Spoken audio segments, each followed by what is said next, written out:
Chapter 84, Sword Against Scale. Chapter text: The snow was thick upon the forest floor, a testament to winter's wrath to battle through the thick foliage of trees. Even now, a soft snowfall made it through the leaves, dusting the shoulders of Snape's cloak as he battled through the frozen brush.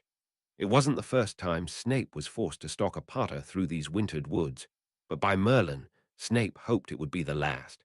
His trouser legs were soaked through, and the less said about the state of his boots, the better.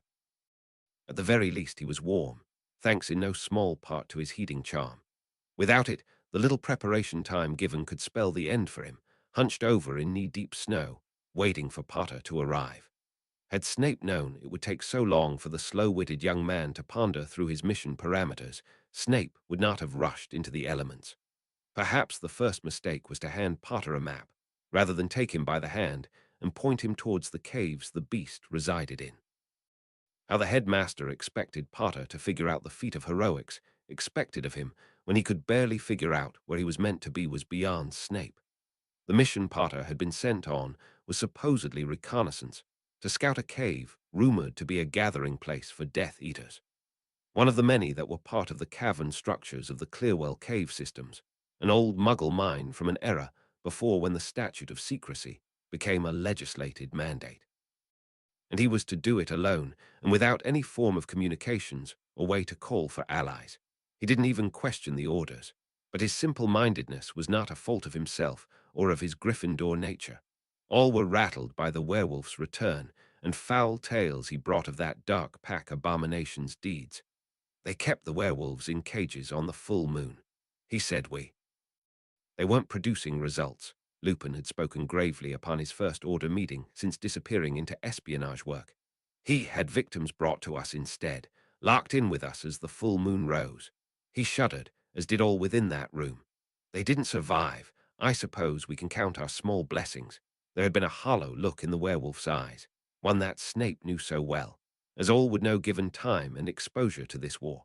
One did not forget the look of haunted dreams. There was a reason Dumbledore was not placing him back in the field, and it had all to do with the man's rattled soul. The untested mind, gripped by horrors, becomes a liability to themselves, not the sort that could be trusted as an agent among enemies. A check and balance that Snape had kept of himself through his darkest days, and kept in the knowledge that he had nowhere to turn should his heart choose to no longer bear that weight. Morbid thoughts were Snape's only company in this darkened forest. Where there might have been soft sounds of nocturnal life, the quickened wind swept them away like the small flurries of icy flakes that made it through the canopy. The eerie forest night reminded Snape of one too many nightmares. With a slow exhale, Snape steadied himself, his breath coming in a low, thick puff of white. Vapors played off his heated body in the winter air, dissipating as quickly as they emerged.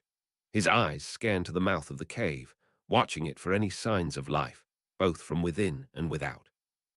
He had cast upon himself the spell to reveal magical creatures, and found his senses brushing against the creature slumbering beneath. Perhaps it was the night, or solitude, for Snape had felt an intense paranoia that the touch of his spell might awaken the creature. A completely irrational thought, for dragons held no such magical sensitivity. Of all the creatures Albus Dumbledore could pit Potter against, it was a romantic mind, indeed, to have decided a dragon was the best opponent for a magical sword. Claws, teeth, and flame against a weapon with the reach of the creature's fangs itself. But to say that this creature was close to a match for the basilisk was a stretch indeed. Perhaps the ferocity of the Hungarian horned tail could compare with the fatal stare of the wretched snake, its columns of flames equivalent to deadly venom. But this was supposedly a Welsh green, a creature far less powerful than either in comparison. Smaller, too, though its size did not scale with its deadliness. Not that its deadliness to a wizard was called to question. Like any dragon, its hide was resistant to magic, its fire breath plentiful and willing, its teeth and claws as ready to rend flesh and break bones. This particular creature hailed from a sanctuary nestled atop the craggy peaks of Snowdon, a mountain in the Welsh county of Gwynedd. A magical reserve magically folded into the mountains themselves, and away from inquisitive muggles scrambling up and down its treacherous sheer faces.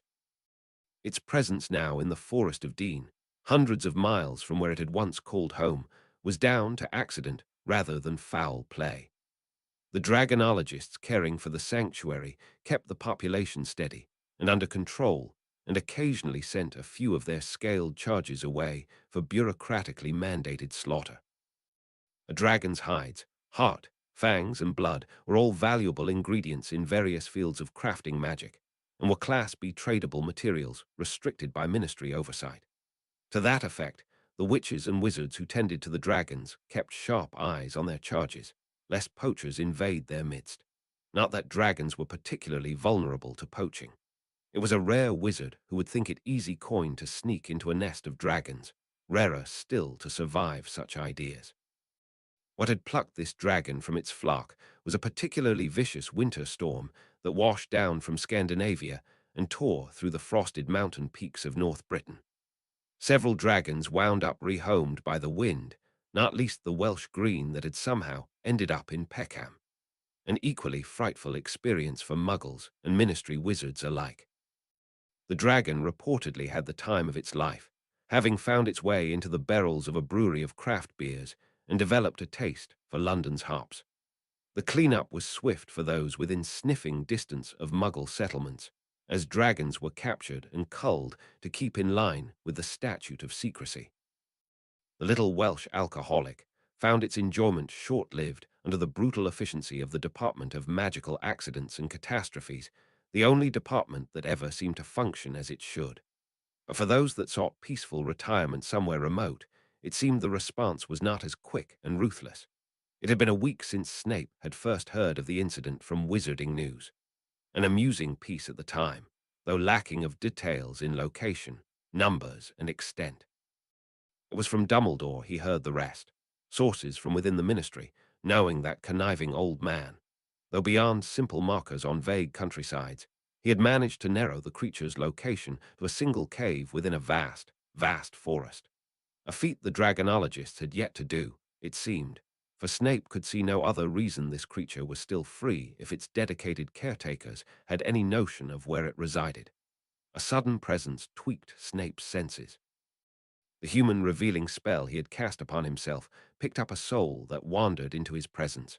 Snape breathed out slowly, allowing the white mist of his breath to slowly billow forth as he drew a little lower into the sparse foliage. He peered through the winter-stripped branches of the bushes as a glow approached, carving a trail in the snow, having faith that the deep shadows would hide him from sight. He must believe himself alone. Only in his time of greatest need will the sword appear. Another gamble taken upon a Potter, a carefully devised, scaled-down version of what the 12-year-old version had faced, but at least that one had walked in with some notion of what he would be facing. At least Snape hoped. Gryffindors, and Potters especially, had shown themselves to be unreasonably reckless time and time again. The wand light caught Snape's eyes first. It was hard to contain the sigh that came with the sight of the approaching wand light that signaled like a beacon. Despite the best efforts of the invisibility cloak, the Lumos announced his presence in a 50-yard radius. Had this been a true reconnaissance mission, stealth would have been imperative. That being said, Snape had hedged his bets on the notion that Potter would not attempt to navigate by carefully arranged magical wards. Otherwise, the ruse would have been up the moment Snape sensed Potter, for Potter would have sensed Snape right back. Again, it wouldn't be the first time he counted on the carelessness of a Potter, not even in these woods. If Snape had cast the Patronus, he had little doubt this Potter was just as likely to follow it blindly, perhaps even drown himself in an equally idiotic fashion. He was honestly counting on it. Snape watched as the rock face transfigured into an opening, seemingly autonomously if not for the lit wand. The ever-so-sly Dumbledore must have indicated an entrance where there was little to no chance of stumbling upon a Muggle warden in these wooded grounds. Potter then extinguished his wand, perhaps in a belated attempt at concealment. Snape's night vision went with that light, drawing attention to the soft glow his conjured hand emitted. Snape quickly folded it into the tails of his robes, cursing his own carelessness to his covertness. He need not have, for Potter would not have seen through the glare of night blindness of his own creation. The magical outline of Potter stood still, seemingly peering into the darkness, as if his newly glared eyes could sense the best path downwards. There was a variety of spells that could aid him in picking his way through the darkness, any one of which that would not irate the creature within and allow him to spot and avoid as necessary. But again, this plan was based on the idea that Gryffindors would pick the most obtuse method available to them. A great glare of light launched itself into the maw of the cave as Potter's voice rang out through the night, Lumos Maxima, the resulting spell causing a brilliant spotlight effect to touch the undersides of the canopy. Snape flinched and averted his gaze, lamenting silently at the absolute predictability of the fool. A subtle casting of the Homenum Revelio was all he needed to trace the man's steps out of physical sight. Snape closed his eyes, focusing his mind away from the obnoxious glare of light dancing across his eyelids. He reached his senses downwards to track the descending man and his proximity to the slumbering giant below. He slipped from the bushes, walking to where his senses placed him directly above the creature, readying his wand. Caught by surprise, any wizard would have little chance against the creature. Most wizards would find fighting one on an equal footing quite difficult, never mind caught by surprise. But Snape would be surprised if Potter didn't notice a dragon approaching him, especially when he had dispelled the darkness so thoroughly. It wasn't like those great winged creatures were known for their subtlety or their stealth regardless. But conversely, when a great ball of light intruded into its sleeping space, it wasn't likely to ignore it. As the light grew dimmer, no doubt drawing away deeper into the belly of the earth, Snape stood from his hiding spot, his boots crunching in the bed of snow. Snape's glowing hand slipped from the folds of his robes, and with it came his wand. In a straight duel, there were few wizards who would triumph against even the smallest and most mild-tempered dragon. Potter's wand skill and quick reflexes would likely ensure he did not expire immediately, and Snape counted on that as well to save him. So too that when the boy realized he was outmatched, that he had the self-preservation to choose to flee rather than stand and fight, especially when fighting the beast was not even his objective. But even if he were to make it to the surface, once the beast within the cavern was allowed to stretch its wings against the night sky, it would triumph over the most valiant of land creatures. Snape's role was to ensure Potter was able to make it up to the surface. Though underground and beyond Snape's sight, the spymaster was skillful enough to be able to aim a spell by magical senses alone. He had a repertoire of spells that could be evoked rather than slung so that a wall, or in this case, a floor, was no barrier. Where once such distance had been no issue for one as skilled as Snape, he had since learned of limits. Limits he was slowly learning to overcome through repetition and practice, but ones he had not thoroughly tested as of yet. Snape's senses traced the outline of the great creature, feeling it stir within the belly of the earth. A great oddity for grand winged creatures of the sky to seek solace beneath the earth, but if it weren't for their nature to seek out caves and cracks in craggy cliffs, Snape imagined that dragonologists would face a far greater challenge, concealing them from the world.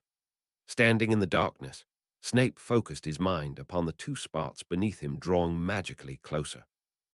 The great presence of the creature shifted, no doubt alerted by the unsubtle approach of the second. Hesitation. The humanoid form of James Potter stopped in his approach. The first sign the young man had noticed the danger lurking. Snape held his breath. A hush seemed to fall over the creatures of the night, the rousing of a powerful magical beast seeming to breathe fear into the psyche of the forest itself. Predictably, he felt the humanoid form edge closer, perhaps trusting too much the power of his cloak to conceal himself from a creature that hunted on more than just one sense. The creature shifted its bulk, seemingly alerted to the presence of the invisible intruder. And yet Potter continued, invisibility as his shield and his folly. With a hastily barked command and a flick of his wand, Snape flung his magic deep into the earth and far beyond his sight. A crack echoed from the mouth of the cave, acting as an urgent warning for both boy and beast. The beast flailed, startling Potter. The humanoid form of the young man finally moved in a direction away from the creature, who likely turned back, only momentarily distracted by the lights and sounds. Snape aimed behind it. The heavy form of the creature rushed forward in pursuit.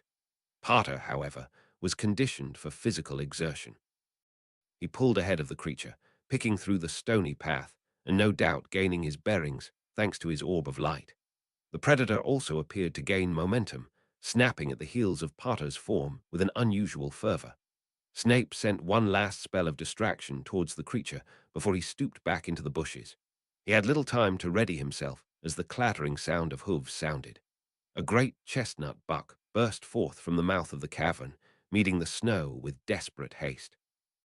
A ferocious roar followed, as too did a narrow jet of flame dart forth from the cave and narrowly miss singing the tale of the startled deer. Potter's animagus form. Snape had forgotten that factor, and so too had Potter forgotten that the Welsh Green's diet comprised heavily of venison, and that perhaps winter's famine had stoked the creature's appetite. He watched the form of the stag break for the tree lines. The dark shapes of wings spread as the draconic form took to the skies. Silently cursing, Snape broke cover for the skies, his granted gift of flight both a blessing in its convenience and a curse in its origins and unsubtle nature. He followed silently behind the shadow that skimmed beneath the canopies, looming over the form of the loping stag, seemingly oblivious to the shadow of death that hung over it. It was a conscious decision to intervene. Snape flung a ball of light straight into the path of the beast. Its shadow bleached into the snow beneath, falling upon the loping stag.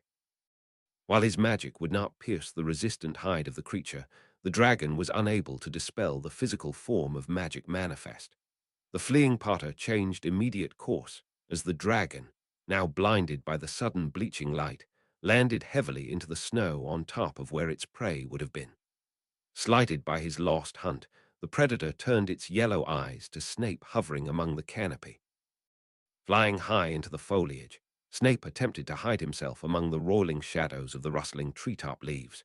His flight was to no avail against the legendary senses a dragon possessed. Though blinded by the glare, the creature seemed to know exactly where the offending wizard hid with one beat of its powerful wings. The dragon took off from the snow towards the offending wizard. Snape retreated sharply into the leaves as the great shadow followed, knocking snow from the treetops in its pursuit of Snape. With a hiss of alarm, Snape dove down for the snowbanks, hexing aside a mess of brambles to safely pass through. A roar of pain sounded out behind Snape as a jet of flame chased the heels of his cloak. Pitching sharply downwards, Snape dove into a snowbank, gambling that the volume and density would break his velocity, and there were no terrible surprises waiting for him within. The impact rattled Snape's teeth, but he had little time to take stock of his hurts. A great weight rumbled into the snow beside him, as too did a great lyrical roar sound in his ears. A clawed limb fell upon his hiding spot, death passing inches from Snape's form. Turning away from the beast, he flung a reductor curse into the snow and ice, carving a sheltered path to struggle away from the predator rending apart the snow covering where he laid. A sudden powerful rush of heat swept Snape's escape route. Snape buried his face into the snow as a jet of flame swept over him, sweeping scalding steam over his exposed skin, burning all the hotter within the cocoon of Snape's heating charm. Snape scrambled to find his feet, no longer concealed by the melted snow. A roar sounded above him, followed by a sharp pain as a weight came down upon his back, claws hooking upon his robes as indescribable pain shot through him. He pressed his hand of flesh to the source of that pain as he wriggled to turn onto his side, flinging a stunning spell at the scaly crown of the looming creature. The charm struck and fizzled, unable to pierce the thick and powerful magic resistance dragon hides possessed. A low melodic growl emanating from a normally docile species of dragon as those yellow eyes glared down upon him, seemingly piercing the darkness of the night. Nostrils flaring at the scent of the living, its saliva forming about its needle-like teeth. Snape reached for the snow, trying to find purchase, but finding his hand pass through that unstructured mass, leaving streaks of crimson wherever his touch fell. The creature unlatched its jaw, the heat of its breath flushing the air white. Snape turned his wand upwards, willing his aim be true and his spellwork fast, for he only had a small window to strike the vulnerable throat of the creature before searing fire followed. But no fire came. Those yellow eyes turned away from Snape.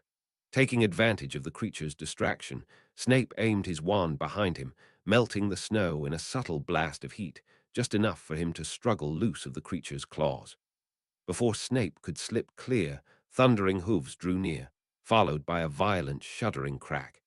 He shielded himself as a pair of antlers thrust over the top of him and into the breast of the dragon.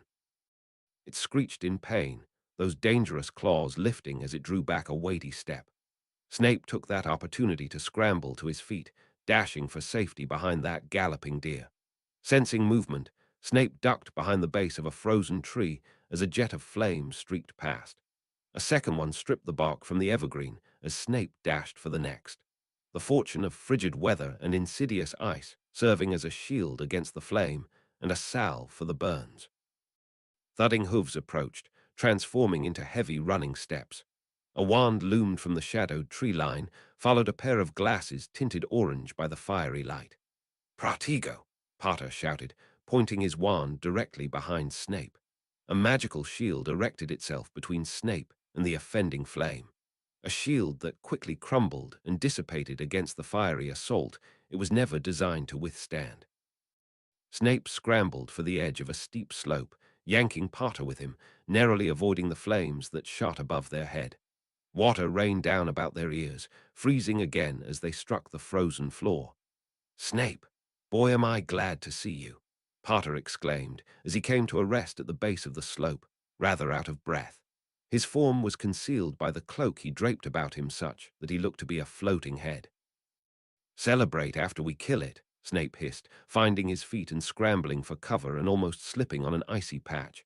He could feel the beast picking its way over the rise, its great shadows concealed by the darkness of the forest. Potter at least had the sense to follow. "Kill it. We don't have to kill it." Typical Gryffindor self-preservation. "Then seduce it. I don't care, and I doubt it will." Right on cue, a jet of flame shot overhead, oddly weaker than before, its fiery light lighting up the snow-covered brushland they were picking their way across with an orange glow, and revealing the trail of blood Snape was leaving behind. Gritting his teeth, Snape made for the cover of the nearest tree. The pain began to gnaw through his adrenaline. He was hurt far worse than he initially realized, but he had no time to form a checklist of his hurts. He stripped off his heating charm so that the cool night air could salve his burns. A hand braced about Snape's midriff, his glowing hand pulled across invisible shoulders. "Come on, you'll be okay, mate," James muttered encouragingly. "Welsh greens don't eat people. Perhaps you could convince it that we are not comprised of meat." Snape bit back sardonically as he gritted his teeth against the pain that began flooding through. Hunger was far more likely a driving force for this normally docile creature. Snape could not imagine winter was kind to it so far from its keepers and carers. Had Snape faced this creature with the mind of a Slytherin, he might simply transfigure a rock into a soft lamb, luring the predator away with the prospect of a far easier meal. But that went entirely against the grain of what needed to be achieved.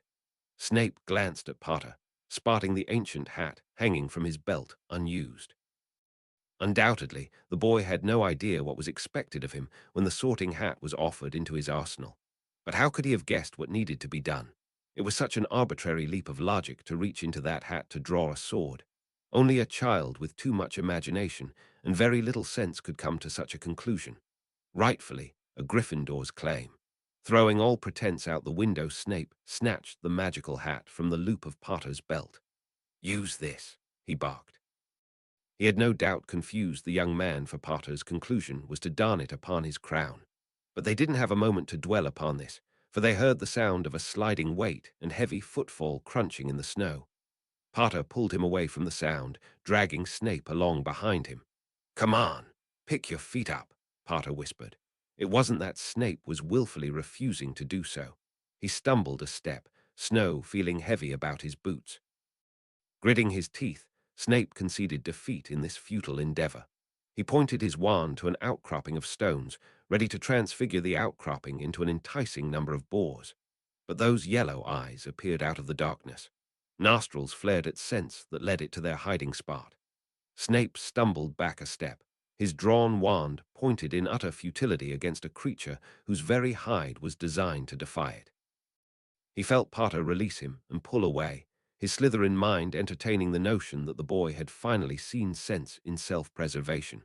But those dark thoughts were quickly dashed when Potter unslung his invisibility cloak and cast it over Snape, the shimmering, almost translucent material veiling him from sight. "Stay low and silent," Potter whispered before stepping out from cover into direct sight with the dreaded creature. "Hey!" he yelled, waving his hands above his head as he ran out of the tree line. "Hey! Over here, you great scaly lizard! Yeah, I'm talking to you." The draconic head followed the young man only long enough to determine him no threat before swiveling back. Belatedly, Snape had remembered his blood painted the trail it followed. There was no hiding by means of silence and invisibility, and as any creature of the hunt, the dragon was enticed by the prey closer to death's door. Potter turned in his step, flinging a bolt of red that struck against the dragon's scales to burst into a spray of useless red sparks. It took a team of wizards to stun a dragon, and no matter how adept Potter might be with his dueling spells, his efforts would barely tickle the creature's hide. Unable to see its prey, a jet of flame was the creature's attempt at the search. Snape stumbled. One misstep sent him falling back in the snow, flinching as the flames passed over the top of him, the heat seeming to rend his flesh with a pain beyond anything he knew to name. But then it passed, his skin tender and raw, but still his form still intact under the veil of the cloak that still shimmered untouched, as if dragon fire was to it as water to a duck's back. Though Snape's skin still burned with the pain of those flames, its intensity was somehow tempered by the barrier of this cloak. But flame resistance was never a property any invisibility cloak possessed. "Oi, lizard breath, pick on someone your own size," James yelled, yanking the hat from his head as he lit the tip of his wand, waving both about in a brazen bid for the dragon's attention. This time the dragon turned, its yellow eyes glaring at the boy approaching with more bravado than sense. It was like a switch turned in the creature's mind. Its back arched as the spines lining its crown bristled. It turned its attention to the approaching wizard, wings extended in a fearsome display. It unhinged its jaw, seeming hesitant to unleash its flame. In the clear cast of wand light, Snape confirmed the sight of Winter's scourge touching the creature's form. Its belly was sunken, its scale a dull sheen upon the light, and though its ribs were still hidden beneath its sheet of scales, hunger could be read upon its form. Perhaps its famine was enough that flight and flame had pushed it to exhaustion. For it glared at the point of light that shone upon the tip of Potter's wand, snarling and bristling, but hesitant in its approach. Another flash of red streaked through the darkness of the night, this time more cleverly aimed. The creature snarled in pain as its entire form shuddered, one yellow eye going out in the darkness. Potter darted towards the supine form of Snape, a cocky grin upon its face as he lyly dodged a clumsy swipe of the claw by the half-blinded creature. Like the crack of a whip, the dragon's tail swept across the top of Snape, its retaliation catching the young man mid-stride and flinging him into the frozen thistles. Potter's wand flew from his grasp, his confidence morphing into shock. The dragon set upon its downed foe, its claws coming down hard and narrowly missing as Potter rolled dexterously away. "Sectum sempra," Snape uttered desperately, sending the hateful curse at the creature's tender head. To no avail.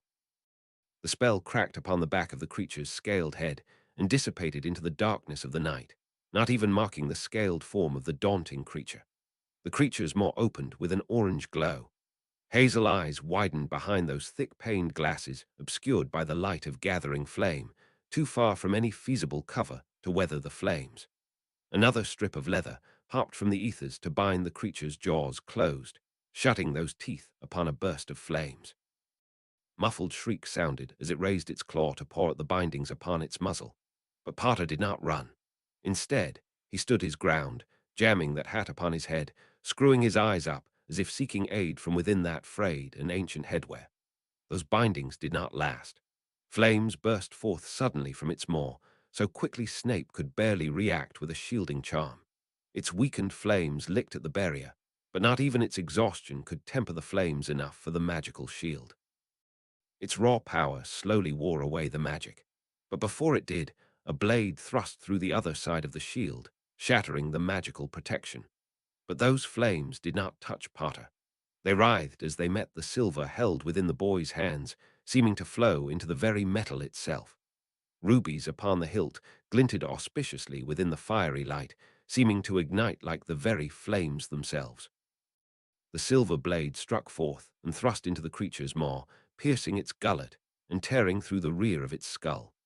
It shrieked as flame burst forth from the split in the back of its skull, its entire frame shuddering as it violently thrashed. Potter stepped back, drawing the sword out slick with red. Then, with a great arcing sweep, he brought the silver blade down upon the neck of the creature, separating its head from its writhing neck with one fell sweep of that blade. The smell of cooked flesh filled the air as the fire glands spilled forth their contents, a liquid flame that burned intensely at the touch of the cold night air. Slowly, those flames subsided. The spots of fiery glow were extinguished in a fine icy mist, swallowed by the darkness of the night. Silence fell upon the forest once more. Not even the wind deigned to stir the trees.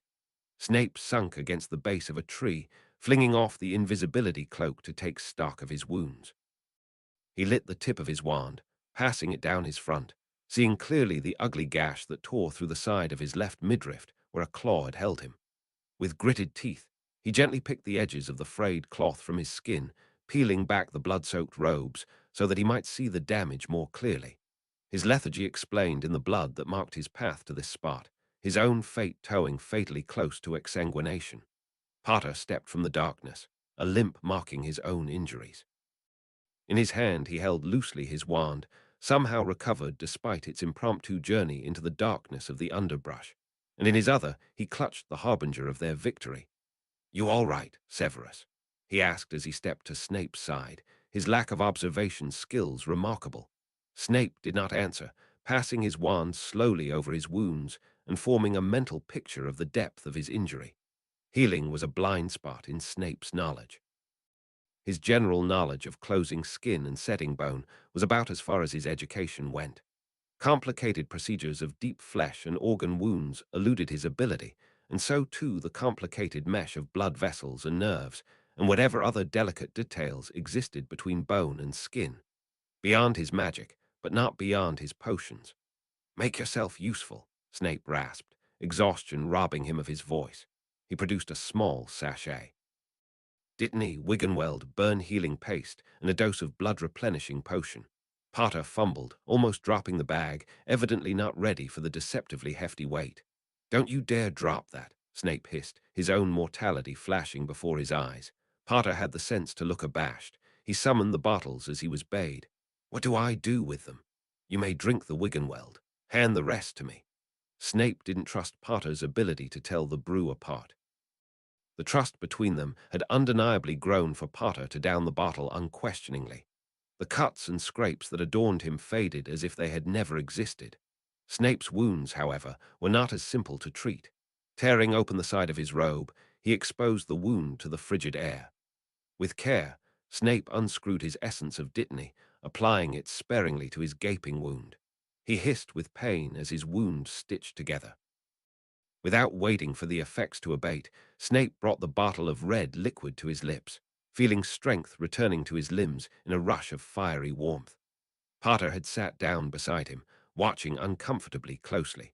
The silver sword that he had drawn lay across his knees, its blade unmarked by the life it had taken. The sword of Gryffindor only took within it what made it stronger. That must not have included the blood of the slain. Feeling the pain abate, Snape sat up and stitched closed the tears upon his robes, concealing the partially healed wounds beneath. At the very least, his burns were light upon his body, not like the mess he knew that had marred his face. The winter's air soothed the hurt, but reminded him of how terrible the burn must be for the pain to overcome cold's numbness. But thankfully, burn-healing paste would minimize the injury and scarring before it was Snape's turn to feel it. Silence fell between them as both men fell back exhausted. Snape sighed, allowing himself a taste of relief. A small victory, but one so very crucial. Within Potter's hands laid the sword of Gryffindor, one of the crucial final pieces of the headmaster's plan. But to Potter, the weight of what had been achieved had not dawned. He stared blankly into the distance rather than at the token of his triumph. But to him, it would not feel like victory, for how would he know the gravity of what he had done? Nor would it be Snape's place to tell him. But there was one eventuality that both of them must face.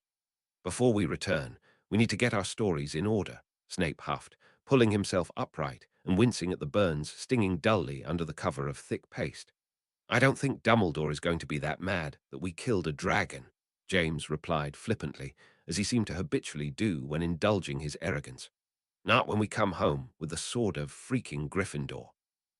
"He'll not be expecting that," Snape muttered, sarcasm spread thinly on his words. "Nor would he be expecting the Inquisition that would descend upon Hogwarts, considering we have just slain a Grader-protected magical creature." The colour drained from Potter's face as the thought of consequences finally touched upon his unburdened mind. Chapter 85. The Hanging Axe. Chapter text. Lily felt as if something was wrong the moment she opened her eyes. An empty bed was by no means an indicator of anything sinister, for her husband made a habit of taking to bed late and rising with the sun, and she made a habit of sleeping through breakfast on the weekend. But no heat lingered on Severus' side of the bed, only winter's barren crispness. That unease had only compounded when she stepped into his office and didn't find him hunched over, already hard at work at his week's marking. It wasn't until she closed her eyes and focused on the subtle tug of her ring did she realize what her gut was telling her. Her ring pointed towards the hospital wing. Her dread mounted with every step as she headed towards it. The many afternoons Lily had spent in this wing during the past month or so, she had found this ward to be the one place in this ancient stone-walled castle to be truly free from the ever-persistent draft. Poppy ruled her territory with such authority that likely the wind wouldn't dare to intrude. The winter's grey light filtered gently through the thick-paned windows, sheeted with frost. The hospital beds that lined the entrance of the ward held a couple of students, both suffering poorly with a winter's malady. Merlin have mercy on the breeze that dares intrude upon their comfort in the matron's presence. Lily glanced down the rows until she saw two hospital beds that faced across the floors with privacy curtains laced tightly about each. With hurried steps, she raced towards the bed where her ring had pointed, hearing voices upon approach. She hesitated on the verge of tearing them open with anxious haste, her ears prickling with unfamiliar voices. A soft, reasonable voice spoke from beyond the barrier. "Understand that this is just the process, Mr. Snape, Professor Snape," a familiar, snide voice interrupted. "And am I correct in understanding that the charge of illegal poaching, too, is just part of the process?" A second voice sounded. "No, Professor Snape. That is our determination after considering all the findings. Your court date is set. I advise you to seek legal advice on the matter." Curtains parted suddenly, causing Lily to leap aside for two middle-aged wizards wearing matching uniforms bearing an owl-shaped crest upon their left breast. Neither wizard gave Lily more than a brief glance as they passed, but that one moment was enough for Lily to form the opinion that they were of some sort of authority she had never the pleasure of dealing with before, and that she didn't like either one of them terribly much. Lily stepped into the curtained area the moment the two men vacated the ward. Her eyes flew straight to the hospital bed that held Severus garbed in the hospital gown, evidently dressed for a somewhat extended stay. His one hand of flesh was worst affected, being covered thickly by bandages evidently treated by the same paste that slathered up the left side of his face. Burn-healing paste from what Lily could tell. What happened? Lily gasped upon the sight of her husband covered in salves and bandages. Beside her, Poppy stepped in, followed by a charmed tray of ointments, tonics, and bandages. "Having his dressings changed, that's what. I'll thank you to give him a little privacy." Lily made to argue, but her better sense immediately shut down that folly. No matter how worried she felt, 7 years of experience taught her she'd always come off second best in an argument with the good matron. Lily stepped back and drew close the curtains, knowing better than to interfere with the good work of Madame Pomfrey. "What happened?" Lily tried again, in a softer voice this time as to not upset the matron. "You wouldn't believe it," came James' voice through the veil of the bed opposite. Lily turned to yank that open to find James Potter laying on top of the covers, still dressed in his travel-stained robes. "Well, I'm less surprised to see you here," Lily jibed, smiling weakly. James, for the most part, did not look much worse for wear. If not for the length of bandage swathed about his head, he would have looked relatively untouched compared to Severus' ointment-slathered appearance. He lay back on the hospital bed as most patients would, although he lay atop the covers still fully clothed. Evidently, the matron made no long-term plans to keep him. "We weren't even looking for that blasted dragon, and now we're going to court for it." Dragon, court. It wasn't even 12 hours since she saw Save and James both at the dinner table, and somehow hospitalization and magical law enforcement officials got involved. It felt like her Gryffindor prefect days all over again. James grimaced, looking almost sheepish, not meeting Lily's eyes. It was really actually my fault. The dragon or court? Lily asked, not quite certain what was worse. She'd never had anything to do with the law before, and everything sounded so terribly serious. James actually looked all that more ashamed. Both, he admitted. I basically tripped over that dragon and it chased me out of its cave. One thing led to another. What were you doing that had you in the same room as a dragon? Lily asked aghast. Did Professor Kettleburn's teaching materials fly the coop again? Forest of Dean, actually, James clarified. And I was on, order business. Lily's lips parted in a silent oh. The risk-taking suddenly made a whole lot of sense. There were few things in the world that Severus would risk life and limb for, and all of them had to do with his sense of duty in his indomitable heart. He didn't even kill it. I did, James continued. He was only there to save my sorry butt from getting eaten. Despite the fear and concern she felt, Lily couldn't help the little skip of her heart she would get whenever she heard tales of her husband's heroics. She hadn't yet outgrown her Gryffindor romanticism, and likely never would. James, having worked himself up, continued, voice rising. And it wasn't like we were out to kill it. It just kept trying to kill us. And magic was just bouncing off its scales. Couldn't stun it, couldn't scare it off. I didn't have a choice but to cut off its head. You cut off its head? Lily asked quizzically. James blinked as he just realized what he had let slip. Oh, Guilt was written upon his features like Hagrid whenever the gentle giant realized he had let slip more than he should have. Lily's neck prickled at his tone. Her mind turned from the magic and mundane to the secretive and selective, thinking upon what knowledge she knew was being sought and being kept silent. Did you cut its head off with a sword, the sword of Gryffindor? She asked, hardly daring to believe it. James appeared slightly taken aback, glancing about conspiratorially. Yeah, how'd you know? It was being kept mum, he said, voice consciously muted to a whisper. Where did you find it? She asked with a reverent whisper. James grinned, seeming to feel semblance of his confidence return to him. It fell out of nowhere and hit me hard on the head, thankfully hilt first. And suddenly it all made sense, the secretiveness of it all. The dire mission the two were sudden sent out on, just like a fairy tale or a legend, the very legend of the sword, in fact. Lily had read Hogwarts, a history enough times to know the legends of the founders off by heart. It was not an accident that a Gryffindor like James Potter managed to summon the sword when he needed it most. It wasn't an accident that he was given a mission that would corner him into such a situation. And James would have no notion of what a pivotal role he had played in the grand scheme of this plan. Because, of course, it had to be part of a plan. It was only 2 weeks prior that Lily had learned of the end game to this war, that there were such dark things in the world as Horcruxes, and that in the sword of Gryffindor laid their plans to end it all. That the sword had been lost to the ages never seemed to be of a grave concern as they all marched on in their respective roles, working towards that final goal. So confident, it seemed, that the sword would find its way to them. And so it came to be, the sword once lost to the centuries, tumbling from the ethers into their hands. Do you have it with you? Lily asked breathlessly. I already handed it to Al Gramps, he said sheepishly before quickly adding, I honestly did have it, as if afraid he would not be believed. Go spin another one, jibed Lily, unable to stop herself winding her friend up. Because me hexing a dragon to death is so much more believable, James muttered with a good-natured roll of his eyes. The sound of a polite magical knock on the otherwise cloth drapes jolted the Gryffindors out of their conversation. I am done with Severus, if you would like a moment, Lily, the matron announced as she entered through the barrier.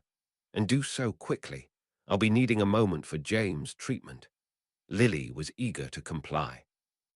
Love to stick around for more tales of the mystical item that could crack your legendarily hard head, but I've got an ailing husband to fawn over, Lily announced as she stood up from James' bedside. Alack, I'll have to seek my attention from elsewhere, James uttered shamelessly.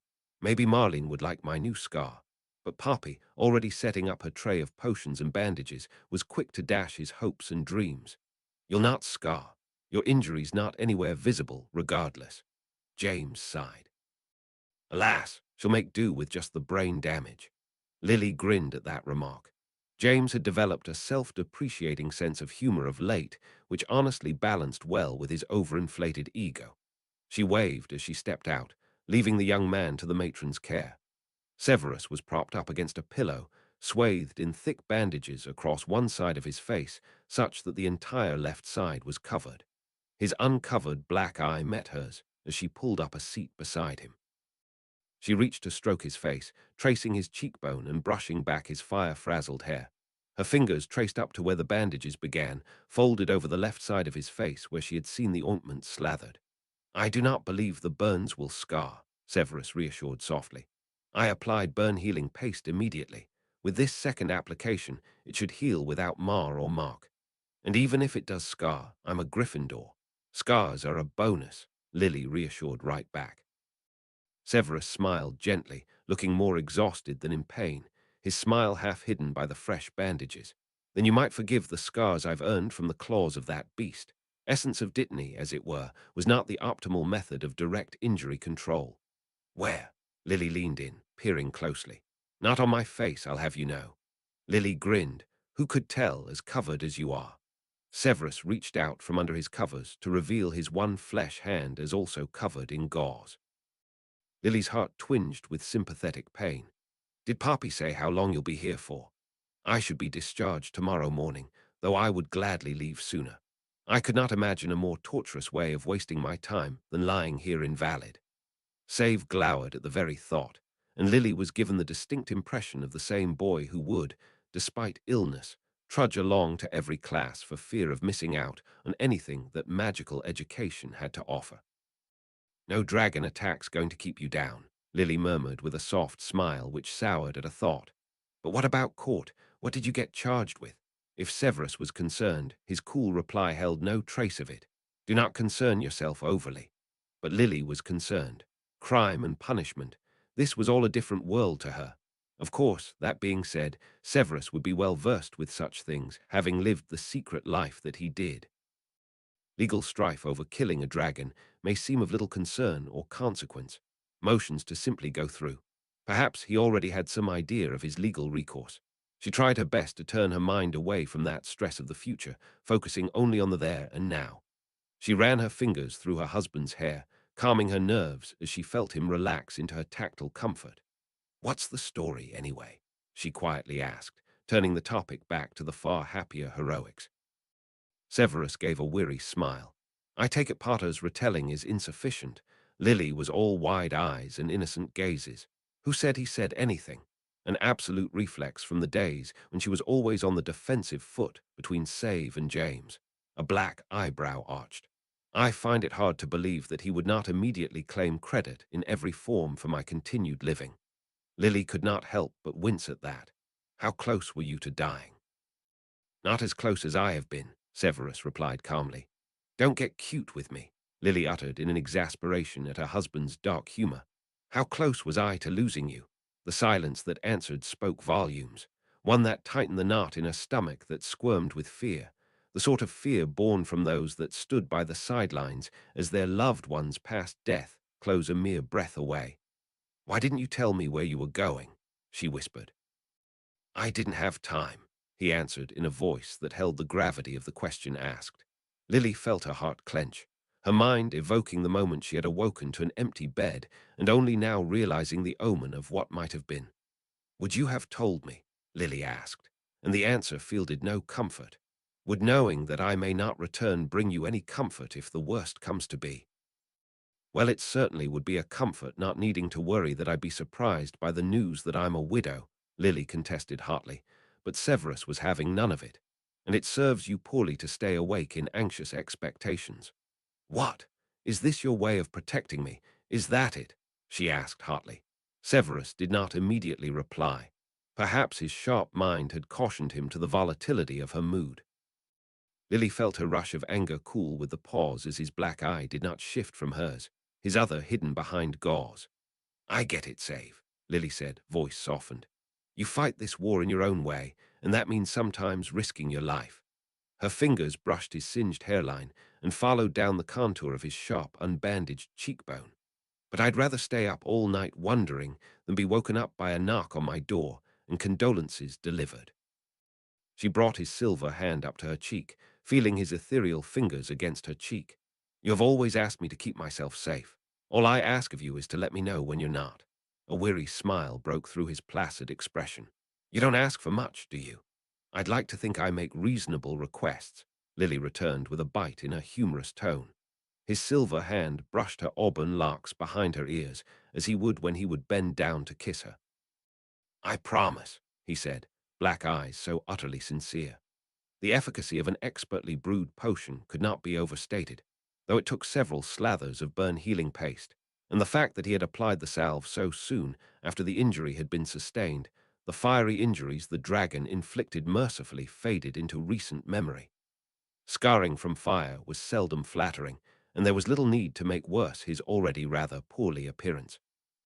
It took less than a full day's recovery for the marring of the flames to be brushed from his skin. It was only then that the matron was satisfied to discharge the young professor from her care. Though class was in session among the chattering halls, Snape made away from his office and classroom.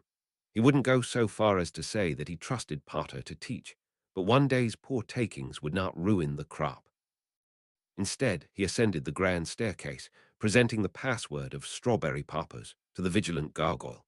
There were consequences that had to be met, and Snape would rather it by his terms.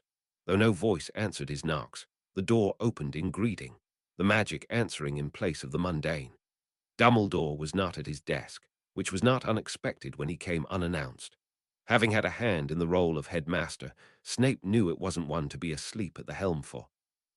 But then again, he had been an inexperienced head in a turbulent time, a marked difference from the wealth of experience Albus Dumbledore possessed. Snape needn't wait long, for his presence was announced by a loud avian shrill.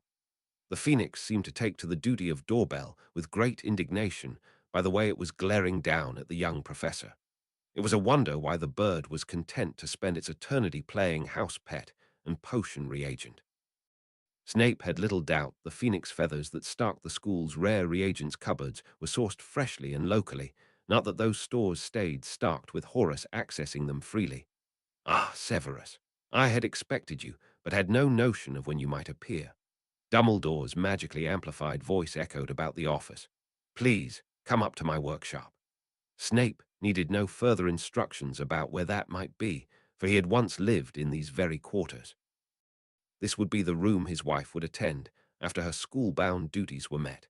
He took to the stairs, brooking another dour glare from the oddly sullen bird. Perhaps Dumbledore had not been lavishing the creature adequate attention, given the schedule one in the headmaster's position might manage. Upon pushing through to the workshop, Snape could immediately appreciate the alchemical roots the room had been designed for, an appreciation he had lacked when he inherited it the first lifetime around. There he found the headmaster, sitting by the desk positioned in the corner of the room, poring over several scrolls selected from the small mound of yellowing scrolls stacked neatly in the wall-bound corner of his desk. Having worked closely with the man over the ages, Snape knew him not to be a messy worker, and as the centerpiece of it all laid the sword of Gryffindor. The fabled ruby-encrusted weapon gleamed among all the scrolls and scholarly work, its goblin silver glowing unnaturally white within a room lit by orange flame. Snape stepped around the workbench, positioned in the middle of the room, taking note of the fact that it took on the shape of a round runic table.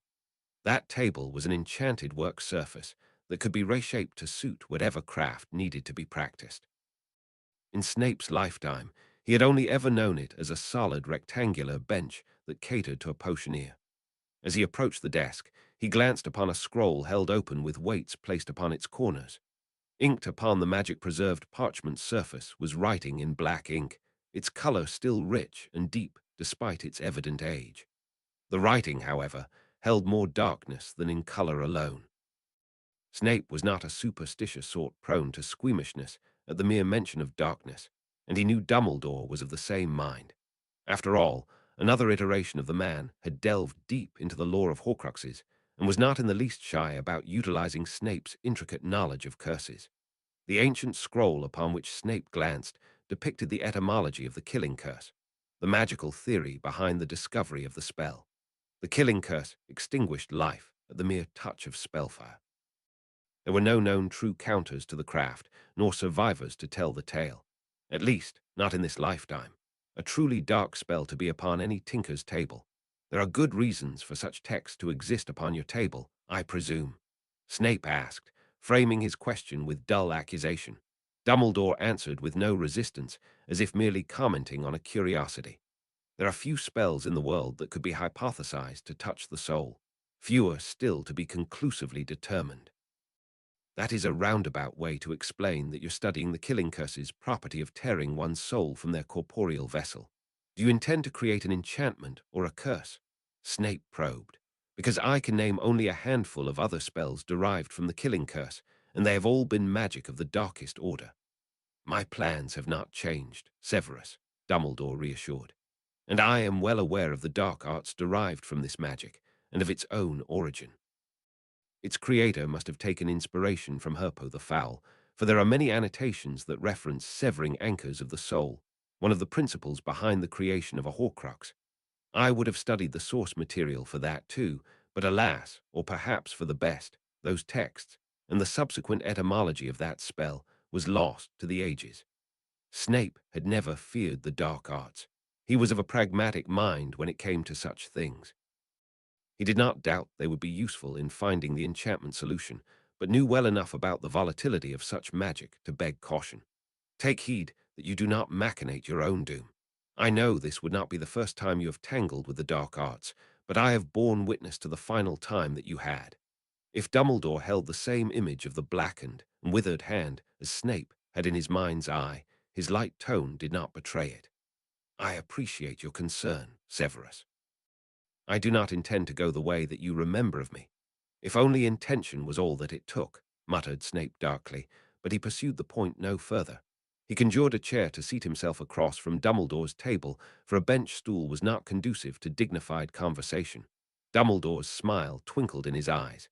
I am glad you survived, Severus. I would have honestly missed our stimulating conversations. It was entirely an accident, I assure you. I did not count on Potter's invisibility cloak to have been enchanted against dragon fire, Snape replied more flippantly than he felt. Death had passed him closely that night. The twinkle disappeared from those blue eyes. I had spoken too lightly then, and for that I apologize. It would not be the first time I had to come to terms with my mortality, nor will it be the last, Snape muttered, reassuring himself in equal breath. I apologize for the tactlessness and dismissive tone this question might carry, but are you literal in your assertion that the cloak had met and survived dragonfire? Dumbledore asked, a strange urgency in his voice. That was the first clue in Snape's mind that perhaps this was not an expected outcome, even for an ancient and powerful enchantment. The cloak was the only thing between me and a torrent of fire. The silence that fell was rife with contemplation. Dumbledore gave no verbal or visual indication, but Snape could see the cogs turning behind his eyes. Is there something I should know about? The young professor asked. That question seemed to draw Dumbledore out of his thoughts. Nothing, for now. And should that change, you will be the first I speak with. Though Snape would ordinarily not accept such a flimsy response, such discussion was not what he had come for. There is an issue I wish to discuss with you, Albus. And it is all to do with the strife with the law that I have found myself entangled in. That was an unforeseen conclusion the ministry took with their investigation, Dumbledore agreed. I had not expected them to conclude things with legal actions to be taken. You did not harvest any materials from the unfortunate creature, I expect. Do you take me for an amateur? Snape muttered. The waste was not lost on the potioneer. Every component that could have been harvested from a dragon held some form of magical or monetary value, hence the steep penalties surrounding poaching offenses. To a large extent, the prospect of legal repercussions was the least of Snape's worries. After all, poaching would not equate to the same level of scrutiny and punishment as the charge of being a death, either warranted even considering that the punishment for most indictments had the prospect of Azkaban on the table. In fact, the magical law enforcement system disproportionately favored the trauma of the wizarding prison as the default punishment. Snape was lucky to have never experienced it, despite once being wholly deserving. At present, the prospect of Azkaban was not what spurred his concerns. In fact, he doubted it would come to that, knowing the pull Albus Dumbledore had within the wizarding justice system. If his connections could spare a Death Eater his guilt of being a Death Eater, then Snape doubted a small charge of poaching could hold firm when the claims held no truth. It appears a trifling matter, Snape continued, as he framed the thoughts gnawing on his mind. Except the date that was set is only in a week's time, abnormally short for a summons, and that the chief investigator that came to set things in motion was Albert Runcorn. Those blue eyes met his, seeming to understand. You said he had been one of Voldemort's lawmen in the Second War. What of the first? Though he was a magical law enforcement investigator, I had never had the misfortune of professional dealings with him. I had met him only sparsely through ghastly socialite functions. Even when he defected to the Dark Lord's side during the Second War, I knew nothing more of his motivations of succumbing to the dark.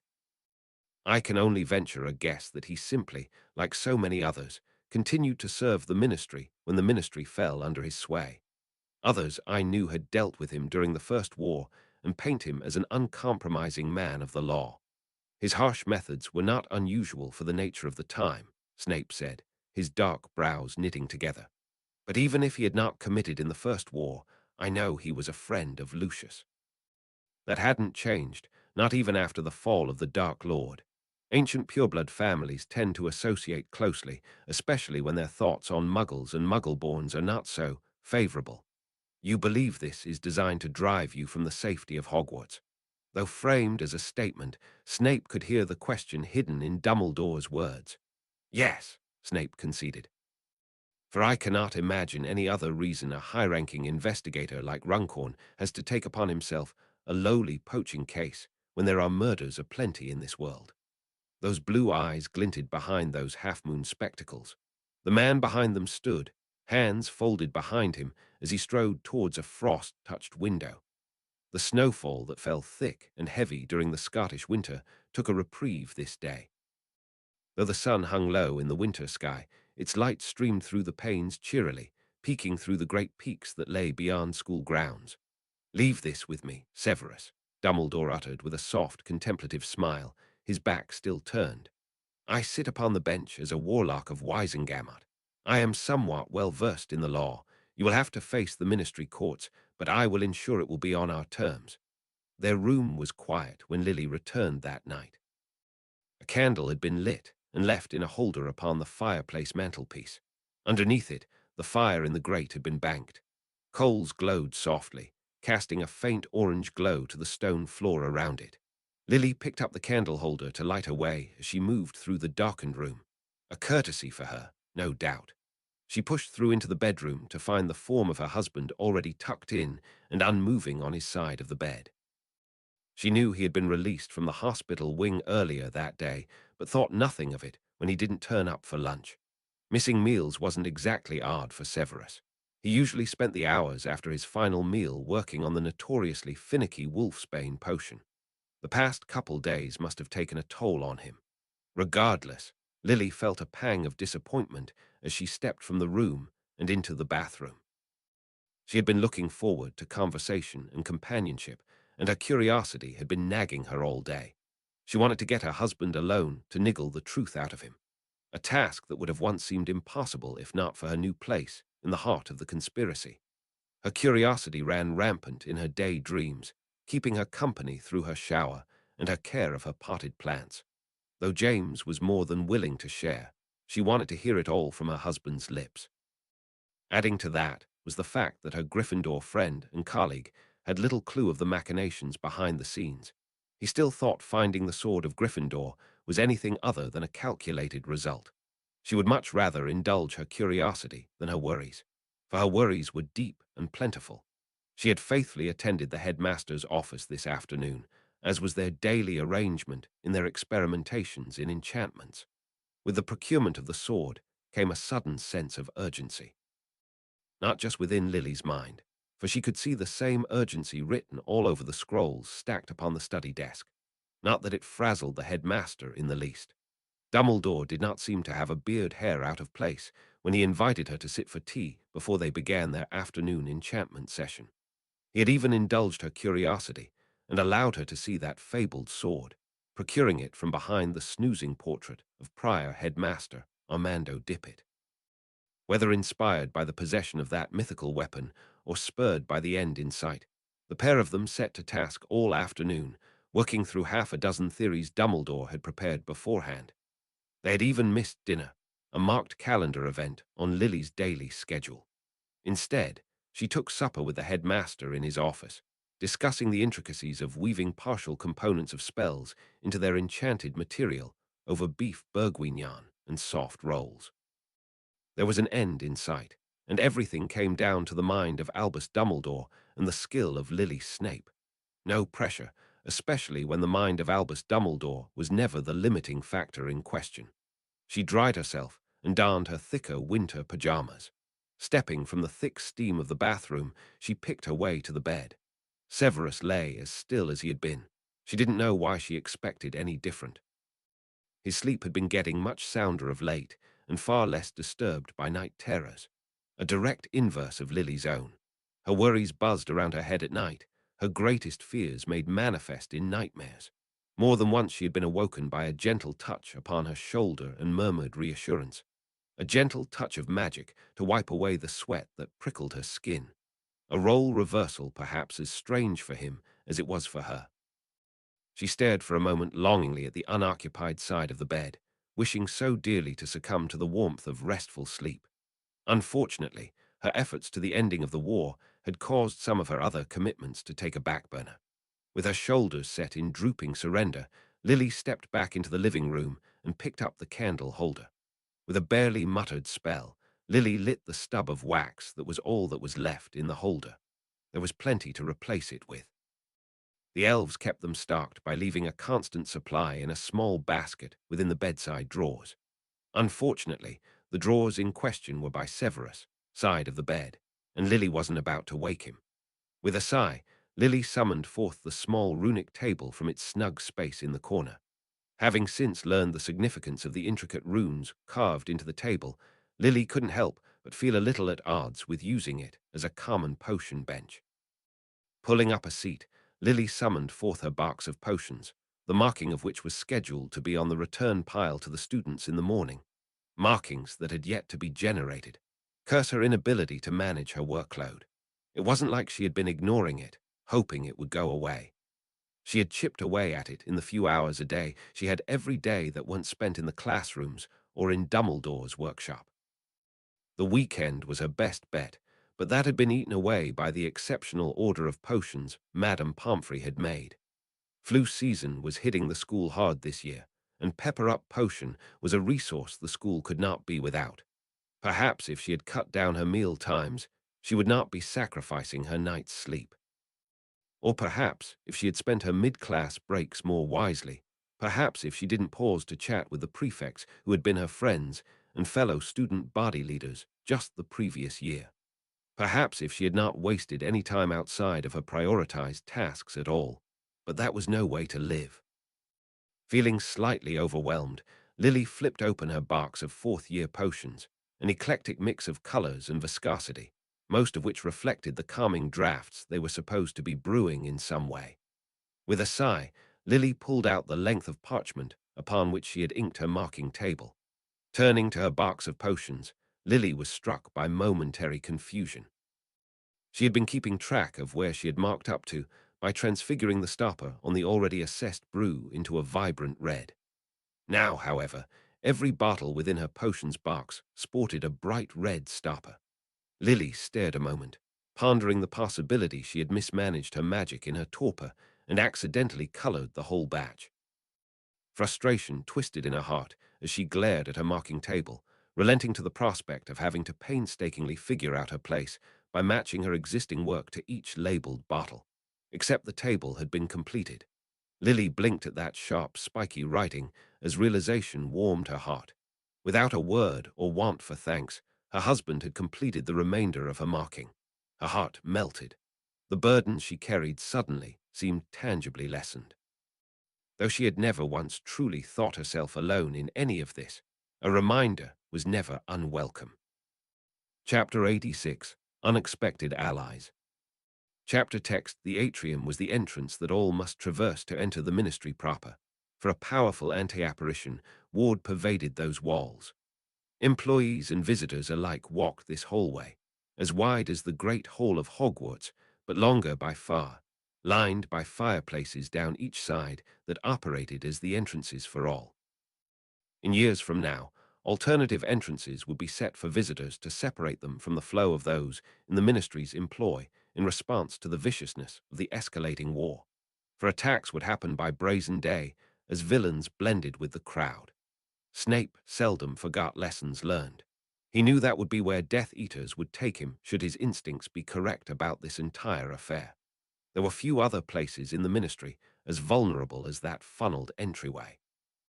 This was why he and Potter would not be entering through the front doors, rather, taking a far more unorthodox means of entry. The Aura's office operated from within the ministry. Witches and wizards tasked with capturing the darkest of their kind and bringing them alive before the wizard courts, ideally. As such, the main entrance was not the way the ministry wished for the Auras to bring their quarry. Special permission was given to those who held the office of Aura to enter by means of apparition into their custody room. It was one of the rare times Snape could tolerate sidelong apparition. "Rodkins, open the gate, you lump!" Frank Longbottom yelled as he pressed his face against the metal bars set in the small square opening atop the iron-wrought doors.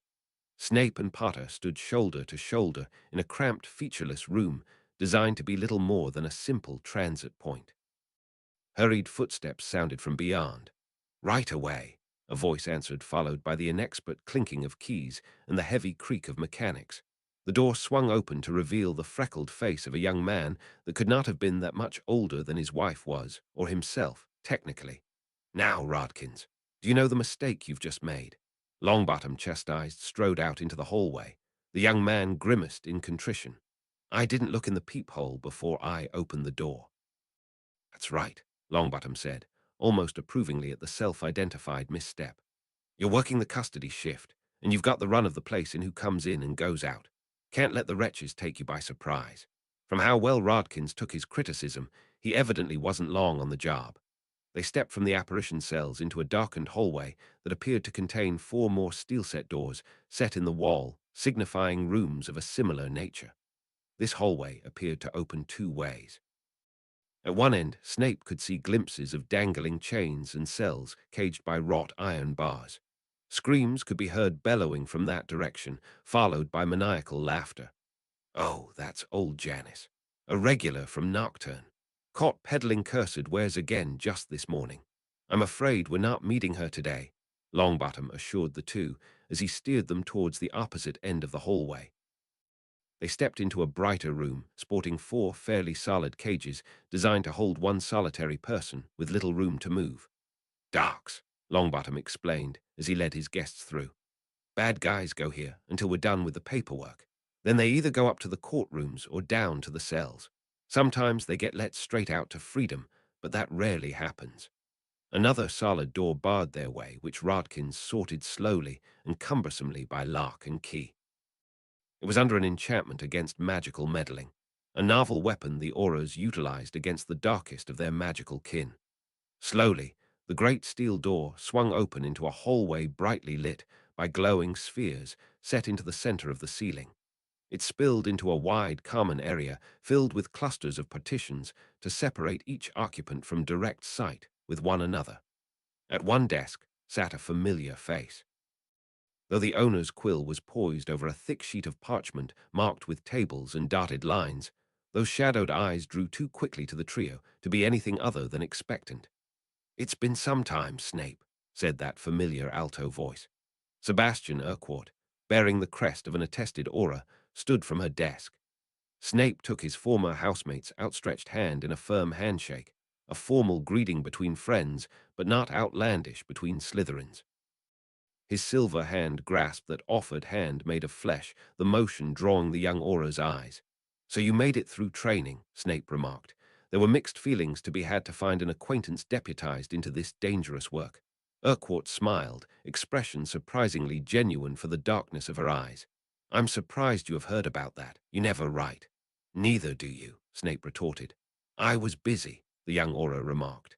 But so were you, I suppose. It's been, what? A whole month since you were last in the papers. In this lifetime, privacy had become a luxury commodity. Fame has not suited me, Snape muttered with a grimace. Those shadowed eyes flickered again to the silver hand, no mystery in the thoughts that lay behind them. You weather your hardships well, Snape, Urquhart said, her smile drawing thin but her tone remaining light. I can hardly remember you without two good hands. There was no ill will within the banter, and no sting to the words. Though they had not spoken since their days in Hogwarts, it seemed they had not lost familiarity. The desk Urquhart sat at was piled high with paperwork, ink still drying on some of the pages laid out upon the desk. Urquhart pointed her wand, drying the ink and stowing the pages into thick envelopes already filled with similar content. She then cleaned the ink from the inkwell that was set at the edge of the partition. It seemed the well was built into the desk itself, with the source of its ink supply running from some mechanism shared by the table on the other side of the partition. With another switch of her wand, Urquhart sent her envelopes full of paperwork across the room and into a locked storage compartment labeled E. Urquhart. Oh, good. You know each other. No need for introductions to your second escort, then, Longbottom announced as he strode in to gather his own things behind the opposite partition. You done with paperwork? Is anyone ever done with paperwork? Urquhart asked with a grimace. Longbottom chuckled. Welcome to the job. You'll have many a year more. Not seeming content to stand and wait with a little dignity, Potter followed Longbottom over to his side of the partition, gawking at everything like a fresh first year in Hogwarts not long off the boat. Wow, is this where Mad-Eye and Edgar sit? He asked as he approached the two desks with nameplates and decorated with evidence of permanency. Even without the labels, it was immediately obvious which desk belonged to which aura. Bones' desk had a sense of organization and authority about it, while Moody's was so covered with so many dark magic detecting artifacts that it was a wonder how the man managed to eke out a place to write. At Potter's approach to the dual desks, Longbottom and Urquhart both whipped about like they've been stung. Don't touch anything on Moody's desk. The sentiment was synchronized. Potter leapt back, his hands raised, eyes round with alarm. From the way everyone reacted, one might think the desk booby-trapped. Knowing Moody, that might have well been the case. The office was quiet for what Snape had expected of a law enforcement office, not that Snape knew what such a place entailed. No other desk was occupied, labeled or otherwise. Whether by prearranged agreement or a happy accident, either way Snape was grateful he did not have to weather the eyes of too many lawmen. Old habits died hard. It's a bit empty here, Potter uttered, seemingly plucking his words straight from Snape's thoughts. Who has time to sit around and do paperwork? Urquhart muttered darkly. A luxury in this day and age, Longbottom agreed, weariness becoming more and more apparent in his voice. They stepped out from the final set of secure doors, this time made for access for any holding title in the Aura's office, and into a hallway that at last contained signs of life. Several enchanted carts loaded with briefs and files rolled through, followed by exhausted-looking witches and wizards, all bearing crests marking them as workers in the Office of Magical Law Enforcement. Fear prickled upon Snape's skin at the sight of strangers about him. The instincts he had relied on for so long to survive gnawed on his frayed nerves. Though he had taken all measures to minimize such risk to himself, though he knew this place was the safest there was within the ministry proper, he could not silence the cowardly caution. Snape fell in step behind Longbottom, head turned downwards, having the sense to not draw attention to himself. Potter, on the other hand, could not seem to stop himself pressing his nose against every window and getting in the way of every passerby. The heavy approaching footsteps announced the attention of another Snape had spent a lifetime avoiding. So too for the two auras, it seemed, for they exchanged a wince and drew straight to attention. "Good morning, sir," Urquhart greeted politely at the approach of Bartemius Crouch the Senior, the head of magical law enforcement. A man Snape had never known in his prime save for reputation alone, and reputation was enough for one who held true guilt for his dark actions to think meeting the man was a foul plan. Despite being not particularly tall, The discipline by which he held himself gave Crouch the appearance of a man who towered above others. His appearance seemed distinctly touched by time. He still sported that toothbrush mustache, and his hair was kept parted down the middle, but it was still black in this lifetime, and yet for now untouched by grey. The lines that adorned the man's face had not yet dug the pits and crevasses of stress and age. The man wore the heavy black robes of a judge and the aura of a man in charge. With a bare nod to his two auras, Crouch approached Snape with an efficiency that dispelled any notion that this meeting was happenstance. Those grey eyes laid upon Snape with a cold, appraising look, a look Snape was all too familiar with and far too seldom had been on the receiving end of. In his past life, he had only had the misfortune of meeting this man once, and that had been during that ill-fated Triwizard tournament, well past the man's golden era in life. But surprisingly, the man's concerns were not for Snape's presence. "Well, what's the dally? Get him to the court chambers without delay. I didn't agree to his transport and escort for you to lose him in our own department halls." Bartemius Crouch was never known to be an ally of the Order. Though his hatred for Death Eaters was legendary, he had more than once expressed his disdain for the vigilante group, no matter their lot in the war. That the man had appeared to have made the exception in Snape's favor spoke of a change he had not anticipated. He was not known to be a man incorruptible, and certainly not one to do favors. Snape knew better than to question this. He kept his head down and followed his aura companions through the halls past various offices brimming with activity and life. Snape couldn't imagine the war made a relaxing backdrop to a department dedicated to keeping order within the magical world. "Was that your boss?" Potter asked as he glanced back, clearly missing the label on the office door. "Yes, that was Bartemius Crouch," answered Longbottom. Potter drew a blank. "Who?" "The head of the Department of Magical Law Enforcement," Snape sighed. "You know, the man who's leading the Ministry's campaign against you-know-who," Urquhart supplied, clearly putting too much faith into how well-versed the Gryffindor was to the current magical political climate. Potter glanced back quickly, as if to attempt to glimpse upon the man with his newfound appreciation. "Wow, so he's the head aura." "He's a judge, not an aura," Snape sighed. Potter whipped around, his hazel eyes wide behind his dark-rimmed glasses. "Is he going to be judging us today?" Snape could not roll his eyes hard enough. Of course. Of all the murderers and madmen in the world today, a couple of alleged poachers should invite the attention of the highest-ranking judge in the Ministry. "We have the attention of one of the top criminal investigators, don't we?" Potter shot back with an irritatingly valid point. "Well, you do have his attention," Urquhart agreed. "I don't know many other accused that are allowed to walk to the courthouse through the department rather than get transported by cage through the custody cells. Aren't I flattered?" Snape thought dryly as he stepped through a set of marble archways leading to the great chestnut doors of the courthouse. There had been no issues bearing him up to this point. Worry fluttered in the pit of his stomach like the metaphorical butterflies. It took a while for Snape to admit to himself his nerves stemmed not from the inherent risks of being out in public, but of prosecution. It wasn't so long ago in his mind that he had sat upon the side of ill favor with lawmen and lawmakers. The courthouse was not where he had ever wanted to be. Beside him, Potter audibly gulped. He wasn't even trying to mask his nerves. It seemed even on those that were innocent, the law had ways to make one see guilt. They did not walk into through to the public area, but instead went to a stand-down area for investigators and their prosecutors before their moment in court. Runcorn glared from across the room as Snape found his seat, seeming to not know what to make of the intrusion. He did not approach, instead his eyes flickering to between the two aura escorts, seeming to draw his conclusions. Snape had not the experience with the courts to have any true expectations of the process, but at the very least he had expected to wait. And wait he did, as names of the accused were called, and one by one, the investigators in charge of the matter disappeared through the second set of doors. Beside Snape sat Potter, whose nervous energy was exhibiting as ceaseless chatter. "I haven't spent time with you or Alice since we both got married. How have things been going with the two of you?" he prattled to the aura.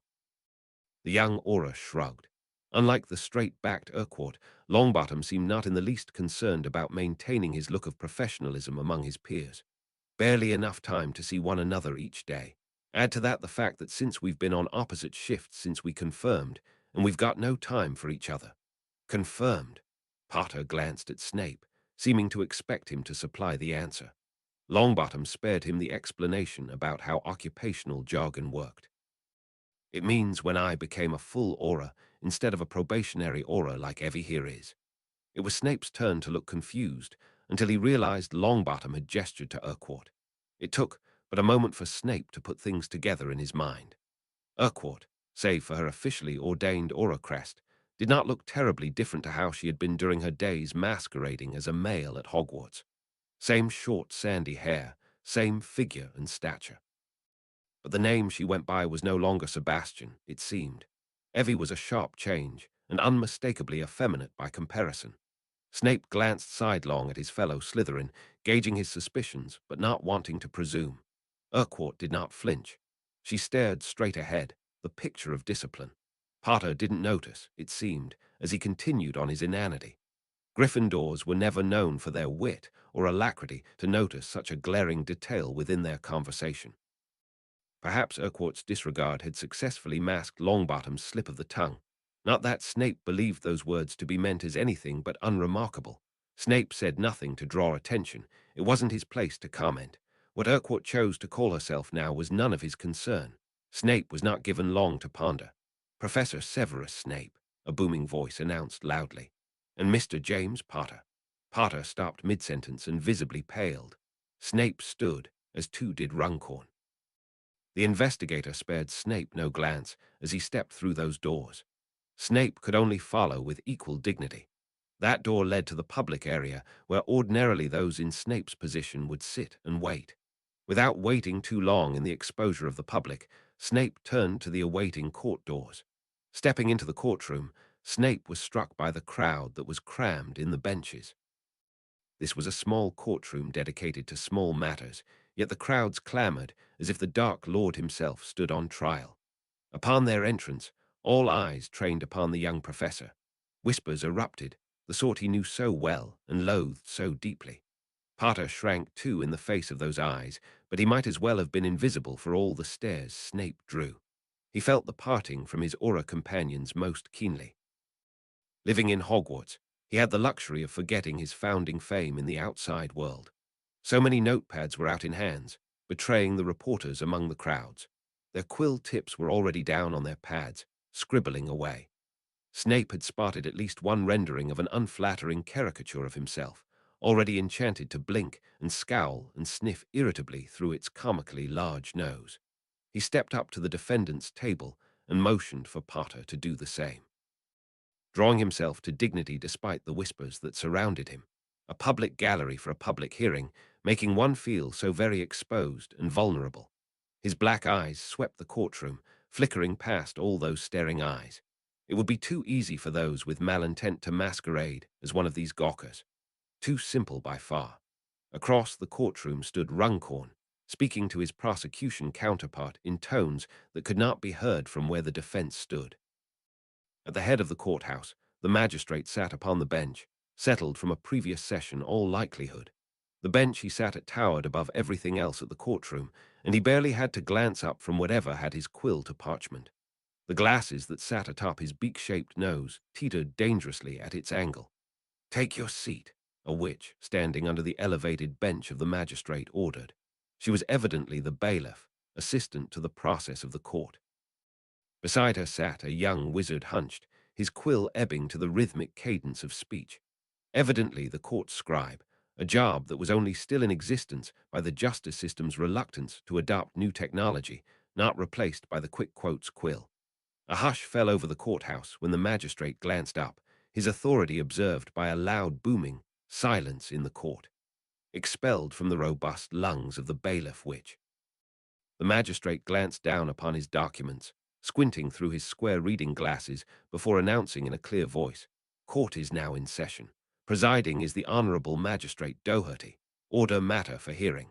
Across the courtroom, the prosecutor stood. "I, Rudolphus Maddock, appear in representation of the authority of the ministry. We charge Severus Snape and James Potter for one count of the unlawful hunting of a protected magical creature." He sat as soon as his piece was said. The magistrate peered down, his eyes magnified behind his thick oblong glasses. Snape felt himself scrutinized as if he were a rather unpleasant scraping from the cauldron depth. "How do you plead?" "Not guilty," Snape responded to a furious sound of scribbling of quill on parchment that arose from the gallery behind him. "Not guilty," agreed Potter, a rare occasion of solidarity. Snape was thankful the young man followed his instruction on court etiquette that Dumbledore had thankfully provided and kept himself from speaking out of turn. The magistrate appeared to deflate, as if he had heaved a silent but weary sigh. "Then we will proceed with the hearing." The prosecutor stood again, as if on cue. "Prosecution has prepared a brief that proves each element of the offense in question. We propose it to be tendered into evidence." Snape stood, having been clued to this matter by Albus Dumbledore. "I believe I am entitled to an objection." The magistrate directed his glare upon him. "And what are you objecting to, Professor Snape?" "I was never served a copy of the brief," Snape answered smoothly. "I believe I am entitled one 2 weeks before the hearing date." A hush fell over the already silenced court. The magistrate glared down at him, evidently at a loss for words. There was something to be said about the fairness and propriety of wizarding law. The body of the courts was run by and controlled in its entirety from within the ministry. Its prosecutors, lawmen, judges, and lawmakers came from ministry employ. This notion of getting a lawyer, as Lily had put it, was a muggle notion of legal practitioners independent of the system, mercenary their understanding of the law to those who could pay. Though this model made an awful lot of sense, it was not a wizarding concept, not least because all those given powers to practice law were directly controlled by the ministry. All those that understood the laws outside of it were either retirees, ex-ministry, or self-taught. When the ministry chose to charge someone, there was often little any could do to fight it save educating oneself in one's own defense, or perhaps knowing the magistrate well in a platonic or familial sense, as many of the well-connected pureblood families did. Snape could not claim innocence in that concept either, for how many could claim friendship with a judge as high as the current sitting chief warlock of Wisengamot himself? "I believe I am not incorrect in the assertion of my rights, for it is dictated in Section 3.6 of the local ministry court rules." Snape pressed again, his knowledge direct and clearly asserted. Though the law had never been a stage upon which Snape had duelled, Albus Dumbledore had in the course of his long and varied career. Though ultimately his chair within Wisengamot was won through political means from the fame and goodwill won by his defeat of Grindelwald, he did not enter that role without educating himself on the law he was serving. It did not take a long term of service for the man to distinguish himself as a fair and impartial purveyor of the law, and one not willing to bend to the ministries will to many an outrage and scandal. This experience turned to serve Severus, as were better to learn his legal defense than from an educator who sat in judgment within the wizarding high courts. A very quick and content-heavy lesson, but enough for Snape to learn the most common trappings of this game of imbalance. The sound of furious scribbling filled the courthouse as the magistrate conceded reluctantly, though only a single step. "Granted, a copy of the court documents should be provided, but I think you'll find, Professor Snape, that the 2-week service rule does not apply when the hearing is set for a week's time and granted priority time of the courts. Bailiff, provide the defense their copy of the brief." A wad of documents as thick as Snape's thumb was duplicated on the spot and levitated to Snape's table before being dropped upon it with a heavy thwack.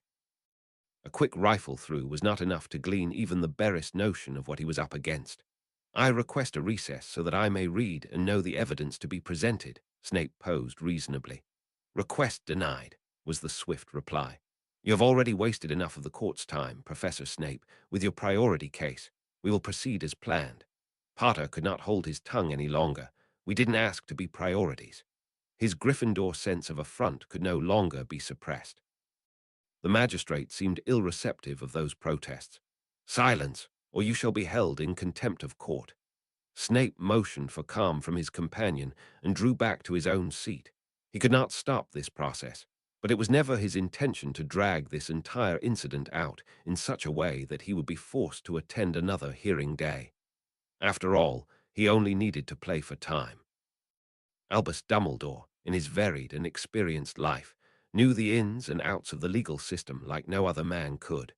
He was barred from standing in court beside an accused due to his status as a seeding member of Wisengamot.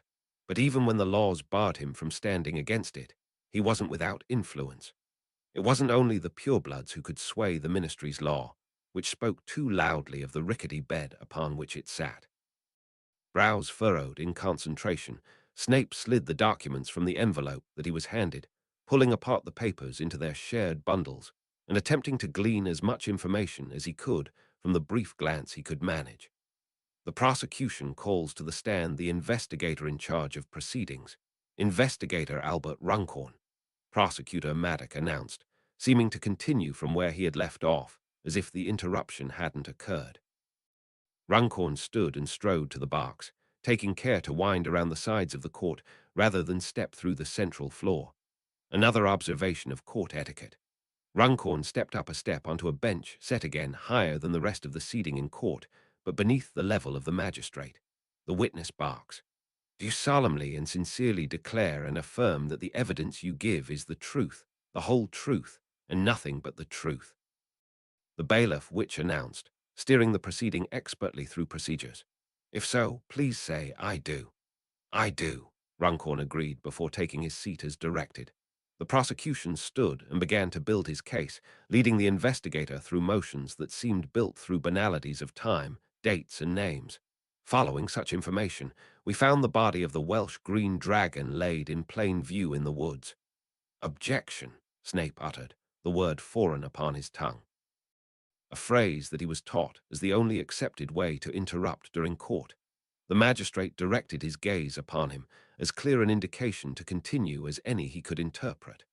I believe Investigator Runcorn has left a very important fact from his recount, namely, who it was that had informed him of where the body of the dragon lay. Dumbledore did, Professor Snape, Runcorn answered upon a nod from the magistrate. And he had me understand that you were the one that had gave him indication of such. I would prefer you word it in a way that did not make it sound like I had never intended to convey such information, Snape uttered silkily. That had indeed been the case, for Snape knew the body of the dragon could not be left in public where a muggle might stumble upon. The penalty for breaching the statute of secrecy was a far steeper price than anything poaching might garner. I can only convey it in the way I interpret it, Runcorn returned unprompted. You likely did not believe yourself able to conceal it. Enough of this, the magistrate barked as Snape made to retort. I will not have you speak out of turn, Professor Snape. Investigator Runcorn, continue. Snape sat down, conceding to the power of the court. There was no fairness to be had in a place where the judge, jury, and executioners all dined at the same table. Runcorn continued, as if the interruption never came. I observed the Welsh green dragon to have been missing its head. There had been copious amounts of blood staining the surrounding landscape. I observed signs of flame and scorch, marks upon the barks of the trees surrounding where the animal was found. The magizoologists took custody of the dragon's body, and I left to speak to the accused. Objection, Snape pressed again, this time actually spotting the issue within his documentation. And what of the head?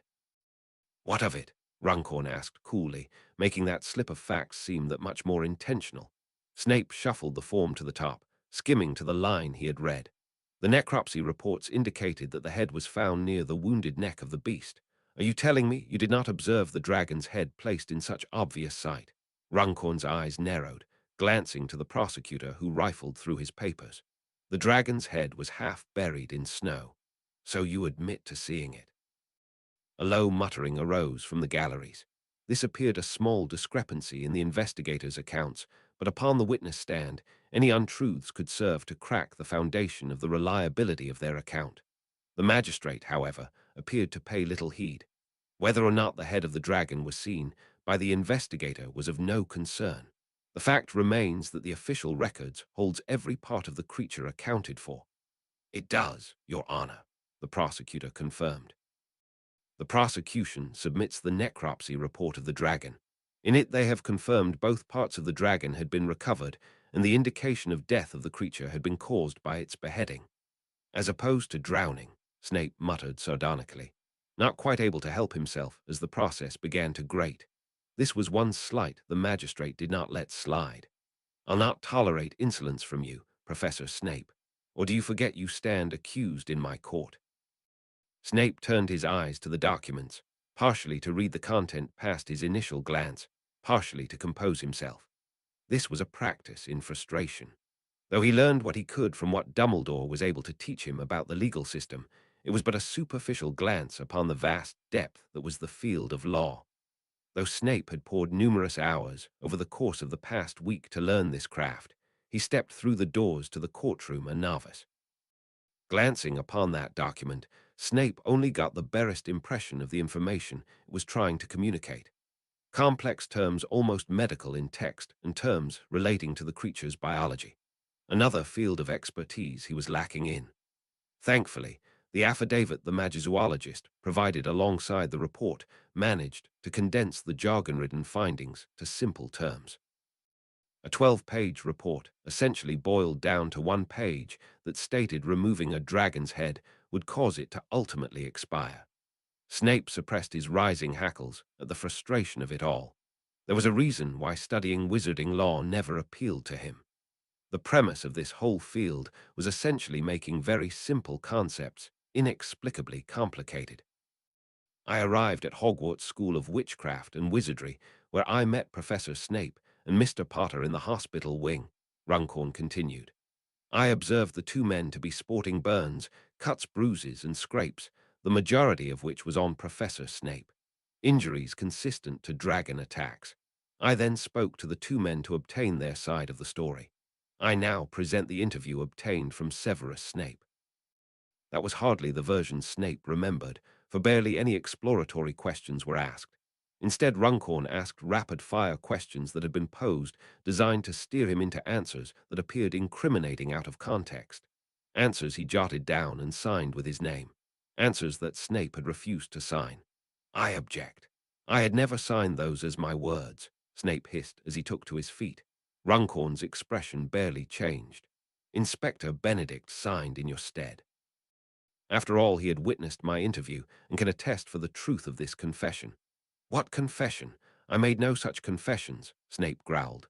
The magistrate's gaze fell upon him with dangerous steel. On what grounds are you challenging this evidence? That the version is falsified and created to purposefully misrepresent my words, Snape pursued, yet knew by one glance how futile his efforts were.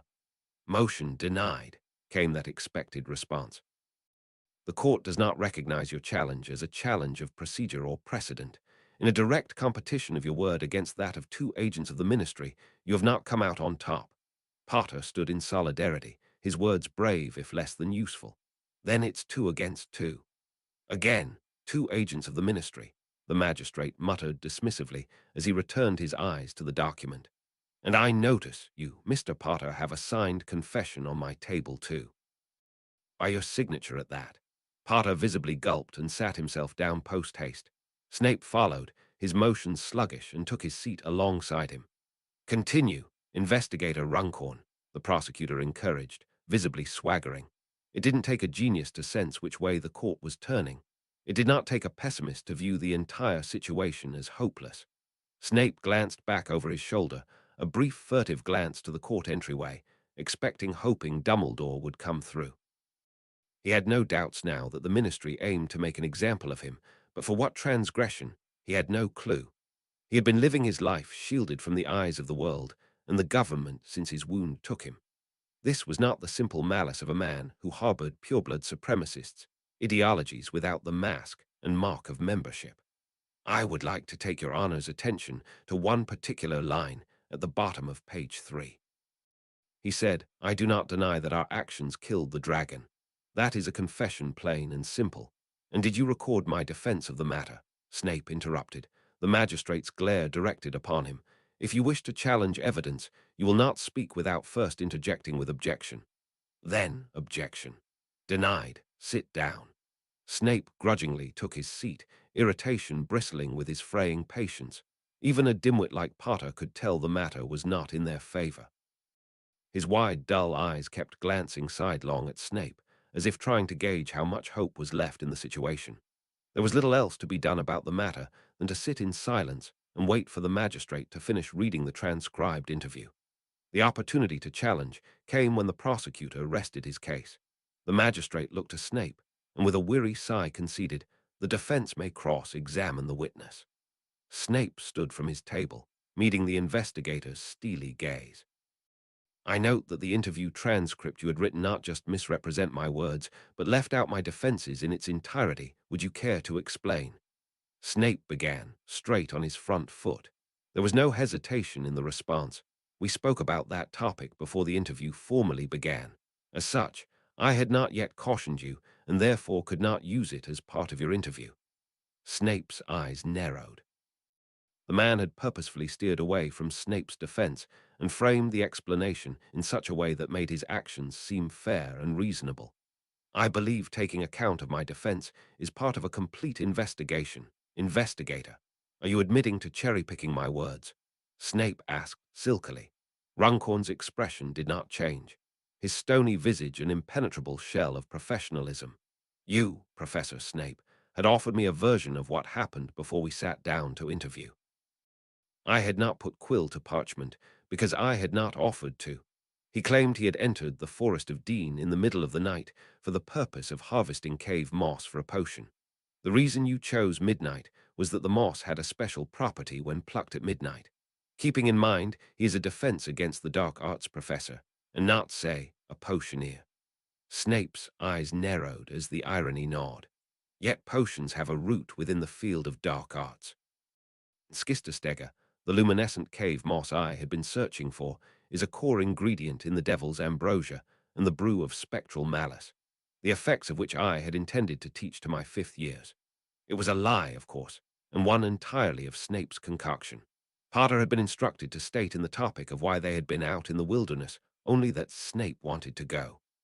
Thankfully, Snape's expertise in the topic made it simple to bluff his way by means of jargon smokescreen.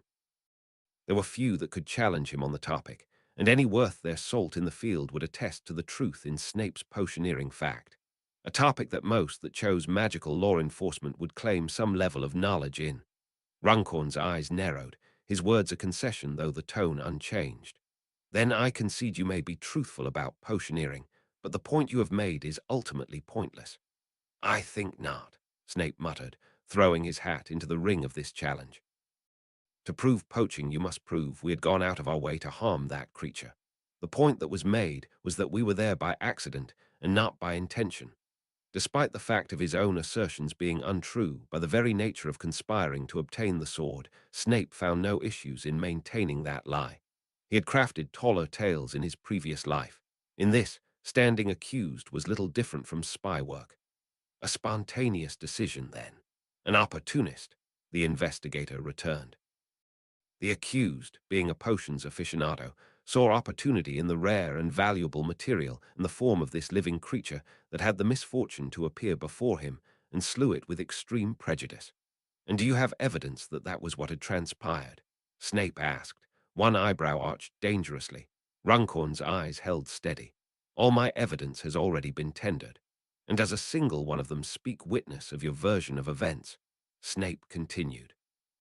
"Because I have one that speaks of my version, and you have already tendered it." Runcorn's eyes flitted away towards the prosecution's desk, the only sign of uncertainty he offered. Snape drew up the necropsy report, holding the ream of papers up with its title page facing outward. "You claim that I had killed the dragon for the rare materials that compose it. So please tell me, what part of it had I taken?" The investigator met his eyes. "The court has read it." "I want to hear it in your words, Investigator Runcorn." "Objection, Your Honor," the prosecutor interjected suddenly. "He's badgering the witness." The magistrate barely looked up, sustained. "You'll cease this line of questioning." Snape's black eyes flickered up to the magistrate.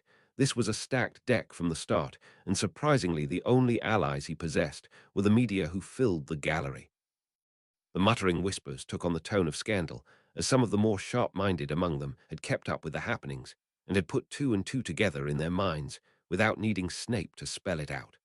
The necropsy presented in the beginning of the prosecution's case had already set out, with no uncertain terms, that the entirety of the dragon's body had been recovered. All parts of the dragon had been recovered. Snape met the eyes of Runcorn. You have no true proof of the charge of poaching. All the evidence you brought to the table speak just as true for killing the creature in self-defense. Truer, even. Name me one piece of your evidence that disproves my defense. Snape's black eyes held steady in challenge. Runcorn did not waver, nor did his words. Throughout the interview, the accused made no attempts to deny his involvement in the killing the dragon. Yet the accused would refuse to be as transparent about every other aspect of the creature's death. The accused had executed the creature by decapitation, not by spell, but by a physical object. A sword, as we gathered from Mr. Potter's words, that you would conceal the weapon and make no mention of it to investigators reek of guilt. Snape hesitated. He had made no mention of the sword of Gryffindor in his talk with the investigator and had schooled Potter to do the same, as much good as that did. Secrecy was needed, for this was the grand piece of their plan. He would not trade the ruination of their efforts for an easy not guilty verdict. That is for you to prove, Investigator Runcorn, and not for me to speculate, Snape uttered, playing the game of the courts with all the tenuous grasp of the rules he could muster. Oh, I have, Mr. Snape. The cause of death is clear. The co-conspirator, Mr. Potter, had admitted to killing the dragon with a sword. But how the sword came to be, and how the sword had been secreted away, he caught himself before making further admissions. Professor Snape, on the other hand, made no mention of this sword. Those cold eyes did not waver from Snape's. Secrecy is indicative of guilt, wouldn't you say, Professor Snape? I'd say speculation has no place in the court of magical law, Snape growled. But the court was not to honor the tenets of impartiality or fairness this day. I'll thank you not to tell me how to run my court, Professor Snape, the magistrate reprimanded, his malice seeming only pointed squarely at the defense. And if you have no further questions, Professor Snape, I believe we can move on to the judgment. You may take your leave, Investigator Runcorn. Runcorn stood from his seat and stepped off the witness stand and strode back to where his prosecutor sat. Snape glared up incredulously. You have not given me the chance to make my case. Then please, tender what you have when you feel that you have finished questioning the investigator, the magistrate offered. The weapon, for one, if you may. Muttering sounded from the galleries behind Snape as he stood in silence, glaring up to the magistrate's stand in defiance. He had nothing to tender, nothing more to say. In a fair court, he had more than upset the scale for burden of proof, yet he could not help but sense the weight stacked against him. Then I do believe the defense will wish to move on to their case, called out Dumbledore's voice, as the creak of the doors announced his presence. Snape turned, feeling immense relief as that awaited salvation strode down through the gallery and up to the bar. You are not permitted to speak on behalf of the defense, Dumbledore, the magistrate warned. As a sitting warlock upon the bench of Wisengamot, it is entirely improper to defend an accused who may very well appear before you as an appellant. One might think jurisdictive overreach indicative of corruption. Dumbledore merely smiled his unburdened smile. Oh, I am well aware of my responsibilities. My purpose here is not to derail the course of justice. I am here to convey to the defense the evidence they had wished to tender. Snape's eyes widened in incredulity as Dumbledore produced from the folds of his cloak the ruby-encrusted silver sword. Aggressive whispers arose from the galleries, at first uncertain, then aggressively speculative. This is the sword of Gryffindor, Dumbledore confirmed, his tone so light he might as well have been commenting on the weather. Gasps drew from the gallery, the clamour of voices arose, no longer confined to just whispers, scribbling quill tips sounded from every direction. Even the mask of blank indifference slipped from Runcorn's face, his eyes wide with shock and outrage. The magistrate, too, seeming for the first time inclined to pay any attention to the defense. Preposterous. You invoke a myth as evidence. The magistrate asked, seeming outraged at the mere suggestion. It is no myth, Dumbledore replied, holding the sword upwards to display the flat of the blade. Behold this inscription, Godric Gryffindor, a name that is associated most closely with that blade of his namesake, the rubies encrusted upon its hilt. He turned the artifact, displaying the egg-sized gem to his clamoring audience. And of course, he brought it sweeping it down in a sudden burst of fierce flame, eliciting yelps of surprise from all who sat in attendance.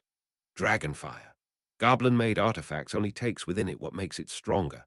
A dragon had much gifts to give. He set down the sword upon the defense counsel's desk, its red-hot blade cooling rapidly back to its steady silver. Snape could see in the eyes of all those watching there was little doubt that this blade was what it was claimed to be. And I'm certain everyone who had hailed from the noble house of Gryffindor knows the legend of this blade, of how it was lost to time, but will one day answer the call of a true Gryffindor in his greatest time of need.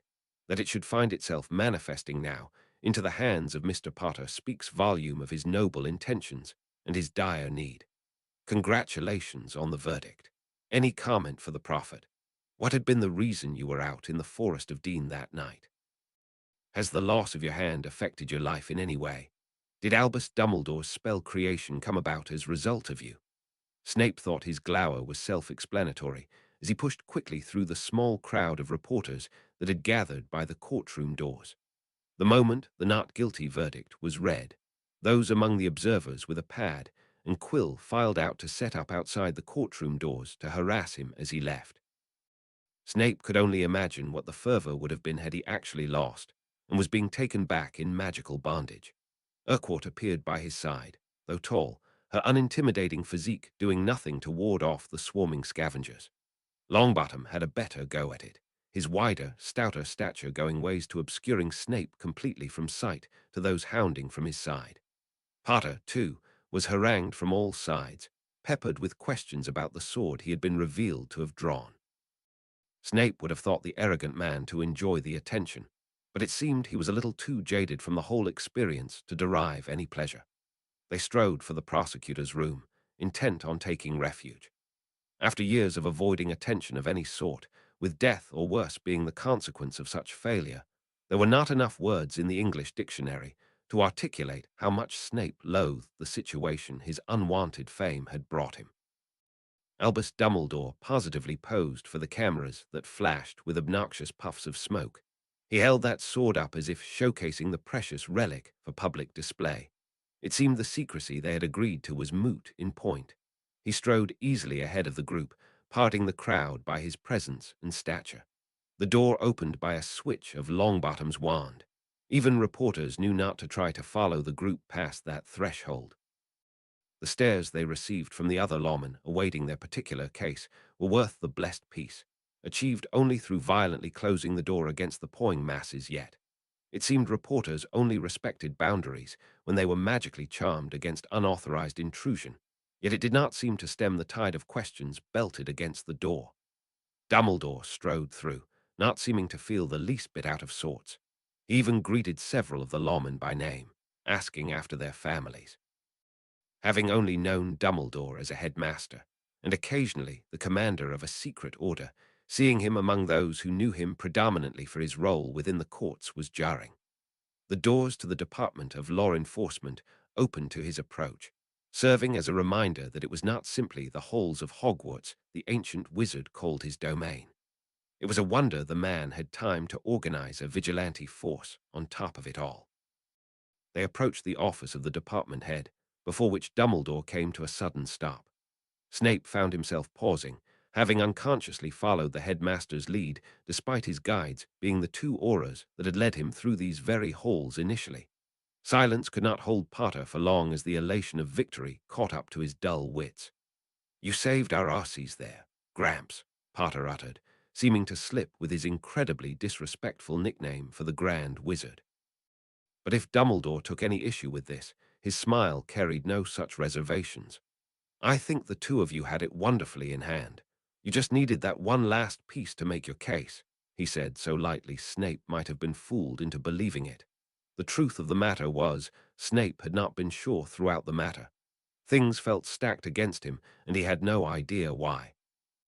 There was no overarching plot against his life, and apart from Runcorn, the players involved were not those he would take for members of a Death Eater conspiracy. So why was the matter stacked against him so? This was a conversation most easily had with one with an inside view on the matter. His spy-trained mind turned knowingly to Urquhart. There was more to be gained in nurturing this bond than mere friendship alone. "When do you have time to spare, Urquhart?" "I would rather like to catch up and converse, perhaps over tea. Snape offered smoothly as he drew level with his friend. Urquhart glanced sidelong at him. Her expression appeared cool, but her eyebrows were raised a fraction as if suppressing surprise. "Well, work ends for me at 7 tonight. I can find time to meet then, if you would like. Of course, it'd be a maverick tea shop to be open past sundown." Snape was not one to be dissuaded from opportunity. "I am open to suggestions." "Hub, then," Urquhart elected too quickly.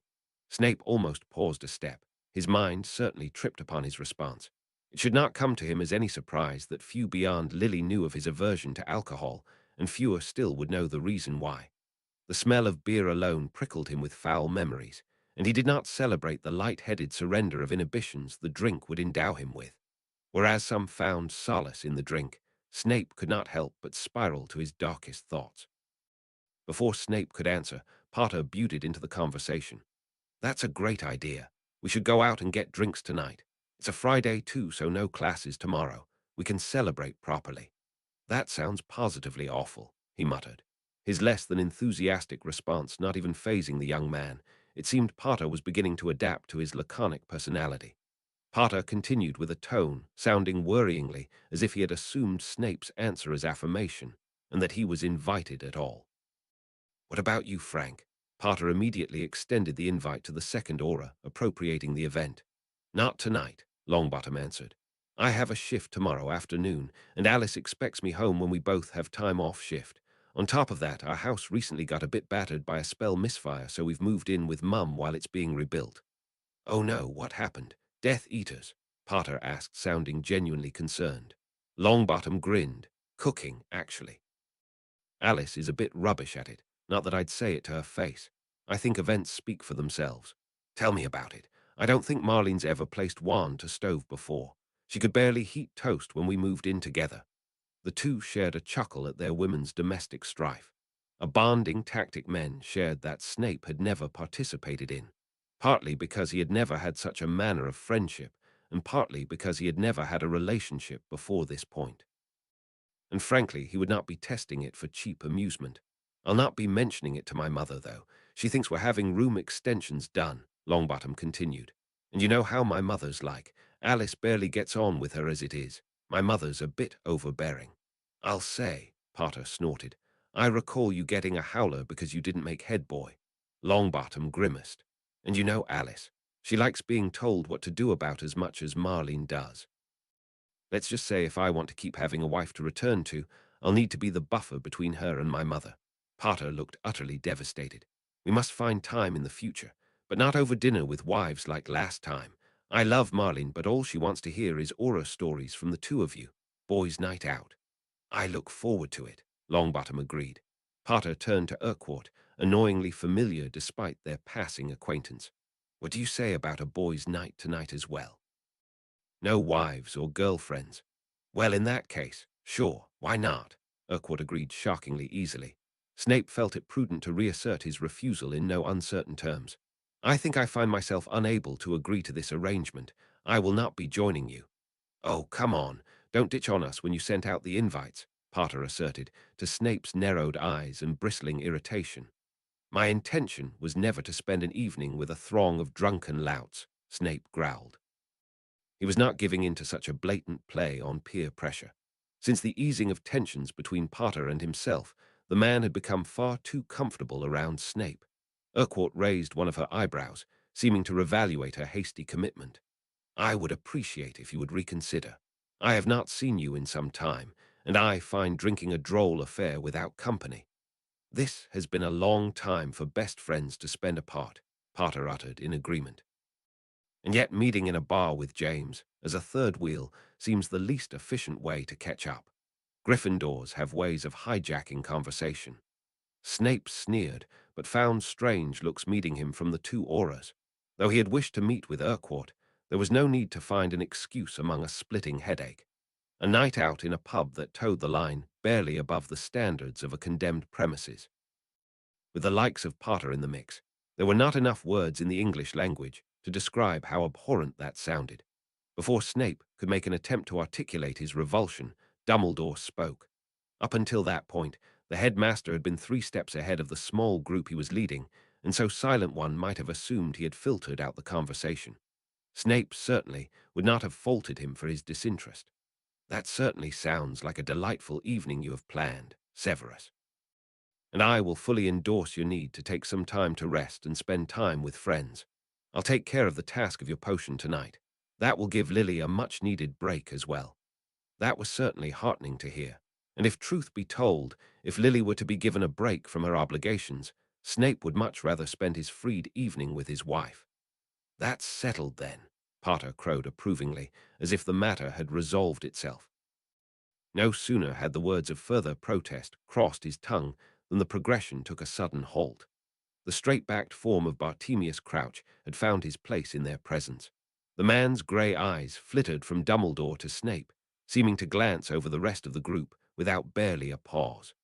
The courts have rendered their fair judgment this day, Mr. Snape. I hope you find the swiftness in the manner we concluded the matter to satisfy any inconveniences caused. Snape knew when to graciously accept the peace offered despite the evident, though likely accidental misuse of his title. I appreciate the consideration. It was more than he could have expected, honestly. And allow me to say, your son is doing well at school. He is one of my brightest pupils this year, and I expect him to graduate with honors. Crouch's expression did not change in the least. While I appreciate that you yourself are a prodigy among your peers, you are yet too young and inexperienced to count those peers among professors. The old mask Snape wore fell back in place as he contained a flash of indignant anger. I'll appreciate if you not treat my son as your pet project and fill his head full of dreams and nonsense. I consider those ambitions, Snape said, his indignation betrayed by his silky tone. And ambition is considered a quality among Slytherins. Crouch appeared unmoved. Yet Bartemius Jr. is in Ravenclaw. He turned to the Aurors, who both appeared to draw up straighter under the scrutiny of their head. See to it that our guests are escorted safely back to their destination. You have permission to use the Aura's disapparition floor to transport them. Yes, sir, the two unanimously answered. The cold man finally turned his attention to Dumbledore, who spoke not a word, yet the second of silence that elapsed when blue eyes met grey spoke volumes. We will speak in my office, Crouch finally said in a conceding tone, and strode away, not even glancing back to see if Dumbledore followed. The headmaster appeared in no rush, glanced back with a soft smile unladen with the conspiracy he carried. May you have an enjoyable evening, he said, before following behind the disappearing robe tails of Bartemius Crouch, with his long, effortless strides. Chapter 87. The Failure of Perception. Chapter text. There were few things in life Lily thought she'd live to see that were less likely than Severus willingly dedicating time out of his day to attend a social function, much less one hosted by James. That it was to be held at a bar was the icing on the proverbial cake. What was the Muggle idiom? Pigs had found flight. There'll be beer, company, and some snacks, so don't fill up. James continued enthusiastically at the dinner table, directing the conversation across Lily towards Save. More unusual still, Save answered without a strict denying of circumstance. If you insist on Hog's Head, I'll not chance any of it. Lily glanced between the two, not quite willing to believe her ears. This was a highly irregular situation Lily had never found herself in before, having James and Save making plans without her. You two better not be off slaying dragons again, Lily interjected, half in jest. Oh no. We're going out on the town, James said, as if taking her concerns very seriously. And yet I much prefer the dragon, Save muttered. Lily grinned at Save's familiar grumblings. She honestly did not know what to make of this most unusual scenario, so it was oddly comforting to hear her husband's so familiar reluctance. Her suspicions were raised even before she tested the waters with her question. Well, do I get an invite? She was honestly joking. Once upon a time, she would have insisted on getting together with her girlfriends and doing the same, but she had since found reluctance in braving the outside world. Even her birthday had passed in this relative isolation, finding company in only Severus, where once she would have had a throng of friends to celebrate with. Now, she carried a secret far greater than herself, and a knowledge that her ability to contain it rested on her tenuous grasp of occlumency. She knew part of the deal of being let in on the project she worked on with Dumbledore was to stay within the protected walls of Hogwarts. Had she not been specifically instructed to stay hidden within Hogwarts, she likely would have erred on the side of caution regardless, especially since her brush with death and despair. Trauma was a foe that lingered long after the threat had gone. It made her appreciate all that Save had endured all the more, and worry all the more for the dangers everyone else was determined to endure. James grimaced, seeming to exchange glances with Save in a manner that allayed no suspicions. Save scowled as if somewhat abashed. I wasn't the one to mandate the no spouses rule. Right, and Marlene understands, said James quickly. Lily arched a brow. Oh, she did she? The same Marlene that managed to just about drink your wedding dry said a night out at the pubs wasn't for her. I know. Odd, right. James said with an air of innocence that held about as much water as a perforated pail. And in the same vein, Save had decided he wanted to hit a pub, because if there's one thing I know Save loves, it's to drink in bars with his arch-nemesis, Lily said in a voice dripping with sarcasm. James grimaced. Oh, we're on far better terms. Barely, Save muttered, which for him was more or less an agreement. And honestly, what better excuse to go to the pub than a not guilty verdict? Lily started. Court was today, she glared at her husband. And when were you going to tell me? I had told you the moment I knew of it, Save answered with a frown. Oh, Lily muttered, feeling a little abashed. Well, that was a week ago. I could have used a reminder. It was a strange feeling Lily was working through. Elation at Severus and James finding common ground and a strange dejection for being left out. Though she had come to terms with the idea that there were parts of Severus, life that ran without her presence, his social life was seldom one. That he would willingly choose to go out and socialize without her dragging him kicking and screaming was honestly such an unexpected concept that she couldn't even begin to wrap her head around it. Of course, this was all well tinted by a healthy dose of disbelief. It all made for a confusing swirl of thoughts to work through, which translated to her mangling of her steak and kidney pie. Severus appeared to notice her poking apart her poor pastry and took pity on her. Believe me, I would not have come had it not been for extraordinary circumstance. Oh, what's that? Lily asked, perking up in her seat. James helpfully supplied the answer. We got his old house buddy Urquhart coming alone. He's an honest-to-goodness aura now, did you know that? No, I did not. Lily exclaimed, delighted, with a clap of her hands. It all made a lot more sense. I had things I wished to speak with him on, Save insisted after he swallowed his bite. A cottage pie tonight, slightly heavier than his usual choices for dinner. He was planning on staying out late, it seemed. He was fooling no one. That saved talk, for he misses his friend greatly and would like to catch up, Lily supplied to James, who nodded knowingly. Severus grimaced into his sip of tomato soup.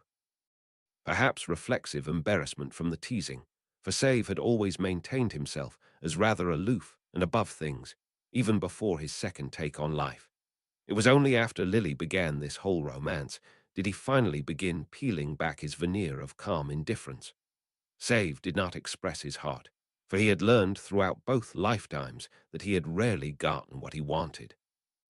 He rarely expressed his excitement, for a part of him would always expect things to not go the way he wanted them to. He wore this indifference like an armor, shrugging off his disappointments as much for his own benefit as for others. Go out and have fun, Save, Lily implored. It occurred to her that it might be his first taste of a classic British night out with friends.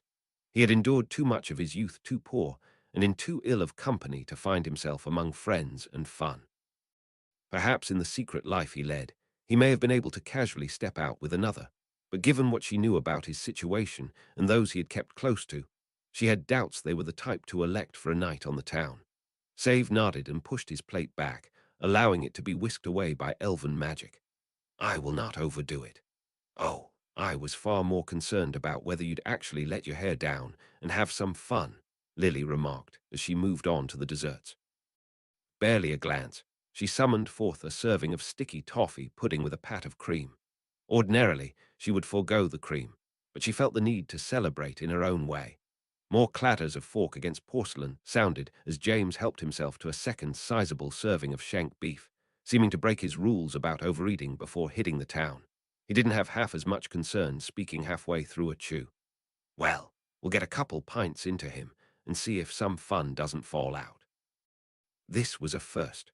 All homework was marked and up to date, and she had no pressing obligations for the night. A house elf had popped in with a missive part way through her productive afternoon, informing her that the headmaster was to be unavailable for the night. Had she known, she might have had something a little more planned than a book by the fireside. Not that her plans would have involved much since the advent of the war and her own crux to bear for the world. Even had times been ordinary, she would have struggled to put together an event. Of her friends, only Marlene was readily available. Mary was always off to goodness knows where, moonlighting as whatever work took her fancy. She didn't exactly have set hours of availability. The same went for Susan, whose job by default was not a normal 9-to-5 job. Pandora was engrossed with her higher studies. Having been working towards the same charms masterclass certification Lily had once hoped to achieve, and it was doubtful that she had time to spend outside of her books, or any inclination, if Lily were to be all honest. She had framed her night around sitting cozily before a roaring fire, trying her best to focus on the tome she had picked from Albus' library, a hefty tome titled Artifacts of the Macabre and the Magics that Tame It. It was a toothsome tome of yellowing text, impossibly preserved from centuries past, boasting language similarly dated in spelling and grammar from a time before standardized English. She was reading a very technical article on the topic of curse-breaking of ancient artifacts that felt scribed by hands that practiced the very art. Not the usual affair Lily would ordinarily indulge in, but one very relevant to her current endeavors. But having lived the past few weeks hurtling at 1,000 miles an hour, to find sudden pause for herself was all her active imagination needed to conspire to berate her. Finding herself unable to shake that intrusive feeling that she was not using her time constructively. That was how she ended up sitting alone in the workroom, toiling over tasks she and the headmaster had shared. Taking to task for time she felt could no longer be spent at a leisurely pace, what with the fate of the world literally resting upon the success of their work. She held in her hands those perfectly round pebbles that held upon the flat tops a number. The enchantments she and the headmaster weaved had been embedded into these little perfectly round, flat pebbles, the inked number a representation of their magical incarnation. Since the finding of the sword, the headmaster had begun the testing of the stones upon the blade, hundreds created in anticipation. She had been so hopeful at first, but with each stone that passed across the magical weapon, that hope waned and strained.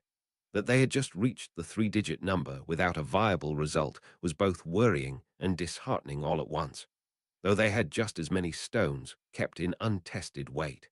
The magical experimentations had been complex. Spellcrafting had been a topic Lily touched upon in her reading but seldom practiced. If she were to be all honest, she barely understood the complexities of what was needed to craft a spell.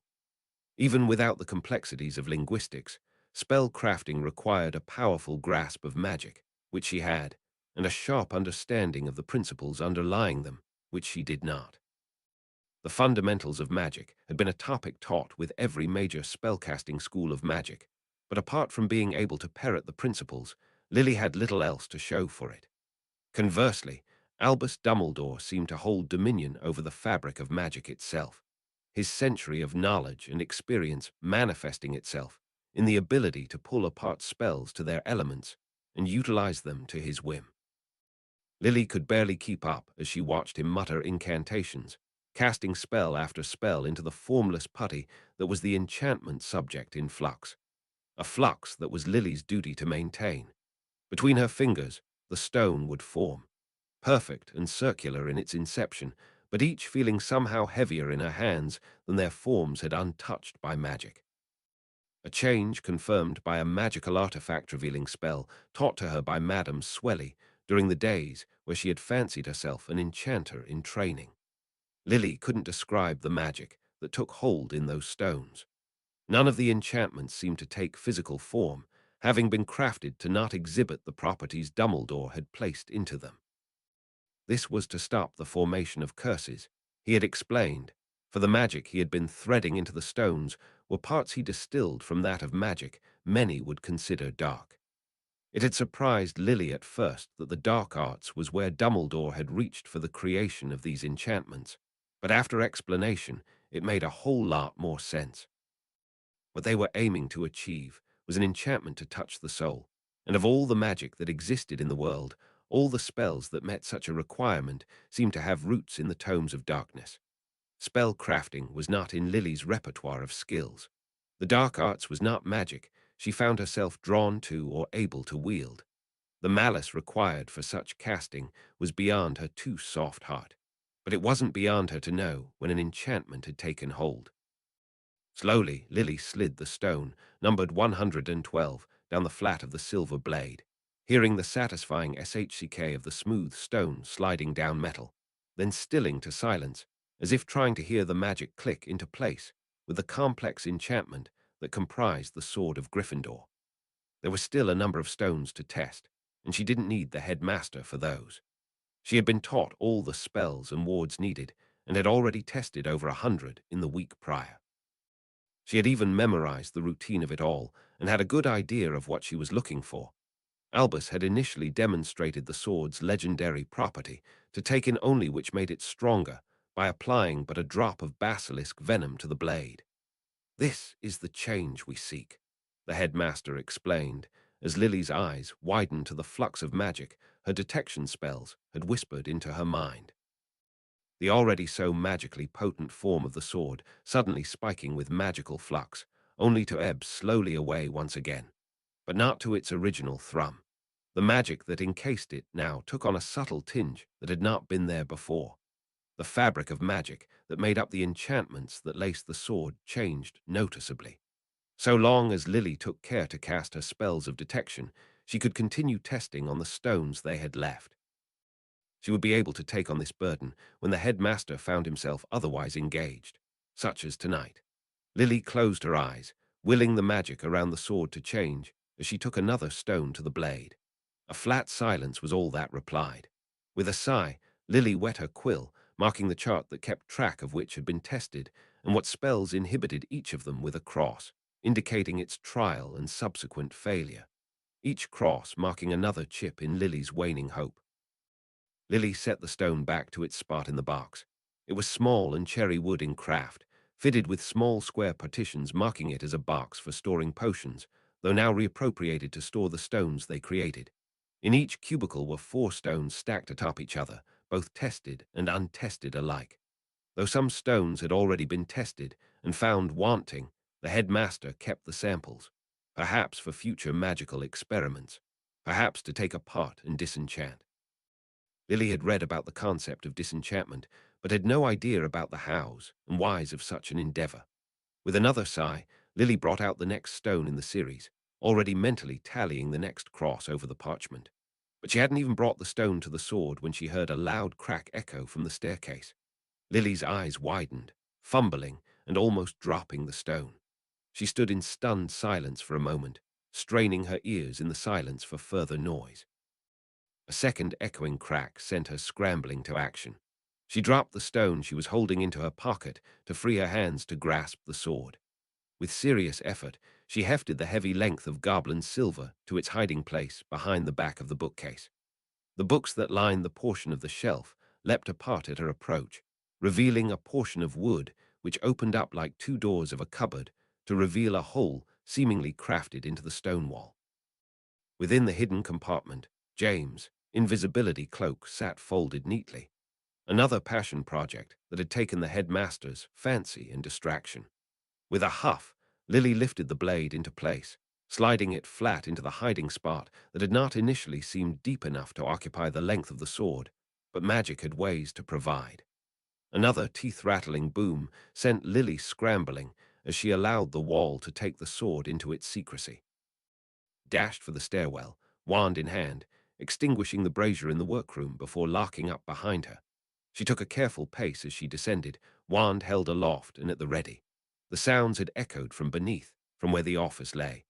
Lily stepped slowly as she took her final step, rounding the corner to the office proper, only to stop upon a scene of multicolored feathers and green slime covering the surface of the room, the clash of colors hurting Lily's eyes. Her first thought had been Peeves. As her wand hand dropped in exasperation. Only a poltergeist could create scenes of such pointless destruction. With almost an air of relief, Lily picked her way across the slimed office, blowing away a jewel blue feather that had floated down towards her. It seemed the catastrophe of slime and feathers had even reached the ceiling. What on earth happened here? Lily asked aghast, finding all the portraits of headmasters empty save one. Headmaster Black sat in his usual seat, appearing to wipe away the goop that had somehow made into his portrait and had splattered across his painted robes. "Professor, what happened?" Lily beseeched, honestly expecting a tirade about the lunacy of that damned poltergeist. Instead, the painted professor fixed her with a scathing stare. "My loyalty may be to my school first, but to my house second. I'll not be telling anyone anything, certainly not someone like you." Of all the portraits to remain, it had to be this hardline pureblood supporter. Lily barely got on with any of the portraits, most having harbored this type of anti-Muggle sentiment throughout history, but none embraced it as barefacedly as Phineas Nigellus Black did. Ironic that he was a Slytherin. "Well, as a staff of school and a custodian of the school's discipline, I must implore you to tell me what happened," Lily beseeched, staring wide-eyed about at this ridiculous mess. It was like someone set off a slime bomb from the ceiling into the central space of the office, then blasted the area in feathers to further drive in the point. "Nothing's happened," Headmaster Black urged, to Lily's snorting disbelief. "And I get the custodian if I were you. Before Dumbledore arrives at that, with your uninvited presence, why, he would think you set off his security wards." Lily's eyes widened at that, pausing mid-step. Security wards. For a man with such secrets, Dumbledore certainly kept his security to a minimum. To his office proper at least.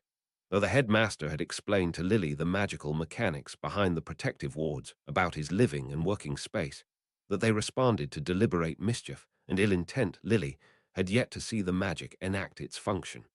It was only then did she pick out the patchy spots on the ground by the phoenix perch, as if something had obstructed the splatter. Fox had taken to the skies earlier that night by ways of an open window, not long after Lily had greeted the bird upon her own visit. Goosebumps prickled Lily's flesh as she picked her way around the table, noticing the chair ordinarily tucked politely into the desk lay upturned on its side. The slime that coated it had splattered the cushioned seat, and not the back of the chair, which was presented towards where the mess had rained down from.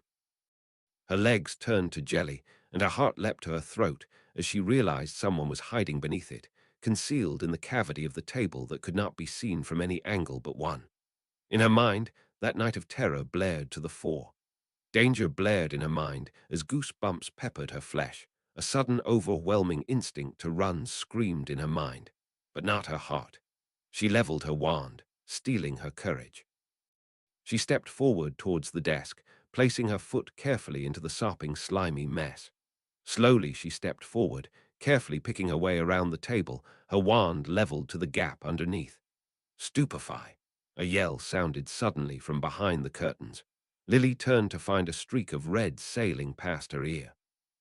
Wide-eyed and surprised, Lily flung a silent spell right back, knocking the wand from the boy's hand as he wrestled off the curtains from his robes, already made sticky with slime and garnished with feathers.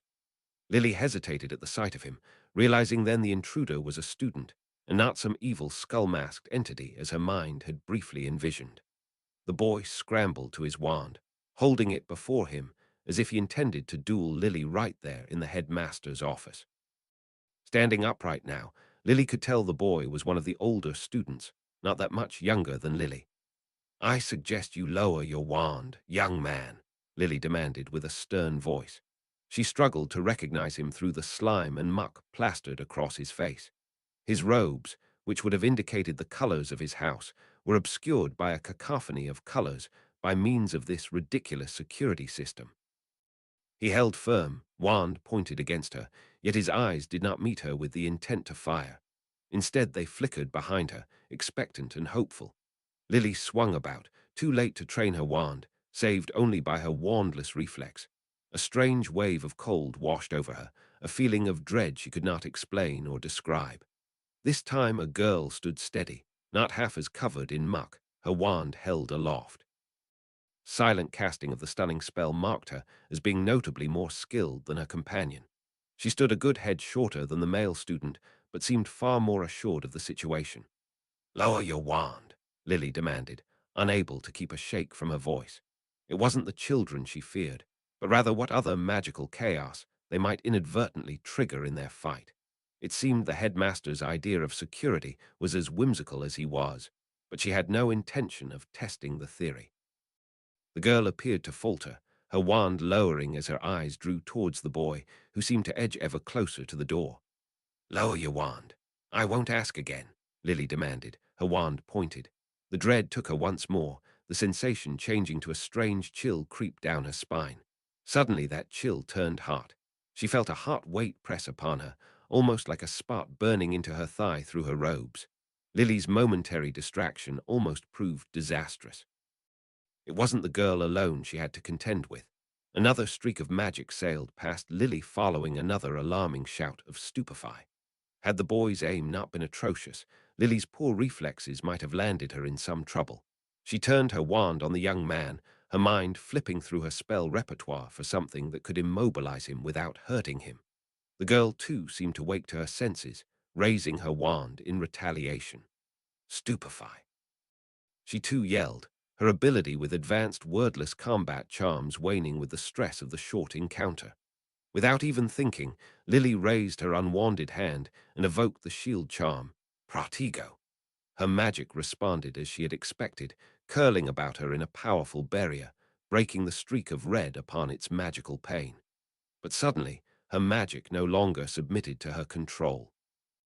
A flux ebbed from that moment, seeming to twist wildly in her invocation as if trying to flee her grasp.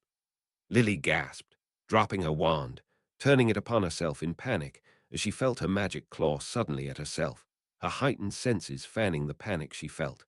Her natural command of her wandless magic faltered as its nature turned, but her worries turned short-lived as another bolt of red streaked towards her. Her limbs felt like treacle as she moved to defend herself, and her magic a river unbound. But whether or not that shield had taken form, Lily did not know, for darkness creeped across her vision, and with it her consciousness fled, and with it a sensation of falling through a cold void. It occurred to Snape how absurd the whole night had been. He had found himself sitting at a barely wiped table in the midst of a dimly lit and dilapidated pub, sipping from a glass of elderflower wine that was aged well past what was reasonable. The scene they had chosen was not much better. Hog's Head was so run down, and derelict Snape could barely stomach it for his brief attendance at order meetings, much less actually consume anything the place had to offer.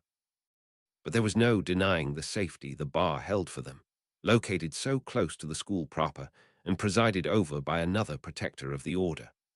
There was no place in public a hunted man like Snape would have willingly placed himself except under the protection of a known collaborator. It had been all too much to hope for that Potter would have the sense to not invite his marauders, forcing Snape to endure almost half an hour of banality and borderline hostile banter before Urquhart would finally arrive, tardy and apologetic. The excuse given for the late arrival was unexpected overtime. A concept Potter found little empathy for, as his unburdened position as assistant rarely called for him to do any actual work, and his unemployed friends fared even worse. Snape sipped his drink in sullen silence as Urquhart humored the Gryffindors in conversation. Snape doubted any amount of alcohol could render the entire quartet of Gryffindors bearable, and they honestly gave the concept a rigorous testing. The small amount of drink Snape had could do little to push this mistake of a night along quicker to its inevitable conclusion. The stale ale served at the Hogshead Inn could not be more repulsive to his senses. The wine he opted for was little better, tasting like it could be sold as vinegar with little confusion. For the most part, Urquhart had been well-humored, even exchanging caustic jibes with the Gryffindor quartet and engaging them in their driveling conversations. She seemed to get on with the four in a way that honestly grated on Snape. "Call me James," the obnoxious Potter offered in the same overly friendly manner that he had been approaching Snape within recent times. "Sebastian," Urquhart agreed, offering her glass in toast. Black beat his best friend to the punch and raised his glass to the one the young Auror offered. "Sebastian it is." It was presumptive to assume the invitation extended to all seated around the table, but Urquhart seemed not the least bothered by such initiative, seeming almost pleased. "What's being an aura like, Sebastian?" Pettigrew asked, eagerly joining in on the open offer. 80% paperwork, Urquhart answered, causing the gathered marauders to deflate. It seemed the minutiae of the fabled profession was not quite the heroics the Gryffindors had in mind. Not that any of the quartet possessed the grades to even consider the career. Snape sat in relative silence through this odd evening of his own initiation, wondering why he was still there, sipping on sour wine and whiling his time away at this in that barely saw a scourging charm in its lifetime. The enquiries he had wished to start with the young Aura lay untouched at the wayside, waylaid by a concession given to the company he was willing to keep. There was once a time when Snape would have never considered a concession of any sort involving even a single one of the marauders, much less all four at once. A hatred that once consumed him, now not but a moderate lump of irritation that gnawed at him as would a homework not turned in. A change so profound it honestly baffled and vexed Snape in equal parts. The terrible memories he associated with the marauders burned hotly within his mind still, but the vitriol he held for the men no longer consumed him. He had forgiven James Potter. That was the start of it all. He did not know when it happened, or how, but he found it in himself to bury the animosity between them. How that translated to a truce between himself and the rest of the marauders was one for the ages. Each had aggrieved him in their own way, unforgivable in their own right. But ultimately, it had been their association with Potter at the core of it all. The reason that animosity had been started in the first place. The reason Snape could not let go even after all these years and death itself, after years of experiencing far worse horrors in his life. For the sake of the war, he had broken bread around the table with far worse than the marauders. Moving on, as Lily would call it, was something Snape had never been good with, or forgiveness, for that matter.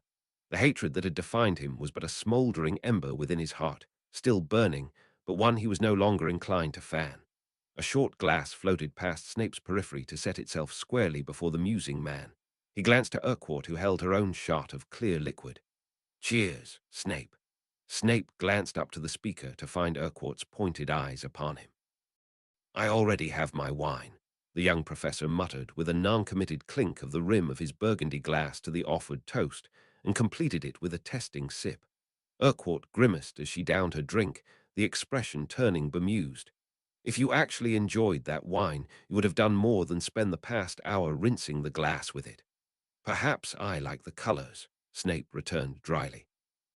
"Well, I can't fault the wisdom in restraint," Urquhart remarked, gesturing to Pettigrew, who lolled in his seat, passed out completely. Glancing around the table, Snape felt a trickle of relief the evening might be trickling to a close. Potter was visibly inebriated, still trying to match drinks with the far more drink-tolerant Black.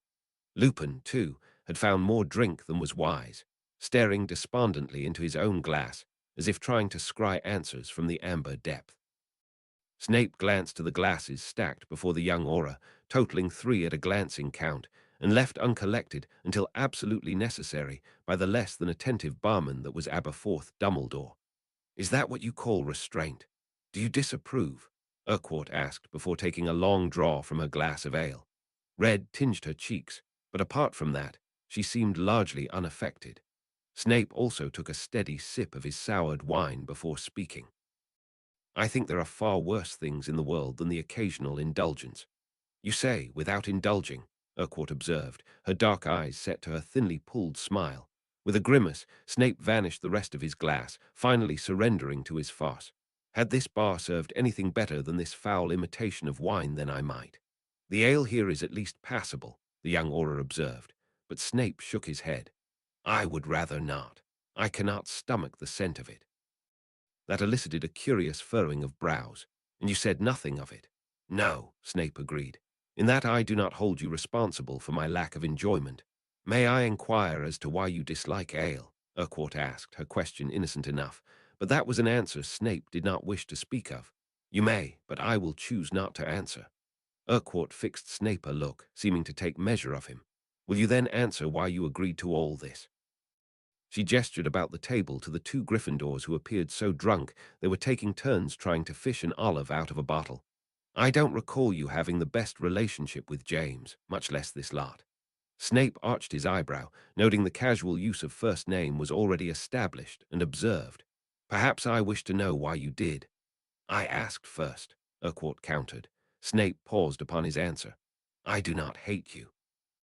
Laughter rang out from Urquhart's lips, drawing the attention and eyes of all those yet to find the wooden top of the table against their head. Nor are you, Snape. A beat of silence lapsed as Urquhart seemed to sober.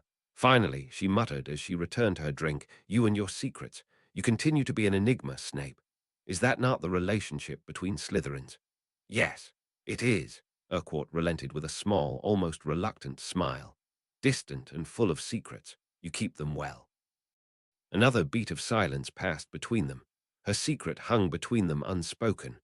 That one pretense she continued to uphold among the attending parties this day, despite the evidence of her work life rendering the point moot. Mine was not so well kept, she offered softly, broaching upon Snape's thoughts. It was not me that betrayed it, Snape assured her as he glanced down the table, observing the pointless inebriation their company painted themselves into, but being wise enough to not trust the listening ears of revelers. Perhaps he needn't have bothered, seeing that 3/4 of the troop, the ones that were still conscious, had vacated their seats for the event of Potter's unceremonious retching at a distant chamber pot, likely left very thoughtfully for the very event. Urquhart too glanced back from the sight, reassured by the privacy, but clever enough to still be cautious. Identity records, family connections, working in the office of some of the greatest investigative minds our ministry could employ. I wasn't going to be able to keep things tidy for long. Gesturing for Aberforth's attention, Urquhart set down 12 nuts in exchange for another glass of beer. Snape watched despondently as the barman obliged, filling a schooner and levitated it to the table where she caught it and took a large gulp of her drink. But I knew going in, Urquhart continued, a little muted. I knew any job with the ministry would result well. There was never going to be any other job. She took another slow draw of drink with Snape, only able to watch on in silence. I chose the auras. I have no regrets about that. Everyone gives up a little bit of themselves when they choose to serve the law. I'll wear any uniform they give me. Wear any mask? Snape asked, finally finding his voice. Urquhart smirked in a manner almost bemused. Death Eater analogy. I've heard that one before, especially since Barty's won us the right to use the unforgivables. So the war had begun in true for the ministry.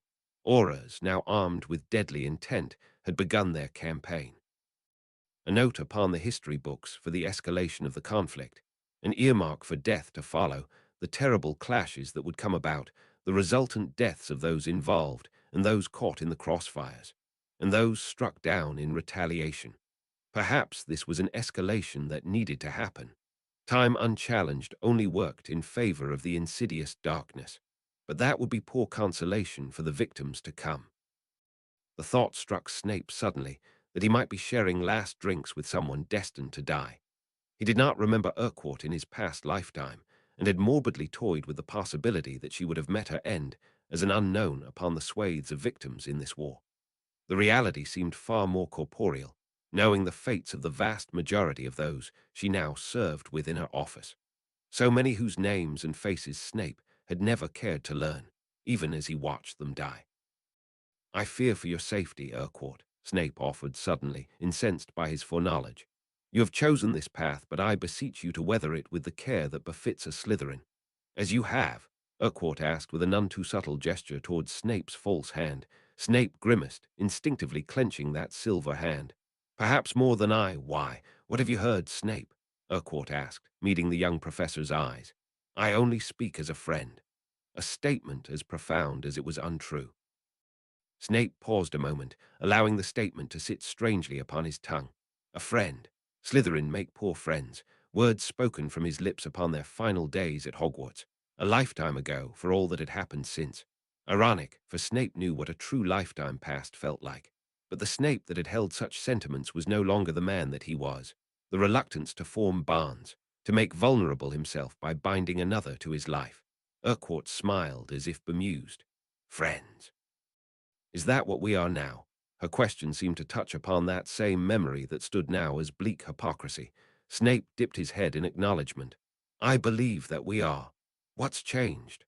Urquhart asked, skepticism upon her voice. I have, was Snape's laconic answer, and the truest statement he had given this evening. The first Slytherin to take his side come the changing of the creed, and one who never wavered since. One that had treated Snape with respect, and not asked for a single thing in return, save one. My father was an alcoholic. Snape offered suddenly, and without prompt before pausing, his glower a mask for the awkwardness of his words.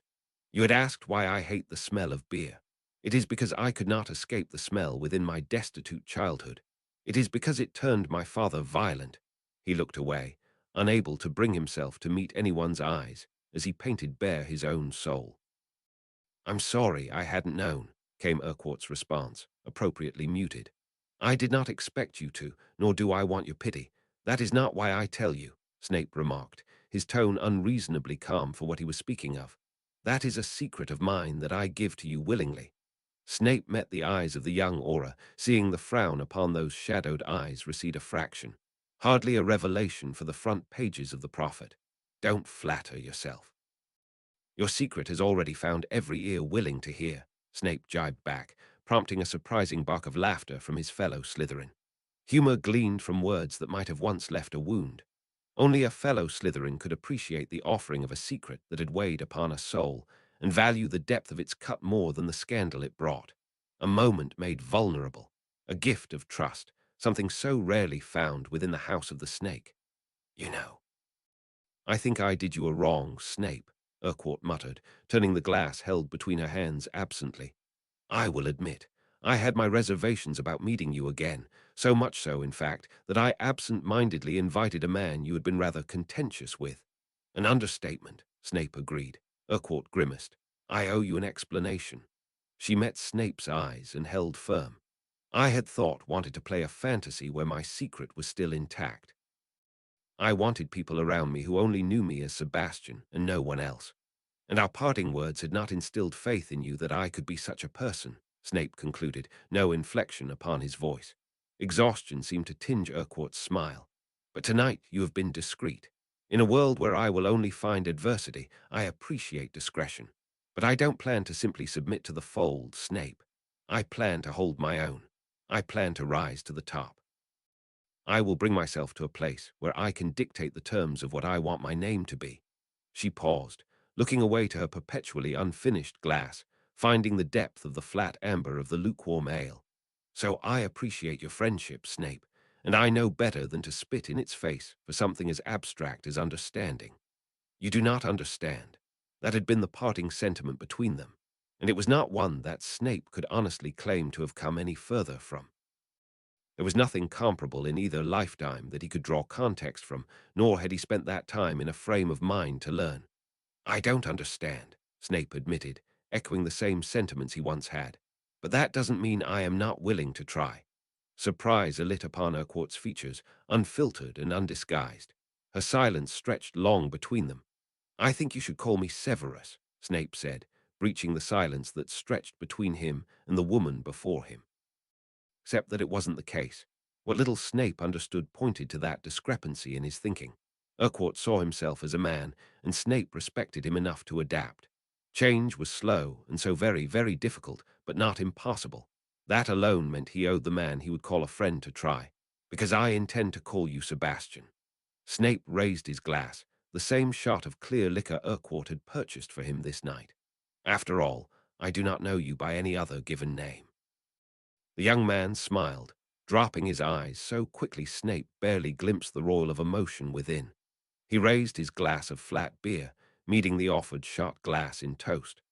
Well, tonight had been a disaster. What should have been a productive evening turned into a terrible mess to clean up, and Lily lamented the fact that she couldn't even provide the identities of the students who caused the ruckus in the first place. She came to on the sticky floor of the headmaster's office, not long after the running feet faded from the stairwell leading out of the gargoyle corridor.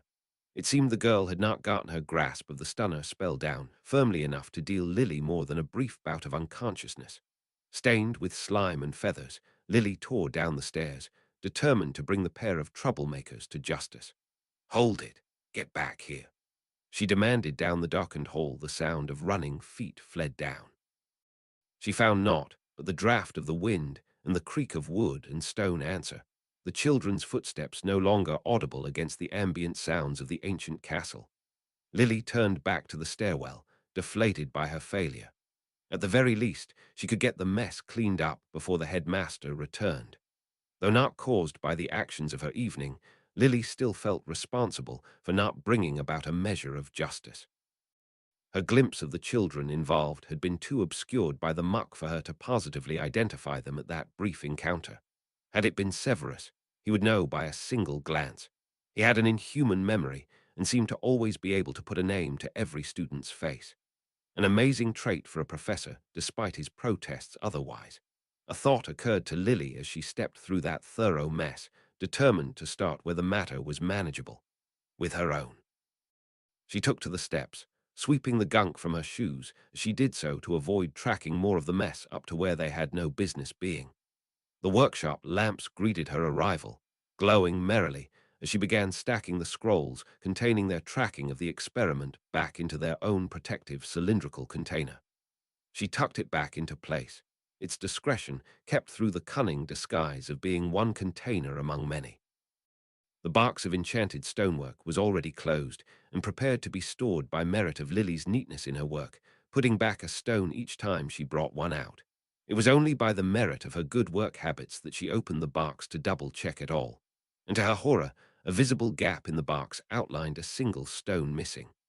"Oh, crap," she whispered under her voice, scouring the table and floor around the immediate vicinity. "Oh, crap, oh, crap." She returned to the box, flinging open the lid, as if hoping the missing item had magically restored itself in the minutes since she last looked. Unfortunately, reality remained uncooperative. Lily picked out the 3 stones sitting in the partition, trying to trigger a memory about where she might have placed it.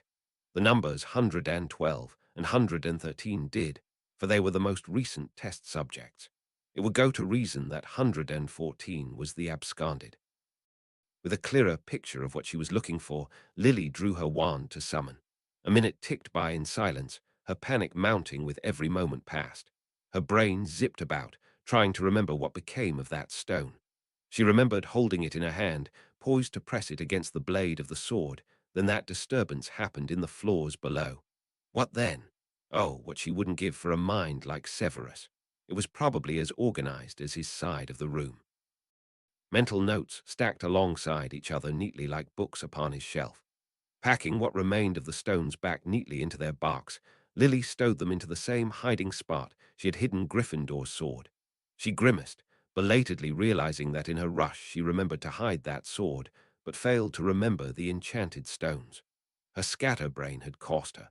Upon descending the stairs, Lily was met with an outraged shrill.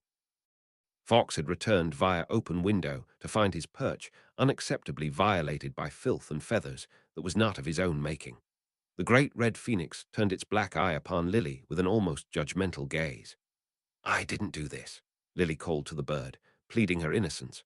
Fawkes didn't seem the least moved by her words, tilting his head as if lifting an eyebrow and saying, "Oh, really?" She didn't know why the fox in her mind was speaking with Severus' tone of voice. If anything, it should speak with Albus' voice. "I am glad to hear it." Albus Dumbledore's voice lanced through the office, as if summoned by her thoughts. Lily spun around, the very image of guilt. "Oh, Albus, you're back." The headmaster smiled in greeting from the stairwell. "Good evening, Lily. I trust this day finds you well." He spoke as if he hadn't noticed the terrible mess his office had become. "I honestly wasn't the one who did this," she quickly asserted again.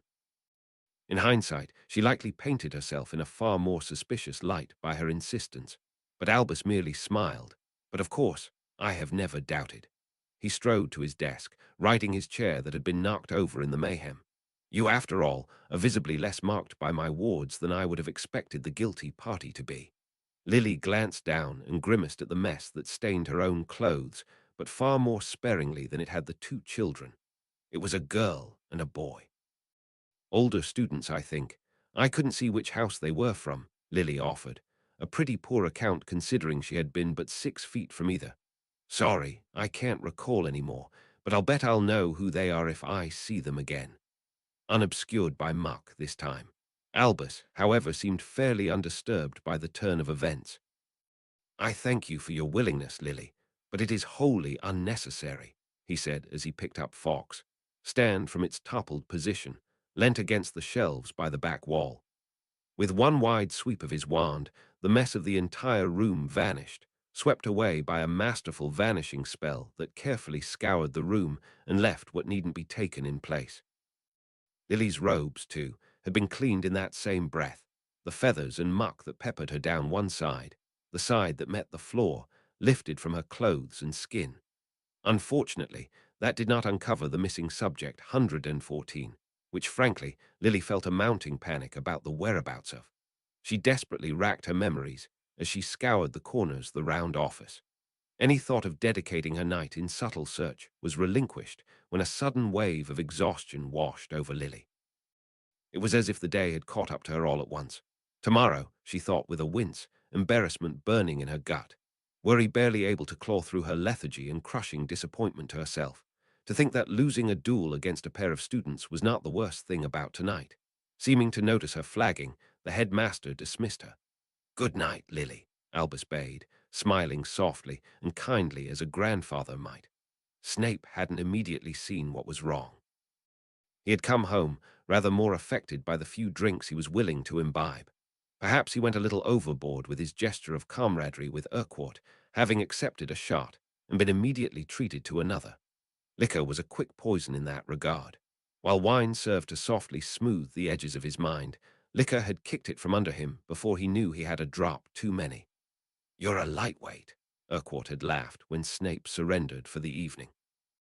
He had permitted himself only 3 shots of that surprisingly smooth liquor Urquhart had called a clear whiskey, but that had been enough to completely unseat him.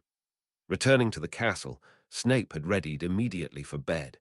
He had overestimated his own capacity, as he had forgotten this lifetime he had yet to have any experience with alcohol. His body reacted poorly to it, causing his mind to quickly fog. Snape settled into the covers, wrapped in the warmth of the shower clinging to his skin and seeping away the chill of his duvet, commanding his murky mind to settle into sleep. Before his will could be obeyed, he heard Lily's return. He could hear the exact moment she realized he was in bed, for she took great pains to be quiet. She was never as stealthy as she thought she was. He had surprised her with his touch when she climbed in.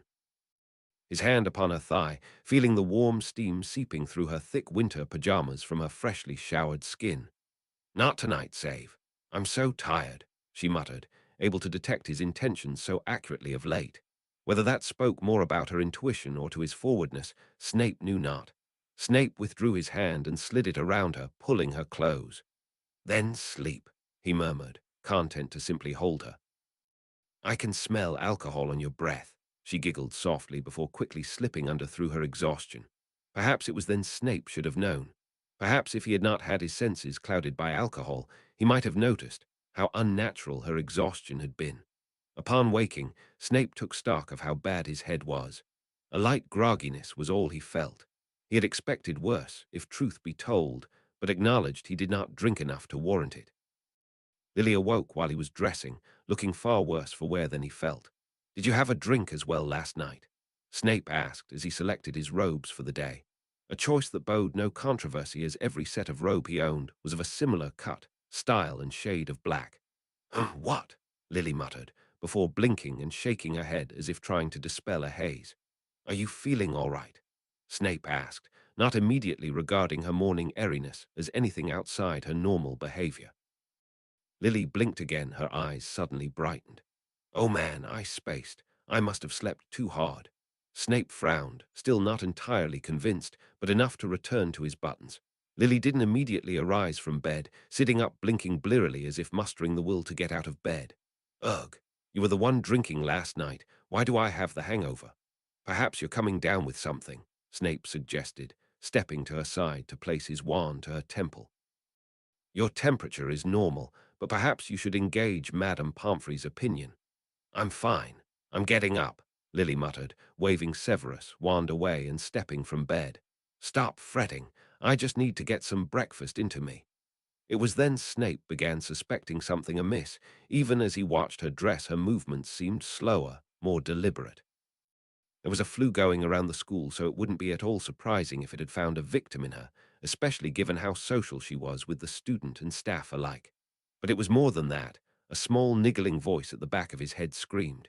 He drew his wand across, casting upon her every curse detection spell he knew, and felt every sense upon his body light up in an agonizing flare. "No," he hissed, leaping to her side and grasping a hold of her forearm. What?" She stuttered, utterly startled. "What's wrong?" Snape took a hold of her, half-dressed, and almost physically dragged her to a seat on the bed. His wand danced across her form, his mind racing to recognize what curse it was that had its insidious hold on her. "What happened last night?" he demanded, grasping for any clues he could find to unravel this spell. Lily blinked back, alarmed no doubt by his alarm. "I know I don't," Lily supplied, eyes wide with confusion. "Did anything out of the ordinary happen?" Snape demanded, his wand still frantically darting about her person. Lily blinked, seeming to think about it a moment. "I caught 2 students trying to break into Albus' office. I dueled them, and one of them stunned me." She looked sheepish at that admission, like the idea of being caught by surprise by a student was somehow shameful and not outrageous. "Who are they?" Snape asked, his mind forming insidious conclusions. But it seemed Lily was more concerned for these children than her own welfare. "I don't know," she answered lamely. "Lily, I need to know who they are," Snape beseeched. "You have been cursed, do you hear me? You have a curse upon you." It seemed his urgent words had finally snapped her to reality. What?" she uttered, eyes wide with surprise. "Cursed. Tell me who they are," Snape demanded again, too incensed to be patient. "I don't know," was all Lily could say. "They were too covered with muck. I couldn't recognize them." With a hiss of frustration, Snape turned away. He had to consciously loosen the grip of his conjured hand, lest he snap his own wand by the strength of his grip. "I'll go to Poppy. Don't worry, Save. She'll figure something out," Lily tried to reassure as he heard her climbing to her feet. "She knows next to nothing about curses. Pomfrey was an incredible healer of all manner of maladies or injuries, magical or mundane, but curse-breaking was not part of her repertoire. In fact, the greatest expert they had in the field of dark magic happened to be standing in this very room, wearing a hole in the floor by his frantic pacing. "Albus, ask him," Lily suddenly suggested. Another whose knowledge of the dark arts paled in comparison. His skeptical expression spurred her to explain. The portraits had seen the students. Ask Albus to find out. That was the best line of inquiry he had to pursue. Sweeping his wand in an arching circle, Snape sent his doe to bear his urgent message to the headmaster, not even caring who might glance upon this ethereal representation of his heart. "Severus!" Lily's shaky voice suddenly gasped. Snape spun around to catch her as she stumbled, eyes wide and face pale beneath her freckles. "I feel so tired," she muttered as she collapsed into a dead faint in his arms. Chapter 88. To Invoke the Impossible. Chapter text. Lily awoke to Albus Dumbledore looming over her, his wand scanning across her, his expression grim. She was briefly confused as to why the headmaster was there, only to recall the events of that morning. Lily sat up in bed, her movement catching Severus' attention. He stopped mid-pace in the lounge room, immediately flying to her side. "How are you feeling?" he asked calmly, and she might have believed it had she not just witnessed him pacing about like an anxious tiger.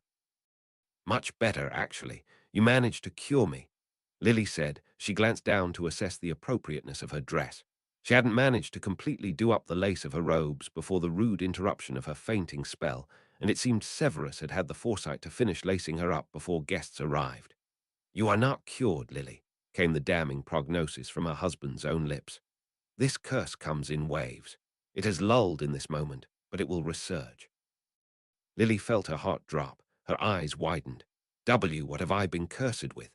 A brief exchange had between her husband and the headmaster. "I don't know," Save uttered, his voice pitched low, brows furrowed with frustration. Lily felt the bottom drop from her stomach. Fear gripped her from a place she hadn't known existed until that eve of Halloween. "What do we do?" Severus was the first to answer. "You do nothing, Lily. I will find those children. I will see to this undone." "Do not be so hasty, Severus. This does not look like a curse that could be conjured by children," Albus cautioned. It does not look like one conjured by any dark wizard, Save returned. It is chaotic and ill-cast. It binds around you like it intends to devour you, but seemed yet to physically harm you beyond your fainting spells. I have not seen anything like it. It's almost as if it is a spell in the midst of creation, one not fully realized and not ready to be cast.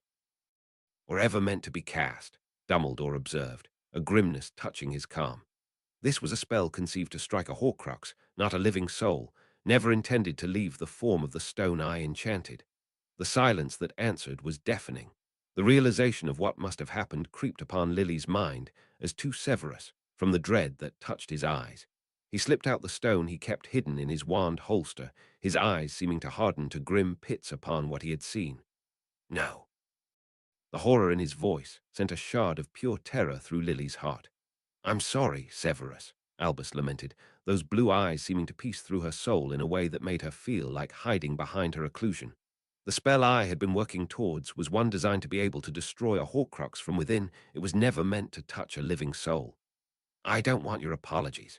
I want you to fix it, Severus snapped, his fear turning to anger. You created it, you fix it. I would love to do nothing more, the headmaster agreed, but his grim expression dashed Lily's hope before his words did. I will destroy all that we've created. That would eradicate the seat of this curse. Hopefully that will be enough to end it. But all our work, Lily uttered lamely, so ashamed that her impatience may be the cause of so much progress lost. Albus' blue eyes met hers, not held by anger or disappointment. Do not concern yourself about that, Lily. I'm sorry, I just wanted to finish our work, Lily uttered quietly, so ashamed of the catastrophe she caused. We're going to lose so much progress because of me. Damn your progress, Severus roared, startling Lily. So long as you live, there will be another chance. The headmaster left her with that sentiment, taking to his task with a quick stride. So long as she lived, Lily glanced back to her husband, who was sitting at the foot of their bed, eyes cast down as if lost in thought. Lily stood from her bed and stepped over to his side, that one little motion almost setting the world swaying off kilter in her head. She looped her arms about him, holding him close as he stared despondently at one corner of the room. His one silver hand clenched hard as it rested upon his knee, giving the only indication of the spiraling of his state of mind. The realization of impending doom loomed like the Reaper himself, a situation that had been entirely of her own hubris. Believing she could take upon herself the task of testing the enchantment without the guidance and oversight from the headmaster. I'm sorry, Save, she whispered. This must be all his worst fears realized. But she had repeated every step she would have under his guise, using the same wards, the same spells of detection, striking the stones against the blade in the same way. She did not remember feeling any flux of her wards to indicate anything amiss. No, it wasn't then, when the curse took hold. Eyes wide, Lily realized what was different. The last stone she had brought from the box, the last stone she had intended to test, the stone that she could not find. She had it held within her left hand. That was her last memory of it. But then she put it down. She had done so to free her hands to lift the blade. That was when realization came to her. I had it in my pocket, Lily gasped. The stone that cursed me had been in my pocket. Severus swiveled about, his dark eyes finally meeting hers. Where is it now? I don't know, Lily whispered in mounting horror. It didn't respond to my summons, and I was sure I checked my pockets before I put my robes in the hamper last night. And even if she hadn't, the house elves would have picked the stone out and left it on her bedside table for her to find in the morning. She was sure she didn't take it from her pocket. Did she? Perhaps it fell from her pocket when she collapsed. If so, then she would have seen it when the headmaster scourged the mess from his office. It couldn't have just walked off and disappeared, and even if it had the summoning charm would have brought it right back. It could have been taken. Lily's eyes grew round.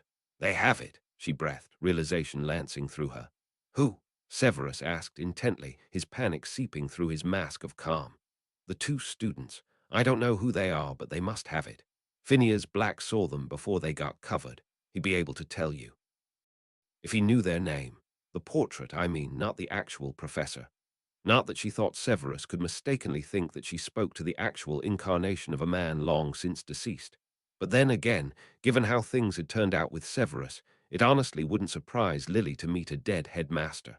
It certainly wouldn't be the first time, but wait, there was a better way. Read my mind, Save. You'll recognize them, I know it. Severus had always been reluctant to step over the boundaries of her mind, and for that she had been mostly grateful. This time he was no longer so coy, as he turned his eyes upon hers. Show them to me. A sharp jab resounded within her mind, his mind reaching in suddenly, causing her to reflexively occlude. Lily screwed close her eyes for a moment, willing herself to unlearn all that she was taught. She felt his mind reach through hers, grasping greedily for the image Lily brought to recall. The moment she found herself defending against the two students who dared trespass and raise their wands against her. And just as suddenly, his presence withdrew. Severus' mind slipped from within Lily's own as he untangled from her embrace. He stepped towards the door before quickly turning straight back, seeming torn. Don't you start pacing again, Lily warned, though mostly in jest. Mostly. I must find these students, Severus said, not even humoring her joke. I'll find them and then I'll come back.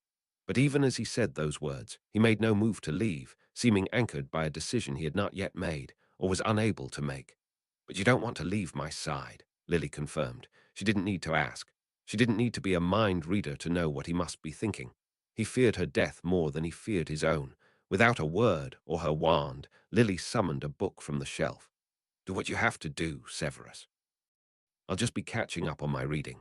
She pulled herself back into the covers, not even caring that she was snuggling down fully dressed. She wasn't going to show him how terrified she was, helped along by the fact her shame was just too overwhelming to really showcase anything else. Severus still hesitated, standing in place like a flummoxed fool, like a man far less decisive than she knew him to be. Finally, he stepped forward to her side, leant down, and pressed his lips to her forehead, a tender kiss to let her know he was there. Then he turned to leave through the trick wall to his office, his black cloak sweeping over his shoulders as he stepped out of sight, before the draw of sleep began to beckon her once more. Carrows, the twin thorns in his side. Snape could not forget their faces even if he tried. Amicus and Alecto Carrow were twins in 5th year, Slytherins, naturally.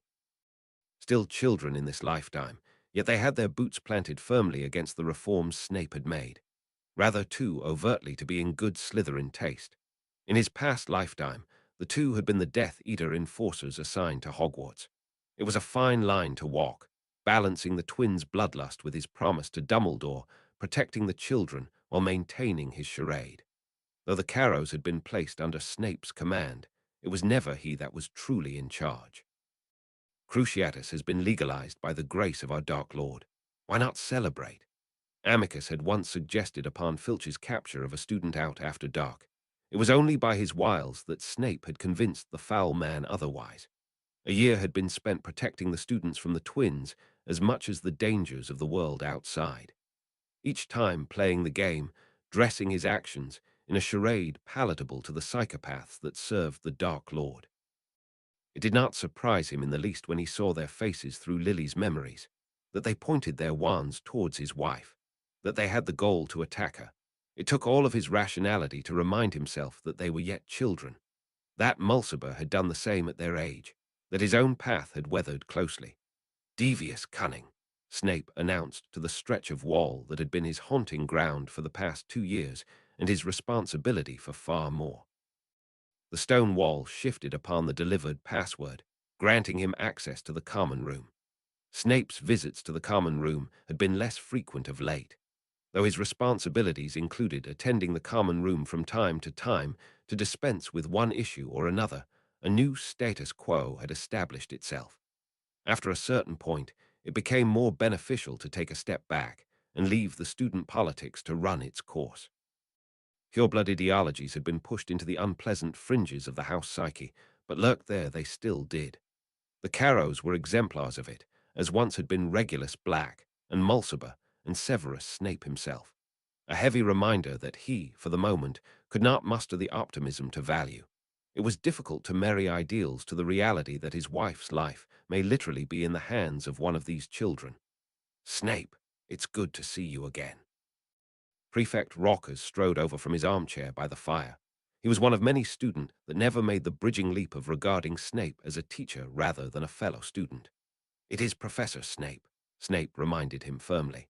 It took another a newly lived lifetime to learn to treat this slip of the tongue not as an intended sign of disrespect, but as a familiarity once earned that needed to be guided to course.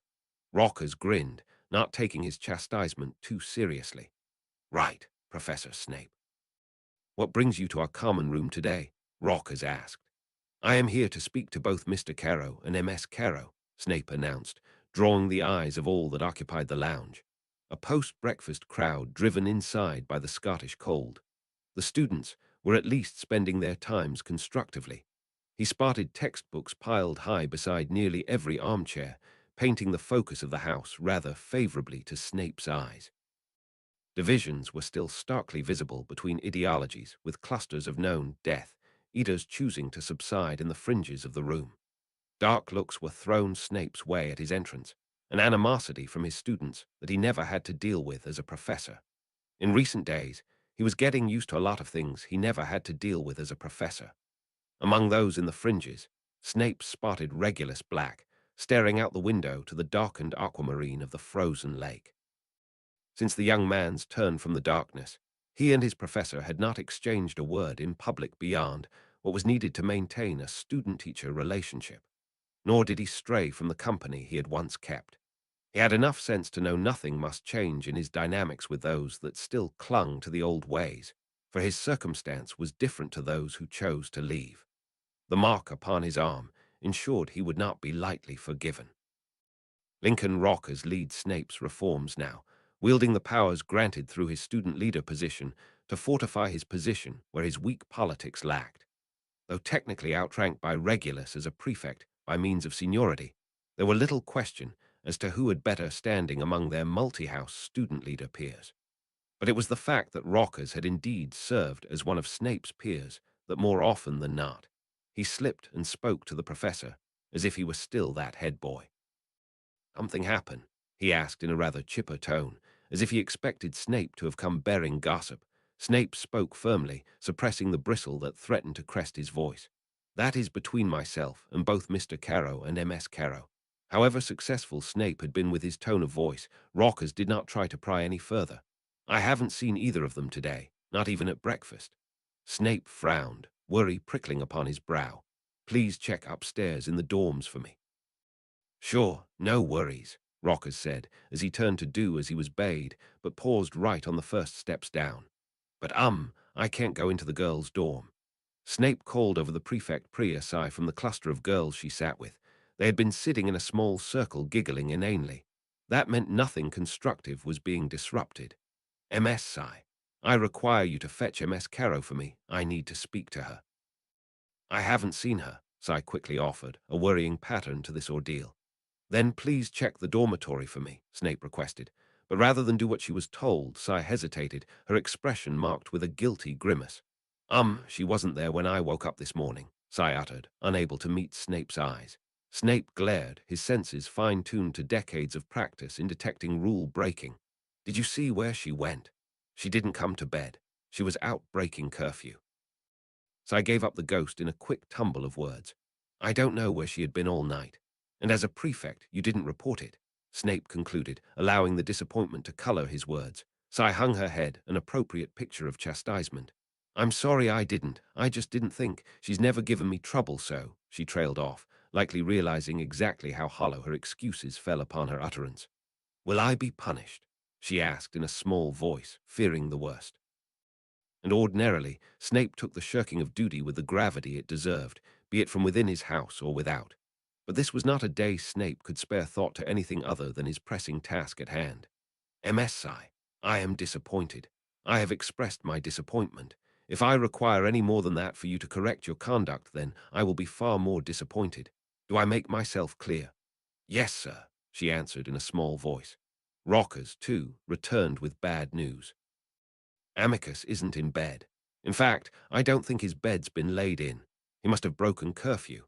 I can't believe I didn't catch him on patrol last night." A far easier failure to perceive, for this castle held too many nooks and crannies for someone who didn't want to be found. A concerning thought for Snape, for he was fighting against the grain of time as it was. "As soon as any one of you know where either of the Carrows are, I expect to be contacted," Snape impressed upon the two student body leaders. I came the moment you called, Potter uttered as he stepped into Snape's living quarters, without knocking, one might add, but in light of circumstances, Snape felt inclined to forgive. Mackinnon, too, stepped through the door, uninvited. Snape honestly was not surprised to see that she would be so incensed to invite herself onto the school grounds without the headmaster's express permission. Given the circumstances, Snape imagined Dumbledore would also be of a mind to forgive. Marlene stepped straight through to the bedroom without so much as a how do you do to Snape, ready to take position at Lily's bedside. Lily, for the moment, was sitting upright in bed, having woken minutes prior, and for the most part, seeming far holler. "Hey, Marlene." "I didn't expect you to come," Lily said as she pulled her friend into an embrace. "Merlin's beard, Lilles. The way Severus described it through his ridiculous dear patroness, I thought you were dying," she returned, relief evident in her voice. Snape turned away, unwilling to voice the fears invoked by what he saw. When he held that stone, he was struck by a cold shard of fear deep within his heart. The wait for Potter to arrive had been torturous. He had never known a conjured hand could shake, but it was all that he could do to clench the stone and hold it firm. That bright spark seated within her, the soul by any other name, was no longer firmly tethered to her core. Strands of silvery light spilled from her form as if unraveling, unspooling from her light, untethering her soul from her form. The curse was severing her anchor to mortality. The curse took hold in waves. Her waves of exhaustion came when the strands of shining light appeared to pull taut. An unseen force pulled against them as if pulling the spark from within her, and she would fall unconscious whenever it was pulled from her body. She could not be roused in this state. Her breathing turned shallow, and a deathly pale alit upon her sleeping visage. But then it would stop. The silvery strands would slacken and slowly began to spool back into her. It took around a minute for that light to recede, and each time it took that little bit longer. The frayed threads that held her soul that little fewer.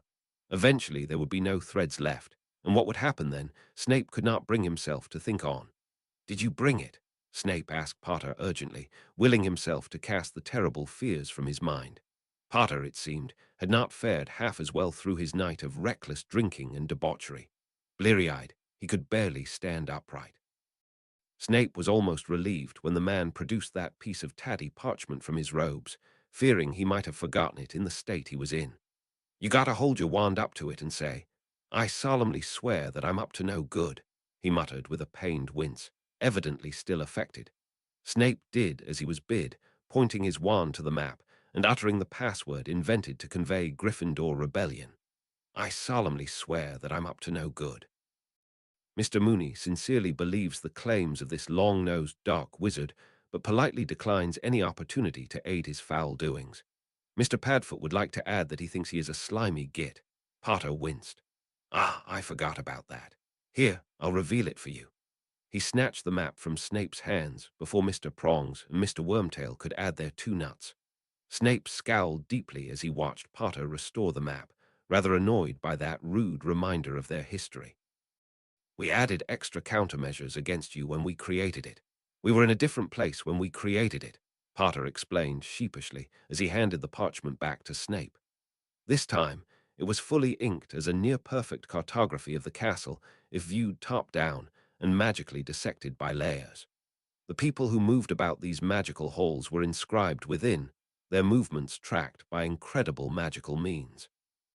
Secret passages lined the map with detailed notes of where the passages began and the passwords that protected them. Even for a professor that had spent the better part of 2 decades teaching at this castle, and 7 more as a student, there were secrets printed upon that map that he knew nothing of. The map was an incredible feat of creative achievement, Snape could grudgingly admit. It was a magical tapestry meticulously weaved to incredible magic and effect. Enchantments were not easy to invent, and harder still to express the intentions behind the creations, as was evident with these ill-fated experiments.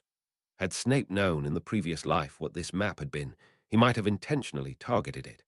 As it were, he likely caused by serendipitous accident its loss to the confiscation of Filch. In 6th year, during his first time through life, Snape had framed the marauders for stealing from the caretaker's stores. The result had been that the marauders had every single item upon their person, barring their wands, robes, and Potter's glasses taken from them. But those middling thoughts were far from the fore of Snape's mind. He scoured the parchment, unfurling as he scanned, willing the fates to draw his eyes quickly to those needed names. Where clusters of children existed, their names appeared visibly muddled in the mass of writing inked darts and writing. Frustration mounted as Snape scanned the parchment, seeing no telling name among those individual darts and unable to untangle the mess of names in the crowded corners. "Is there a way to efficiently find a name hidden among your scrawl?" Snape asked, his frustration mounting to near equaling his fear.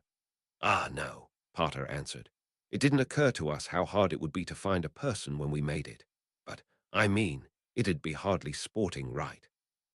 Yet I find it very easy to believe that had you thought to do so, I would not have had the pleasure of being spared by considerations of how sporting it would be," Snape muttered under his breath as he squinted at a cluster of names huddled together in a secret passage.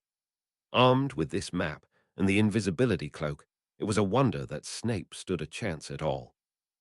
His glance happened upon the names of two students hovering in what should have been a private and secret alcove, trying not to pause on the implications of privacy within castle ground. Even the bathroom space and dormitories of each respective house's common room had been mapped. He could even see the outline of his own office upon the map, but thankfully the private quarters had been omitted, rendering some small measure of privacy. As Snape's eyes passed over his office, he noticed a figure approaching on the map. Regulus Black, the writing claimed, his ink blot stopping outside his office door. Snape flicked his wand, opening the office door remotely without waiting for the summoning knocks upon them. "Find me the Carrows," Snape demanded as he pressed the map into the flagging Potter's hands. "First names Amicus and Alecto." He then stepped out through to his office. Black stood before Snape's desk, not so presumptuous as to take a seat without invitation. Snape stepped through and greeted him before taking his seat and gesturing for the young Black to do the same. "Mr. Black, to what do I owe the pleasure?" Though very little of his mind could be spared for thoughts of anything else other than the task at hand, he knew better than to ignore a visitor. They might come bearing news he sought to find, and it was rewarding to be proven correct. "Professor, you came asking for the Carrow twins this morning, did you not?" "I have," Snape confirmed. "I don't know where they are, but I know where they're likely to be," Black offered. "I know you asked me not to spy, but this is the one exception. Any insight would be invaluable," Snape quickly assured. Black nodded, looking determined. "We, as in the Dark Lord's supporters who have access to Hogwarts, had all been given a task around the beginning of this year. Scour the room of requirements for any relics that could be constituted as a founder's heirloom." He believed the diadem of Rowena Ravenclaw was hidden among the objects within. "I don't think any of us counted on how much of a task that would be. The fact that everything inside is warded against any magical means to move it meant we had to sort by hand." Snape almost frowned at that, feeling trepidation to what that meant. The Dark Lord was attempting to retrieve his Horcrux hidden in this school, the hardest one for himself to access. There was no reason to believe he hadn't already done the same for the other pieces, only to find them there no longer. Another worry for when he had the mind to. And yesterday, it became known throughout the country that the sword of Gryffindor was within the possession of Albus Dumbledore, Regulus Black continued. Amicus had come to me later that night with a proposal to infiltrate the headmaster's office in search for that sword. He wanted me to give him the password. That went a long way to explaining how the two Carrows gained access to the office in the first place. This is why I believe that they are hidden either in or somewhere close to Dumbledore's office, or perhaps the room of requirements, among the hidden things. Both are valuable suggestions. "Thank you," Snape said, his tone in that of dismissal. Black made to stand, suddenly hesitant. "Professor, did they do something terrible when they were there?" Snape, too, stood, ready to make good on what he had learned. Though he was grateful for the young defector's assistance, he did not appreciate any further irrelevant conversation. He found his patience worn in the midst of this crisis. "That does not concern you, Mr. Black," Snape replied none too gently. The young prefect took his cue and stood to leave, but before he could reach the door, the wall to Snape's quarters slid open. Potter stumbled out, his panic vying with his hungover state. "Severus, the curse! Lily's unconscious. There was nothing out of the ordinary with the progression of her symptoms. Nevertheless, Snape leapt to and strode to her side. Marlene leant over her, trying to jostle her awake with her ham-fisted ways. "Come on, Lils. Wake up. Fight this curse." Snape stepped up to the base of her bed, bringing out the crystal to assess and reassure himself that he still had time. He still had time. The strands that held that light, stranded from her corporeal form, culled before his eyes. The time he had trickled away with every strand that gave and frayed. As he stepped through to his office again, he saw that Regulus Black was still there, standing as still as a deer in headlights, his quick mind likely connecting Snape's frantic search to the affair within. Though Snape could not purport to know Black, he knew that the young man had heart enough to care for that wretched house elf, that he might feel a sliver of guilt for the matter he aided by a small act. "Mr. Black, a request, if I may. I wish to borrow your house elf to deliver a message. Additionally, if you could write that message, I would be grateful." For a passage so close to the entranceway to Gryffindor Tower, the silence of the seventh-floor corridor felt ominous. The morning's cold likely kept them penned inside. Winter was long in the Scottish countryside. Though they reached the end months of winter, the chill seemed ever reluctant to abate. Alternatively, it may have simply been the wrong side of noon for the lazy lions to stir. The stretch of wall opposite the tapestry of Barnabas, the balmy stood silent and unchanged before Snape, even as he approached and impressed upon it the room he sought to find. That the wall remained static confirmed to him that there were souls within. He could not know for sure that the ones inside were the Carrow twins. There was no discernible indicator of who was inside the secret room, of whether Snape was on the right track at all. The time wasted compounded Snape's panic upon his already grievous fears, his world crumbling with the threads that held her soul. He fought through the cloud of panic that threatened to veil his mind, willing himself to discern a solution rather than spiral. Hope was a terrible thing to have, for its loss brought the blackest of despair, dulling his sharp mind. Snape placed a hand upon the wall and pressing the swirling darkness to the back of his mind as only a skilled occlumens could. Having had worked closely with the Carrow twins, Snape had a measure of the two. Amicus was the younger of the pair, cowardly and timid, one too cautious to respond without thought. His cruelty was ever directed against those who could not fight back. The elder sister, Alecto, however, was far the smarter of the two, but headstrong to a fault. She liked being in control, almost as much as she liked to inflict pain. Her control over her brother was most telling, dressed up in the veil of protectiveness. This weakness was what Snape sought to exploit. May his hunch be right, and the children be hidden in this corner of the castle. Snape gathered himself, producing the scroll from within the folds of his robes. Alecto. "The headmaster requests your brother's attendance about the matter of last night. You know how he is. He'll crack and darb us in. Attend the common room immediately so we may discuss an alibi. A touch of treachery within the house that demanded attention and control to settle, seemingly from the mouth of one whose reason for knowing would be unquestioned prefect. A sliver of purported justice they truthfully deserved, a lie to be believed by the guilty of heart. This was a lie expertly tailored as bait directed to their conditions. "Creature," Snape called into the ethers. The crack of a materializing elf answered. "Master Regulus has told Creature he must do what Mr. Snape wants him to." "What does Creature need to do for Mr. Snape?" the crotchety house elf asked. "Deliver this for me to Alecto." "Just hand it to her and say nothing, and do nothing more than that," Snape instructed, knowing how slippery the elf could be with the loopholes of an ill-crafted order. The elf scowled and snapped away, leaving Snape in the frozen silence. The elves had a special privilege when it came to traveling through the wizarding world. Though he had never seen an elf enter the mercurial chamber when he had occupied it, he believed, or at least guessed, that they would not be denied entrance. Many forms of magic were designed to keep another witch or wizard out, but rarely was one devised to do the same for house elves. He slunk against the wall, back pressed against the freezing stone. He closed his eyes and waited, straining his ears against the howling wind. All he could do was wait now, willing his plan to work, hoping that he would be in time.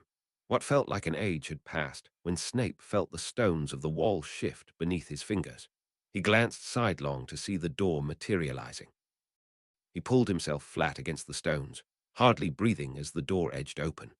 Hope reignited itself as Electo Caro emerged, stepping just far enough to clear the doorframe and turn, her eyes widening upon sight of him. Snape moved to strike like a viper, reaching his hand into the gap before the door could be slammed shut, his silver hand bearing the blow. With that same movement, Snape flung open the door and strode in after the retreating girl, catching her with an impediment jinx. Electo Caro slowed to a stop. Her lower half seemed glued to the floor.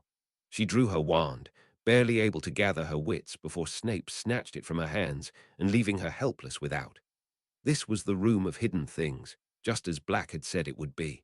The towering monuments of ancient knickknacks and lost things that loomed from the cavernous darkness.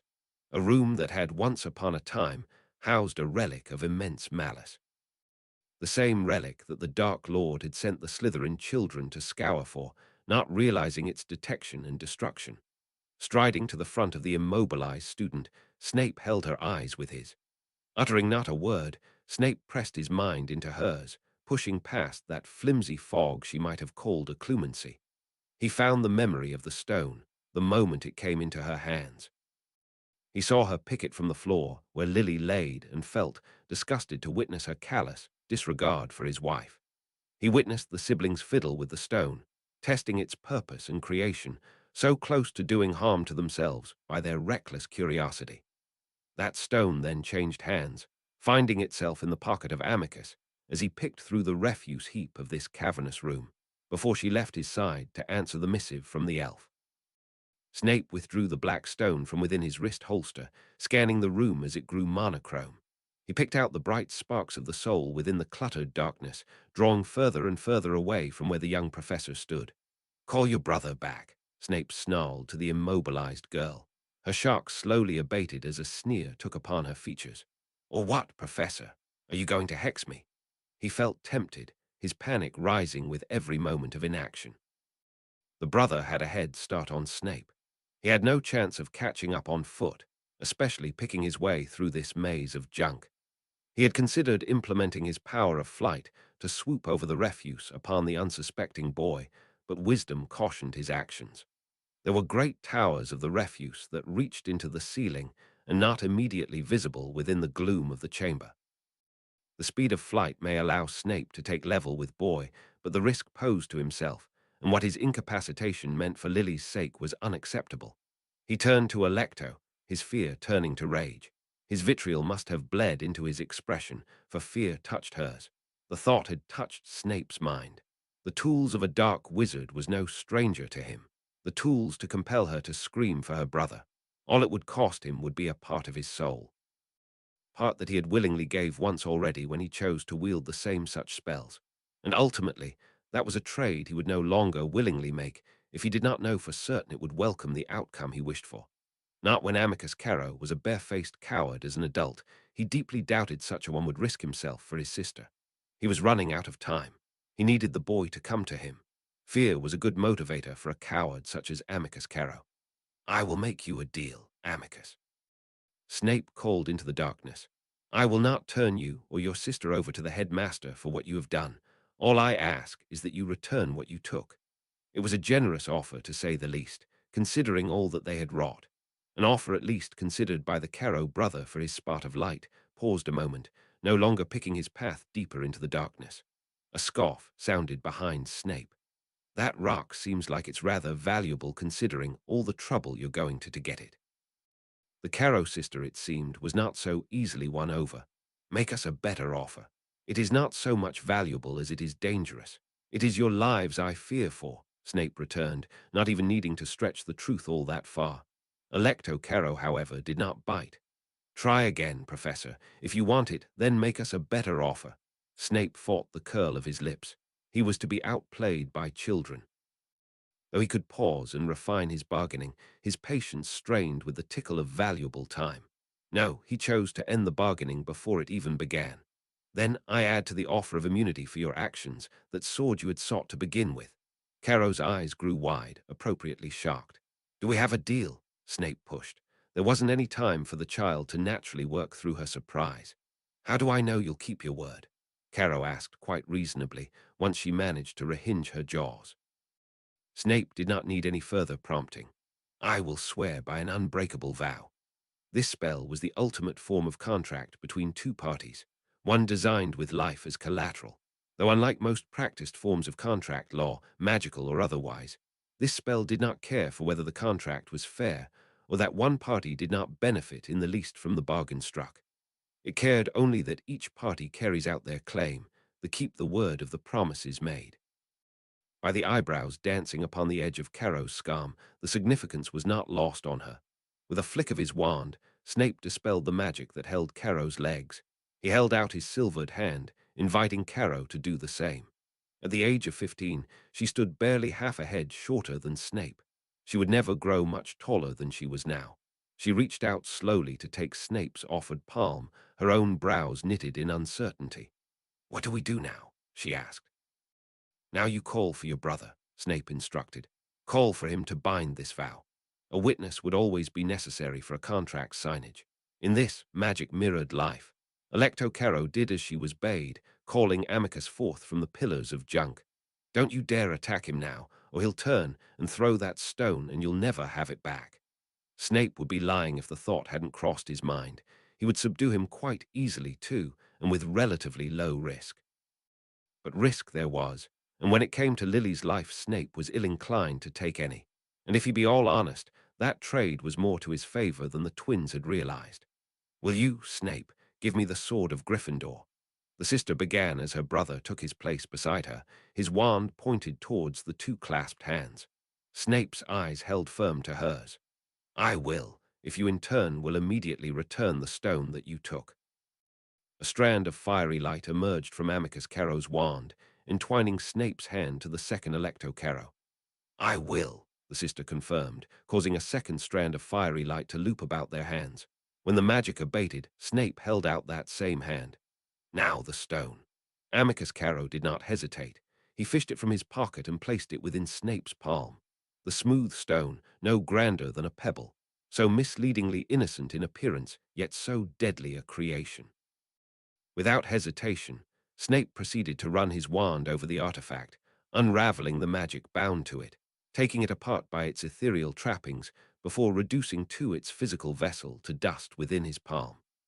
The most exhausting thing about this whole situation, apart from literal exhaustion, was the idea of spending all day in bed while everyone fussed around her. Marlene had been glued to Lily's bedside, it seemed, for she hadn't seemed to move once since Lily's awakened, or really the various naps and wakings she cycled through. James, too, took to sitting by his wife, his expression taking on that of evident worry after he had worked through his own demons by a sobering-up potion Lily kept in the medicine cabinet.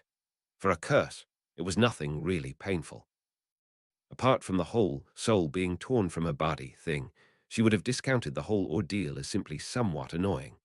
"Come on, stop that," Lily muttered as she blinked awake once again to find Marlene's wand hovering over her. Her best friend withdrew as she was bade, but still held her wand firm. "I was gonna cast a life support spell if things got a bit dicey. Old Ralph Hodgins taught us a few tricks from his trauma medic days to keep us alive in a pinch." Her optimism was lovely, really, but somehow Lily didn't think a spell designed to keep a badly injured body together could also fix an untethering soul. Lily was all too aware that she might be dying, even if she didn't feel it. The fear she felt seemed surreal, like the sensation of impending doom looming over her head. Whether that was the advent of the curse itself, or the knowledge itself, she could not say. But she knew what it meant for her, and those she held dear. Marlene was putting on a brave face, perhaps fooling herself into believing she could somehow stop the curse from running its course. James was stoic, taking to sitting in the corner of the room, scanning his map furiously, flicking from the second floor to the seventh in quick procession. War had dampened their spirits. Where once Lily had expected from them a stream of reassurance and plucky gusto, all she received now was a cynical pragmatism that she was unused to from anyone else other than Severus. War changed people profoundly. That much she had learned since learning the truth about her husband. A notion she knew to be inevitable, but was heartbreaking to see in motion. She, too, had been changed by the experience, for she found herself counting away her minutes, taking measure of how long she stayed awake, and measured it against her lapses. It was not heartening to find that time began tipping in favor of the blackouts, to feel death lurking in the darkness that awaited her in cursed sleep. "How have you and James been?" Lily asked, desperate for something to take her mind off the morbid thoughts that came with the waking moments. Can't complain," Marlene expressed with a shrug. "Godric's Hollow's a bit boring, but pretty but boring. Even the bars poor on stock. They don't have anything stronger than the piss-for whiskey of the South, not even some of the good Irish stuff." "Boring's good," James interjected, glancing up from his map. "We lead plenty exciting lives already." "My home is the last place I want to invite it all," Marlene scoffed. "Right, you spend 80% of your day at Hogwarts teaching. I would hardly call that exciting."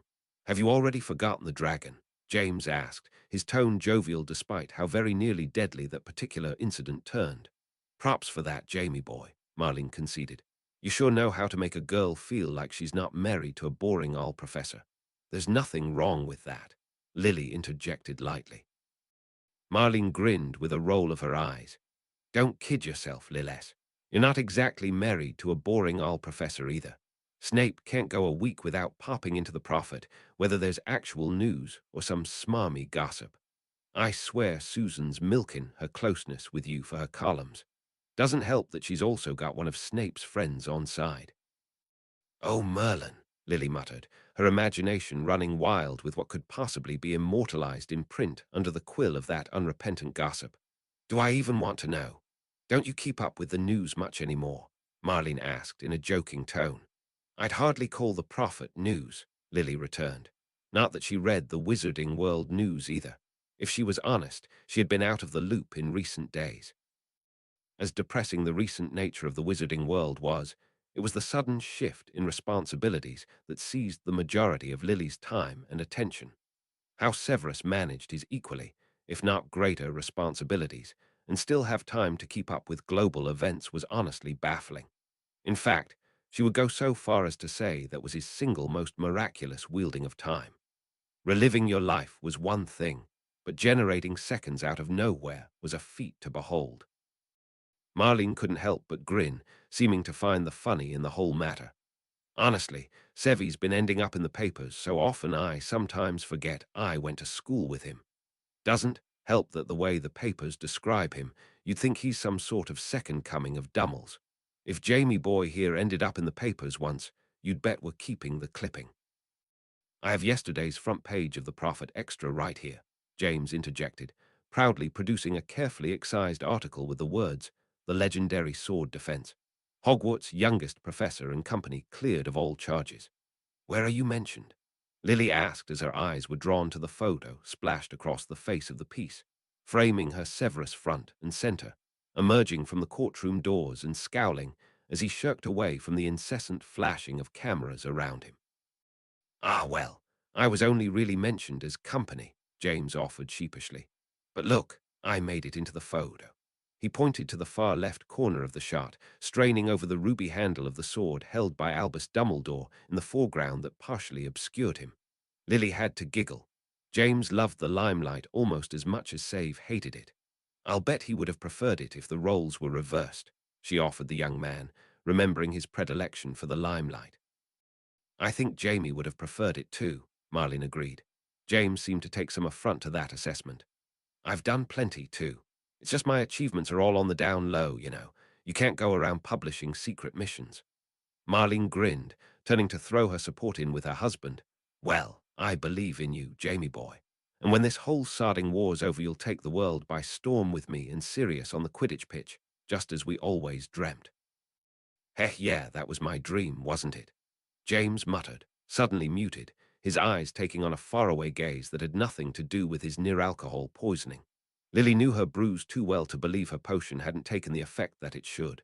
"I'm so behind on practice, I doubt I can sink goals like I once could any more," James muttered. But not to seem too humble, he added, "Bet you I can still fly circles around anyone, though." Dreams for the future. Such an innocent topic that Lily hadn't thought about in what felt like a lifetime ago, yet all these dreams she had once spoke of felt like a lifetime away. A lifetime in true for some.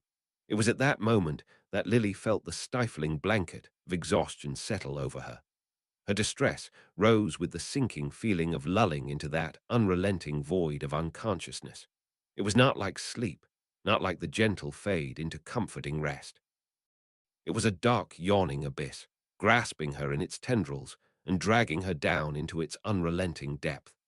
Since becoming aware of what was happening, Lily would fight the sensation as it came and lose every time. Almost in reaction to her insurrection, the curse would no longer simply see her sleep.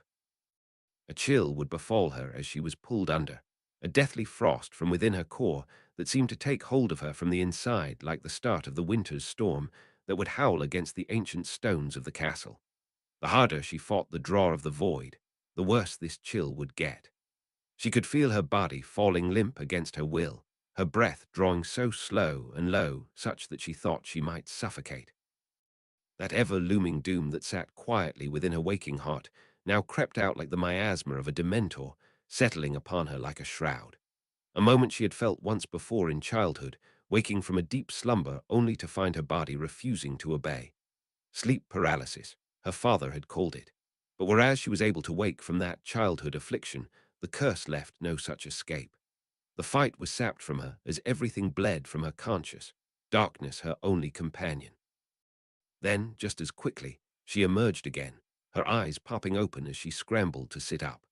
Her heart sank as she noted the orange glow of twilight piercing the thick cloud cover and filtering through her window. She could not grasp how long she had been under for, but time had undoubtedly passed. When Lily finally brought her eyes up from her watch face, she started. Her eyes widened in surprise to find her husband sitting in the chair that her best friend had occupied what felt like just seconds ago. Marlene had shuffled down to the foot of the bed to give Severus some space. "You're back," she breathed. "Did you find the stone?" The silence that answered her caused her hope to wane. Severus could not meet her eyes, head bowed as if already in mourning. Her heart leapt to her throat, nerves jangling with the conclusions she had drawn, even before he finally met her eyes and confirmed her fears. "The curse has been lifted, but the damage has been done. I don't know how to fix it." Lily's heart dropped to the pit of her stomach. She felt tears well up along with her fear, the same fear she had felt when she had first tasted her close brush with death. But she fought that all down when she reached out for her husband's hand, easing the black stone from his silver fingers. "You tried your best," she reassured in a low, breathy voice, feeling her voice hitch in her throat as it left her lips. His black eyes were hollow, a mirror of the man she had glimpsed within the pensive. A man who fought his hardest to change the course of events. A man who fought and lost, spirit broken upon the shards of his hope. "That's bull, you can't just give up," Marlene yelled as she stood from her seat, a frantic look in her eyes. "You can't. What's your Slytherin brains good for if you can't even figure out how to save her?" James reached up to take hold of his wife's hand. "Come on," he urged gently as he stood. "Let's give them a moment." Marlene made as if she were going to refuse, but just as suddenly her shoulders dropped as the flight fled her. She followed on meekly as James led her from the room, trembling as if fighting the urge to cry. Lily could not remember the last time she saw Marlene cry. She was too tough for that, too tough to show it. But she remembered Severus' tears. Tears he had shed a lifetime ago for another life she had led and lost.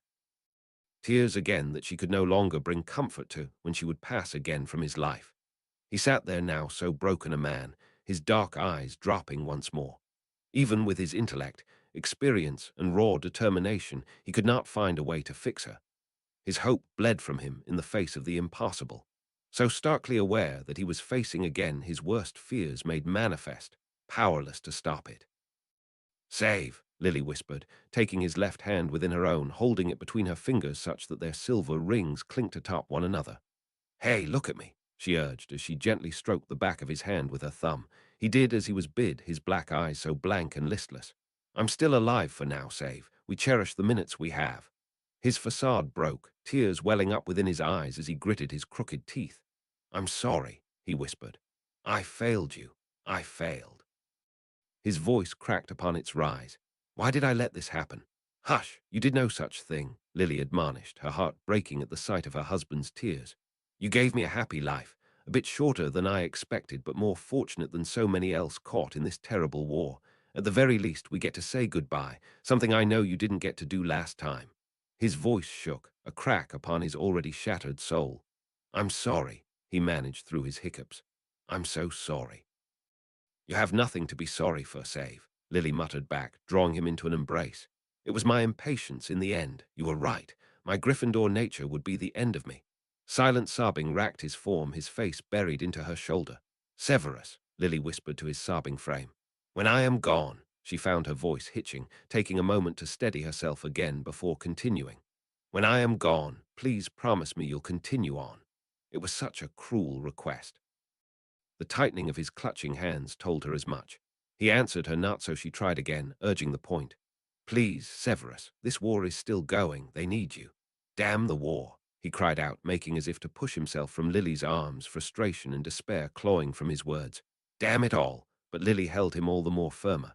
I understand, Severus. Your life has been nothing but war. You've had to be nothing but brave. But keep fighting on for me, please. You have seen one world fall to ruin. This is the only world I know. Please save it for me, and leave your mark as the man I know you are. She felt him still in her arms, his sobbing ease.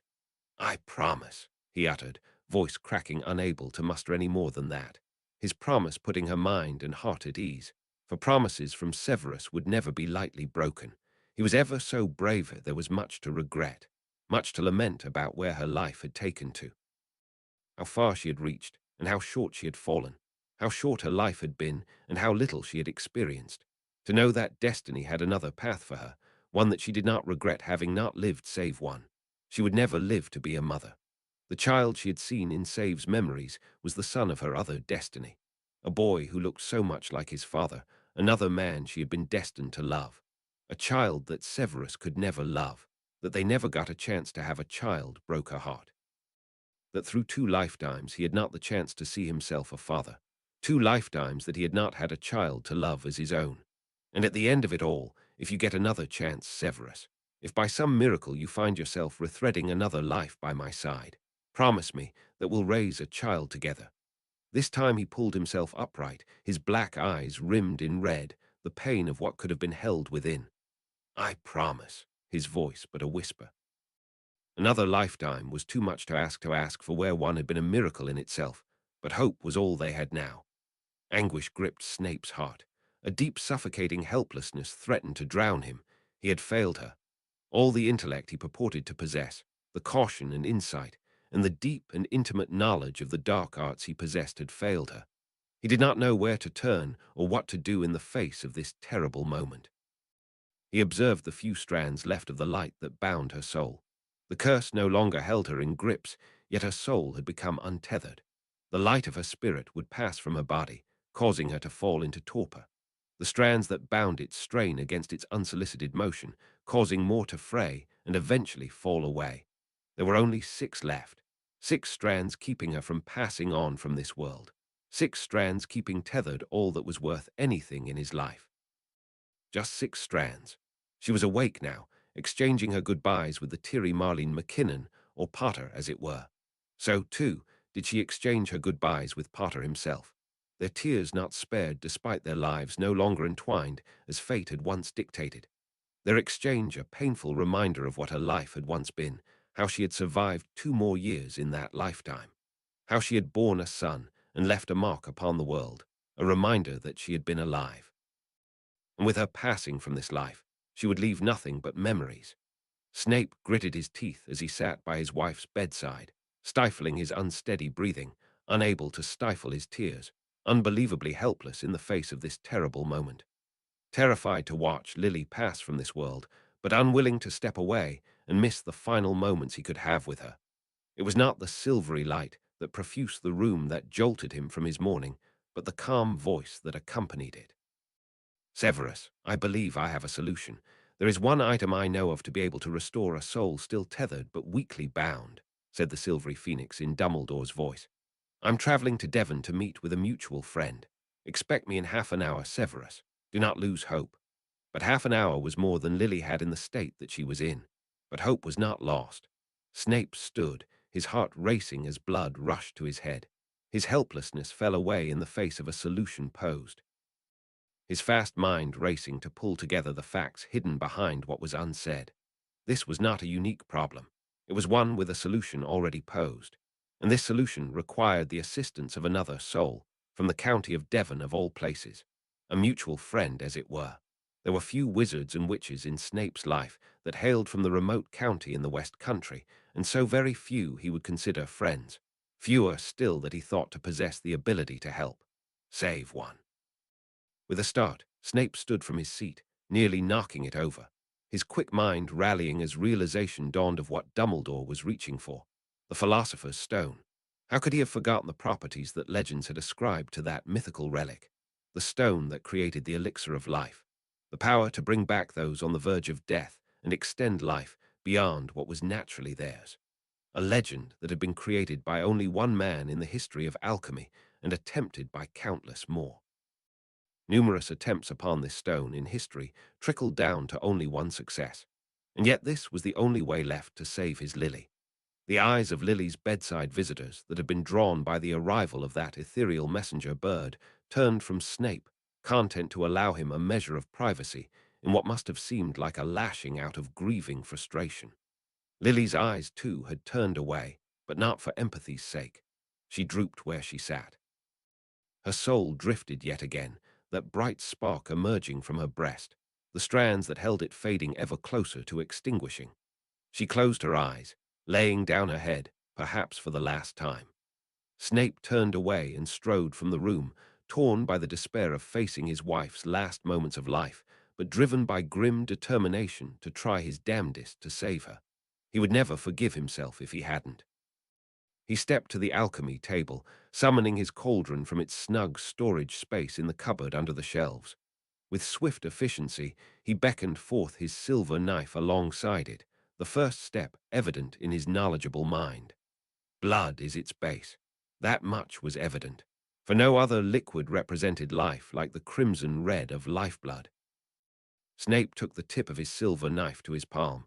Without hesitation, he pressed the blade deep into his flesh and held firm as he drew the cut long, slicing wider and deeper than he had the skill to stop with magic. Crimson seeped into the tracks of the knife, pooling quickly and deeply into his palm. He held his bleeding hand over the cusp of the cauldron, letting the blood flow in and collect in its belly. Gold is its core. There was little guesswork involved in that notion. What the stone created was what comprised its core. Dripping blood in his wake, Snape moved to the drawers of his desk, bringing forth that golden medallion of pure gold, an award for a matter of significance far below the value of the life that hung upon the balance. He held that disk of gold, as pure as gold could be, crafted by the magical touch of the very stone that Snape sought to create. Snape held that medallion in his bleeding hand and released it into the cauldron, chanting under his breath as blood within began to swirl. The memory was what remained the mystery, the essence of the stone, the secret of the stone, for it could not be so simple as its base and core comprised. Peace, Flamel had once revealed the memory to have been, an abstract notion, no doubt, and one that would have taken a stretch of the imagination to comprehend had it not been for his recall of a comment made seemingly so insignificant. For what is eternal life compared to finding eternal peace with another? Flamel had uttered that sentiment, a starkly unique perspective, for Snape had never heard of anyone referring to their love as such. He could not help but suspect that turn of phrase purposeful, if not entirely intentional. Perhaps a slip of tongue formed by his own sentiments, or perhaps words to sow the seeds of the truth behind the man's greatest secret. Peace is the essence. Snape put want to temple, readying the memory of his greatest love, but a whisper in the back of his mind gave him pause. It could not be this simple. In the history of the quest of the Philosopher's Stone, how many thousands weathered this path before him? How many thousands would have drawn up these very theories throughout the history of the pursuit for this very relic? No, it could not be so simple. There was another trick behind it. Eternal peace with another. There was no prior knowledge to guide him, no written word to confirm the direction of his thoughts. This was not a mystery Snape could solve with his mind, for his knowledge led him to this point and no further. It was not his mind that moved his hand to take within it that crystal bottle of precious memories. It wasn't his logic that drew a strand of his own memories and mingled it with the precious silver fluid he poured from the unstopped vessel. The silvery substance touched the swirling red and trickled in, devoured by the unnatural crimson of the vortex, barely glancing across the surface of the golden core that melded into the substance. And just as suddenly, it all stopped. Crystallized in a heart of sanguine red, his hopes for the future remained. Chapter 89. A Gryffindor's Way. Chapter text was to a gentle lull that Lily found herself coming to, far more softly than she had awoken in recent times. She woke to a wand waving about above her, held in the hand of the headmaster, whose expression seemed far less stoic than the last time she had seen him. The void she had succumbed to in what she had thought to be her final sleep had seemed so deep and unforgivingly dark. It wasn't the welcoming light that Save had described. It was an endless fall into a cold and lonely hollow with nothing at the end of it all. But suddenly, it was all over, and she had been rousing gently to the waning light of dusk and the taste of fey sweetness on her tongue. A tonic, perhaps, dropped carefully between her lips like how one would apply the antidote to the draught of living death. "Welcome back to the land of the waking, Lily," Albus greeted with a smile, one that lifted her spirits and set her hopes aflutter. Within the headmaster's hand was clutched a small, empty teardrop vial that had no doubt once held the cure to her ailment. Lily made to sit up, feeling clear-headed for the first time in what felt like an age. As she moved, she felt something fall from her chest. A blood-red stone about the size of a nut landed upon her bed. Her hand automatically flew to it, cradling it in her palm as her waking mind tried to make sense of everything. Her eyes flew to search for Severus among those standing within the room, finding his black eyes upon her. In his hand held that black jagged stone. The intensity of his stare seemed to drink up her continued existence, as if he dared not hope. He made to move as if about to approach, but Marlene was a fraction faster. "Lily," Marlene gasped as she embraced her friend, her breath shaking with far rawer emotion than she would ever admit to.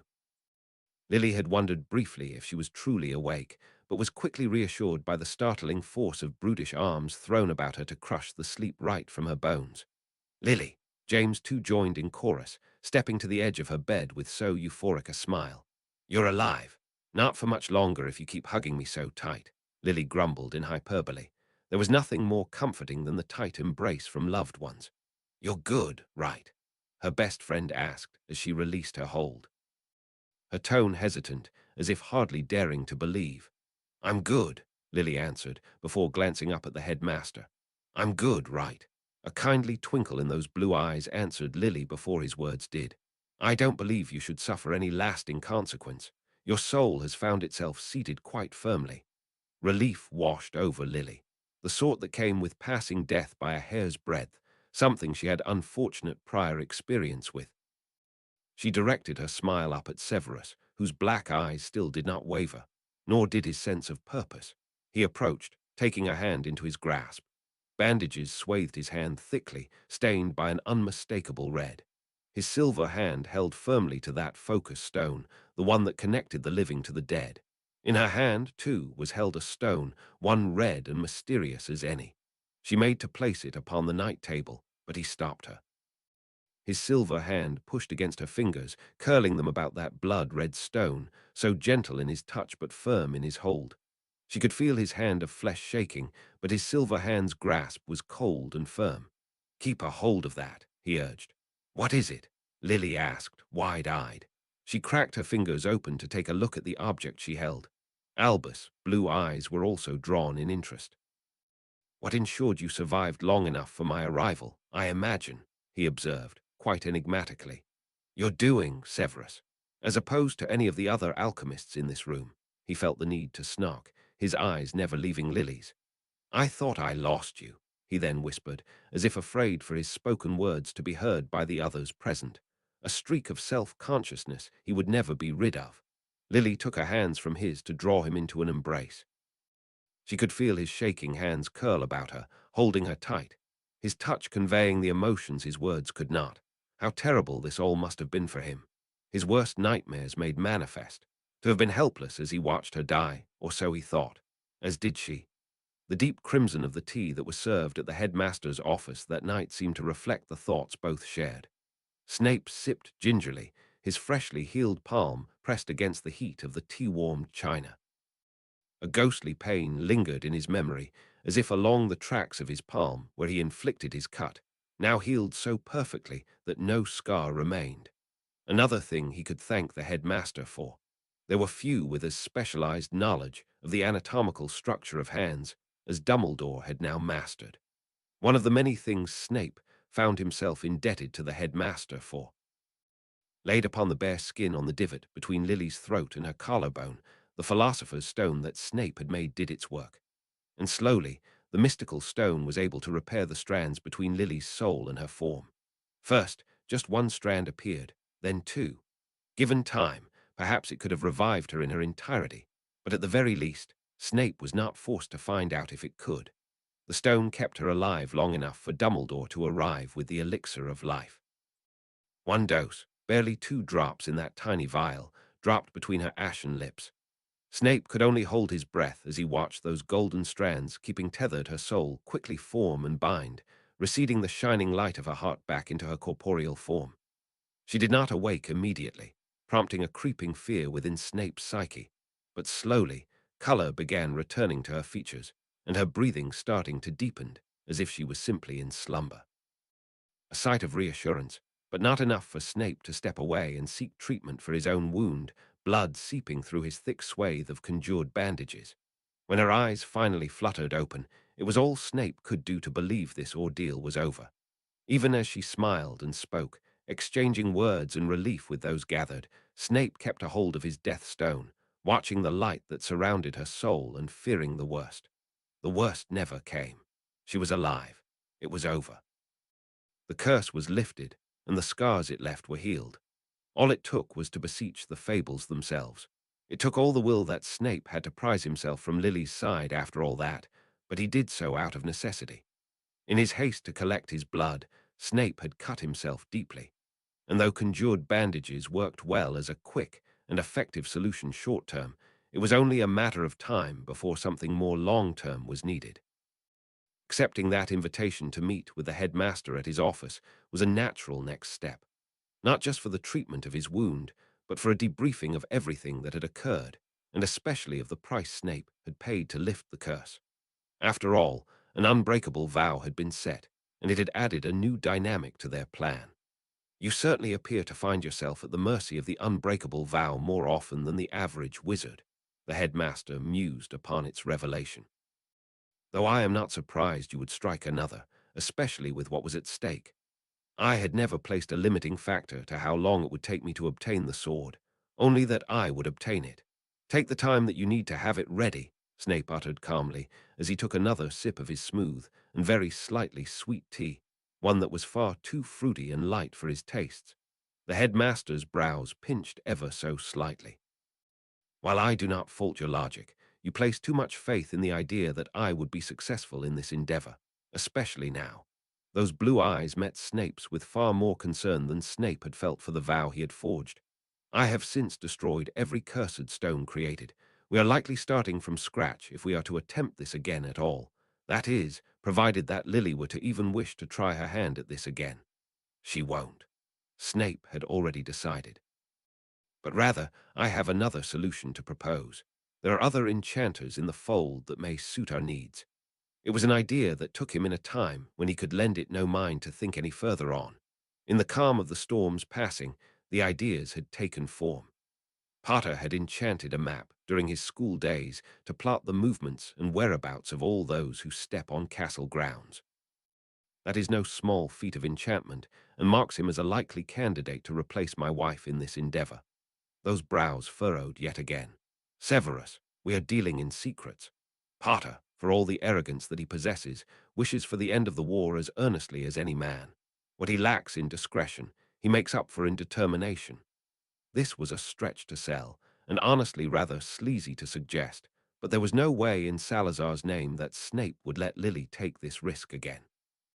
Dumbledore took a small savoring sip of his tea, as if mulling over the suggestion. While I appreciate your suggestions, James Potter has never shown any proclivity for wandless casting, which suggests to me his talent in enchantment is not his alone to tout. Snape frowned. I claim no expertise in enchantments.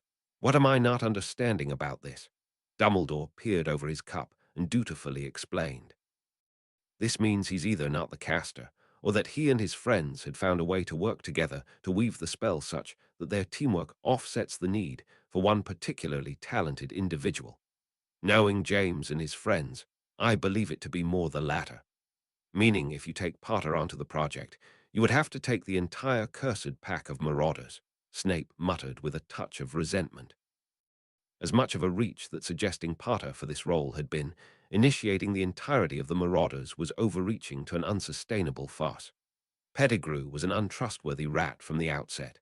It would be foolish to trust the man with the keys to victory, knowing what Snape knew, even if the man hadn't yet set upon the path destined to him. In many ways, Black was so much worse a choice, being arrogant and self-indulgent in braggadocio. He had not yet the shock of weathering his golden years in Azkaban to set him straight, at least in his priorities. With Lupin, the foul beast that he was, he at the very least had always been somewhat dependably sly. Intelligent, too, if Snape were inclined to be generous, though highly lacking in backbone or creativity. He, too, would be another that benefited from the trauma of the war in maturation and grounded fortitude, but not so soon. The man had just spent almost half a year living with the worst of his kin. No matter how resilient the man would prove to be, immediately after his liberation was not the time to test it. Then we are back at square one, without even a plan forward this time, Snape relented, realizing that his life hinged in the balance. If they had no way forward on this matter, then gifting the sword of Gryffindor, while it was unimbued with the necessary magic, to the enemy might as well be signing off on their own death warrants. Destroying Horcruxes was difficult enough without having one live within a sword that made its name on being nigh on indestructible. Lily may be our only option, Severus, Dumbledore urged gently. Snape scowled, turning away. The reality of the situation had occurred to him. His life might hang in the balance of the choice she made. If she were to make that choice with this knowledge, he knew what she would choose, and perhaps that was a risk he needed to accept. I will tolerate no more unnecessary risks, Snape growled under his breath, hating that he would be the one forced to compromise. I will ask Nicholas for another dose of his elixir to keep on as a precaution, Dumbledore offered, though it might serve us both well to speak to him. His wisdom may be valuable to the both of us. Snape's eyes narrowed. Don't play games with me, Albus. Speak what you mean. Those blue eyes met his, devoid of the light smile he had previously worn. Only one stone has existed for half a millennium on this magical world. Its concept, however, has existed for centuries more, in lore and legend and the desires of men. If you are to take on the responsibility of this stone's creation and keeping, then I advise you to seek the wisdom of a man who has 5 centuries of experience in the matter. I shall take it under advisement, Snape muttered, not at all committed. The stone was his creation, his to do with what he willed. Those piercing blue eyes peered over those half-moon spectacles. The allure of fables has corrupted many a good heart. And should you create your own, feel free to follow your own advice, Snape retorted. He wasn't about to be lectured on the corruption of desire from a man who had succumbed to a cursed ring in pursuit of a fairy tale. Though Snape might have once craved the wealth and power that stone might have once given him, now all he wanted the stone for was to preserve the life of the one person that mattered most in his life. The prospect of forever was within his reach. I think you know as well as I why I could never have forged that stone, Dumbledore conceded calmly. Snape glared sharply. So you knew the secret of its creation all along, and you did not tell me when I needed it the most. I had my theories, and I knew if my theory was correct, that it would always be out of my grasp, the headmaster offered gently. I did not wish to gamble everything on my speculation and your untested skill. Snape scowled and glanced away. The thought that the man could possess such knowledge but refuse to divulge it, even at Snape's most dire of moments, stung like betrayal. Even though he knew he had no right to such lauded secrets, even though, in the end, Dumbledore had come through with the mythical elixir, that he brought Lily back from the brink. But ultimately, it was he that succeeded where so many had failed. He who achieved success where even Dumbledore had failed. He had created a philosopher's stone, and it was he who would determine its use. Snape glanced upwards, meeting those expectant blue eyes. Before he could comment further on that topic, Dumbledore offered an unexpected change of topic. I think it is about time we spoke about the end game, Severus. Snape's brows flew together as he raised his eyes to meet the headmaster's. Are you speaking of the final Horcrux? But the headmaster shook his head. I mean after we destroy it. After we ensure we do not need to contend with any more Horcruxes. For after we've rendered Tom mortal, he's still a powerful dark wizard with followers, fanatic as they are cruel, and increasing in numbers by the day. We have dealt many a great blow to him by depriving him of finances and the hearts of many a young witch or wizard. But in the end, we cannot stop his gathering of the darkest facets of our world. Men and creatures that are drawn to him not for his wealth or influence, but for the dark promises he brings. I will not lie and claim I have thought deeply upon this, Snape admitted. Perhaps it was his pessimism speaking, but he had never envisioned this war would end. The headmaster took a sip of his tea, seeming to think upon his words as he spoke them. I think you know as well as I what chance the Order holds against Toms if pitted in direct conflict. We have not the numbers. I am not going on a recruitment drive, if that is what you are suggesting, the young professor muttered. Dumbledore's blue eyes twinkled with humor. While I appreciate the merit in such an idea, I'm afraid I already have other plans in motion. The smile faded a touch from the headmaster's eyes. After all, there is a substantial fighting force ready and available within the ministry, and their numbers are willing, for the most part. You speak of auras, Snape said with narrowing eyes. I think you'll find they've always been there, and oftentimes harnessed by those with politics in mind. Bartemius Crouch, for one, has designs on the high office of the Minister for Magic. Your memories confirmed as much. Though our views have seldom found common ground, he and I have found an understanding, the headmaster continued, charming his teapot to refill both their cups as he spoke. I confess, I had been concerning myself with this conundrum for a notable while. The significance of my sway over those within the ministry and the magical community at large is not lost on me. Should I choose to endorse Crouch, his time would come sooner rather than later. A frown touched Dumbledore's brows, a concern rarely expressed but all the more deeply held. I believe he would make a good wartime minister, but I have reservations about his policies in peacetime. He is a hard-line man, one that could give even old Harold Mincham a run for his galleons. We won't have a peacetime if we don't survive the war, Snape offered pragmatically. Thinking on peacetime now is premature. I had told myself as much when I made the offer, Dumbledore agreed solemnly. I approached him before your hearing. I had thought to vouch for you, as I once did in your lifetime. He did not seem at all that taken by the significance of the sword and its legend as the court had been. Snape could not fault the man for not falling for the show Dumbledore put on. A twofold event to beg for Snape's innocence and to reveal the sword's existence to the monster they hoped would come to claim it. It begged the question about how much such corruption went into buying him a pardon the first time around for a sin far more grievous. But as for the offer of support in his bid for the position of minister, he was far more receptive, something I apparently wasn't to know about yet. A knowing smile touched the headmaster's lips. A more slithering Gryffindor Snape had never met. He would not resort to intervening with your charges, and truthfully, I agreed with him about the matter. It was better to win your innocence in the public eye than to hide it behind conspiracy and doubt. You have become an unexpected symbol in this war, whether you realize it or not. Snape cringed at the very thought. Sure enough, in the months leading, he had spotted his name in the papers every so often. Even a respectable source of news, such as the Wizarding World News, could not restrain themselves from a mention whenever they ran a news story regarding survivors of Death Eater attacks. The less said about the Daily Prophet, the better. That rag was the reading material of choice in the teacher's lounge, and not a day went by without a professor or another thinking it a good idea to draw Snape's attention to the inane gossip corner started for the very purpose of romanticizing Snape's school life and keeping him in the public eye. Even his students had been so bold as to attempt to engage him like he was some type of third-rate celebrity. The greatest downside to no longer being regarded with fear. Instead, we came to a common concern, namely that you would be a likely target for our mutual enemy should you step foot into the public eye of court. He was receptive to our concerns, so much so that more than the auras he provided as your personal escort, He had run an operation within the ministry's entry halls that very morning you were scheduled to attend.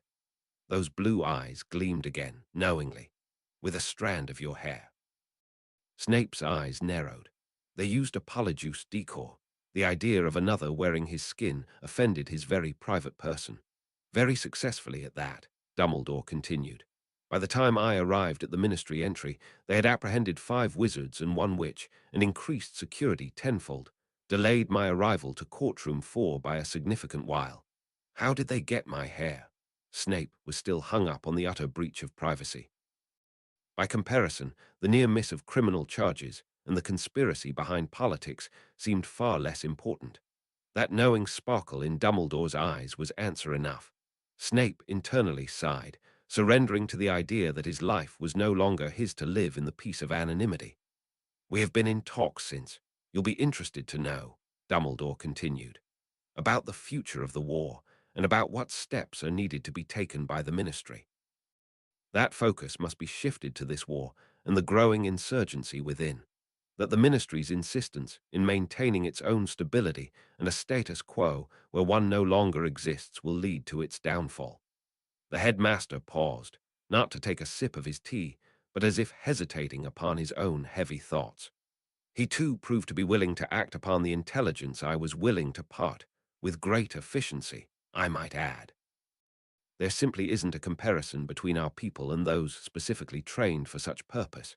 Snape frowned. I am surprised he took you at your word without forcing you to part with your sources. Though he did not know Crouch personally, he knew him by reputation. The man was no fool, certainly not a man to trust carelessly.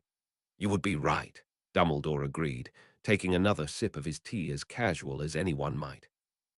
I gave him my source, and he needed little convincing otherwise, for he, too, believes you a seer. Snape's eyes narrowed. I cannot fake second sight. This lie will catch up to us eventually. Dumbledore gave one solemn nod. Then we keep you hidden from the world for as long as we can, and will that it takes us as far as we need it to. Brightly lit lamplight perfused the room, mingling with the orange glow of fire. Brightness not ordinarily reserved for this late hour greeted Snape's eyes from his lounge room when he stepped past the threshold of his office. An unusual place to find fire light at this late hour, for Lily would usually be tucked away in bed. If not asleep, then reading under the covers. His eyes were drawn to the figure of his wife, sitting silently on the lounge by the fireplace, garbed in her bathrobes with a book in hand and reading candle suspended above it. Her eyes were drawn to him upon his entry, relief touching her smile as her eyes were drawn to his one still mortal hand. Snape flicked off his cloak, allowing the outreaching coat rack to retrieve it to hang. It always seemed a little disappointed there was never a hat added to its collection. Snape stepped over to the couch, taking his seat upon the space his wife had cleared for him. He slipped his arms about her protectively, pulling her close. Lily giggled and fell back obligingly, so that she snuggled against his chest and just under the nook of his chin. The book she held, now closed in her hands, was titled The Medical Compendium to Treat the Magical and the Mundane, a tome that originated from Madame Pomfrey's own collection, undoubtedly. It seemed exploration of the dark arts was thankfully not on tonight's agenda. The Potters had kept Lily company this afternoon, only leaving when the wax had burned down to an hour no longer respectable. When the two made to depart, they had headed for the headmaster's office, the only official flue point from the castle. Snape took his leave then as well. The exhaustion was weighing upon his eyelids, as too did his desire to be once more in his wife's presence. That he had almost lost her today evoked many an unpleasant memory, and he doubted his sleep this night would be as peaceful as it had been of late. But exhausted as he was, he did not take his leave from his wife's hold. Holding her in his arms, he was reminded vividly of what he had almost lost. He felt his heart beat hard and fast as the fear of recent memory flickered through his mind. He sat back for a long, silent moment, feeling her breathing form against the rise and fall of his own chest. His eyes were drawn to that crystal bottle, sitting empty upon the mantel, the precious memories held within reduced to mere reagents. He had always wondered if Lily knew the weight of her request when she had asked him to pursue her heart. The existence of the stone held the truth of it. Though she held on to the book, she did not make to read any further. Instead, she held it tight, as if it were a soft toy warding against the terrors of the dark. Not dissimilar to the grasp her own husband held her in. One hand was balled closed that only now she was willing to release. "I kept it, as you asked me to," Lily uttered, opening her hand to reveal the blood-red stone held within. "Are you going to tell me what it is now?" A glassy crimson and the size of a Bertie Bart's every flavoured bean, the stone was not dissimilar to that of an oddly coloured river pebble or a particularly oddly shaped craft bead. It did not carry the appearance of a legend made manifest. Snape glanced away, weighing up his thoughts. Though Dumbledore had cautioned him on speaking openly about his creation, Snape felt little point in keeping this secret from his wife when she had shared in far more of his life than anyone had ever been allowed. "It's a philosopher's stone," Snape answered to the gasp of his wife. "One that I created myself." "Eh?" Lily trailed off, her hand trembling a moment as if the weight of the namesake was somehow literal. She pulled away from his hold, hand held out as if trying to return the stone to its creator. "A philosopher's stone." Snape took her hand and curled it closed around it once more. "Keep a hold of it. It saved your life once. It may do so again." Lily settled, her contemplative silence lasting but a solemn moment. "Am I immortal now?" Snape couldn't help but surrender a weary smile. "I can certainly see to making it so." "I don't really want to be immortal, though," Lily continued, turning in his hold so that she could meet his eyes. "I don't much like the idea of outliving my friends and family." Tightening his hold, Snape pulled his wife close against him once more. "At the very least, I would rather you outlive me." He watched her hand curl about that stone and tuck it out of sight, perhaps into one of the pockets of her bathrobes, an ignoble seat for such a mythical creation, but one Snape was content to allow for its proximity to his wife. The stone was his to do with as he will, and he will see to his wife a long and prosperous life. "Are you tired?" Snape finally spoke, framing his own exhaustion in that question. Lily leaned forward as she tried to glance upwards, a separation Snape tightened his grip to prevent. "I've kind of spent a lot of time in bed today.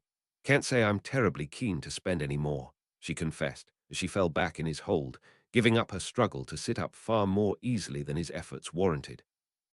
"No bed, then," Snape conceded, shifting his weight in the couch so he could lie across it. Snape rested his head upon the armrest, pulling Lily along so that her head lay upon his collarbone, and just over his shoulder so the back of her head found some purchase on that same armrest. Snape's legs dangled off the side of the couch, unable to fit comfortably in the too cozy plush seating, and diverted by the opposite armrest. His legs dangled from the side. Lily's body pressed against his own, from the inside of the couch, scrunched up against the backing, and almost molded against his own. Her face turned towards his such that he could feel her breath against his brow. "You don't look all that comfortable," Lily observed, not content to allow the moment to settle before drawing light to the faults within this arrangement. With great reluctance, Snape unclasped his silver hand from about his wife's waist to draw his wand. 7 years of magical education, spent in preparation for this very reason. With a flick of his wand, the cushions extended, giving enough room for 2 people to exist comfortably, yet cozily sprawled across it lengthways. The armrest at Snape's feet gave another foot and a half, allowing Snape to draw his feet up from the floor, but not before charming off his boots and socks and casting them neatly into the corner. The house elves could sort them at their leisure. He never much cared for going barefoot, but it was infinitely preferable to the alternative of day-stained socks or, Merlin forbid, shoes. Lily also kicked off her slippers and tucked her woolen-socked feet underneath into the cushioned nook between the back and the cushions they laid on. With a whispered spell, Lily sent her tome levitating away and out of sight. She placed her hand on his torso, the warmth of her palm seeping through his thick winter robes. "I gave you a scare today, didn't I?" She murmured softly, turning Snape's dark eyes to her emerald orbs. "I had thought my worst fears had been made manifest," he rumbled back, holding Lily ever tighter. "How close I came to never being able to hold you again." He felt her hand lift from his chest, leaving a sudden cold spot where her touch had been. "I survived, save." He felt her fingers brush lightly upon his brow. "I won't lie. I had been scared. I had thought this time for sure." She rested her forehead against the side of his neck. He could feel her breath on his throat. "I shouldn't have doubted you. You come through for me each and every time." "I very almost didn't," Snape muttered, closing his eyes.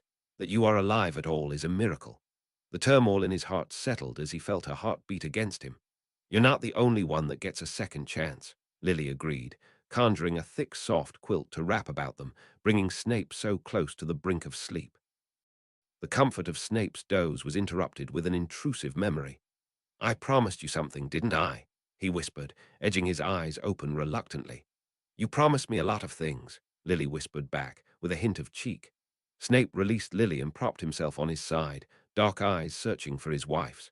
Lily's bright green eyes found his, a questioning look held within. With a gentle touch, Snape brushed his wife's hair back with his silver fingers. "I had promised you something when you lay there, in the waning grips of that curse, when you did not think that you would live, and neither did I." The smile fell from Lily's lips as his words touched the trauma of her memory. "I made a promise to you at that time, that if we were ever to have another chance at this—" He trailed off, his black eyes meeting hers earnestly. Lily pulled herself to a seated position, drawing the blankets from her in the haste of her surprise and elation. "You promised we'd raise a child together," she breathed to a widening smile, as if the moment recalled was from a time far less recent and far more obscure. She leaned down to level her wide, searching eyes, as if trying to push past the veil of his mind like a legerdemain's. "Are you sure?" He wasn't sure. How could he be? There was so little certainty to the future.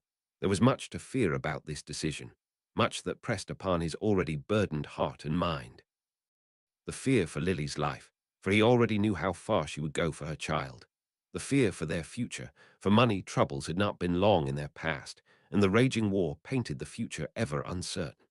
And of course, the fear of fatherhood itself, for he feared his father's example would become his own. But if fear alone could dissuade his path, he would not be the man he was today. Courage was not defined by Gryffindors alone. Seating himself upright, Snape reached for his wife's hand, his silver hand touching upon that ring that linked their lives. "I am certain," he uttered, without hesitation or misgivings. A lie only by his own rationality, but a truth settled by his word and his heart. Chapter 90. The Noble Path. Chapter text of his wife's many quirks. Her scatterbrained disorganization was perhaps the only one that evoked true irritation from Snape, especially when she would misplace a philosopher's stone and give Snape a metaphorical heart attack. Who puts the philosopher's stone in a drawer? Snape thought to himself after summoning it from the bedside table where Lily had stored it and subsequently forgotten about it. "Sorry, I must have forgot to take it with me this morning," Lily grumbled as she emerged into their shared room from Snape's office. She had been swearing up and down she had it in her pockets since they had met for lunch at the Great Hall. "Care, Lily. Need I remind you of the precious cargo I have entrusted to you?" Snape scolded as he unlaced his focus stone pouch from his belt. Though he still intended for the stone to be kept close to his wife, he had caused this day to borrow his creation. He stowed it in his pouch, in a compartment apart from the other stones he had gathered throughout his short stint as an alchemist, placed snugly next to the shard of jagged black. Life and death packed tightly together, rather symbolic. "Sorry," Lily offered again, floating by the entryway looking the proper image of contrition. "Maybe you should just hang on to it." It had become a frequent point of discussion since Snape revealed the truth of his creation. What started as awe and wonder turned quickly to reluctance. The reluctance of taking responsibility for this artifact of legend. And in many ways, Snape felt that point valid. There was a reason why Dumbledore had hidden the stone behind a multi-tier trap system when he had taken charge of the artifact a lifetime ago. An object able to create gold and eternal life was not an object one wished to carelessly possess. The physical manifestation of the ultimate desires of humanity, its fable well and truly embedded into the psyche of the wizarding world. Its legend dwarfed even that of the Deathly Hallows, for its existence had never been called into question. Until now, Nicholas Flamel had remained the only man in the history of the wizarding world to have ever created this ode to human desires. And perhaps it would be best that to the world he remained as such, for Snape had no desires to paint a second target on his head. Knowing what Snape knew now, he wondered why it had taken so long for alchemists at large to ken upon the truth of the creation. alchemists with better grasp on the subject than Snape ever had, though the idea of entwining two memories together had never been a concept inked into the annals of alchemy. It was not a stretch to attempt. That would be one of many questions Snape intended to pose to Flamel that afternoon. A tea time had been arranged by the headmaster with an invitation to Snape and Lily both. Snape had little doubt about the intention of the get-together. Pulling the threads, Snape closed his focus stone pouch. He tied it away under his belt, feeling the hefty weight of the magically expanded alchemical pouch pull against the weight of his far lighter money pouch. "Oh, don't be like that. I said I was sorry." "I don't want us going on a visit all prickly between us," Lily offered with a grimace, no doubt reacting to the scowl Snape wore after that scare and a half. "Are we still up for tonight?" Snape felt his scowl melt away, an involuntary reaction to her reminder. "Don't think that turning my mind to such a direction takes you off the hook for your carelessness." "What?" she uttered with an air of innocence. Snape's eyes narrowed. She knew exactly what she was doing. "In fact, since we're already here," she continued, her voice turning sultry, "we do have time. I'll thank you not to use my basest instincts against me," he growled, but still unable to stop himself reaching for his pocket watch to assess exactly how long they had. "Class starts in 15 minutes, Lily helpfully supplied with a display of her wristwatch. "What sort of quick tryst do you take me for?" Snape muttered, tucking his watch away. "You don't need to do anything fancy," Lily uttered without a hint of coyness. 15 minutes is more than enough. Your class is literally outside. And yours is all the way down in the dungeons," Snape stated with a tone of finality. This was the second point of frequent discussion since that fateful day. After agreeing to conceive a child, he had found himself propositioned near relentlessly. A problem Snape had never thought he'd have or think of as a problem.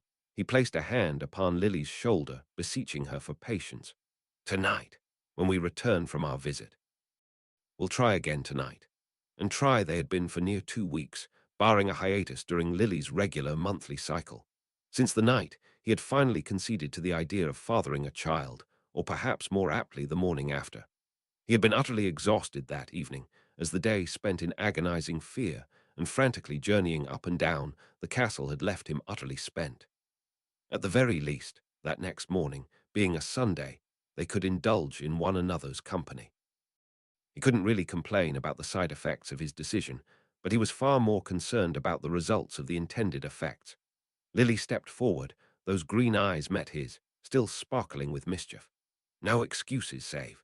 You owe me for forgetting Valentine's Day."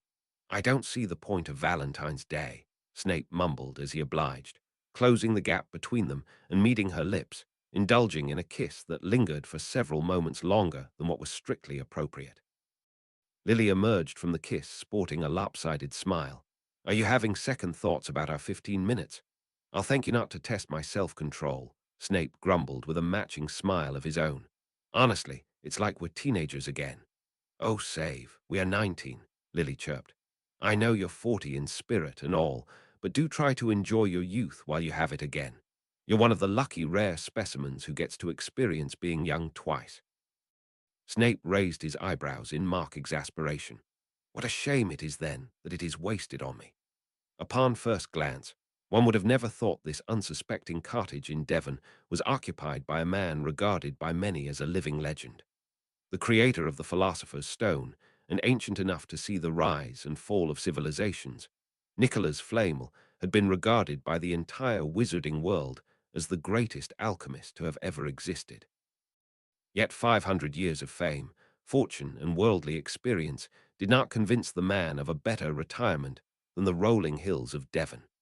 Built of rustic stonework and mismatched shapes for windows, the little cottage would have looked a picturesque example of an English country cottage, if not for the lavender smoke that billowed from its snow-capped chimney.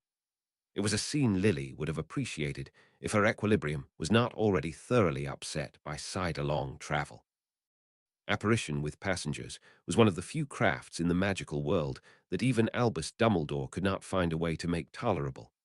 "Welcome, welcome. Come in," chortled a frail-looking elderly witch in a light French accent. She cast the door wide open for her guests, welcoming them through. Though weathered with age, her brown eyes sparkled with the liveliness of a woman half her years. "Ah, Perenelle, as lovely as ever." Dumbledore remarked as he took her hand and laid a kiss upon it. And may I introduce Severus Snape and his wife Lily Snape? He turned to his companions. Likewise, may I introduce Perenelle Flamel, Nicola's wife? Lily did a double take. She had to reassess her estimation of the woman's age upon realization that she was the wife of the ancient alchemist. How lovely to meet you, Lady Flamel said, turning to the pair trailing behind the headmaster. Come in, come in. Get out of the cold. Take your shoes off. The moment Lily stepped through, she realized that she was encroaching upon foreign territory. The quaint oak plank door gave way to a grand hallway lined with French arches, pulling to a ceiling far higher than the brick cottage exterior would have one believe.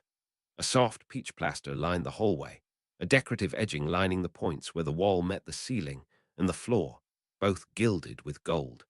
A heavy bitter coffee aroma tickled Lily's nose, a smell that no doubt eased her husband's mood like few things could. Thankfully, the winter ended at the threshold of the door. The floorboards were enchanted to emanate heat, warming the interior to a comfortable, temperate spring. A crimson rug lay atop the softwood of the flooring, cutting through the middle of the hallway, deep and soft, and keeping the heat as a blanket would. Lily hung a step back, allowing for her husband and the headmaster to lead by examples of etiquette. Shoes came off at the door in this household, it seemed, for Dumbledore charmed off his pair of eccentric green felt boots and set them by the doorway. Likewise, Severus complied, unlacing his boots and magically scouring the ice from his soles. Lily followed suit, setting her snow boots beside her husband's. The removal of shoes was not a staple of British households, and honestly, Lily didn't know why it wasn't. She certainly never liked the idea of tracking dirt and mud throughout her living space. Though the home she now lived in sported cold stone floors and was not exactly conducive to traipsing about without footwear. A house elf appeared by the legs of her mistress, dressed in black sheets fashioned into the likeness of a maid's dress. Shall Mimi take the master's cloak? The house elf offered in a squeaky voice. Severus obliged, unslinging his cloak, allowing it to be magically whisked away into an open and offering cloakroom. Lily too unslung her cloak, heavy wool rimmed with faux fur, and released it to the house elf's domestic magic. Rather than allow the house elf to take on a more active role, Lady Flamel led them down the hall, passed by slow and shuffling steps. They stepped by the door leading to the lounge room, and Lily was unable to stop herself from slowing a step and snooping inside. The room was furnished with leather-backed sofas that she imagined looked nicer than they likely felt. A thick, luxurious rug was splayed across the floor, ending just before the grate of the fireplace. They approached a door set to the side of a flight of stairs that did not appear deep enough to house anything more than a broom cupboard within. But Lily knew better than to judge based on first impressions in a magical household, so the reveal of an additional set of stairs leading upwards into a separate dimension of the house did not even elicit a bat of her eyelid. What did surprise her was the stairs suddenly shifting when she set foot on them, lifting her up the stairs in an almost rippling motion as she held on to the similarly shifting railing for dear life. Ah, so to his study today, is it? Albus remarked, seeming not in the least ruffled by the advent of magical moving stairs. Indeed, and for the life of me, I do not know why. We have a perfectly workable lounge room, and he's forever entertaining guests in his room of clutter, Lady Flamel lamented, as she too weathered the magical ascension with an air of well-practiced ease. Nicholas, your guests are here, Lady Flamel chirped as she stepped off the moving steps and onto the flight. Despite her exceedingly advanced age, she was lithe enough to sidestep the floating tea tray that followed up behind her alongside her house elf. Albus, Severus. Welcome, welcome, a voice greeted the pair as they stepped past the threshold. Lily followed a step behind, eyes already flitting about the revealed room with an air of utmost curiosity. The library of books that lined the walls was what first jumped out to her. Great tomes stacked on shelves stretched to a ceiling that appeared magically extended far beyond the constraints of what an outside view of the small cottage had promised. Swathes of scrolls were piled on triangular shelves, constructed for the very purpose of stacking rolled parchment neatly. Unfurled parchments were pinned to whatever little wall was available, depicting formulas and images beyond Lily's realm of expertise, which truthfully was quite narrow. A window was set into the furthest wall, showing a view of the countryside from such a height that the outside impression of the house never gave. Magic had a way with editing the rules of architecture and construction. "Why, hello, you must be Lily," came that voice in greeting from further inside the room. Lily's eyes were drawn past the parchments to a figure sat hunched by a table so inundated with oddities, it took Lily a second to identify it as a table at all.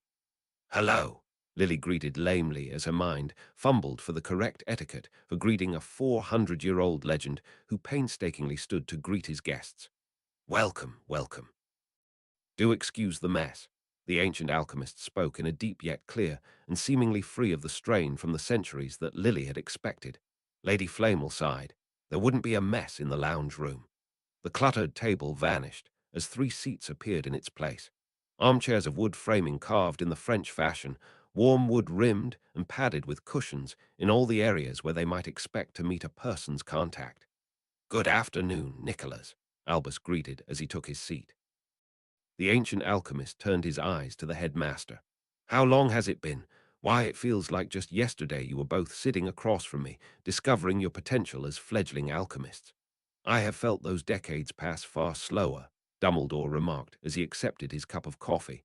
"It has not even been a year for me." Severus, too, took his seat and accepted his cup. No doubt he had been eyeing that cup since he had first stepped foot into the household. Lily knew him well enough to know the dire weakness he harbored for that drink. Lily took her seat in the remaining chair and accepted her cup, more out of politeness than preference. Lily could never enjoy the drink without, as Severus would say, ruining it with cream and sugar, and there didn't appear to be any on the tea tray for the offering. But sip it she did, to the detriment of her bedtime.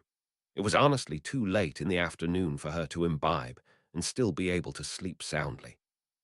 Dave suffered the same caffeine-related sleep disturbance, but he refused to admit it or allow it to dictate his afternoon drink of choice. "Oh, do excuse me. I just remembered. You English ladies and gentlemen love your tea, don't you?" Lady Flamel fussed. "I'm afraid Nicholas and I are coffee drinkers, so we seldom do tea. I'll have to dig out our tea set.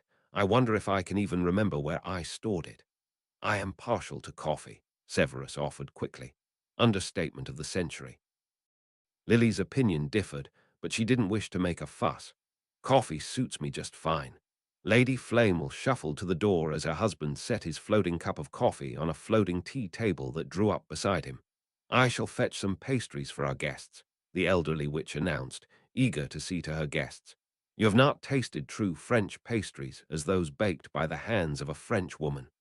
"My dear, we have engaged the services of a magical servant to ensure you can take a seat and rest your bones," Flamel beseeched his wife. But the lady of the house waved him off. "Oh, nonsense, Nicholas. What is the point of living in a home run by another? Next you'll tell me I should allocate the pastry baking as well. Nothing against your cooking, Mimi darling." And with that she set off down the shifting stairs, house elf trailing behind. The moment his wife left the room, a jug of milk appeared on Flamel's floating tea table. "My dear wife's palate is far stronger than my own.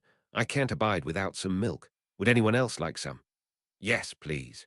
Lily jumped at the offer. "And some sugar, if you have any handy." "But of course, my dear," the alchemist obliged, summoning an earthenware jar filled to the brim with a coarse-grained sugar, along with a pitcher bearing a steaming fill of frothy milk. "And I do insist, try some steamed milk in your coffee. Café au lait, as we used to call it in Paris." "Sure, why not? I'll have a taste." Lily summoned over the pitcher after she packed her coffee with sugar, or ruined it, as Severus might have said. With a careful pour, she filled the difference with the hot milk, seeing the coffee take on a film of froth on top of its dark surface. One sip, however, was enough to allay her trepidation. The ancient alchemist's eyes were upon her, a striking honey brown, almost glowing gold upon the strike of the sun. Upon meeting her eyes, he turning to Severus with a smile. "I've wanted to meet the woman you married since the day you spoke of your nuptials." He turned his golden eyes back upon Lily. "Really?" Lily was a little surprised at the notion that someone as venerated as the ancient alchemist could possibly know her name, much less want to meet her. Those golden eyes turned to her once again. "I remember when your husband had first come into my fold as a student. Creative and clever and quite reserved, but his creations spoke clearly of you. Really? Lily's curiosity was stirred. Beside her, she felt Severus shift in his seat, no doubt uncomfortable with suddenly becoming the topic of conversation. Why, memories make up the heart of alchemy, Flamel shared readily. For most alchemical students of talent, the creation of focus stones is the greatest challenge. Did you know that, Severus? He asked, directing his words to Lily's husband. I had little notion, Severus answered rather stiffly, no doubt wary about the direction the topic of conversation might take. No, I don't expect you to know. I never told you lest your head swell to the detriment of your effort. But I needn't have worried, it seemed. I have heard that lack of motivation was never a concern for you. Those golden eyes seemed to shine with pride. For most youths talented in the craft, their lack of experience is the greatest roadblock to overcome. They would strike out into the world, determined to see all they could, feel all they could, make the greatest and most colorful memories, and fill their heart with the wisdom that only experience could give them. Learn to appreciate the happiness in their lives in a way that only the taste of sorrow could teach. Some take decades to succeed, some never do. His golden eyes fixed upon Severus. Yet that had never seemed to be a limitation to you. Even at your tender age, you appeared to weather the most difficult trial of this craft without a shred of decent struggle. You were a boy with wisdom well beyond his years, a heart filled with the greatest highs and lows of existence, yet only at the tender age of 16. It all made sense when he expressed his intentions to wed. Those honey gold eyes turned to Lily once more. In 600 years of life, there is one belief I hold truly dear. That is, that love is the greatest power of all. Lily felt a little flustered by the very thought. Merlin knew how mortified Severus felt. Such a private topic casually discussed, while taking tea and coffee, as it were.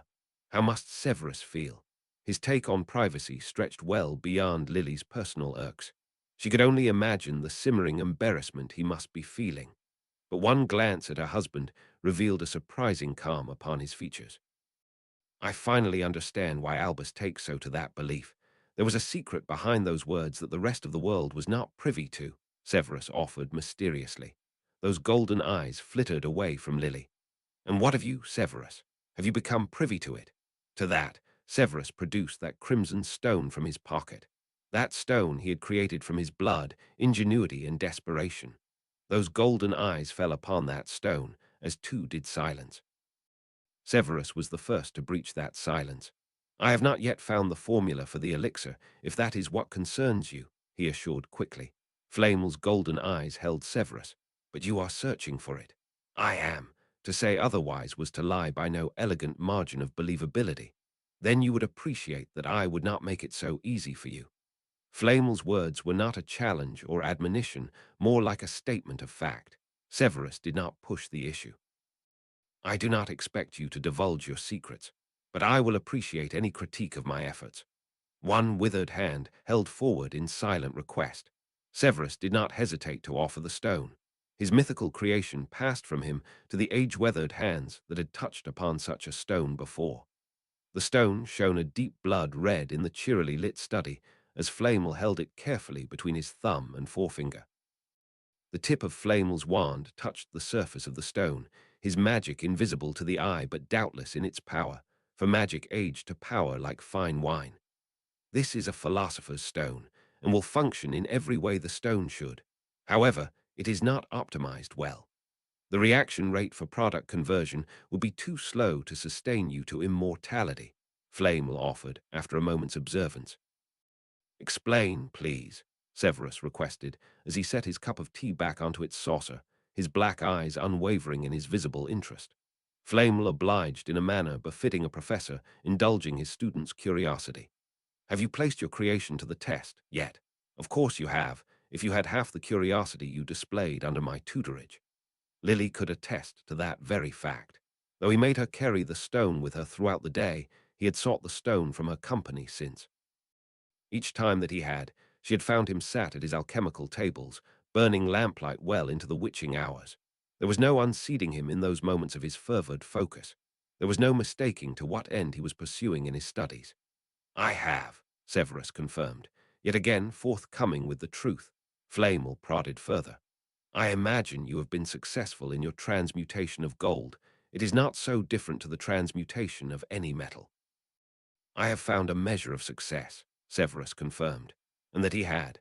Lily had seen the results of his work lined neatly upon his table, little nuggets barely the size of peas. Scrolls, too, were beginning to stack up, neatly kept records of purity and weight, habits born of a learned and meticulous scholar. The ancient alchemist held a knowing gleam in his golden eyes. Less yield and high transmutation times, am I correct? You are, Lily's husband confirmed again. You can assume the same issues when applying it to the creation of the elixir.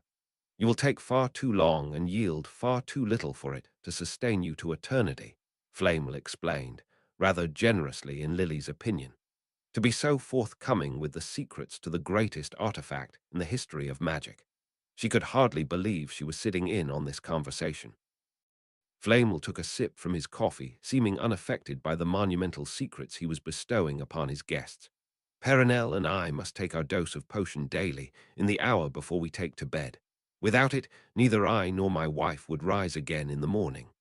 Those golden eyes peered forth, alighting once upon each of his guests. A gift, to be certain, but a curse in the same breath. I am thankful for the years beyond, those that life would have granted me, life spent with the one most precious soul in my life. But time does not stop for us simply because we refuse to succumb to it. I can feel age wear at my bones and sap the vitality from my limbs. And though my wife does not complain, she too feels the centuries upon her. Those golden eyes drew to the surface of his half-filled cup. If you seek immortality, then there will be burdens you must bear. To exist upon this world, see friends, families, and civilizations fall to dust, to feel the age upon your back, and know that time will never take you. A chill passed through Lily. Those fears had been within Lily's heart from the moment her husband revealed that stone to her, a fear she now heard vocalized by the only man who could claim such knowledge with certainty. But no such thoughts weighed upon Severus. If I may, I wish to know where I have gone wrong, he asked, cutting straight through the philosophical conversation. The alchemist held aloft that blood-red pebble as he obliged. That is because your formula could see some optimization. For one, you used far too little blood. Not surprising, for blood is a rarely used material, its composition complex. I would not have covered it in our lessons, and as you are not a dark wizard, it is doubtful you would have had cause to experiment with the substance. Or perhaps he had. It occurred to Lily that Severus may very well have had practice in this aspect of the dark arts. After all, he was a potioneer at heart, and though disheartening to think on, had spent a period of his life indulging his darkest self. She could not fathom how else Severus' first thought for a solution would be to take a blade to his own flesh. But then again, it would not be the first time. The thought scared Lily. The memory of that moment flashed before her eyes, never really leaving her psyche. Severus, huddled in the mud and dirt of that forest floor, cradling the stump of his severed hand. A hideous price he paid for her life. She knew how far he would go for her survival, how much further he could go. Your memories, too, though correct in their aspects and powerful in their symbolic hold, are improperly balanced, the ancient alchemist continued, his words as technical as they were baffling. What do you mean by that? Severus asked, his brows furrowed with the question. Flamel paused at the cusp of a sip. I mean no disrespect for the cherished memories you had used. I cannot comment about how you had undertaken the selection process of such memories, and I do not doubt the strength of the memory. After all, it was enough to bind the form of the stone. But not enough otherwise, Save muttered, oddly affected by that mild criticism. Or once she might have believed his reaction a symptom of an overly sensitive nature, she had long since known better of the fortitude of his nature. Do not take it as criticism of the strength of the memory. There is something else in play that I cannot truly know, the alchemist continued. Symbolism of alchemy is almost a craft in itself. Whatever high-level alchemical discussion that was being had was flying straight over Lily's head. Her husband, however, appeared thoroughly invested. His coffee sat cooling upon a circular levitating tabletop by his elbow. Resting his attention away from strong coffee was a feat in itself. How has this stone remained secret for so long? Save finally asked after a moment's rumination. A small smile touched Flamel's lips as he poured himself a second cup of coffee. It all seems so simple in hindsight, doesn't it? The ancient alchemist blew upon his steaming cup before taking a casual sip. In 600 years, so many have come to me seeking the secret of immortality, a fact I'm certain you do not find surprising. In those same 600 years, I have watched alchemists try and fail. It requires a special blend of ingenuity, dedication, and imagination required to come upon the secret naturally. And yet, with all that, it would not be enough if they do not find another to love. Lily wondered if it was her imagination that those golden eyes appeared to flicker towards Albus as the alchemist spoke. And had I passed on the secret, well, that too, I have known naught but failure and disaster. Lily's skin tingled. She felt as if she were an intruder upon this conversation of ancient and forbidden secrets. She glanced nervously at her husband, finding his attention fixed firmly upon the ancient alchemist, hanging on to every word. Across from Severus, she caught Dumbledore's eyes. A smile graced his lips before he, too, turned to Flamel with the air of a man who knew what was to be said. I had taught another my secrets, an apprentice. He was the reason I swore to never teach another the secrets of the philosopher's stone. When he had learned the secret, he chose to undertake far fouler methods than the courtship that was required of him. He corrupted the minds and memories of women in his attempt to create the stone, and other things I do not wish to speak of. Flamel paused, almost with an air of regret. Then, when that failed, he stole my stone and corrupted it with dark arts. A Horcrux, to be precise, Albus spoke, turning all eyes on him. History may not name it as such, but I have little doubt, and neither does any dark wizard that has studied such matters. For this incident had been the first instance in history where a tethered soul had been brought back to life. Severus turned to the headmaster. I will not be careless, Albus. Nor had Nicholas been, the headmaster countered. Well, I did keep the stone in my sitting-room armoire, Flamel admitted without a trace of sheepishness. Lily returned to her coffee, feeling the tension suddenly rise within the room from a source she didn't know or understand. Conversations were had that she knew not the context to. Severus met Albus, eyes with a calm intensity that Lily could not decipher, and the silence that followed did little to shine further light onto this mystery. The sudden appearance of the house elf, Mimi, served to dispel whatever it was that was brewing. The elf held aloft a platter upon which was piled high a stack of pastries, mouth-watering scent wafting off its bounty. Mistress Perenelle has found herself overcome by exertion. She has retired for a nap and sends her apologies along with her pastries. The floating platter whizzed by the host and his guests, offering each a selection of beautiful golden pastries. Lily could smell the blueberry and cheese even before the platter paused before her, its destiny written before she had even laid eyes on it.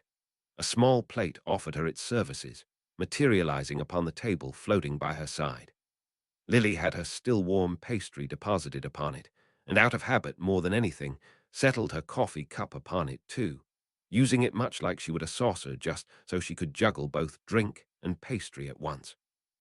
Severus, too, had a pastry in hand, perhaps to be polite more than anything.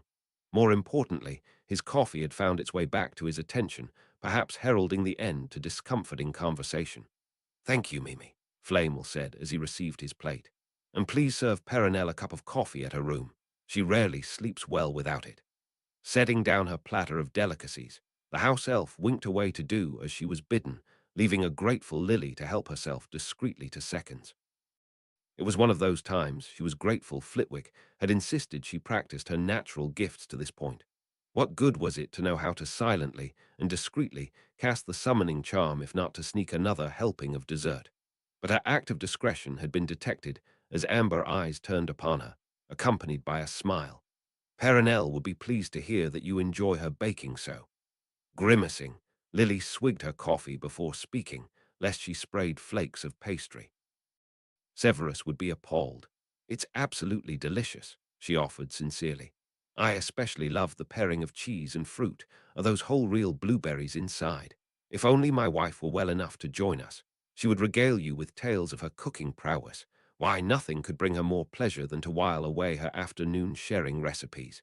Lily internally winced. I wouldn't have much to offer, I'm afraid. Save didn't marry me for my cooking. That elicited a laugh from Flame. No, I wouldn't imagine he had. I knew it was a bad idea to have coffee in the afternoon. Bedtime had come around, and Lily did not feel even the slightest nip of tiredness. It had to be the coffee. She had spent the evening marking homework, a chore that would ordinarily set her pining for the warmth and comfort of her covers. Cleaning up her work from the desk in Severus' office, she re-entered her private quarters, intent on going through the motions of bedtime despite what her mind was telling her. She levitated her box of marked scrolls onto the top of the bookshelf. Save hated it when she simply dumped her stuff on the dining table or couch, even when they had no immediate plans to use them. "Ready for bed?" she asked her husband, who sat, predictably, at his alchemy table. Another row of tiny gold nuggets lined the surface. Was his only response as he meticulously set weights upon a scale ordinarily used to weigh out potion ingredients. "Get ready for bed," Lily rephrased her request as she stepped into the bathroom. When she stepped out again, showered and refreshed, she found her husband still sitting stubbornly at the table, stacking his gold like a miser. That was it. Today was the day she actually had to work for her husband's attention. "Bed, mister," Lily commanded as she stepped up beside her husband, save did not even glance upwards. "You may use the bathroom first. I'll be right there. I've already exhausted all the bathroom has to offer. I don't see what else I could do in there," Lily quipped lightly, prompting her husband to finally glance up from his work. His black eyes flicked to her, an apologetic smile working its way onto his normally stoic expression. "I apologize. I'll go prepare for bed and my duties." "Hey, don't make it sound like a chore," Lily griped with a grin as she stepped aside, allowing Save to pass and suppressing the urge to pat him on the butt. Though they could be playful with their affections, he had expressed dislike for that affectionate pass, and Lily wasn't in the habit of making her husband uncomfortable. No, he was perfectly able to make himself feel uncomfortable. Made to wait until her husband finished his own nightly hygiene rituals, Lily busied herself with distractions. She glanced upon his rune table, observing the pieces he had set out upon it. After taking tea with the legendary inventor of the Philosopher's Stone, she understood what Save was trying to do. He was weighing out his gold, trying to determine if he had enough for another crack at the creation of the mystical stone. She could see an empty bottle of what once was a blood-replenishing potion she had brewed, and her heart dropped at what he was no doubt preparing to do. Secrets that had been kept for hundreds of years had been dropped upon her head that afternoon. Secrets she was expected to keep, for apparently this journey took two to see to the end. But she had misgivings aplenty for this ask. He hadn't asked her yet, but she knew he wanted her memory for this task. But given her memories she would have, and willingly, too. She had nothing to hide from him. There needed to be someone in this relationship without secrets, and she knew it wouldn't be him. But she could not help but feel a pang of loss knowing that it was her silver doe that was taken first, the only copy of memories that no longer existed in the world, precious moments lost to the voids of time. What was the point of living forever if it cost her precious moments of a life she was still living? At the very least, the memories she gave were hers to keep. There was no risk of forgetting, she was assured. The spell she was taught to extract her memory only took a copy. It was apparently the same spell that allowed for usage of the pensive, something Lily had been looking forward to playing around with, too, especially now that her bottled dough needed replacing. No, it was Severus she was worried for most. He had already proven himself more than capable of doing real harm to himself to preserve her life. How far would he go in pursuit of eternity? Already he had taken a knife to his own hand, the only hand of flesh and blood he had left. The stone itself already demanded blood as its forfeit. How much further would the elixir itself demand of him? And ultimately, she didn't want eternity. Life had an end. It was inevitable to all that lived. A brief life for those who lived it well, but a tragic loss if wasted. And that was what Lily feared most. Severus was a soul of dedication. He had proven that long ago in a life that Lily had not been a part of. Each task he faced in life he dedicated with single-minded fervor. He would find success, or he would find an alternative. That was just the man that he was. But life was unpredictable and success was uncertain. Severus had already wasted one life in regret, and Lily didn't want him to waste another. Hands fell upon her waist, startling Lily. She couldn't help but giggle as she felt a warm body press up behind her. "Save, how do you move so quietly?" I have had much practice catching students unawares, he replied, his hot breath tickling her neck. Gryffindors, especially. She turned to face him, throwing her arms about his shoulders as she found his lips. It was moments like this that he seemed to live in the here and now, that he knew how to enjoy what he had and stop fretting for the future, that he could appreciate all that he had. Lily supposed that was the greatest difference between a Slytherin's thinking and that of a Gryffindor, and though they may never share the same outlook in life, love bound his heart to hers. Like the magic that linked their wedding rings together. A stronger magic there never was than that of love, and the Philosopher's Stone was proof of that. They had spent weeks on crafting a curse that would stick to that sword, but why were they crafting a curse to begin with? It was crafted for a Gryffindor, and no sword of Gryffindor would consider a curse to be what made it stronger. What spell, then, would qualify? That was the thought that jolted Lily from bed. What's wrong? Severus muttered, rousing from his sleep. His one arm that he kept looped protectively about her as she slept reached for her as she slipped from the covers. I just thought of something I haven't tried with the enchantment. I have to go, Lily answered as she pulled away, already missing her husband's warmth. She dressed as quickly as she could, pulling out a fresh change from the cupboard and drawers. Though her night's laundry had already been cleaned from the floor where they had been dropped, they had not yet been returned fully tendered. Can it not wait until the morning? Severus asked as he sat up in bed, seemingly unbothered by the nip in the air despite the bareness of his chest. Must be that the lifetime of living in a cold, damp dungeon granted him some measure of heartiness. I could, but I'll risk losing my train of thought, Lily answered as she slipped on a pair of fresh undergarments. She was never in such a rush that she couldn't stop to be decent. You know what my mind's like, not like yours. I forget. Then write it down and get back to bed, Save grumbled as his shadowed eyes followed her about the room. Lily struggled a moment, trying to do the sash of her bright purple robe as best as she could in the dark before surrendering and summoning a magical point of light to assist her. Severus shied away from the brightness, no doubt still bleary-eyed from sleep. Lily approached him, now fully dressed and committed to her decision. Go back to bed, she whispered with a kiss. They mustn't have been asleep for very long for their breaths to be untouched by the souring of torpor. Severus' black eyes flashed warningly through his veil of sleep. Do not do this alone, Save warned. No doubt recent events had him rattled. And ensure you have the stone with you. I have no intentions of ending up like I had, Lily assured him as she rested a hand upon his. Trust me. And trust her he did. Save withdrew back under their blankets, his black eyes glinting in the light as they followed her, but he did not move again to protest. She was out the door the moment she was respectable, mind whirling with so many ideas that it was hard to grasp just one.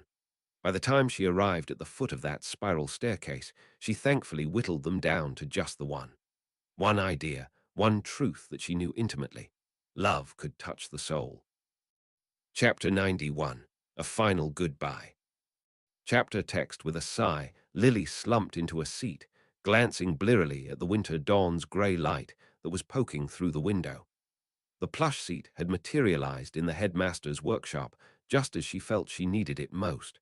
She had worked through the night and could feel the draining bite of exhaustion take a chunk out of her. The headmaster stood across from her at the table. He, too, had committed a night to Lily's madcap strike of inspiration, his presence more a comforting anchor of safety than for any contributing spellwork. Something Lily found wholly necessary, for it was too soon for her to forget the damage she could do when venturing into the unknown unprepared. But ultimately, this was her idea. And while Albus had every right to ask Lily to postpone the attempt to a more respectable hour, he chose to sit up with her as she fumbled through her trials. The reap of her efforts lay atop the table, a sword now imbued by a stone she had thought to tamper with the abstract notion of love. It was the Patronus spell she had folded into the enchantment. Though she knew the Patronus was an expression of pure joy, she could think of no purer expression of the heart, and no spell more likely to touch her soul. But the question now was, did it work? Certainly, the sword had taken up the enchantment, the first success they'd had in that regard since this entire project started. But did the enchantment she labored all night for produce results worth the time and effort poured into it? What now? Lily asked the headmaster as she struggled to stifle a yawn. She hadn't the foggiest of how to even begin to test for these results. It didn't help that her brain was lightly scrambled from burning well through the midnight oil. By comparison, Albus looked as crisp as a daisy. He looked as if he had simply spent an afternoon taking tea and good company, and not spent an entire sleepless night, fixated upon this magical conundrum, simply because Lily could barely be trusted not to curse herself by her own carelessness. The headmaster lifted the sword, holding it aloft, as if he could discern the answer by his eyes and touch alone. "You've done marvelous work, Lily," Albus praised, Lily quite pleased despite her misgivings of what she had actually accomplished. The blade gleamed softly in dawn's new light, as if whispering of the power it held within. "I'm so tired my wistful thinking has gone poetic," Lily thought to herself with an air of bemusement as she watched the headmaster move. He set the blade down again, his eyes distant, thoughtful. "Baron," he called into the ethers. "What is it, Albus, that you should dislodge me like so from my haunt upon the astronomy tower?" A booming voice answered. His own ghostly sword already in hand, the bloody Baron materialized above the table, as if he were a spirit evoked, like in the fantasy books on Muggle shelves. His bloody visage was startling at the best of times, outright frightful up close, and facing the brunt of his attention and ire. "I apologize for disturbing your morning in such an abrupt manner," the headmaster began. "I seek your assistance in a matter that only a ghost with your experience could." Lily had no idea one could be experienced in the field of ghost-ness, but it occurred to her that it might simply be her fanciful thinking to believe that was what the headmaster meant at all. The Baron certainly appeared to accept the role with far less consternation, settling at eye level with the tall headmaster. "Then command me." "I do not appreciate the theatrics of feigned requests when we both know you have the power to make demands of any bound within the castle." Drama, it seemed, was a part of being Slytherin. Albus did not humor the spirit, nor did his soft smile wane. "Nevertheless, I would make this a request of you, Baron. I do not enjoy issuing commands." He cast his eyes back to the sword laid out upon the table. "I would have you take the blade. If all goes according to design, then you should be able to take it as easily as you had the stone that birthed this magic." "That is a simple enough ask," the Baron boomed, swooping in closer. This was a ghost that had no inside voice. "But that ask is too simple for the hesitation you display. I know you for near on a century, Albus. Your indirectness betrays your doubts." That smile never left the headmaster's lips. "You are right, of course. But my hesitation is based on a guess born of fear, not a fact set in stone.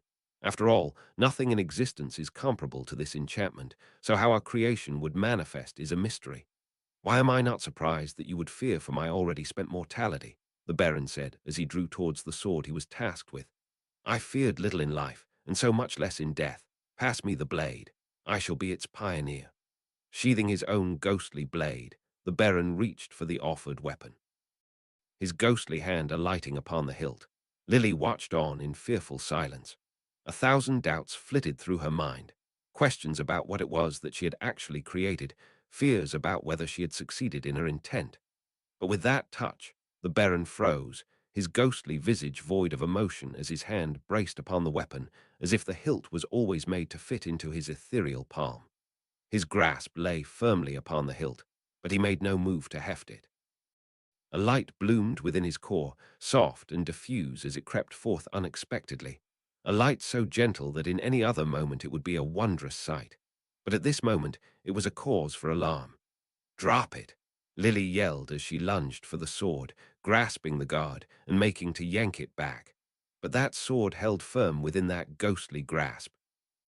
"Relatio," Albus commanded without drawing his wand, forcing the ghost to relinquish his grasp upon the hilt, and causing Lily too to release her grasp, thankfully leaving her swordless as she fell backwards onto the stone floor. It was a display of wandless magic that served to humble Lily. Though in their talks, Lily had learned that Albus was not born naturally talented with wandless magic. It made it all the more remarkable to consider how vastly his abilities eclipsed her own. As Flitwick had once warned her, natural talent could only take her so far without the will or drive. Lily found her feet, padding off the dust she only imagined, but that seldom existed under the house elves' vigil. She quickly turned her concern to the Baron, fearing the worst. But it seemed her fears were for naught, for the Baron loomed above her, seeming no worse for wear. Whatever sharp words the ghost held prepared never came. The fierce edges of his expressions appeared plain smooth. "Did you see?" Albus asked so patiently, yet oddly pressingly. The Baron turned his translucent eyes upon the headmaster. "Aye, I saw home." If the headmaster felt as perplexed as Lily had, he gave no indication. He simply watched on, expectant but patient as the ghost untangled from his thoughts. The Baron drifted to the window, clasping his incorporeal hands behind him. "I have been dead for longer than I have alive, Albus. Yet I can still remember the call of hearth and home." That was what I saw, my old home waiting beyond, the smell of firewood enticing me to its side. A sensation I have not felt since I anchored to my cursed fate. I felt at peace. Albus, too, unrooted from his seat, striding to the window to stand side by side with the apparition. The two stood in silence for a long moment, eyes cast to the winter-touched grounds beyond. "Are you decided?" Albus asked, his question as baffling as it was vague. Lily wondered for a moment if she shouldn't excuse herself, having no words to contribute or even the foggiest notion of what was happening. "I have a duty to this school," the Baron finally replied, his answers as cryptic as the question posed. "I would not hold you to that duty against your chance to find peace," the headmaster offered as he turned away from the window, his blue eyes alighting upon Lily without the gravity of tone he had held for the Baron. "Lily, you have the look of someone ready for the end of their day, not the beginning. I will not begrudge you a needed rest day," he offered generously, and so very needed too. As if on cue, Lily could feel her eyes prickle as the allure of sleep beckoned from the depth of her mind. "I would love to," she mumbled, stifling a yawn. Having just the barest taste of a night's sleep, Lily was ready to throw a sneaky sick day. "Have this day, Lily. Rest well, and know I am grateful for your time and awed at what you have accomplished." Lily blushed at the high praise. That it came from the legend that was Albus Dumbledore only made the words all the sweeter. "My pleasure," Lily mumbled, too seduced by the prospect of sleep to ask the questions swimming around her drowsy mind. The question of what came next. It was a rare free period on Snape's otherwise filled schedule that the summons had disrupted. Defense against the dark arts was a popular class, even past the years, where it was a mandatory fixture upon the curriculum. It spoke volumes about the poor judgment of children for them to flock so to an elective with such a random range and the quality of delivery. Am I to assume the reason that I'm here and not at my alchemical table is that Lily's sudden strike of inspiration brought a measure of success? Snape asked as he entered the office. He could not help but have his attention drawn to the sword laid across the headmaster's desk, no different than it had been when it had first appeared in Potter's hand and been brought to bear against a mythical beast. Albus had been standing before the window, clasping his hands behind his back. "More than just mere success, Severus," he answered, his ruminations coloring his tone. "I do not believe in all of magical history that a spell of its like had ever graced our world. I am humbled by the implications of its existence. The philosophical does not interest me," Snape muttered, as he sat himself down before the legendary artifact, always too wary to hope for the best. "What I want to know is, will our plan work?" Turning from what were no doubt sweeping snow-capped sights, the headmaster smiled as he stepped towards the desk. "Will it work? That is an answer I cannot give. But might it work? It most definitely could." Where once he might have scowled, Snape accepted those words with a solemn silence. In the end, this was the closest to a certainty that they could get. "Then I'll bring the sword to the Carrows." Though he loathed the idea of involving the children in this conspiracy, he had little recourse. The gash he shackled himself to was out of necessity, and in many ways convenient, but given time to think on both the ramifications and alternative actions, he would have chosen another course. But there was no taking back an unbreakable vow. He placed a hand upon the hilt, feeling the weight of the sword as he lifted it, never so heavy as needing two hands to lift.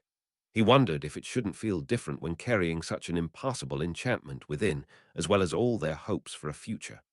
"I think you need to make your decision now," Albus uttered unexpectedly. He turned from his window, his piercing blue eyes stopping at a point over Snape's right shoulder. Instinct brought him about expediently. It was a rare day for another to take him by surprise, but it came as no surprise then that a ghost's footfalls would be silent.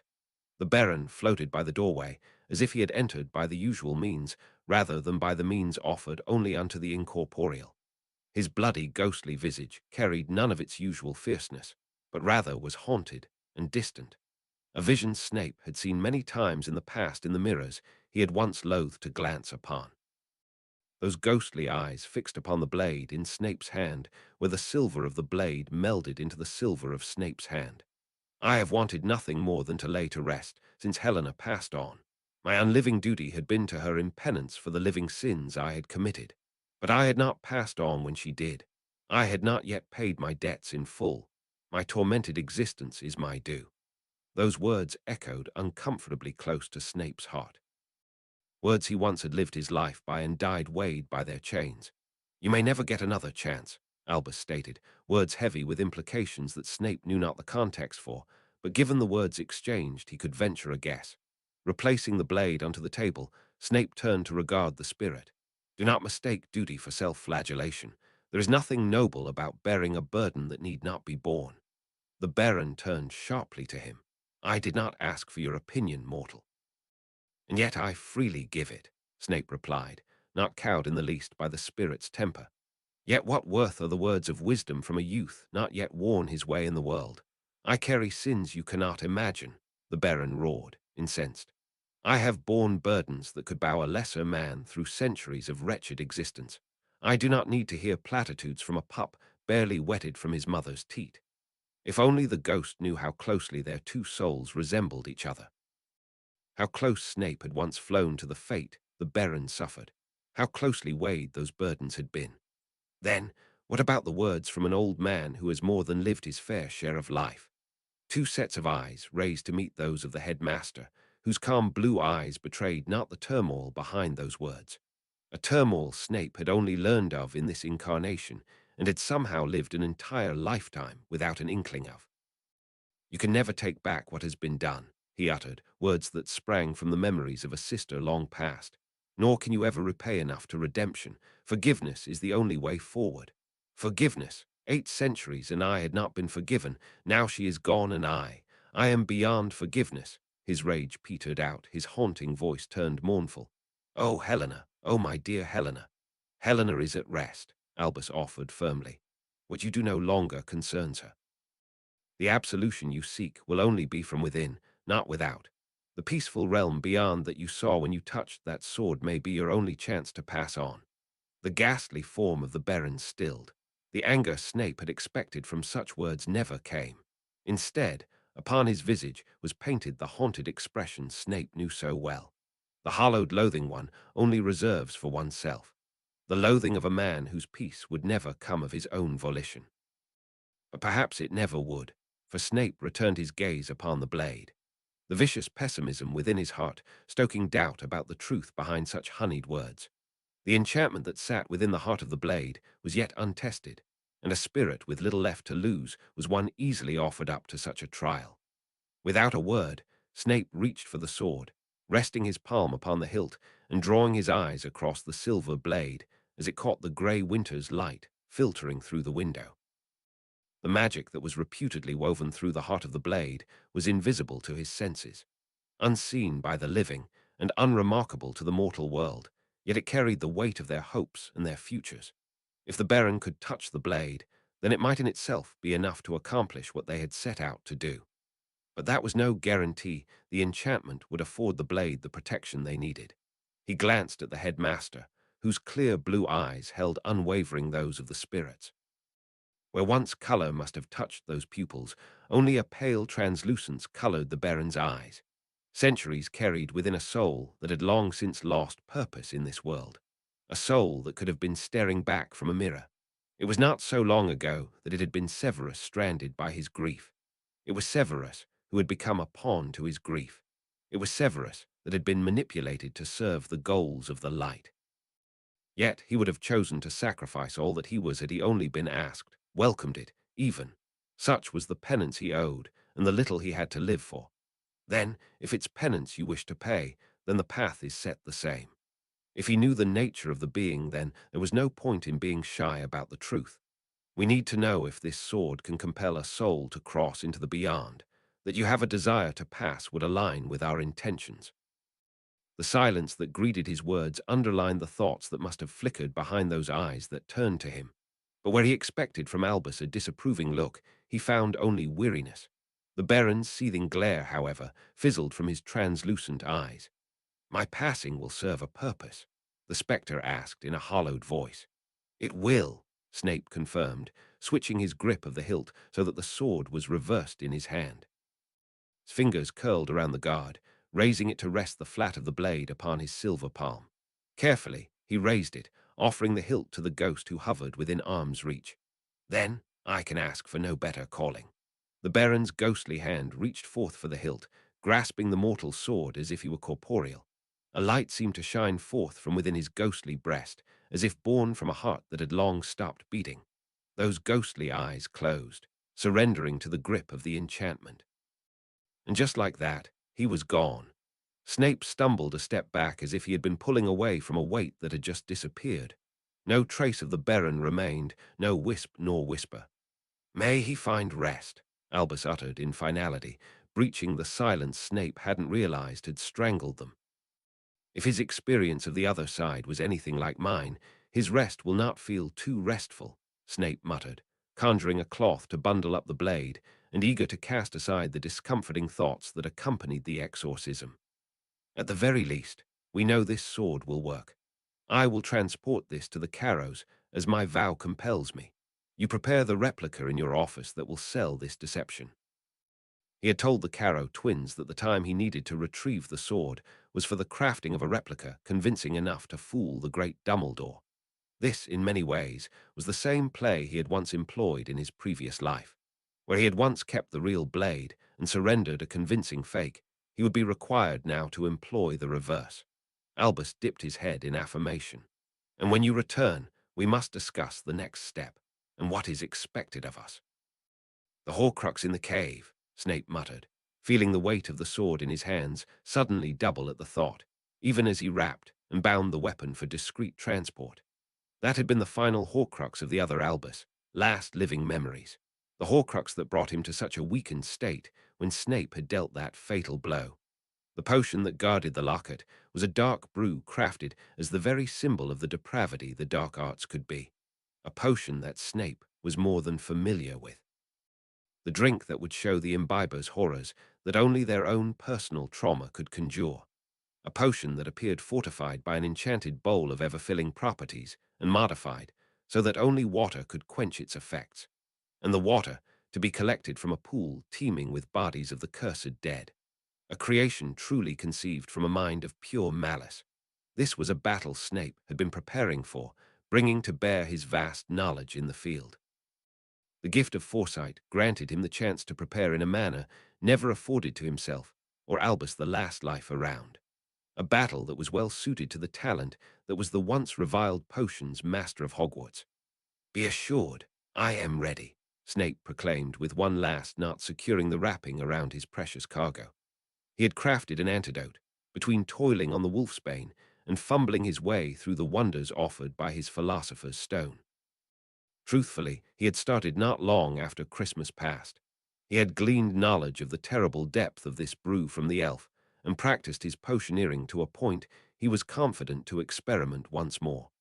Compared to the tasks he had been asked of late, to tinker from within the field of his specialty was hardly a challenge. But the heavy look in the headmaster's eyes did not lift. Rather, he turned away before Snape could look into it any further, stepping to the window and turning his eyes outward to the vast snowscape that was his realm. "Had it been just that, I would have no doubt. But matters have changed. Voldemort is well aware of the destruction of his Horcruxes, though of how many is unclear. But one thing is certain. If he is half as clever as he is arrogant, he will not leave that locket guarded by its traps alone." Snape felt a chill slip down his spine. "When we face the trials of that locket, we likely face Voldemort himself." A chilling terror burrowed itself into the pit of Snape's stomach. Within his mind's eye was that night once again, kneeling in the mud of that forest floor, pleading for the life of his love and knowing the despair of futility. That single-minded hopelessness that gripped him that day threatened to engulf him now. But that had always been what laid at the end of his path. That painful fate that awaited him should he choose apathy or cowardice. He could rely on no other to see this through to the end. It would end only when one of them laid slain. He did not need a prophecy to tell him as much. "We will speak of it when I return," Snape finally rasped, feeling his voice catch in his suddenly dry throat. If Albus noticed it, he mercifully chose not to speak of it. The headmaster stood unmoving at his window, gazing silently upon the expanse of his school and stoic in his contemplative silence. "Why, Lily? This is unusual to see you down here." Lily glanced up from her brewing, a little startled. "I could say the same for you, Horace." If her being in the classrooms on her weekend was strange, it was doubly so for the old potions professor. If he wasn't spending his Saturdays beside the fire with a bottle of scotch, then he was entertaining his hand-chosen students at their little clubhouse. "Why, I was just inspecting my stores. You know, I like to maintain them personally," Horace answered, making a show of opening the storage room door. As believable an explanation as it was on the surface, Lily knew the potion master too well to believe that now. On a Saturday, the portly professor was quick to give up the pretense. "If you must know, a stock of rare snidget feathers had just come through. I've been trying to requisition this material for months now. I wanted a glimpse. I wish to inspect the stock. After all, I have to ensure we have enough for the advanced potions class. We don't want a repeat of last time." No, they didn't. A sixth-year class ran short of powdered pearl for their tonic of greater beautification right on the crucial cusp of mid-year exams. Something Lily thought for certain she had ordered and stocked duly for that very purpose. Thankfully, in that instance, Horace magnanimously donated his own stores to the project, and by absolute luck and happenstance came up with the exact amount needed. And it wasn't the first time the rarer stocks of their potion cabinet had come up short. If it were a mischievous student, they had extraordinary skills, for they consistently snuck in undetected and had spot-on tastes for the premium stock. "I still think we should jinx the stores," Lily muttered, turning back to her brew. "Nothing terrible, just a quick morality check for those with sticky fingers." "Oh, there's no need for any of that," Horace dismissed, as he would always do whenever Lily suggested bolstering their security. He was soft on his students. It had to be an extraordinary transgression to invoke an ire from this professor worthy of punishment. Severus seemed to interpret the man's soft touch as a lack of regard for his role and his charges. But that was because Save didn't really have much mercy for mischief. It was a wonder how he even tolerated his own wife in that regard. "But what are you doing down here, dear Lily?" he asked, as he quickly retreated from his storage room and original objective and closer to Lily's workbench. "I thought you said Severus had built you a little brewing corner in your room." Lily took her silver knife to the medley arranged on her cutting board, trying to mince up the flowers finer so that the potion master wouldn't recognize what she was brewing. Unfortunately, that plan backfired. "Is that chamomile I smell, and flowering mint?" he asked as his eyes fell upon the finely chopped herbs on Lily's cutting table. "Are you adding those to that amber-colored potion, giving off that striking pink haze?" His voice rose in pitch by every syllable, no doubt recognizing exactly what she was up to. Most of the ingredients had been in the pot already, so she had hoped to get away without anyone catching on to what she was crafting. It was just her luck that she was walked in on by one of possibly only 3 men in this entire castle that could recognize what she was brewing by an incomplete set of ingredients and an admittedly unique brewing stage. "It's just precautionary, Horace," Lily muttered, bringing her eyes back to her work at hand, partly because she suddenly found her ability to maintain eye contact lost within a haze of embarrassment. "But here's hoping." And it wasn't like she actually thought she was pregnant. How could she be? She barely dared to hope. It wasn't so long since they had made the decision. It was far too soon. They hadn't been trying for all that long. She was reading too much into a few days missed off her monthly cycle. But overthinking it or not, it was enough to drive her into a secluded corner to find out for certain. After what happened at Christmas, the last thing she wanted was for Severus to walk in on her in their private quarters and jump to wrong conclusions. He had shown himself to be far more eager about the whole affair than he was willing to let on, and she didn't want to raise his hopes prematurely, or prod him further into his moodiness. Ever since her success with her task at enchantment, Severus' mood had been oddly downcast, a contrast to the elation she felt at her success, and one that she could not help but take as a stinging criticism of the effectiveness of her work. But as a week passed, Albus did not summon her back to continue at the task, and Severus too became scarcer and scarcer. Where before then she might have thought to find him indulging his alchemical curiosities or sitting at his desk undertaking his mocking duties, she found neither hide nor hair. Even the task of tending to the wolfsbane was passed to her, an unexpected tasking from a man who prided himself on his time management. At the very least, their nights were their own. He would never be so late home that she could not hold him as she drifted to sleep. A warmth welcome during the nipping cold of the waning days of winter, and one he had not been so stringent to oblige in the past when the pressures of his life pressed on him. And press on him they did, for he wore those worries upon his brow, and the scowl that Lily had thought she had swept from him for good returned with a brooding vengeance. She liked to think it wasn't the prospect of children that wore on him so. Whispering away the flames that licked the belly of the cauldron, Lily watched for the vibrant haze to dissipate. She rifled through the aged and cracking pages of the tome before her, the same compendium of healing magic that Albus had lent her in pursuit of learning the magic behind Severus' hand, a task she was able to return to in the wake of her accomplishment for the war effort. It had been to the medicinal potions portion of the book she now referred. Another brew locked away from the eyes of children, not for the perversion of its magic, but for the perversion of teenaged minds.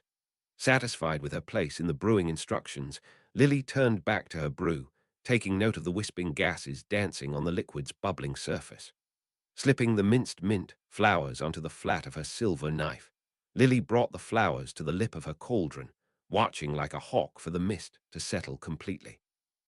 Horace, too, found himself by the table, his excitement palpable. So palpable, in fact, that Lily found herself holding her breath as she slipped in the spongy mush of decimated flowers. The potion immediately took on a shade of vivid aquiline, a color that sent Lily's heart racing as she darted back to the book to find what that color had meant. "You still need to add your blood into the potion, my dear," Horace reminded her. Tinged with a blush, Lily turned back to her potion, mentally wincing at her slip of the mind. She had just read that step not 2 seconds ago, and already she had gotten ahead of herself. She blamed it on her buzzing excitement and the nervousness that accompanied unexpected intrusions on private affairs. With a whispered spell, Lily cleaned the blade of her silver knife before she brought it up to her left pointer finger. The point of the blade took a moment to align with her flesh. Her hands were trembling so much she feared she might open her hand right up. That would be the last thing she needed, losing a finger in potioneering. How would she ever explain that one to save? The prick of her finger was followed quickly by that swell of crimson. Lily placed her knife carefully onto the bench, willing herself to be steady as she pinched her finger. The surface of the brew rippled as the drop of blood cast itself within.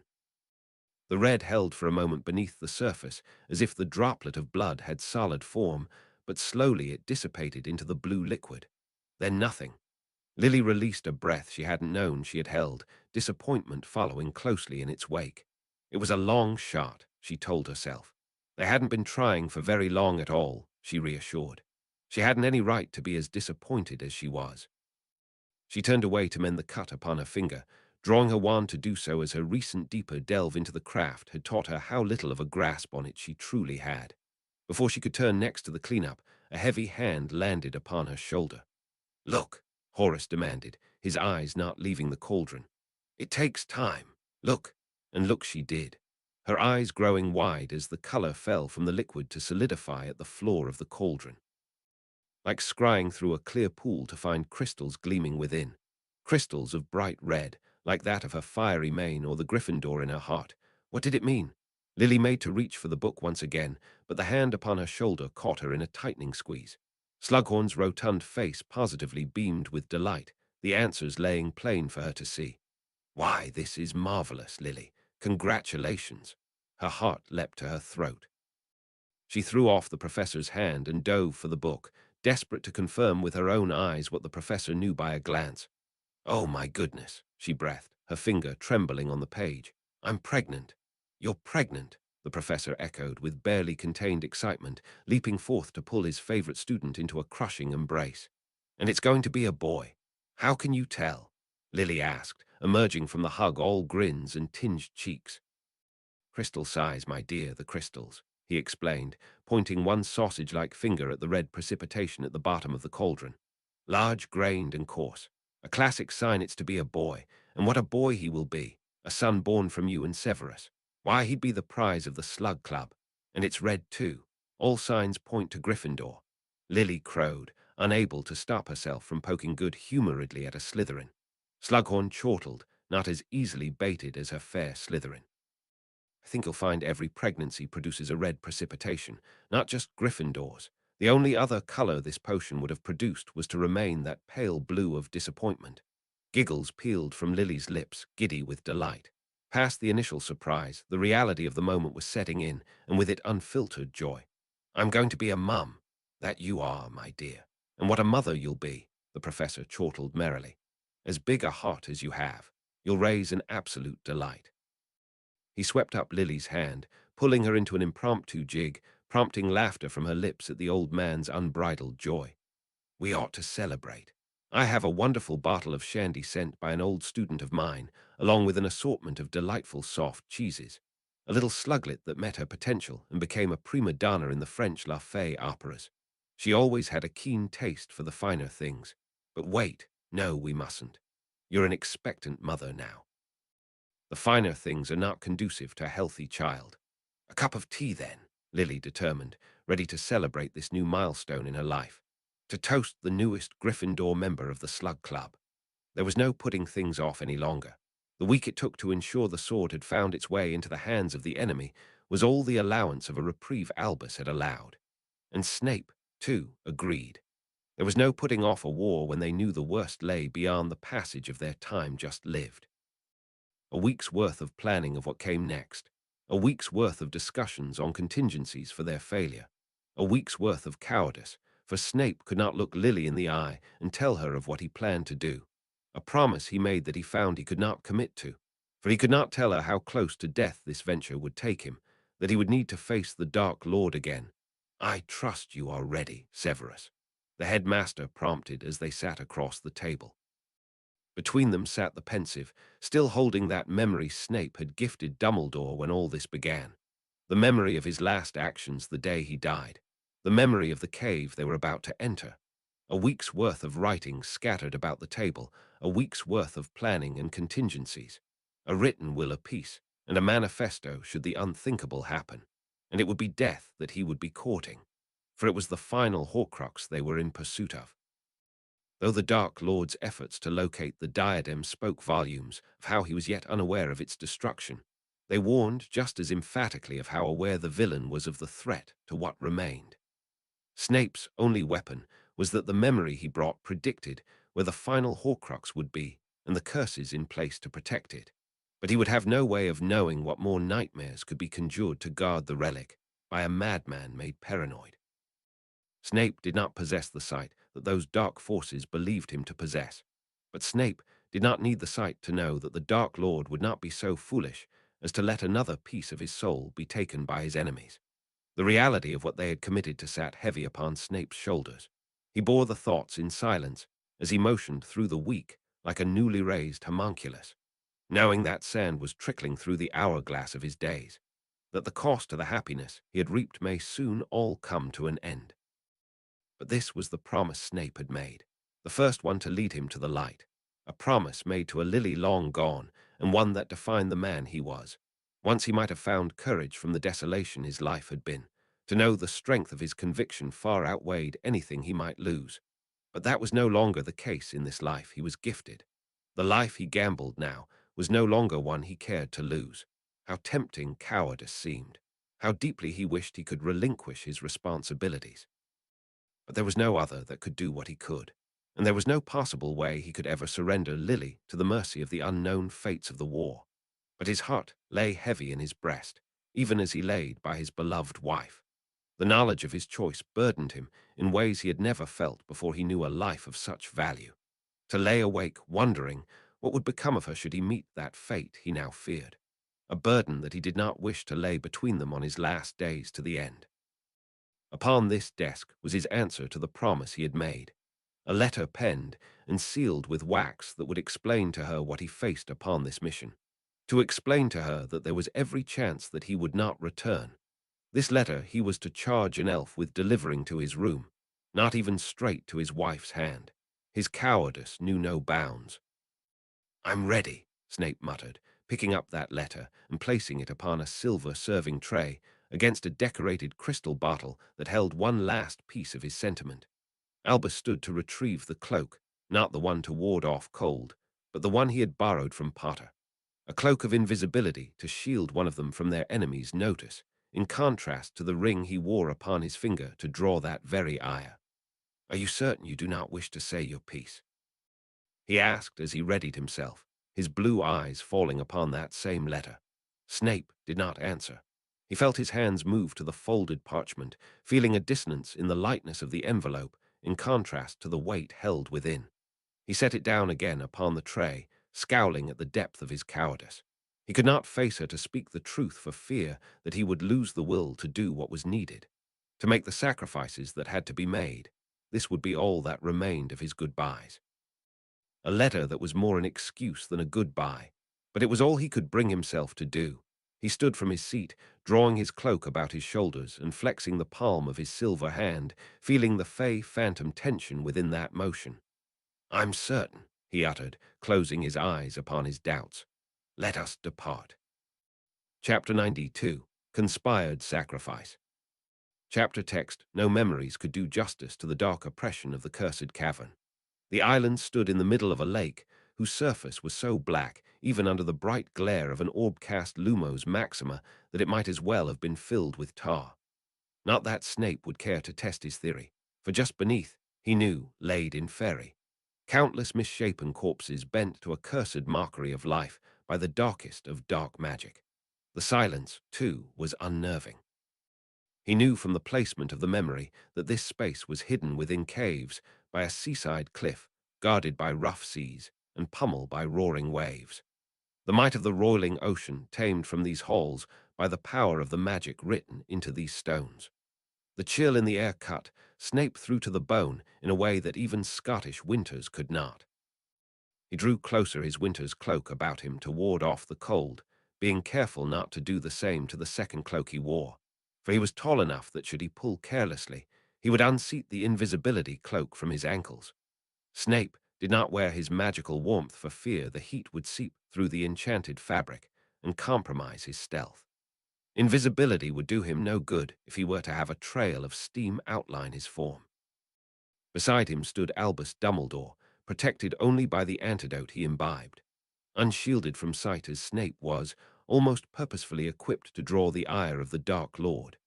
With a nod, the headmaster sent the house elf on its way. Creatures' ability to take them directly to the heart of the cave was a blessed gift.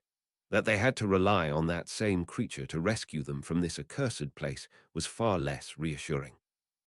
In the center of the island stood that stone pedestal, atop which stood a bowl that appeared to be carved from the same stone. Shimmering green liquid was held within. A dull green glow emerged, painting all it touched, a color that no monochrome memory could express, a color that painted upon the beard and garish robes of the man who approached it. Snape stood, stooped under the invisibility cloak, watching the headmaster approach his destiny, his form tinted a garish green by the emerald glow. The antidote he brewed had already been imbibed by the headmaster for fear of the desiccating jinx laid upon all who stood upon this island. A fear well-founded, for the precious flask of water they had brought emptied itself within its holder. Snape suppressed a shiver, partially from the cold, partially from his nerves. He could almost feel the evil worked into the very stones of this cave. His eyes flickered to the surface of that calm dark water, his mind conjuring movement underneath that smooth, unbroken surface. The hand that held the death stone gripped all the tighter. Ordinarily, they would not be able to open the locket to strike at the heart of the Horcrux or destroy the vessel that carried it. With that stone, they pierced far deeper into the soul than any physical means to destroy it. With the stone held in his hand, Snape could see the pulsating darkness that sat within that potion, feel the twisted black heartbeat of the evil thing that lived within that locket. Though that soul was tied to the existence of that locket, It did not hide within as safely as the Dark Lord might believe it could. So long as Snape is able to touch that soul, he would be able to excise it with this stone. Steeling his nerves, Snape turned his attention back to the task at hand. His senses already tuned for the presence of another. For humans, not magical beings, so that his senses would not be confused by the hundreds of presences that lay within the belly of the lake, a distinction made only by magical morphology in recent days. He was watching for the Dark Lord, expecting it. There was no chance that monster of a man, as cunning as he was, would leave his last Horcrux unguarded. Even if he didn't know yet that this was the last that he had, he was too Slytherin to be reckless. Snape had swept the island for all manner of magic, finding the array almost blinding in its complex weaves. It would be impossible to untangle the web of spells from their functions, a symptom of the Dark Lord's mastery over the dark arts. None were his equal, but one magical ward lay fresh and evident, a sentinel charm laid upon the fabric of these woven spells. Albus said not a word. His blue eyes did not even flicker to Snape, not that he would be able to discern the young professor's form under that magical concealment. The man stepped to the dish of emerald liquid, a conjured goblet in his grasp. He stowed his wand into his robes as if he doubted himself and the potency of Snape's antidote to weather the foulness of the cursed brew. Snape raised his wand, fingers grasped tightly about its handle, his nerves wound tight, his resolve firm. Once there was no greater purpose to his life than to face the end with dignity and courage. Though he had since learned of greater purpose, he held to it with no less courage. Lily did not know when she knew something was amiss, only that it wore upon her shell of bliss like an insidious earworm. It wasn't too unusual for Severus to be absent from his room or office over the weekend, for he had commitments outside of his professorial duties and had been in frequent talks with the headmaster at all hours of the day and night. It, too, was not unusual for him to miss dinner, at least at the Great Hall, his absence creating an awkward vacuum at the table where her only options of conversation were more than twice her age.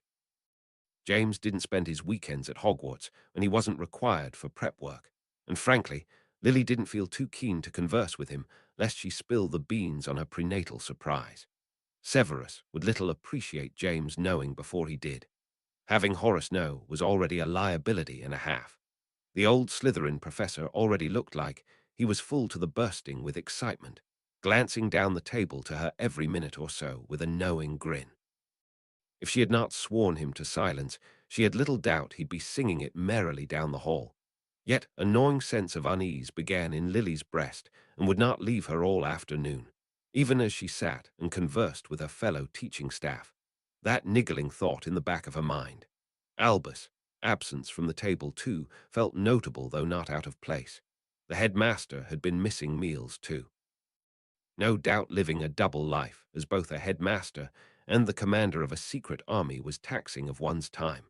But it was when Lily returned to her room that evening did she realize what had seemed off all afternoon. She couldn't sense her husband's presence. The rings that tethered her soul to his felt silent, metaphorically speaking. It was a subtle feeling, one that she didn't often notice, but its absence laid so starkly bare. The spell had a range, a magical value with a definitive limit, but one that grew as the enchantment aged. 50 yards was how far the spell had stretched upon its initial creation, nowhere near enough to cover the massive expanse of the castle, never mind its grounds. In the days since, it had given out another 3 or 4. Enough to incorporate another floor of the castle into its range, bringing her senses well into the Slytherin dungeons and nearly to the base of the ivory towers extending from the 7th floor. There were moments Severus would take his business beyond those borders, but those were few and far between, and never for so long, save once to slay a dragon. Lily felt the worry press upon her, then immediately felt silly for concerning herself so. This couldn't be anything like last time. For one, Save would tell her if it were. He probably had a meeting, or some other business with the ministry like his court date that she had simply forgotten about. Or maybe she was overthinking things. Save had a life outside of Hogwarts and herself, such as his visit to the Flamels. It did her well to remember his life didn't just revolve around her, and frankly, it did him well to remember, too. But it was too easy to forget her resolve the moment she stepped foot back onto the second floor. She paused by Save's office, peering down the corridor to where the gargoyle stood in solemn guard before the headmaster's office. The thought flitted across Lily's mind to knock on that office door. Nothing intrusive. Just a quick word with Albus to get her bearings to what notable day in Save's life she had missed. The headmaster must know. She highly doubted there was anything that went on in these castle walls that he didn't. Professor Dumbledore always seemed the understanding soul, and approachable back when teachers seemed to be set a world apart. Somehow the world inverted itself in the past year, when teachers became friends and fellow co-workers, and the headmaster became a man adrift upon the unknowable. A moment's hesitation gave way to a shrug and shake of her head. She was being silly, and almost as possessive as Save had once been if she were all honest. She knew he couldn't be getting into too much mischief. His Slytherin soul would balk at the very thought. Stepping through the trick wall to her quarters, Lily unslung her cloak to the very animated grasp of her coat rack, summoning forth her bathrobe and preparing for a long, protracted bath. Spring may be around the corner, but the Highlands rarely respected the schedule of fair weather and warmth.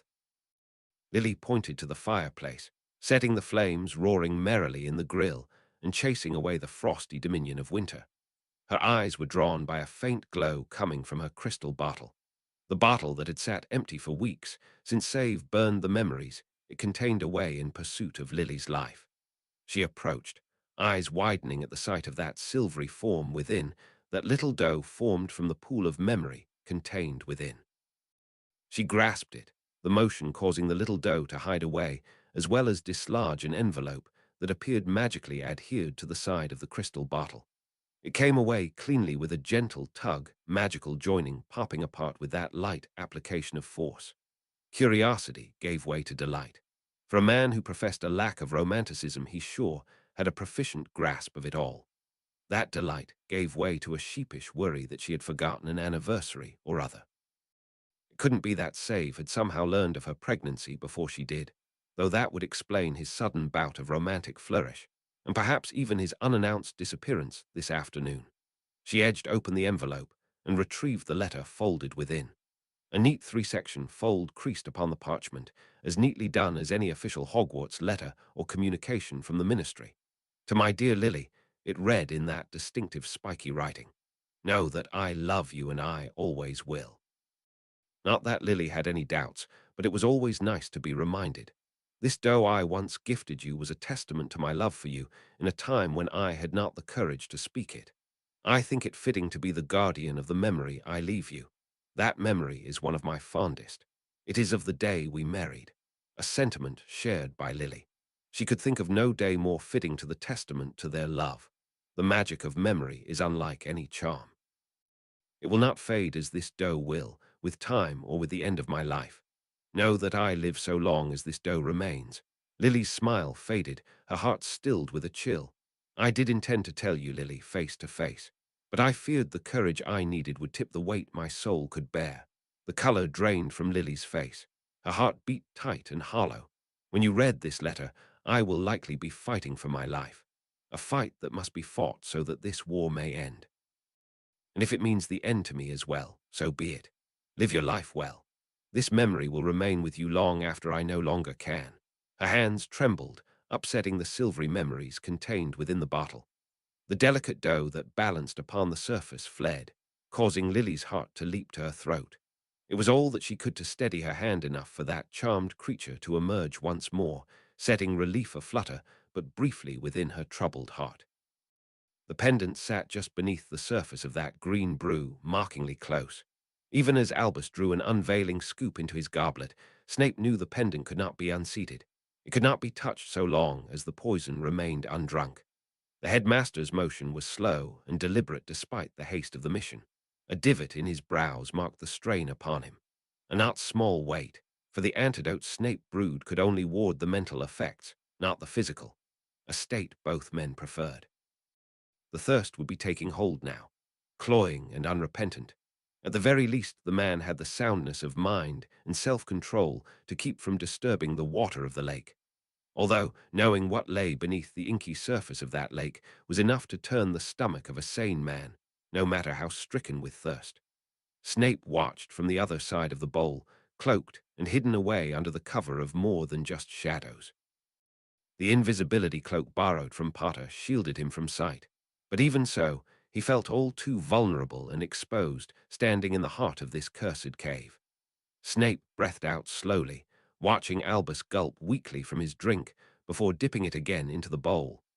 The last dregs of the brew flowed into the vessel as perfectly as if it were poured, exposing the cursed object in its entirety. Snape reached from beneath his cloak with his shard of black stone, touching the tip to the amulet, and confirmed to himself what he had suspected. He was unable to push past a thin layer of magical protection that appeared to encapsulate the pendant.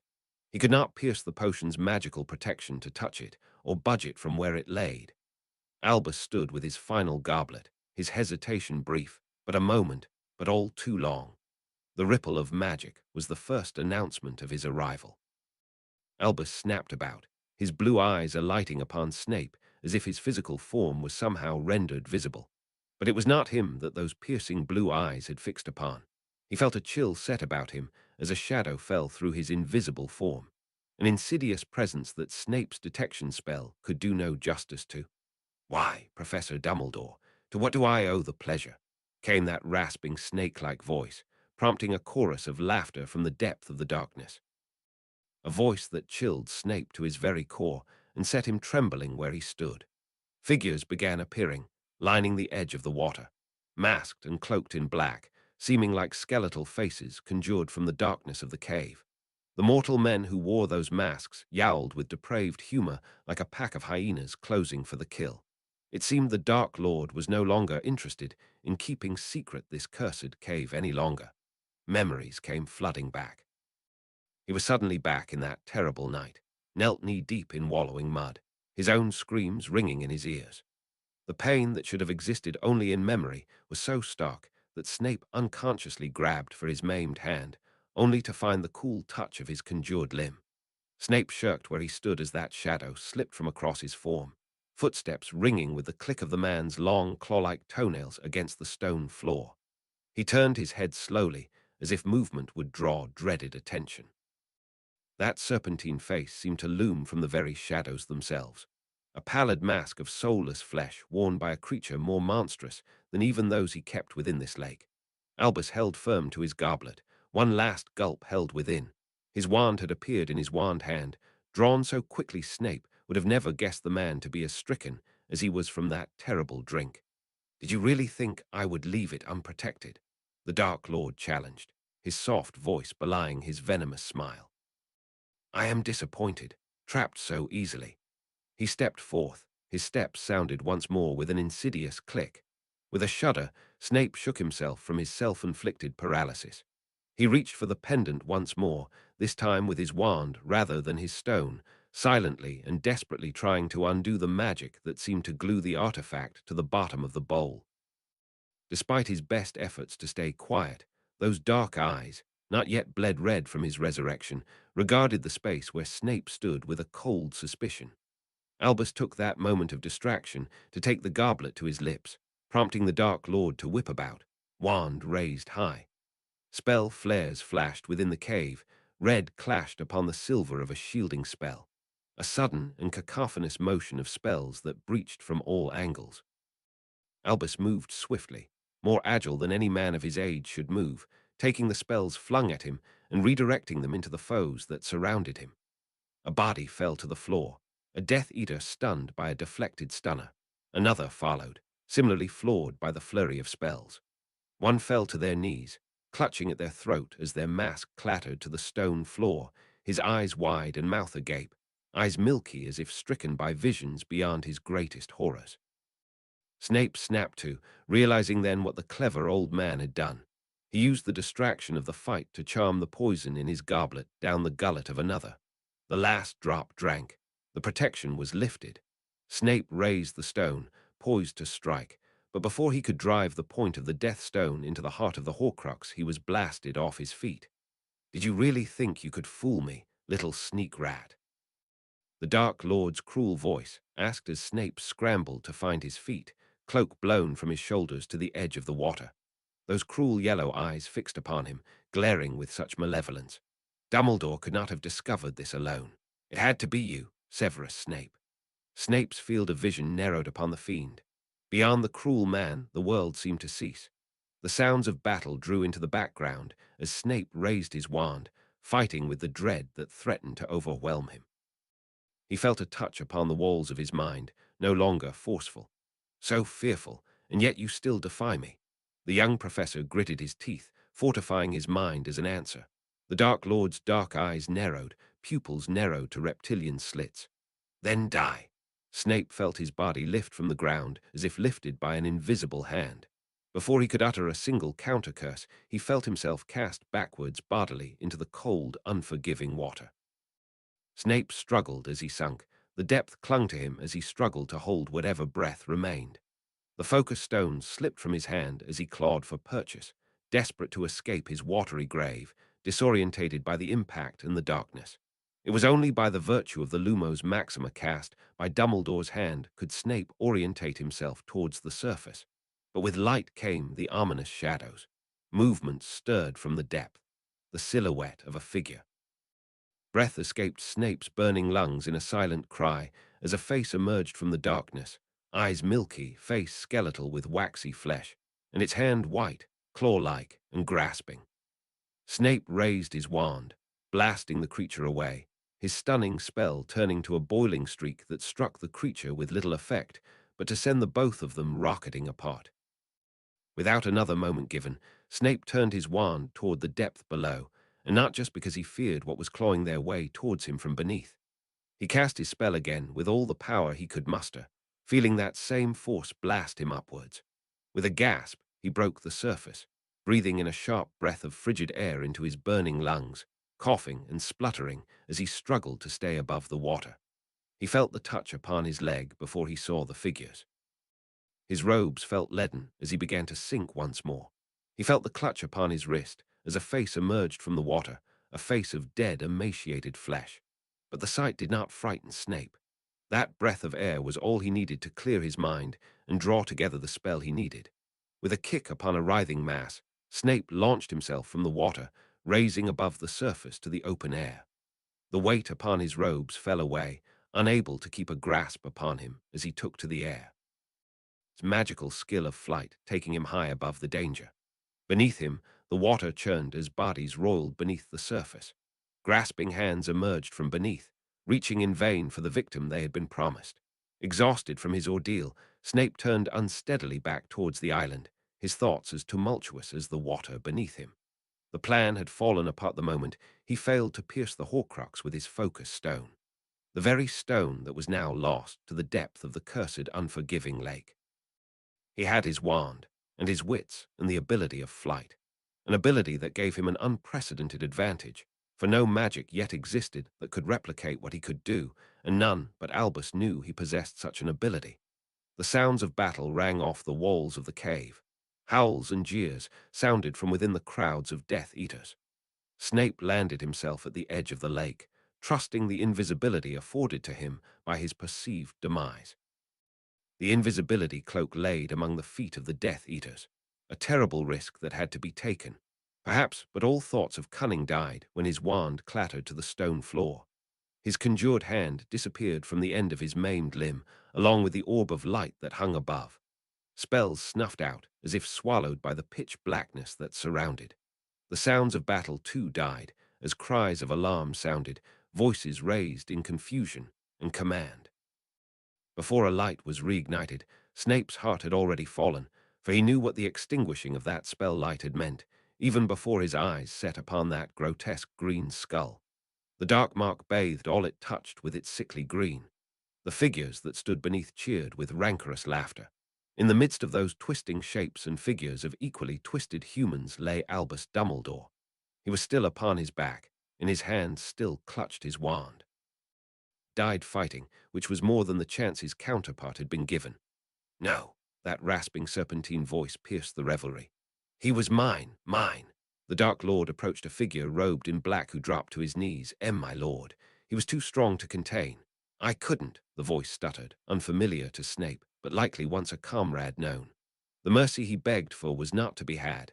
Not today. With a shrill cry and a flash of green, the man fell forward, unmoving upon the floor. His death silenced the rancorous fervor within the Death Eater ranks, such that the roiling waters approaching behind Snape's prone figure seemed deafening in the oppressive caverns. Snape scrambled in the dim light to find his dropped wand, cursing his handicap of a right hand. "Bring me the sword," the Dark Lord commanded. The silver blade emerged from within the ranks of the cloaked and masked figures. Mulciber the Elder, perhaps, or not, or even Lucius. A Death Eater favored enough to be given the honor of carrying the vessel of the Dark Lord's last Horcrux, the one he intended to enshrine his greatest kill of all, one that had been denied by a careless follower, from whom he had extracted the ultimate price. The rubies gleamed brightly, even in the dull green light of the dark mark, even when held within the hands of a man who personified the very darkness that surrounded them. The spell was drowned out by the thrashing within the water. Snape strained his ears, but could not make out the words that the Dark Lord spoke. With his eyes, he watched a dull light draw from the Dark Lord's form, coalescing about the blade, clawing into its hallowed form. But that sword too shone, a brighter light than that of the Dark Lord's broken soul, a light that seemed to overwhelm the spell, causing the forming mass to darken upon its blade like a twisting creature burning in the radiance of its light, until it was but a dark residue upon its gleaming form. Silence answered the sight. The Horcrux failed to take seat within that mythical sword, for it only took in what made it stronger. All it needed was to be given the tools to fight back. Albus Dumbledore's final strike from beyond the grave. With a blood-curdling cry, the Dark Lord cast the sword into the lake, prompting cries of alarm as his followers scrambled away from the line of fire. The roiling water suddenly ceased. The creatures drawn away by the second body that dropped amongst them, the conjured minds of those twisted flesh, not knowing the non-living nature of their visitor. Wand in hand, Snape reached for the cloak, taking care to lay as low as he possibly could. The cloak could not be summoned. He learned that in another lifetime, trying to thwart the mischief of this cloak's younger owner. Snape hooked the point of his wand into the silken folds, tugging carefully. The cloak gave, causing a small ripple of nervous muttering and motion within the Death Eater ranks. Legs shuffled nervously, unknowing of what had brushed past them.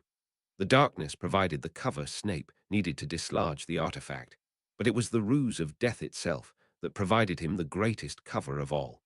Snape was not given long to dwell on that point before he heard rather than saw the first figures emerge. The undead that persisted, following that unseen mark upon him, water dripping from their forms as they clawed themselves onto land. Snape launched himself upwards once again, whipping the cloak out from under the Death Eaters and about him as he sprang away into flight.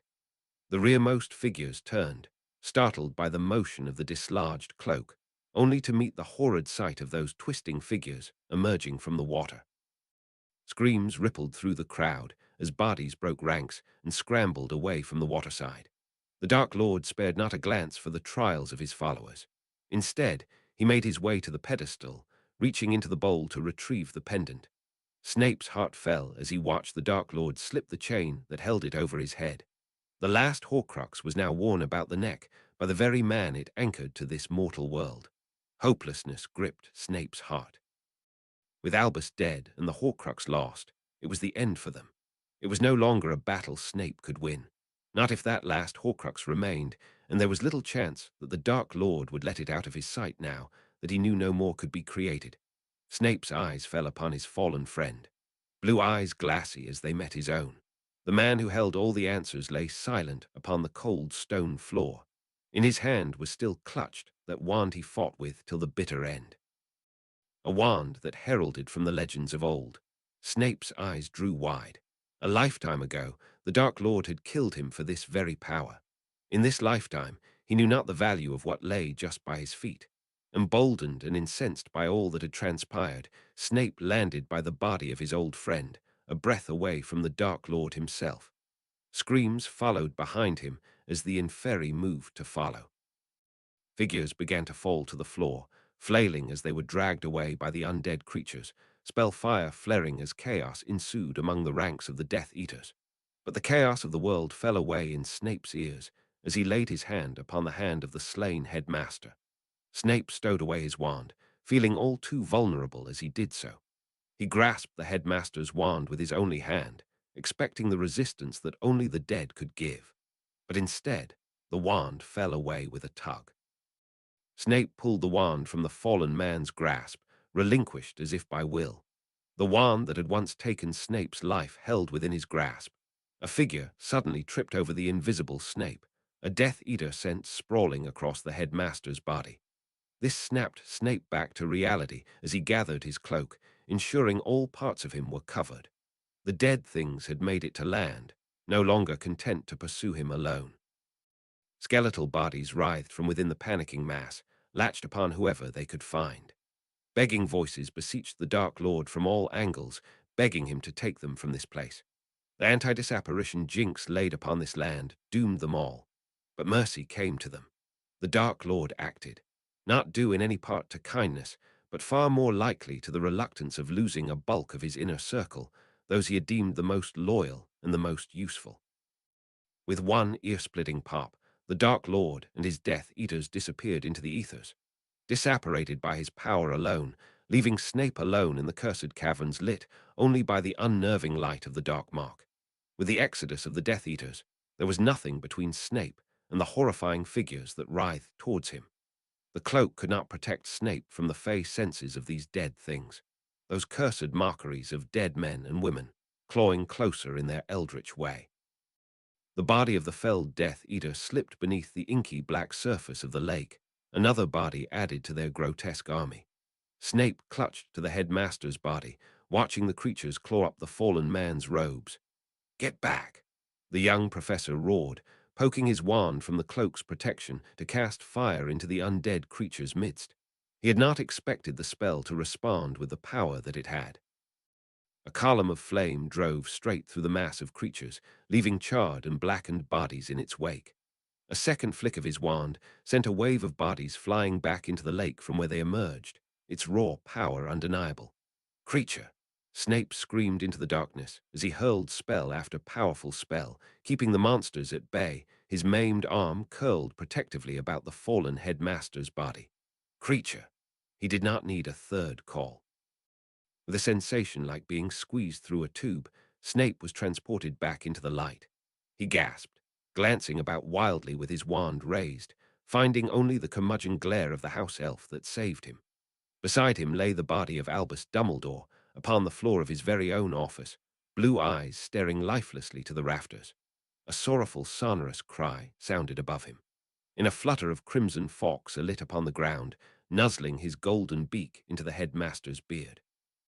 Tears falling upon the headmaster's still form, the bird's cries growing more frantic as the creature realized his master would not rouse. It was a futile act to begin with. No healing power could bring back the dead. Silently, Snape reached over to pass his hand across Albus' eyes, closing them for a final time. Chapter 93. Discard the Mask. Chapter text: The stars shone brightly on this calm, clear night. A rare night upon the highlands where no wind stirred.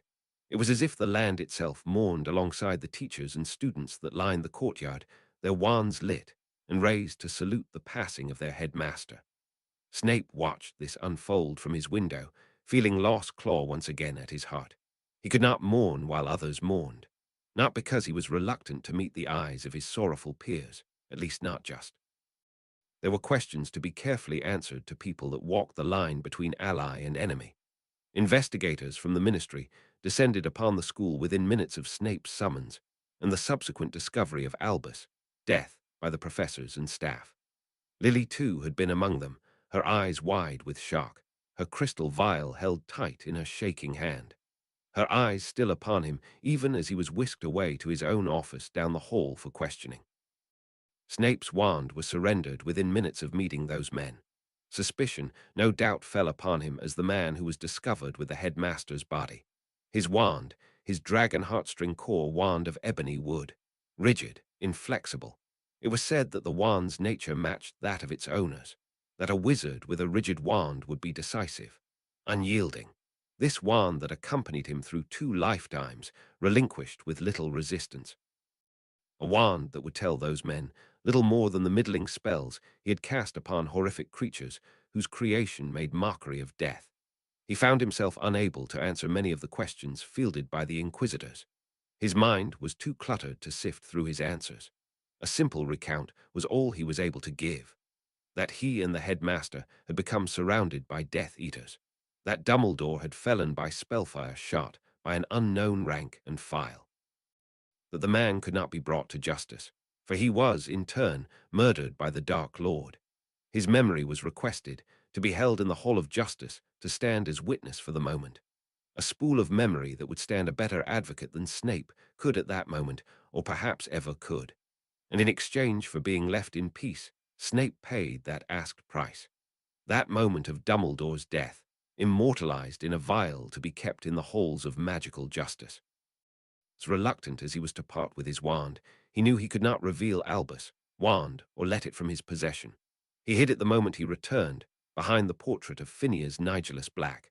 The Slytherin headmaster, as caustic a tongue he possessed, knew how to hold it, in life and in legacy. A wand of legend that he knew chose him to wield it the moment he touched it. "You must take my wand if I fall," Albus had said before they left, so casually that they might as well have been discussing the weather. "Won't let it fall into his hands," Snape had grumbled back as he had wrapped his trembling fingers about his own wand, but those piercing blue eyes appeared knowing, too knowing. "Do not just bury it, wield it." Snape scoffed, a little irritated by the thought. "I will not have a wand loyal to your slayer in my command, Albus. That you think it possible is quite frankly insulting."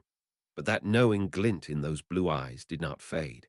"I think you'll find that death is not the worst you can do to a man. And the wheels you have set in motion will win you the wand's loyalty at my passing. It is inevitable that should I die that the loyalty of my wand should fall to you. After all, what grander prize is there for Tom to conjure his final Horcrux from than through my death? That soul trap is not of my creation," Snape had muttered, unable at that time to follow the headmaster's grand logic. But it seemed that logic was as clear as day to Albus Dumbledore. When a tree is cut, do you credit the maker of the axe or its wielder? Despite Snape's doubts, it happened exactly as Albus said. The wand valued Snape's cunning. The trap he had paved the way for and laid, and the resulting devastation he laid to the Dark Lord's rank. But that Albus Dumbledore could follow the lines of fate crossing as it did. That he knew that it would not be himself, the mastermind of the endeavor, or Lily, the crafter of the weapon, or even either of the Carrow twins, the unknowing bearers that would be given credit for the festering blow struck. A cunningness beyond even what Snape could call to claim. All who knew the headmaster would know what the wizarding world had lost. The brilliance of the man, the hope he stood for, what his absence meant for the war and the wizarding world, what his death meant to Snape. This was the second time. The second time he lived to witness the aftermath. The second time he had lost a friend. Though he resisted labeling their relationship as such in life, there was no better word for it. Through 2 lifetimes, Albus had been the one soul that knew Snape for who he truly was, who bore Snape's burden alongside him. He had already experienced once the bleakness of a world without Albus Dumbledore. There were no words to express the dread he felt. He didn't know how long he sat in place after the investigators left. Snape did not give any reason as to why and less still about the place or context, but enough. Enough to be left in peace for the night. Left alone, crippled and wandless. Alone with his thoughts and the fading lights outside his windows until there were only stars alone to hail the passing of the great man. A soft click of the door latch brought Snape forth from his mired thoughts. Lily stood at the door, returned from her own mourning. Her lit wand still held in one hand, in her other, the crystal vial. Those green eyes fell upon him and held for the longest time. He felt himself mentally brace, flinching from the eye contact as a man too weary of mind arts would. But those tears that welled within those eyes disarmed him completely as to the arms that fell about his shoulders. For the longest minute, he held her as she sobbed, felt her hands ball into fists upon his back as her tears stung his cheeks. He had no doubt those tears had been for him, the betrayal she must feel for his cowardice. He had promised. "I'm sorry," he muttered, his one good hand braced upon her quivering back. "I should have told you face to face. I'm sorry." He clenched his crooked teeth, feeling every tear as a stab through his heart. He felt her sobs cut with a sharp intake of breath as she pulled back so that she could meet his eyes. "You should have," she huffed, her voice unsteady. "I'm so relieved." "I was so afraid," she sobbed, unable to stem the flow of tears. Snape searched for her eyes. It was all he could do to hold himself back from delving beneath. She reached forward, brushing aside his hair, an inscrutable longing look within her tear-streaked eyes. "Save," she uttered, suddenly a whisper. "I didn't want you to die before you knew." She took his one hand from about her and brought it between them, laying his palm upon her flat belly, a gesture that was not lost on Snape. His breath caught. He felt his own heartbeat pick up. He hung upon her words as a smile touched his wife's beautiful tear-stained face. "You're going to be a father." He could not put words to the emotions he felt in that moment. 1,000 fears passed through his head, yet none of them seemed to matter. Doubts too filtered through, but only one passed his lips. "Are you sure?" A smile unexpectedly touched Lily's tired expression. "Are you doubting my brewing skills?" Snape drew his arms about his wife, pulling her into his chest, holding her close so that she couldn't see the emotions that threatened to spill forth. Apprehensive joy mingled with the still raw sorrow. This was a journey he had never taken in his first lifetime, one he had never had the chance to, or desired, if he were perfectly honest. When the chance arose, it was a daunting prospect. He had no true father figure in his life, none with any sort of reliability or permanence. Lily's father was the closest he had to such a man, but his presence had been brief and fleeting. That Snape should have to practice in this field where he had no prior knowledge or experience was a daunting thought in and of itself. The thought of failure sat upon his heart as a lump of cold dread. The thought of dooming a child to take after himself. But those doubts could not find clear purchase upon Snape's heart today. He was so bled with loss that he could find naught but joy from the thought of new life.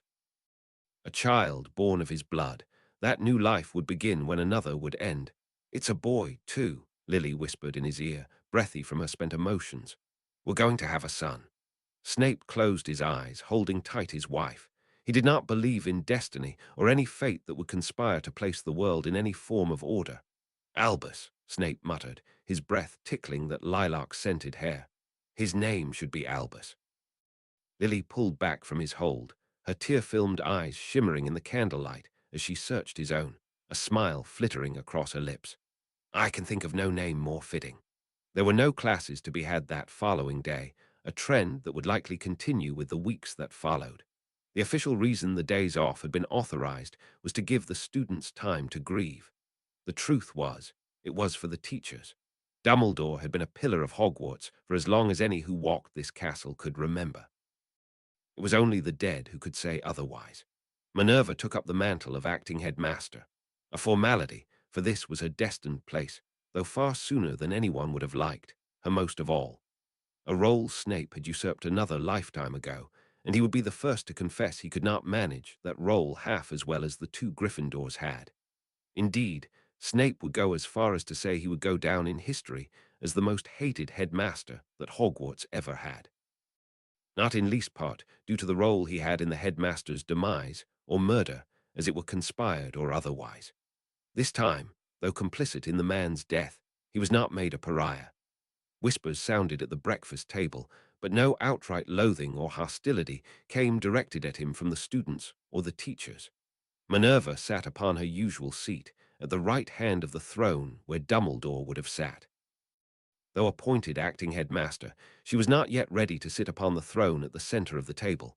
No doubt a habitual decision, but committed to with sentiment.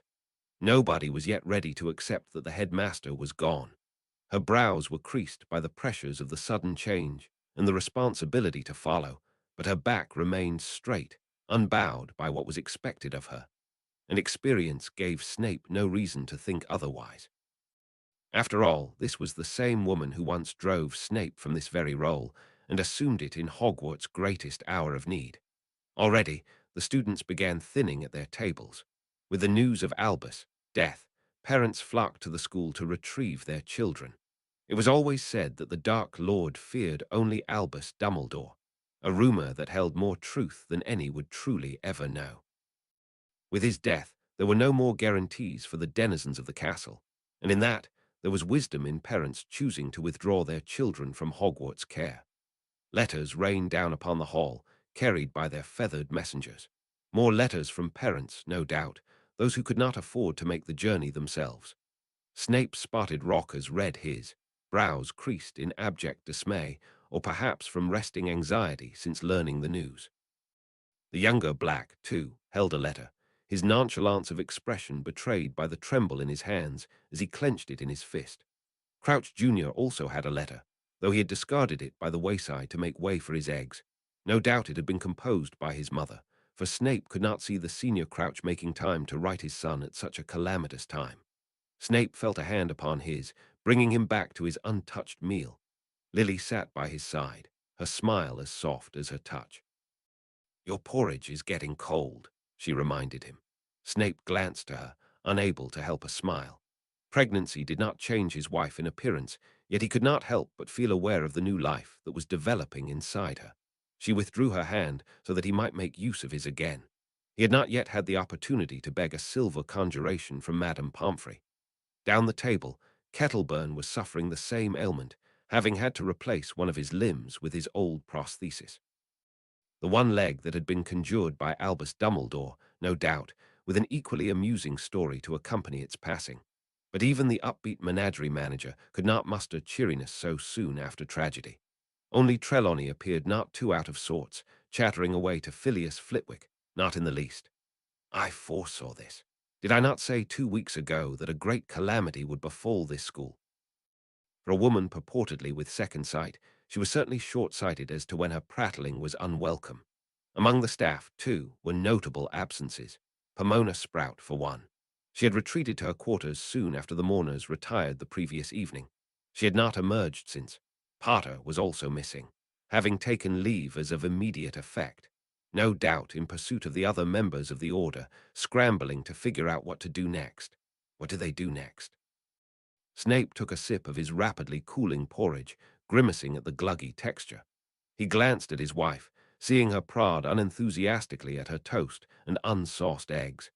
She took a sip from her orange juice, taking to her forced hiatus from tea with a stoic acceptance.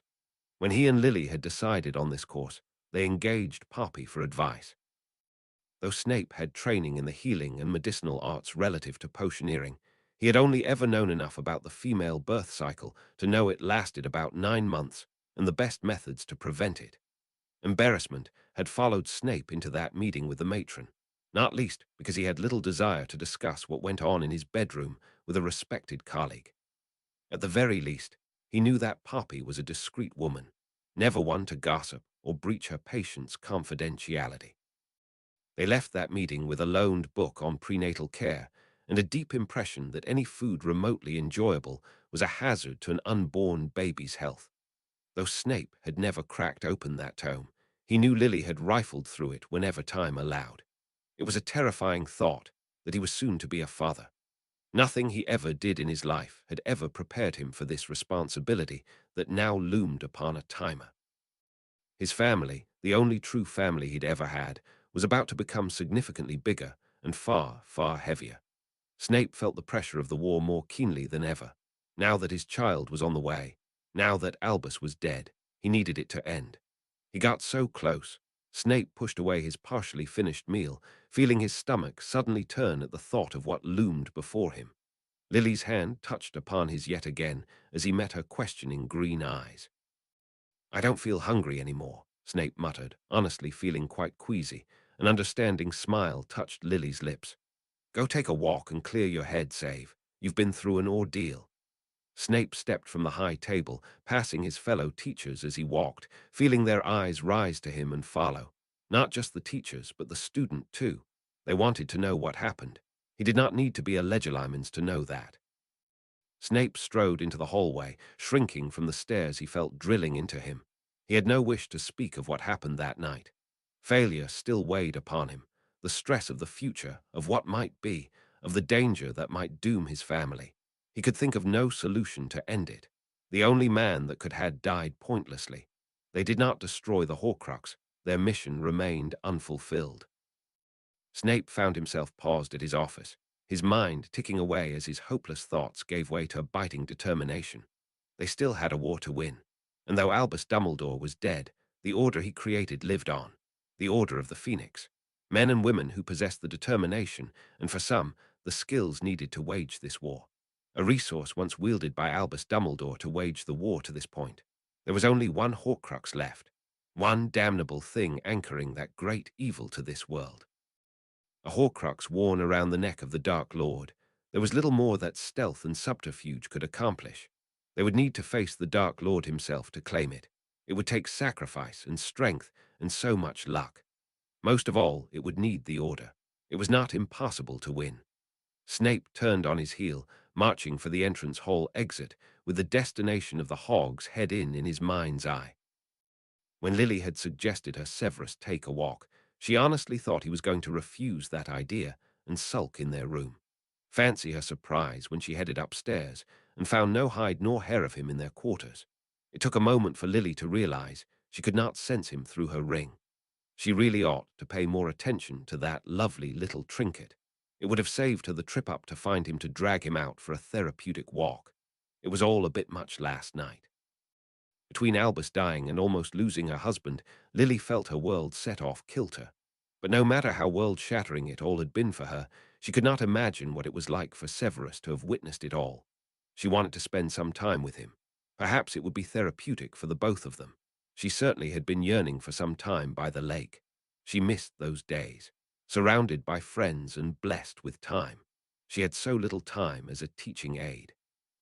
So few friends to visit the lake with. As she descended the castle, Lily's brows furrowed with concentration, trying to pick out her husband by that magically enchanted sixth sense. Either he was on the pinnacle of a tower, or he had actually ventured out into the daylight and sunshine. Lily stepped out of the entry hall doorway, taking in a grounding gulp of the crisp spring air. The frozen Scottish countryscape was finally beginning to thaw. The snow was light upon the ground, built in little heaps where the sun did not reach. Where the snow had melted away, the freshest green had finally poked through. The first growth of new spring. Though spring had finally begun, the chill of winter still clung to the air. The sun, unrestrained by cloud cover, took the edge off the chill. Thankfully, the Scottish winds had taken a merciful rest, so that there was only the settled chill to contend with. Lily set out into the grounds, feeling moisture soak into the cloth sides of her shoes from the soft, melt-clogged grass. Birdsong filled the air, drifting from the wooded edge of the forbidden forest. Children's laughter drifted up from somewhere beyond Hagrid's hut, perhaps nearer to Kettleburn's paddocks, where the winged horses were expecting their spring foals. A shock of colour captured Lily's sight. She turned to gaze at the greenhouses. She spent 7 years of her life in learning the craft of herbology, knowing full well that there were no magical plants on the curriculum that gave off the array of colours she thought she saw. She squinted, trying to make out in the distance if the rainbow that danced about her eyes was a trick by the light.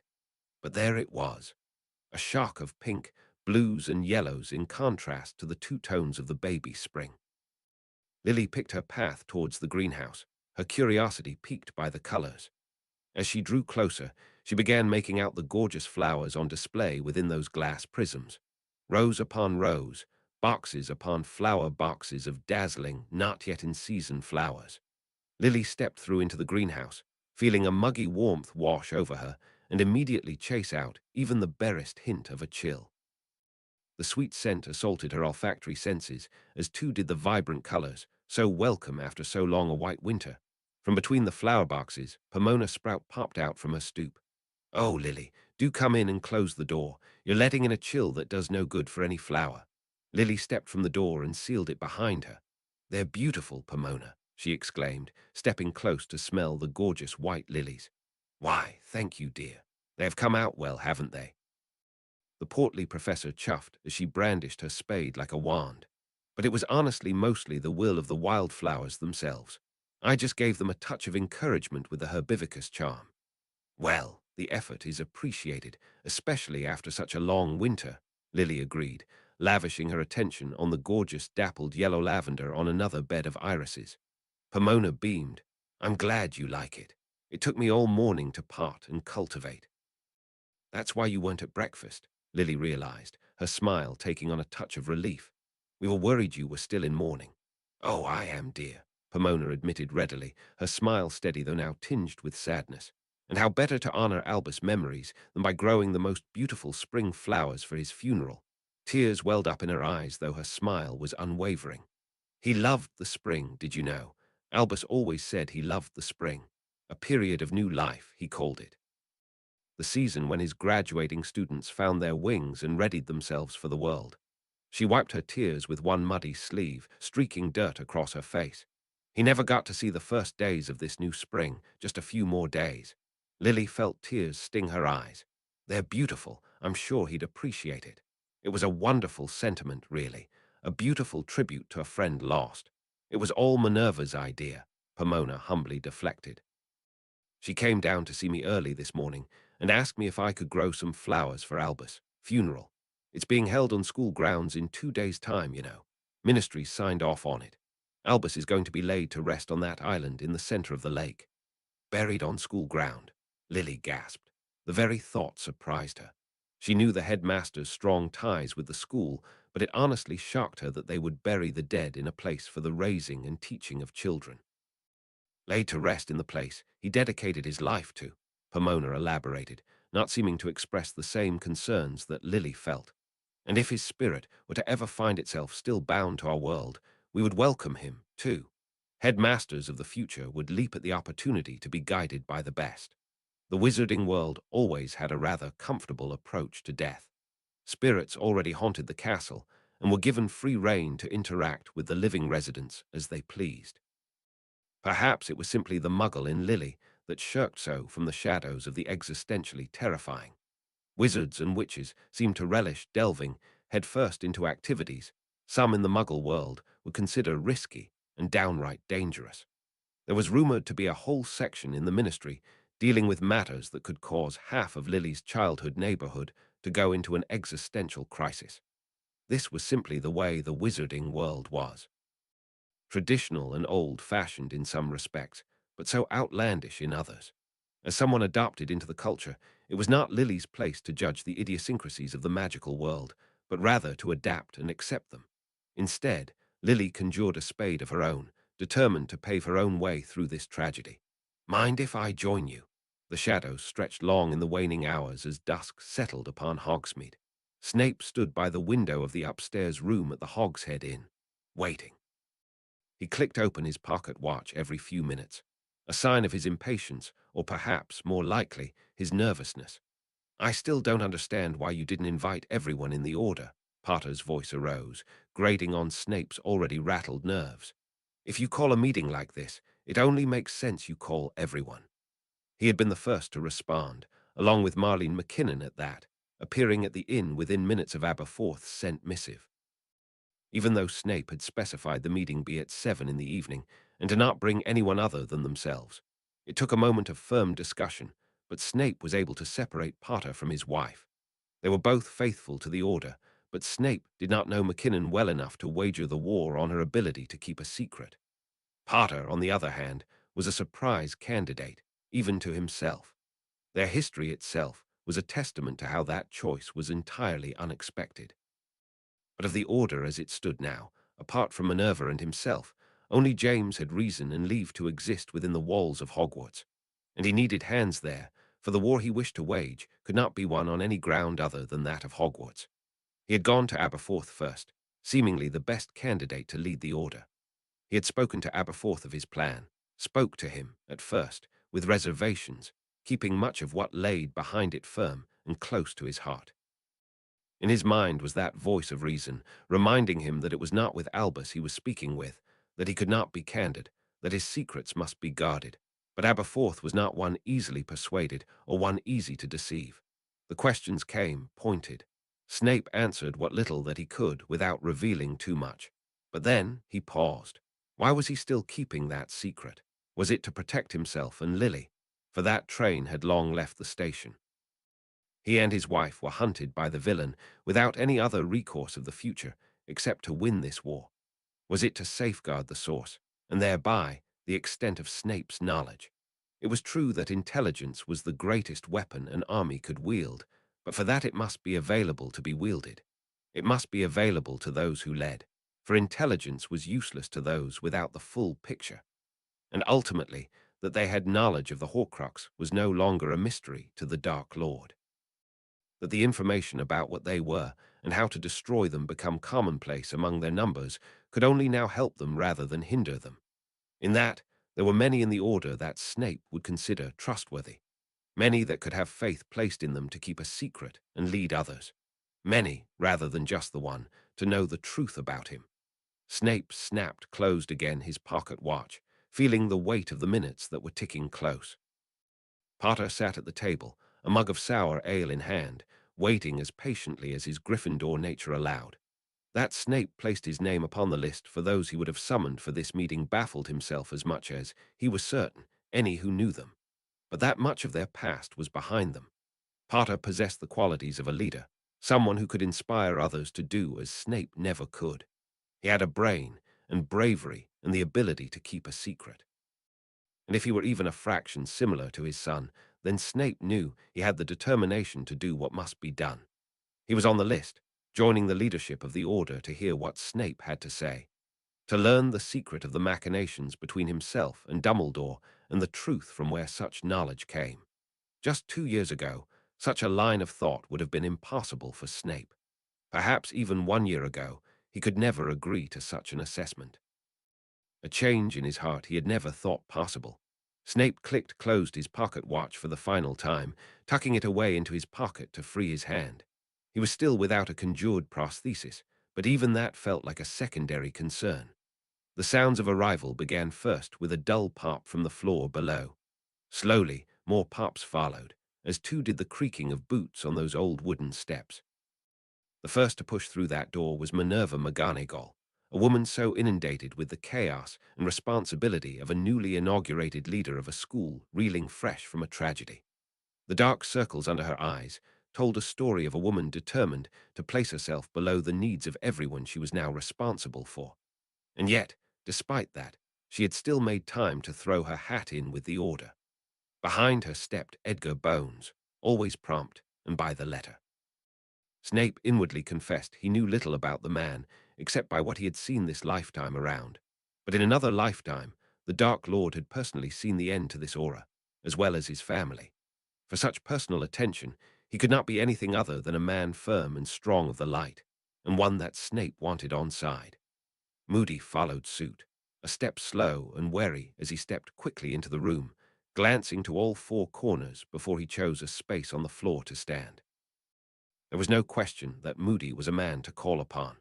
Though he lacked certain qualities of charisma that leaders needed, there was little doubt that men would follow his lead if needed. His skills were legendary, a spectre of terror among the Death Eaters that Snape had once served with. Though legends of Albus, skill in his prime, still painted the headmaster as the winner in any hypothetical gamble, there were definite questions as to who would be the winner in a contest between the two as they had both existed. Lily was the last to appear, following a gruff and frowning Aberforth. She stepped to his side, her clear eyes questioning. Her skin seemed a shade tanner than when he left her that morning. No doubt she had spent her morning outdoors. He immediately took her hand, feeling a fraction of relief to find them warm. "I've gathered you all here today to speak of where we stand in this war, what has been done, and what is left to do," Snape began, suddenly feeling unwilling to slip his hand from that of his wife. "Some of you know, or at least suspect, that Albus and I have collaborated in secret. This much is true, and in secret too we have acted, several times, the final of which ended in a way we now all mourn." He paused a moment, centering himself and preparing his thoughts for what he wished to say. "I will speak today of everything that Albus and I conspired to do. I implore you to not take what you hear today beyond the threshold of this door." Snape paused, gathering himself. "But for you to understand what I need to say, I need to speak the truth of myself. I am not who you think I am." Snape felt Lily's fingers tighten about his. She likely sensed what he was trying to say, what he was setting out to do. "This is the second time I've waged this war, and I know the fate of every man and woman who now stands before me." Chapter 94. Upon the Horizon. Chapter text: The winter's snow all but disappeared the day the crowds lined Hogwarts grounds with their heads bowed. Though the Highland wind howled, the mourners persevered, black cloaks drawn up high and tight to protect against the unyielding bite of the wind. The procession came from far and wide, those bearing the crests of the Ministry of Britain, of Africa, and several others bearing official-looking crests Snape was not entirely familiar with. Beauxbaton's school officials made their entrance as grand as was to be expected, landing amongst the crowd in their carriage borne by a team of grand winged Abraxans. But it was a small, stumpy man who stepped out of that carriage, not the towering woman Snape had grown accustomed to as their headmaster. Auras lined the fields. A gathering of so many dignitaries welcomed attack. And attack they may, for this was a target-rich environment. But Snape had his doubts. The Dark Lord was a clever man. An attack of this magnitude would indeed inflict terror, but Snape doubted even the Dark Lord would risk a direct assault against the combined forces of the British Auras and the security entourage that accompanied every national official that came to pay respects. But he wasn't without preparation. The setup of defenses had begun by Snape's hand.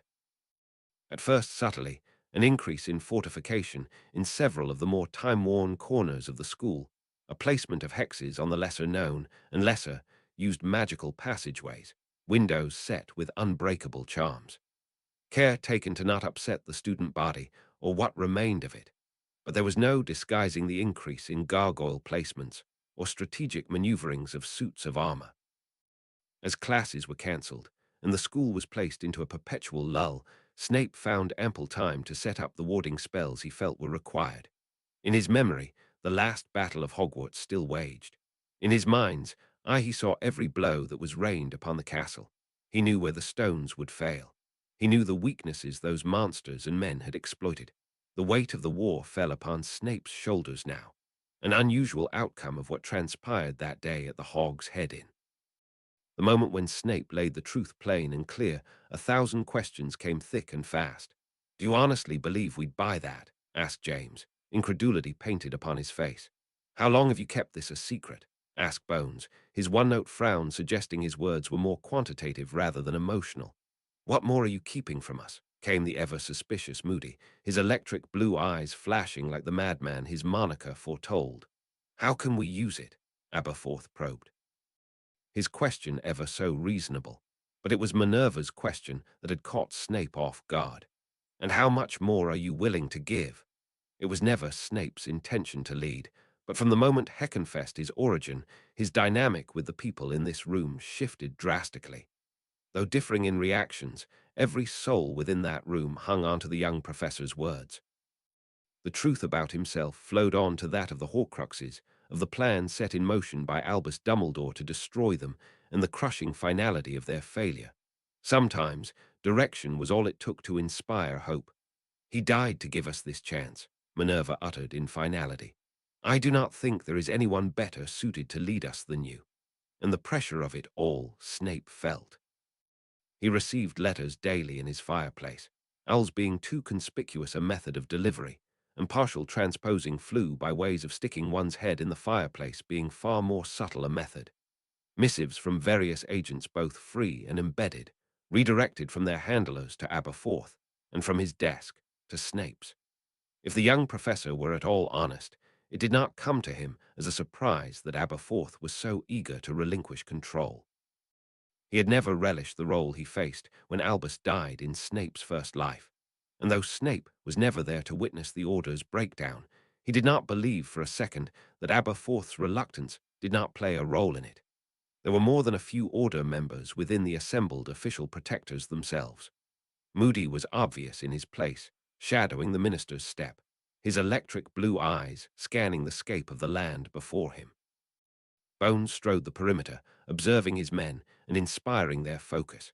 But there too were enemies among these men. Rookwood stood with a throng of ministry officials, his specked features melding into the throngs, his vile viciousness concealed away by the same mask of mourning worn by all.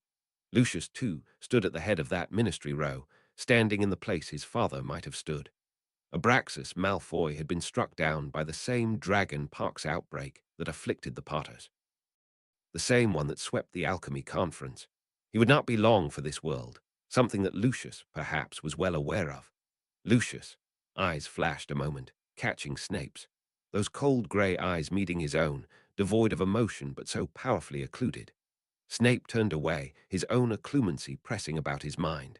Though Lucius had never shown any affinity for the mind arts, Snape did not survive for so long amongst such vipers by making light of presumed norms. If his once favored position among the Death Eaters had taught him anything, it was that the Dark Lord was a gifter of dark miracles. It was not just Lucius' eyes that turned Snape's way. All around him, eyes turned to him whenever they thought he was not looking. Though Snape could not hear their whispers, he could see the careful glimpses thrown his way, the half-fearful glances, the outright open stares. He could feel Lily's fingers playing upon his own. Even conjured, he had sensation now. A gift of refinement that only a skilled healer like Poppy was capable of. Lily stood by him, garbed fully in black, her green eyes too glancing upon him, soft compassion held within. She could see the pressure he felt. She was too empathetic a soul not to. He could not walk within the walls of Hogwarts without finding eyes fall upon him. Students and colleagues alike. From Phileas, Pomona, and Horace, he received naught but sympathy that bordered upon pity. But he got little more than curiosity or doubt from all else. Even Poppy was quieter than usual, though no less professional, as she tended the hand she conjured for him. Binns' scatterbrain narcolepsy was comparatively a relief, but from Minerva, the doubt in her eyes stung. The truth had a way of inviting more questions. Suspicion, no doubt, played upon their minds. Of those he told the truth, no doubt their thoughts were awash by the revelation dropped upon them. Suspicion was warranted from the likes of Moody or Bones. He expected no less. Nor did he really believe he could walk away without suffering the dour glares of Aberforth. They had known the headmaster for far longer than they had known Snape, and rumour had ways of playing to unfounded doubts in one's mind. That Snape had been by the headmaster's side on the night of his murder was news that spread as quickly as any unfavourable rumour. And as any rumour did, the details likely took on a life of their own. That would explain the glares directed upon him from wizards and witches he had never slighted, and for some, never met. Skeeter's articles no doubt fanned those flames. She may be bound to spy for their cause, but that did not buy her loyalty or any obligation to paint them in any other light, save her own. She stood now with the media circus on the edge of the crowd, close enough to the lake for her photographer to capture, but not so close that a stray Grindylow might make off with her equipment. Her treacherous ways bent to serve the light in a manner only Albus could have achieved, but Albus was gone now, and in his place was left the shambles of the last resistance against the darkness. It would not take long for the Dark Lord to push, and if left to its own devices, it would not take long for the light to crumble. They would not win in a war of attrition. Fanaticism had a way of infecting all it touched the longer it was left unchecked, and courage had a tendency to wither in the face of diminishing odds. But for the moment, the war had swung to their side. They were so close. Only one Horcrux left, and with no others to follow. A Horcrux that the Dark Lord was likely to keep close for fear of its vulnerability and egotistical belief that the only place truly unreachable was by his side. A mistake spurred by his ego. One that could be made to advantage should they find the way to draw the Dark Lord out into a battle with odds stacked against his favor. But that was the problem, wasn't it? Of all his flaws, recklessness wasn't one. Though he would become emboldened by Albus' death, he had never personally taken upon a field of battle save the war brought upon Hogwarts itself. Spurred on by prophecy of doom, the Dark Lord took those words to heart. He placed himself in unfavorable danger to destroy a boy he believed himself destined to, placing himself within arm's reach to kill a boy marked by words he never personally heard. Snape raised his eyes, gazing past the gawkers and the accusers, straight to the cold grey eyes of a man whose support had once been his only port in the storm of his miserable life. Lucius dropped his gaze in a manner feigning a casual panning glance. Even he was not so brazen as to openly challenge Snape among so many, or at all. His own facade depended on Snape's continued apathy to his criminality, a plan formed within Snape's mind, his knowledge of both past, present, and future coming together to etch out a path, the path to victory or utter defeat. Snape was not a man to play by uncertain odds, but victory required nothing less than everything he had now. He had to strike, and soon, for time to grow and fester, was the greatest weapon that darkness could wield. But he needed to do it on his terms, to force the Dark Lord to pursue him to take the fight to a place where he did not hold the advantage, to Hogwarts. Snape lowered his eyes as a hush fell upon the congregation. He felt Lily's hand curl about his, pulling his heart away from the dance of shadow that seeped through his thoughts. Though the tide of the war was turning against them, though the world stood upon the precipice once more, there was time still. A moment. A moment to remember the man who committed his life and talents to the light, and whose guidance gave them their first, and perhaps last chance to triumph against the darkness. A moment, if I may, Lucius. The man in question slowed a step, casually detaching himself from his ministry colleagues. I think you'll find some of us do not have the luxury of an impromptu holiday. Snape was not dissuaded, stepping in line with the taller man's stride. Walk with me, Lucius. Much has happened since you left Hogwarts. We have some catching up to do. Do we now? I do not recall ever asking after you. I insist, Lucius. Snape uttered as he enshrouded the pair with a silent cast of the Muffliato charm. The conversation we need to have is not for outside ears.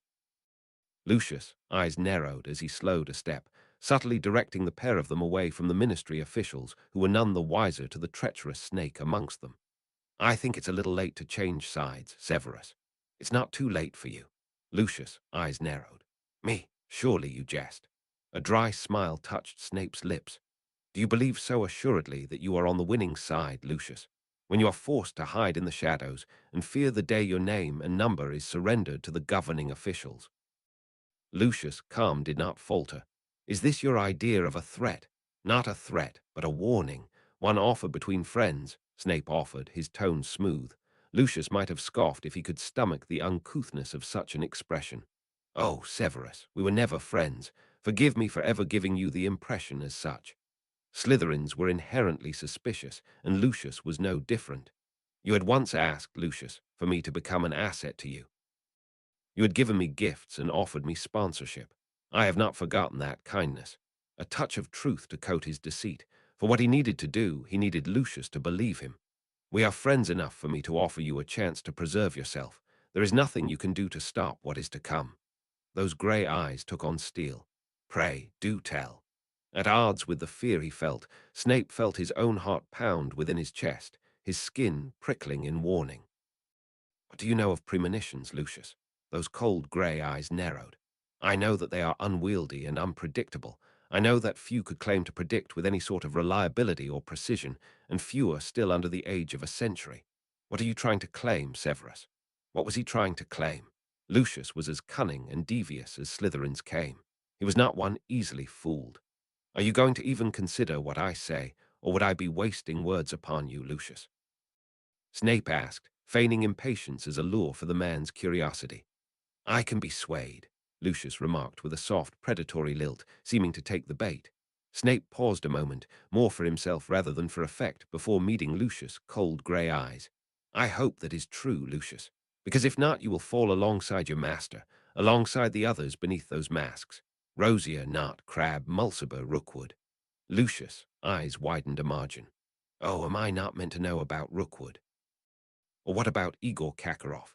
He's only a recent addition to the inner circle, isn't he? Alongside Antonin Dolohov, names that the Dark Lord's enemies should not yet have. Those grey eyes widened in earnest, true shock held plainly within them, fear, perhaps, but doubt had fled from within them. This was something no one outside the inner circle should know. Snape certainly hadn't the first time around, not until he found himself on the inside of that exclusive coven of evil. But he wasn't done. He had Lucius' attention, but he knew how to drive that nail in that inch further. Are you hoping for a boy or a girl, Lucius? Snape asked, digging deep for memories of this time. Memories of talks of sentiment he had once held with Lucius, once a semblance of friendship existed between them, and the indulgence of wine paved a path from the sensibilities of shielding one's heart. And Lucius indulged in his drink, well past the point that wisdom dictates that one stop, and spoke at length of his misery and tribulations, of how Narcissa pined for a child, but one was not so easily forthcoming between them. Snape took a breath, taking his time to steady himself. He was in no danger of being interrupted. In 1 year you will be blessed with one. A son, born next year upon the eve of summer. He'll look just as you do, Lucius. You and Narcissa will argue over his name, but she'll win. She's long thought of his name, long before he was even destined to be born. He'll be named Draco, after a constellation, as all blacks seem to take after. Whatever shock Lucius felt passed by his face like a flitter, but there was little doubt he was on the back foot. Nothing disarmed a Slytherin like having your secrets laid bare, especially when those secrets are those held close to your heart. If you wish to remain a freeman for long enough to see your son, or indeed conceive your son, I ask that you heed my words. Lucius did not reply, his grey eyes never leaving Snape's, hanging upon Snape's word. If I live beyond this week, your master will fall. I have seen it, Snape stated, his heart beat fluttering in his throat. And I intend to. Not even he could find a way to kill me in that given time. Not while I live still within the walls of Hogwarts. Those grey eyes did not leave his fear, standing where doubt had fled.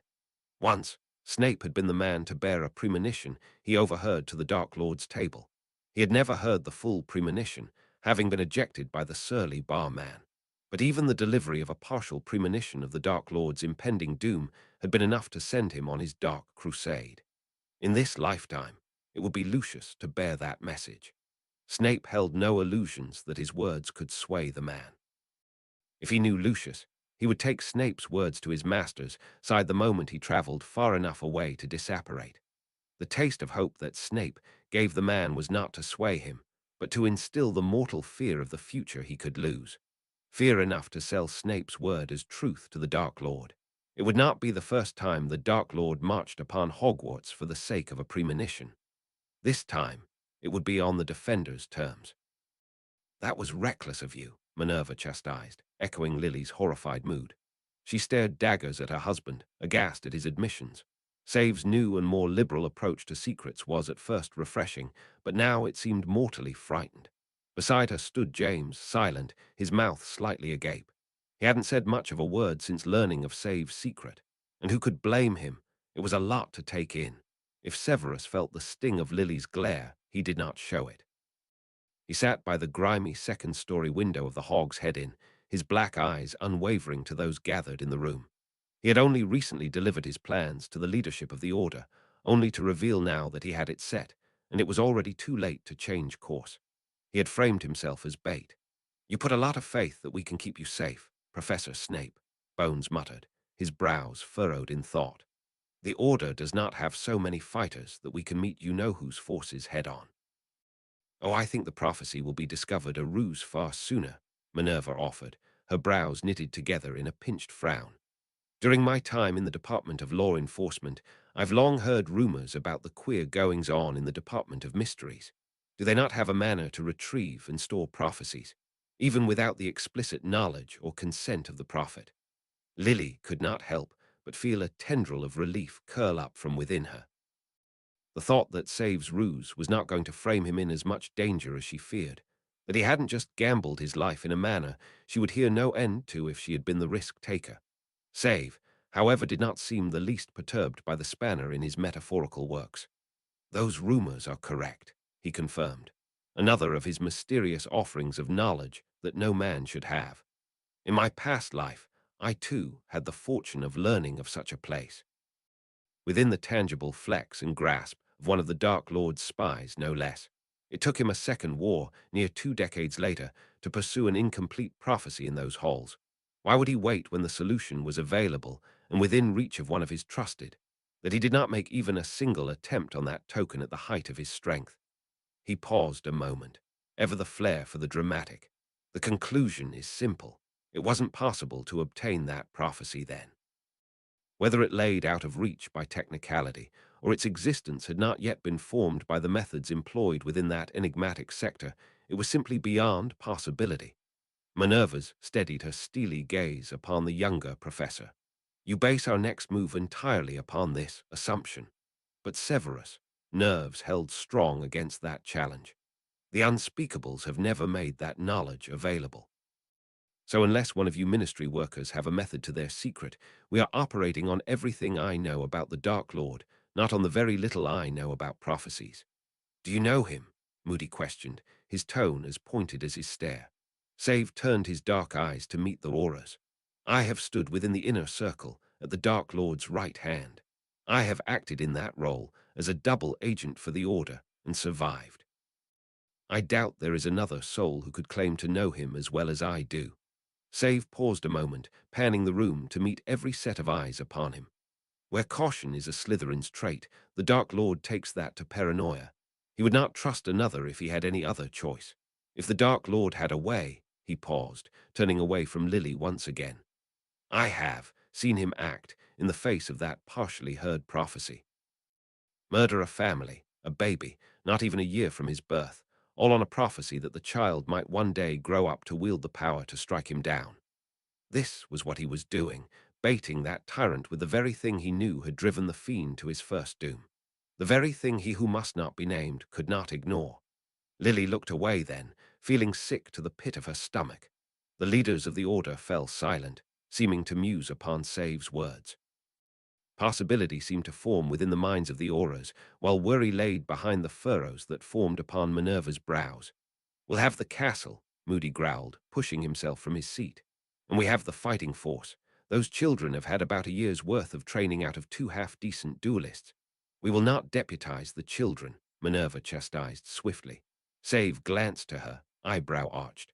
"Another lifetime ago, you were the first to weaponize your students. To save one boy, I might add." Minerva turned her eyes upon him sharply. "I'll thank you for not comparing my actions to another that I have not yet become." "Nor could I really see the two scenarios compatible," Aberforth assured. "We're nowhere near so desperate as to bolster our forces by drafting the children as soldiers." "Good to know what my life is worth," Save grumbled drolly. He didn't mean that, not really. "But you cannot deny the tactical advantages the castle ground brings," Moody continued, not at all dissuaded by the resistance of his peers. "We have the advantage of mobility that having the headmaster on our side grants us. Our forces can apparate to our side at a moment's notice, bolstering our strength at any given time." Minerva swiftly shot down that idea. "Except that I am only the headmaster in every way but official title. I do not yet possess the full range of powers a true headmaster is afforded. Apart from myself, I can only grant permission to one other at any given time. So no quick deployment, not the end of the world," Moody shrugged, but his electric blue eyes shifted as if his thoughts rolled behind them. "But the castle we still have. Millennia of magical enchantments, secret passages and guardians, deadly creatures from within the castle, the lake, and the forest. So you plan to scrape up an army with 20 of wizards and witches, and what? A handful of centaurs. Listen to yourself, Alistair," Bones growled, folding his arms. "I agree the castle is a tactically advantageous staging ground, but to face his army and take that trinket from his neck will need more souls than the Order can provide to man the ranks. Command's intel puts our enemy's forces to around about 100 strong." "We have better intel than that," Moody scoffed, turning to Severus. "Well, out with it. How many do we face?" Save answered slowly. "The 100 your ministry gave counts only the witches and wizards, and that number's still in the lower range of what it ought to be. That number does not account for the 4 dozen werewolves, the 2.5 dozen giants, or the 100 dementors that serve in his army." "Merlin," Bones muttered under his breath. "We don't have the force." "I think you'll find that's been true since the beginning," Moody barked. "A weak Merlin. We have a weak." Minerva sighed, running her fingers down the creases of worry in her brow. "Less," Save offered, not at all reassuringly. "I have never known the Dark Lord to sit upon his laurels when the way forward for him is clear." "Why a week?" James finally spoke, his worries worn plainly upon his pale. "Why didn't you give us more time? We could have—" "What?" "Recruited more to the cause. Teach your friends how to actually fight." Save interjected, his tone chastising. "Time benefits him, not us." "Well, the odds aren't exactly stacked in our favor right now, are they?" James snapped. "And they never will be," Severus shot back. "And I have committed us. There is no changing course. Rather than whine about how hopeless it all is, why don't you find that Gryffindor courage of yours and contribute something constructive?" James stood from his seat so suddenly he sent it clattering to the floor. "Yeah, it's war. I get it. We all signed with our lives. But maybe you could have given us a fighting chance. Or if that's too much to ask, how about some time to say goodbye to our friends and family?" In a huff he turned and flung open the door, stomping all the way down the rickety set of stairs. Lily stood from her seat, following after James. Severus didn't call after her. Perhaps he sensed she needed a moment, or perhaps he didn't. Her silence throughout the meeting was not unusual, for she normally had naught to say. She had spent the war sheltered from the worst of it, and possessed no real gift for warfare or strategizing. No, the purpose for her invitation and continued inclusion had been to help Save manage the shock and distrust that followed his revelation. He told her as much the moment they were alone the night after his revelation to the Order, and she had been fine with that idea then. She had been happy to have any purpose at all, and she knew what to expect from these meetings, the doom and gloom of the reports coming in, the vicious nature of the decisions being made. But to know that Save had anteed his own life, without discussion, without second thought, it cut her. A week was not enough. James had honestly verbalized some of what she felt. A week was not enough to make peace with all those she might lose. The clinking of bottles alerted Lily to James' location in the dingy bar. Was shut early for their meeting, out of respect for the mourning brother, so the sign hanging outside the establishment said, "With all the doors shut and the windows shuttered, the shadows had little cause to hide. Left 2 galleons behind the counter. It'd pay for this bottle, and probably all the ale he has on tap." James muttered by way of explanation as he vaulted back over the bar with a bottle of amber in hand. "At least what it's worth." Lily pulled up a stool beside his as he lined up 2 glasses. "Pour you one," James offered mutedly, pouring 2 out despite having not yet been answered. "Can't," Lily returned, giving the young man pause. "I think my son appreciates alcohol less than even his father." "Son?" James asked as he took his drink to his lips before pausing in realization. "Are you pregnant?" "I am." This was a conversation she was ready and willing to have. He had been bursting to tell someone since finding out, but with everything that had happened since, it never felt like the right time. James stared a moment, a smile creeping across his face. "Cheers to you and yours, Lily. I'll drink to your health and that of your baby." And with that, he threw back his shot, pulling a face at the burn or perhaps the taste. "We're naming him Albus," Lily continued, just glad to have something happy to talk about. "In memory of Gramps." "I like it," James amicably agreed. Lily found her hand glance absently upon her belly. There was nothing yet there to even indicate the life growing within. "We found out on the night, you know, he died. It only seemed fitting." James huffed under his breath, a sound that sounded like strained laughter. "That sounds dangerously sentimental. I'm surprised Severus agreed." "It was his suggestion," Lily retorted lightly. "And I'll have you know he's actually quite sentimental, though he'll never admit to it." The smile slipped on James' features. "I swear I'll never understand the guy. I think I'm getting somewhere and then bam, I find out something new about him. He's sentimental. He's lived a crazy decade-spanning second life. What next? He likes kittens. If he does, I'll be delighted," Lily chuckled, feeling her mood shift from the knots that wound about her stomach. Without a word, he threw down the second shot he poured before tipping out another. "Then what do you think of it all? Everything he's told us?" "I thought it made a lot of sense," Lily replied, more coolly than she had once felt about the whole thing. James dropped his eyes to his drink pouring. "You've known for a while now, huh? Not as long as you think, but long enough to get over the shock," she offered. James glanced up, his drink clasped undrunk. "After you two got married," to which Lily confirmed after. He let out a slow breath, taking his drink to his lips and sipping slowly as if in thought. "What about your child? Will he know?" Lily felt her stomach do a flip, right on top of the knot that had magically reformed. "I don't know," she answered. It wasn't thoughts she had yet had. "I think I'll talk it over with Save, and we'll come to it when we come to it." James set his glass down, his face flush, his smile gone. "You may not have the time to come to it together." And with that, the looming war fell atop their heads, the conversation being had in the eaves above them, the consequence of Save's commitment. She felt the knot move to her throat, fear and pride warring within her, fear for what's to come and pride for his courage to do it. "If it comes to that, I think his son deserves to know what a brave man his father was," Lily uttered, passing her hand across her still flat belly. A stoic grimace drew across James' face. He nodded once and downed his drink as if toasting the sentiment. The sounds of scraping furniture and shuffling footsteps signaled the end to the meeting.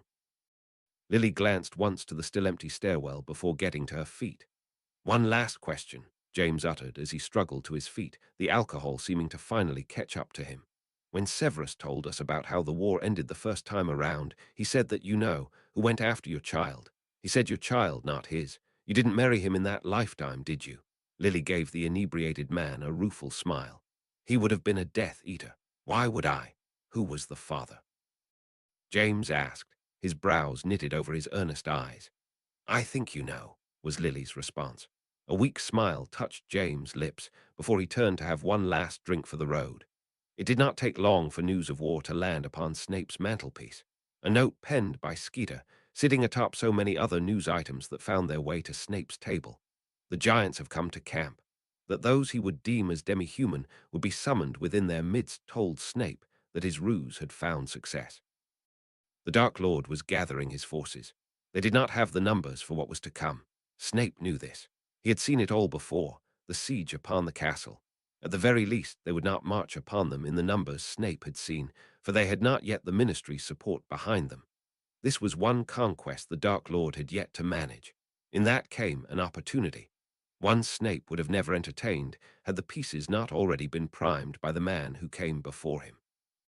Another resource that could be called upon, staffed by those trained for the very battle Snape hoped to wage. I thank you for taking the time to see me, Snape uttered as he took his seat, tucking away his wand. He had used the invitation to collect his wand from the Ministry's evidence room as an opportunity to make one last contact. Across the desk sat a man whose shortness of stature did little to diminish his ability to loom. Whatever you have to say, make it quick, Professor Snape. Have a department to run. Bartemius Crouch, the senior, suffered no fools. His office painted little doubt of that, sparsely and practically furnished with no waste on frivolity. A man after Snape's own heart, if not for the knowledge of this man's son, causing him to further fear his own impending fatherhood. Snape folded his silver hand over his hand of flesh. Very well, I'll make this brief. I want you to know I am Albus' successor in the Order of the Phoenix, and that his deal with you still stands. Crouch's eyes narrowed. Bold of you to confess to being member of, let alone the leader of an extrajudicial militant group. And that would concern me too, if not for our unique circumstances, Snape pressed on, playing politics on a stage far grander than any he had ever attempted. You were on the verge of authorizing a joint operation with Albus, were you not? On the promise that he could deliver you a vulnerable Dark Lord in concourse with an election victory. Those cold grey eyes did not shift. Unless you have the same grand sway with the public as he did, his deal died with him. At the end of this coming week, I may hold all the sway you need, provided I survive. Crouch's eyes narrowed upon him. Do you know something we do not? There was no point in being coy. In 1 week, the Dark Lord will present us with a unique opportunity to strike him down once and for all. He will come for me with the goal of ending my life. He will march upon Hogwarts ground, and in doing so he will be webbed in place by the anti-apparition jinx that is seeded into the very grounds of the school. If cornered, he will not be able to retreat. And you know this for certain, Crouch insisted, his tone taking an edge. I designed it, Snape confirmed. I have placed my life upon the wager. If we fail, I will not be able to retreat either. I know the force coming for me. 200 strong, not including the subhumans, 30-odd giants, and 3 times as many Dementors. That is not a force I can face, even with the Order at my side. And you do want me to survive the war, Crouch. I insist. Those grey eyes narrowed once more. An invitation to continue. I know the face and name of every witch and wizard at the Dark Lord's side. At the end of this war, you will need me to become the justice for the wizarding world. Chapter 95. The Hour of Dusk. Chapter text. There was little that could be done to disguise the preparations taking place, not with the aptness of subtlety some professors employed. Minerva dictated that their fellow professors should be informed of the danger that was coming to Hogwarts, but not the reason why. A caution Snape was thankful for, as he was doubtful Trelawney and her showmanship could keep anything to herself. I sense a great calamity upon the horizon.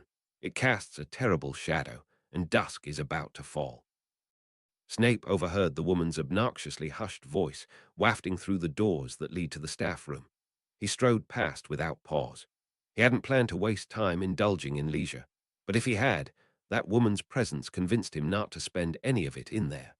He was already anxious enough without the woman's soothsaying disaster to stroke her own ego. And of what she hopped upon, much was easily divinable without the gift of second sight. Indeed, she, too, had been tasked with a portion to the defense of the castle, fortifying the towers in which her department was housed. She did not need to make much guesswork to know trouble was expected on the horizon. The activity of preparing for the expectant battle was alarming the student body enough as it was. Of those who were left, none appeared as active and rambunctious as they once were. A welcome peace at meal times, but the tension reminded Snape too keenly of that final year of his life. Already the laughter had faded to memory. He strode through the halls, hearing naught but the echo of his boots against the stone. A rare break in the cloud cover upon the new spring countryside, yet not a child of the few that were left indulged in the outdoors despite not having any classes to constrain their time. Less than half of the students remained, yet it often felt like none remained. The silence was comparable with the peace of the holidays. The atmosphere of the castle seemed to dim with their leaving. An unusual conclusion to take, for Snape had always preferred the quiet. He had never cared for the company of children, or anyone, if truth be told. He did not know when his nature had softened, only that Lily was at the heart of his change.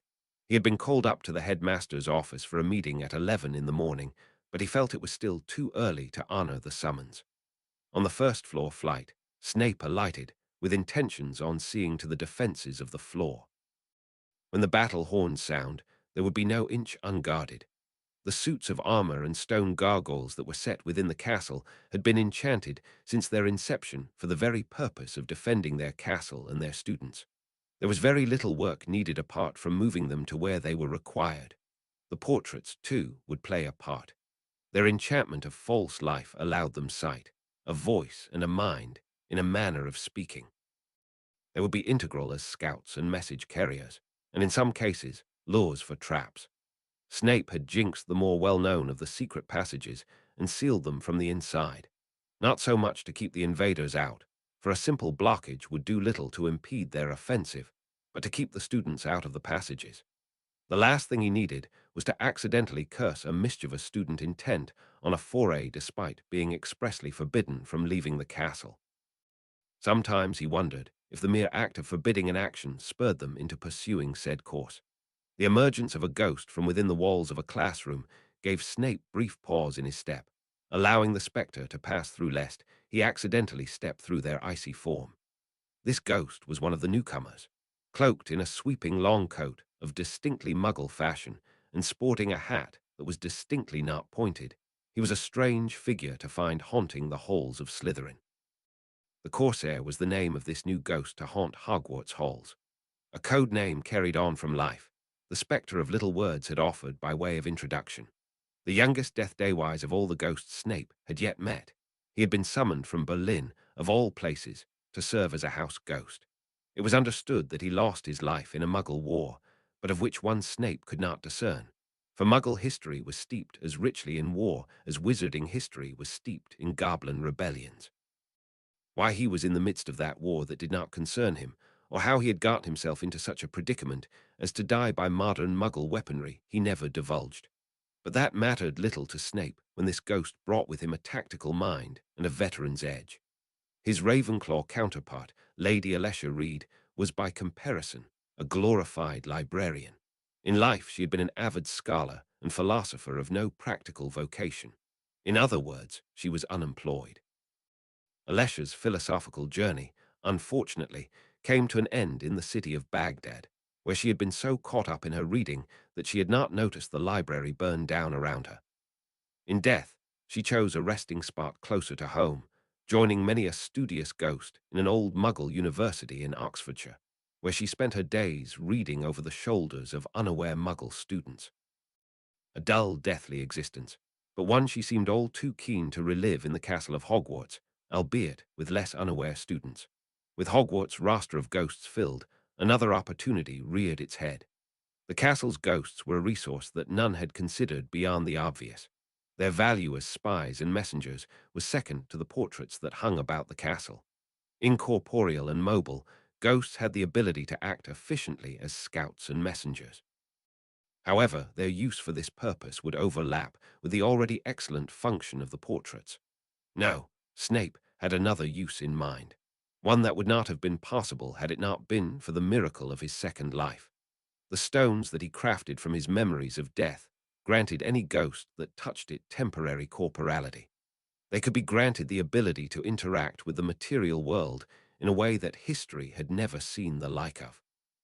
The Corsair had been kind enough to lend Snape some of his eternal time, testing the limits of what could be achieved by a ghost granted a physical touch. Magic was not an option. Though the ghost could pick up a wand, Snape's own at that, magic did not come to his beckoning. Magic was another one lost in death, it seemed. However, though they could not be equipped with wands to find the ranks of their living counterparts, they could be armed regardless. Anything a man might lift in life, the ghost appeared to be able to lift in death, albeit with hindrance to his ability of flight. There was a happy middle ground in what the ghost could carry whilst keeping its all-important advantage of flight, and that was just heavy enough to carry a bundle of venomous tentacular spores to drop overhead, or several vials of poisons, expertly brewed from the knowledge of the darkest arts Snape possessed. And the knowledge he possessed in that area was vast indeed. But what little bit the ghosts could provide to the war was not enough to tip their balance. They remained unequivocally on the defensive. Even with the auras on their side, they were vastly outnumbered. Perhaps if Crouch summoned to their side some of the ordinary rank-and-file of the Justice Department, they could face such numbers. They had spoken of that option at length, but due to Snape's inability to give an adequate time frame for when the assault was expected, the head of magical law enforcement gave only a hedging pledge at best.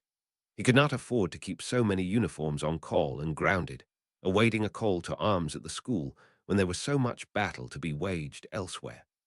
Snape paused his thoughts when he stepped past the door to his classroom, hearing rustling from inside. The hairs on the back of Snape's neck stood as he paused at the door, drawing his wand. Caution silenced his movements as he placed a hand upon the handle and quickly flung the door open. Two wands leveled against Snape as he stepped into the classroom, his own held defensively between that threat and himself. His eyes fell upon the forms of the twin Carrows, narrowing with suspicion as they scrambled like two guilty children caught in the midst of a prank. But it was not a prank that Snape feared from the likes of the two. Their bargain with Lily's life had proven them not dissuaded from actions that would directly lead to another's death. It would be foolhardy to dismiss them as incapable of atrocity. "Mr. and Miss Carrows, I expect you have an excuse for your trespass," Snape uttered, his voice softened yet edged with threat. "There's no rules against being in a classroom," Alecto Carrow shot. She was always sharper than her brother, but not by much. Not even she had thought to make a break for it, when her only choice if she stood her ground was to match wits and strength of mind arts. Snape was not subtle with his approach, delving straight into the sister's mind without so much as a word to prepare her. She gasped as her thoughts poured forth like an unimpeded torrent straight into her enemy's grasp. What rattled forth from her mind stoked the dread building within his heart. 2 days. That was all the time he had left. He should have known the Dark Lord would not wait the length of a week. He would never leave the fulfillment of a prophecy to the chance of attrition. He should have felt gratified to know that his gambit had been successful. The Dark Lord was after his life, but it honestly terrified him to know what lengths the Dark Lord would go for his death. If they lost, there was nowhere for Snape to run. "So you thought to trap my office with dark arts, just to be foiled by a simple ward at my office door?" Snape uttered, his tone still dangerously soft. "That should have given you a reasonable indicator as to your chance of success." Amicus Carrow, the foolish boy, drew his wand in a brash show of bravado. "Then we take you here, blood traitor." Snape's brow arched, his wand still held in his silver-handed grasp. "I think you should rethink your approach, Mr. Carrow. Take a leaf from your sister and think before you act." Young M.S. Carrow stood rooted to the spot, not even attempting to raise her wand to her professor. Perhaps he underestimated her intelligence. It was perhaps a good choice for Snape to have chosen her mind to delve into rather than her gormless brother's. "He had tasked the both of you to kill me before he arrived," Snape stated rather than asked. He already gleaned the answer from the girl's mind. "And that's what we'll do," Mr. Carrow crowed, his wand tip wavering unsteadily in his grasp. "When we do, he'll reward us richly. And if you don't, he'll punish you." Snape's words appeared to knock the wind straight out of Alecto Carrow's sails. And after you failed him with your gift of Gryffindor's sword, do you think he would be lenient on you? You tricked us. Alecto Caro had found her voice. You're the reason we're being punished, the brother hissed under his breath. It's not punishment, Alecto. It's an honor he's given us, an opportunity to serve. This was a situation that hopped too closely with one that faced another young Slytherin another lifetime ago, one that he had first-hand knowledge of the truth behind such an ask. Your sister is right, Mr. Caro. This is punishment. He does not believe that either of you is up to the task. Snape kept his wand held unthreateningly at his side, trusting his reflexes to save him should he misjudge the situation. He wants to see you struggle and despair before taking your lives. Why, you lie, the brother stuttered. Amicus Caro was always so easily frightened. You fix it, Alecto Caro demanded. She was the problem solver of the two. Snape paused, gauging his options. He did not trust the two, but feared the worst, leaving them to their own devices. Cornered animals were twice the threat. There was no point in an ultimatum, only an offer to a clear path of survival. Even animals understood that. Well, I don't care much for dying, and I don't think you skilled enough to persuade me otherwise, he uttered slowly, gauging their reactions. So what happens when you can't kill me before the Dark Lord marches upon Hogwarts? The siblings exchange a glance with each other, a ripple of nervousness in their glance. If you don't kill me, you die. But if you try to kill me, I will end you. There is no winning in the predicament you found yourselves in, save one. The twins' eyes held such clear fear that it was visible even without legilimency. You walk away, you hide, and pray that I win. That's it, the sister asked, her voice hoarse. We leave our fate to chance. Your other choice leaves you with no chance at all. Pick wisely, children. And with that, Snape turned with a sweep of his cloak and strode from the classroom, leaving the two behind to decide their own fate. There seemed a bit of a disparity to what was expected of Lily as opposed to the expectations from everyone else. Pomona had been set to tending the vicious and poisonous plants that were planned to fill the war arsenal. Horace was tasked with brewing the most potent of toxins that Lily hadn't even heard of in her very limited potioneering experience, and Phileas was set upon the reinforcement of the very stones of the castle. Even Hagrid was tasked to do what he could to augment the defences of the castle grounds proper, a task he disappeared into the forest for well over a day to accomplish, only to return with a promise of allies that numbered into the rather steep and far-fetched, whereas Lily was given only one task: find a way to keep the students safe. It was an important task in its own right, no doubt, but one that needed very little preparation or action before any danger had actually presented itself. She had thought to lend a hand to the potion master in his tasks, but Horace would have no bar of it. These are terrible poisons, my dear, Horace had exclaimed. I'll not have you jeopardize the development of your precious little boy. Horace was well invested in her future child, already polishing the photo frame for where his little sluglet would sit upon his mantelpiece. He was a little too optimistic that the child would inherit Save's brains and Lily's affinity with magic. Yet she couldn't help but feel optimistic herself. Whoever her son, her little Albus, might grow up to become, she was certain he would be a special soul. A child who should grow up knowing the love of a father, she hoped. That was the ever-increasing fear she held now, and left alone to her own thoughts, that was all she could dwell on. She could not help but fear the worst as that undefinable moment drew nearer. Lily heaved a sigh, trying her best to shake the nerves. She paused in front of Save's office, so reluctant to return to her room so early and surrender to her lack of contribution. She had spent the day bustling after Phileas, feeling a little like a sympathy companion tagging along after a master of charm craft.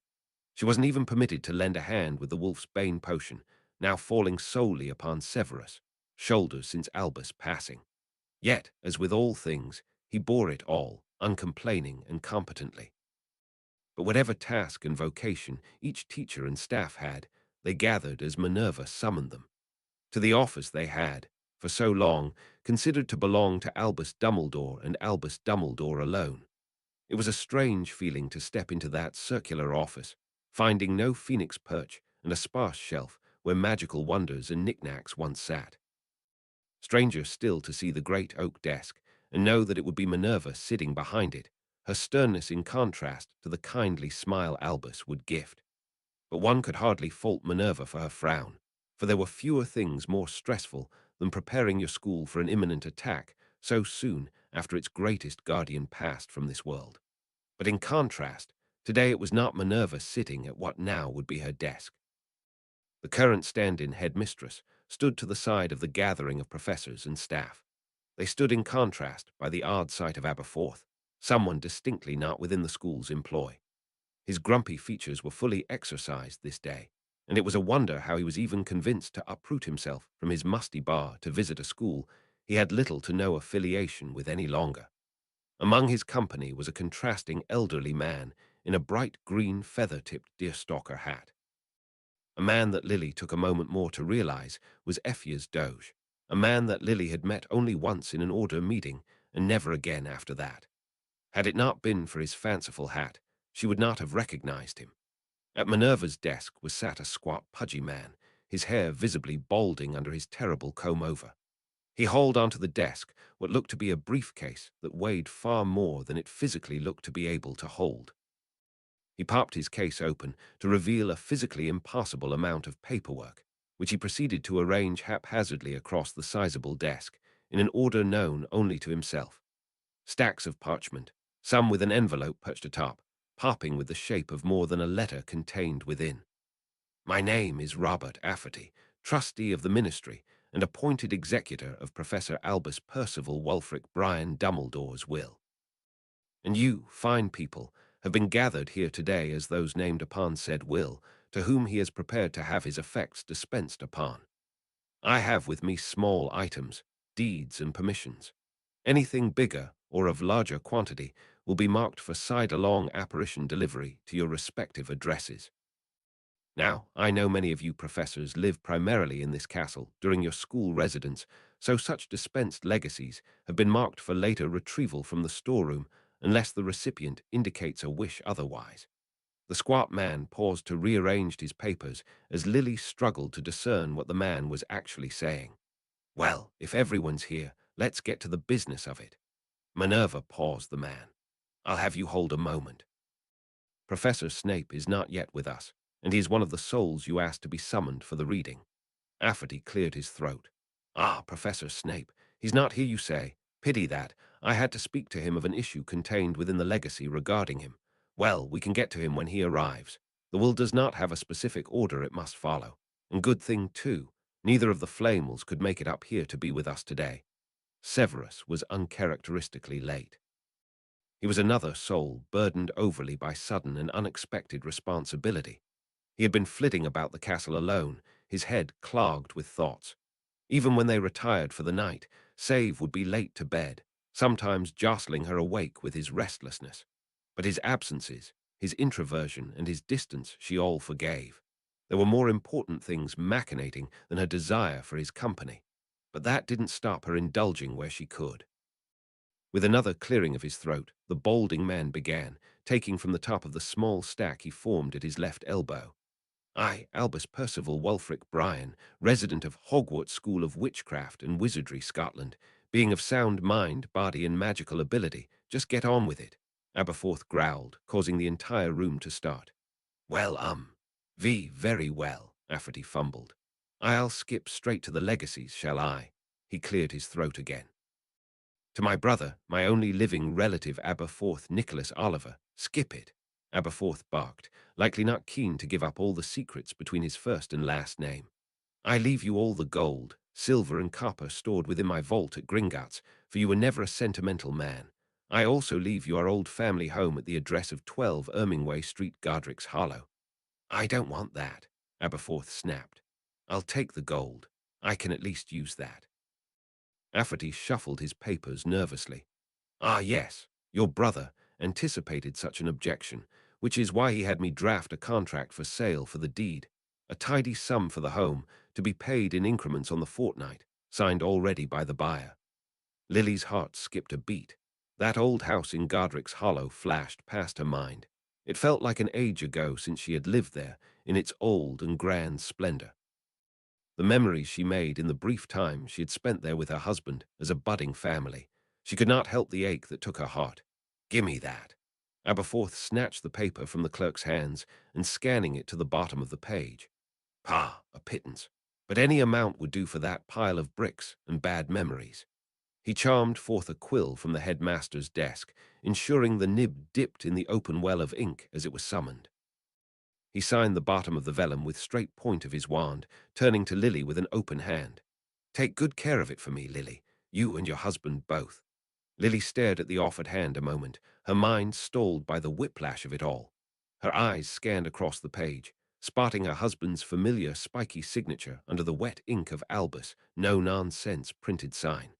She grasped the offered hand, unable to keep the delight from her smile, not that she wanted to. Unsmiling, Aberforth gripped back, but his blue eyes shone, if not twinkled, with a muted smile as he handed the deed to Lily as if passing a great weight from his soul. "I heard you're planning on naming your son Albus. May you ensure he finds some happiness in that Joe-forsaken house." "We will," Lily promised, and for a brief moment in time she felt almost as if there was a chance to keep that promise. "Very good, very moving," Afferty quipped in a tone that did not seem the least bit moved. "Now, to Minerva McGarnagle of 80 Smelters Lane, Everton, Scotland, I leave my pensive and memories. You were my closest friend, Minerva, and I'm sorry you could not know all the secrets of my life while I lived. I entrust you to care for the school in the manner that only you can." Minerva gave a curt nod, her lips pressed together in a thin line as if in disapproval, but the unshed tears gleaming in her eyes spoke only of her moved heart. No items were exchanged then. But then again, a pensive and a whole reliquary of memories did not seem like the sort of thing that could fit in an envelope. She realized what those envelopes must contain when Horace was handed one, and he pulled out a whole half-dozen bottles of wine from one of these no doubt magically extended envelopes, each marked with a yellowing label and a date reminiscent of a century long past. Needless to say, Horace was delighted, lamenting only that Albus and he had never got the chance to enjoy the wines together. Poppy, too, got a gift in one such pocket. The notes that Albus took on the path to invent Severus' conjured hand.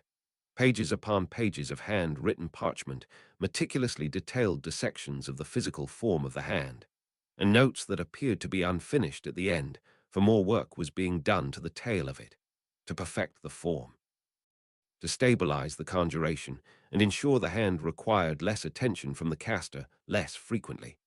Irma Pince's inheritance was one that could not fit into an envelope, magically extended or not.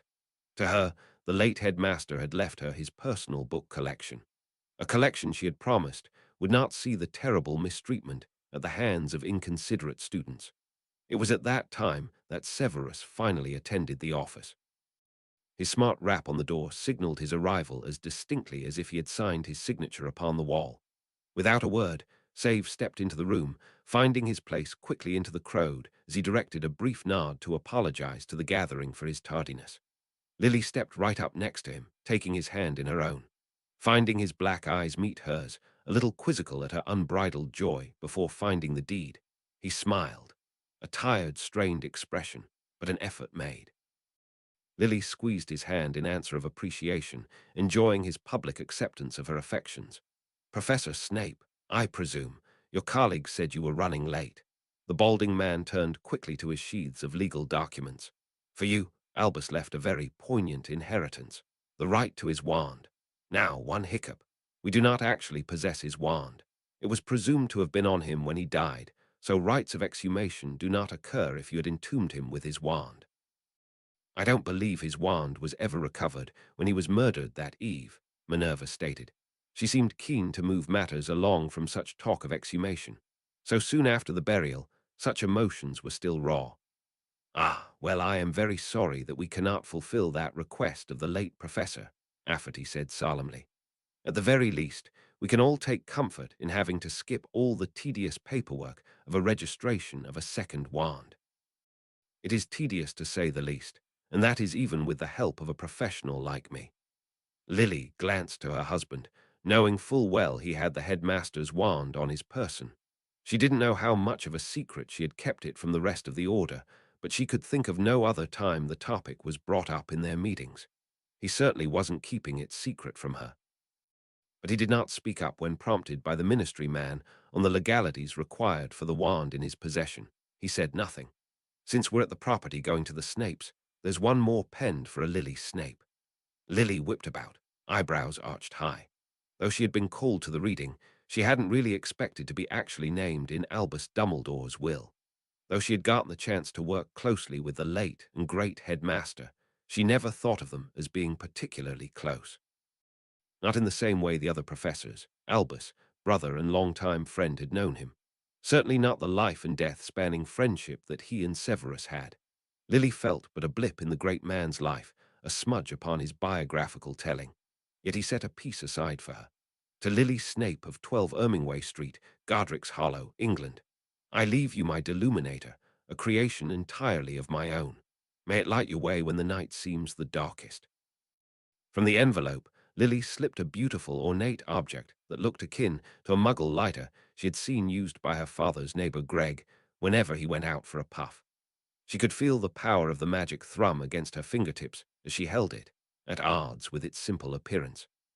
Snape startled when he stepped through the door between his office to his room, just in time to see the fireplace extinguish in its grate and the room plunge into darkness. The darkness only lasted a beat before the fire was once again roaring merrily in its grate. Lily was seated on the sofa, deluminator in hand, and surprise upon her face. Surprise at his return, no doubt, for Severus had made a habit of the past few weeks of returning home far past any reasonable hour. Or perhaps her startle had been for his wand, held raised in his hand, as if poised to attack. His reflex to draw aggressively, a symptom of his slowly fraying nerves. I see, Albus. Invention had found its way to someone who appreciates the pointless novelty of it, Snape said, as he tucked his wand quickly away. He swept his cloak off his shoulders and handed it to the coat rack. He straightened his sleeves that were swept upwards in that motion, tugging into place the twin does that adorned his garment. A sentiment his wife had once imposed on him, but one that he wore so willingly now. He heard Lily's laughter ring out, clear as the moon that was peaking this night. The full moon would not be for another week, but the light was already so vivid. I didn't expect you back so early tonight. I feel like I haven't seen you in ages, Lily chortled, putting away her toy and reached out with open arms as if beckoning him in for a hug. He obeyed, drawing close and taking her in his arms. He held her, taking this moment and committing it to memory, for he feared what was to come. Dread had set into his heart since this morning, since gleaning from the Carrows' minds how little time he had left, for he did not fully believe he could survive what was coming for him. I've missed you too, Snape muttered into Lily's shoulder, breathing in the scent of citrus from her fiery hair. A scent he drank in hungrily, holding on to the happiness of his present and fearing what he stood to lose. He felt laughter in her breath as she pulled away, her green eyes so full of life. Good to know you didn't consider meeting once in Minerva's office to be sufficient social interaction for the day. She paused a moment, her smile faltered. Merlin, that's weird to say. Minerva's office. It was not yet officially Minerva's office as of yet, but that was only a matter of technicality and bureaucracy. And if anyone could guide the school through its period of crisis, it was that fierce woman. Snape knew for a fact that he could do no better. Is something the matter, Save? Lily asked. Her smile had completely fallen from her expression as she leant forward, searching his eyes, ever perceptive. With a slow take of breath, Snape steadied himself to deliver news he had not yet come to terms with himself. We only have 2 days left, Lily, he uttered breathlessly, suddenly finding himself unable to meet those clear green eyes.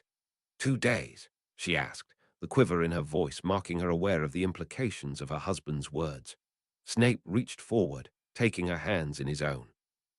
He felt them tremble in his, tremble for the fear he too shared. In 2 days' time the Dark Lord will march upon Hogwarts. He felt her fingers thread through his own, holding his own steady, for he had not realized he had been shaking. So soon, Lily whispered breathlessly, and he felt her hold all the tighter. It's too soon, Save. He felt the very same. He felt that in his soul. He could have lived a lifetime with her, but it would still not have felt enough. Yet a year of love and happiness was already more than he could have ever asked for. That she loved him as she did, that she would bear his son into this world, was more than he deserved. I think we should just enjoy what time we have left, Lily whispered, in a voice gentle but resolved. Snape finally lifted his eyes to meet those clear green eyes. He found no tears in them, just silent acceptance. In many ways, that was a comfort. She had always been good at coming to terms with trauma, far better than he ever managed. If he died, she would mourn, but she would come to terms with his passing.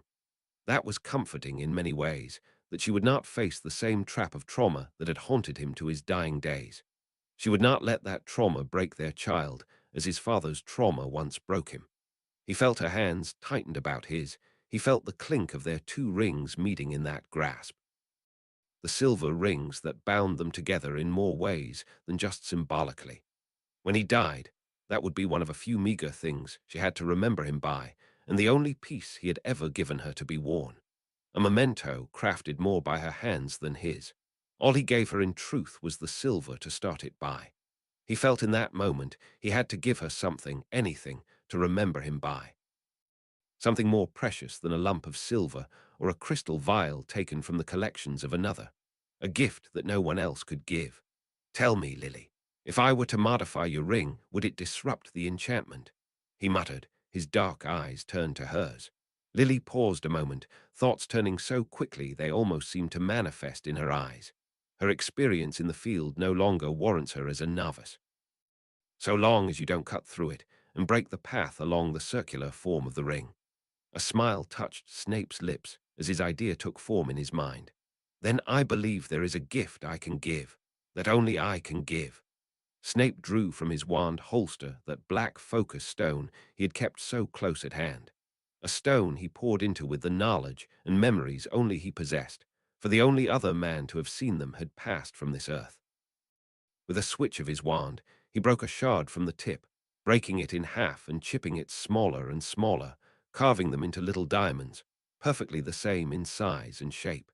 He embedded the two pieces upon where the etched images of the dancing does ended and the swirling pool of Silver Lake began, a black gem on either side from the stone that connected the living to the dead, so that our souls may touch in the afterlife. Should the worst come about, Snape uttered, his pause given to the weight of his emotions. That was a morbid thought to chain his wife to his past soul. He paused a moment, frowning at the picture he had painted upon her ring. From her smile, he knew the thought did not bother her, but she was never one to dwell. He did not wish to leave her a legacy to remind her only of his death. But it's not yet perfect, he uttered, glancing up again to her eyes. He could think of no stone more precious, or more deserving of its place than the one crafted from the very essence of his life. Do you still have the philosopher's stone? Laughter rang from Lily's lips, as if that was an outrageous thought.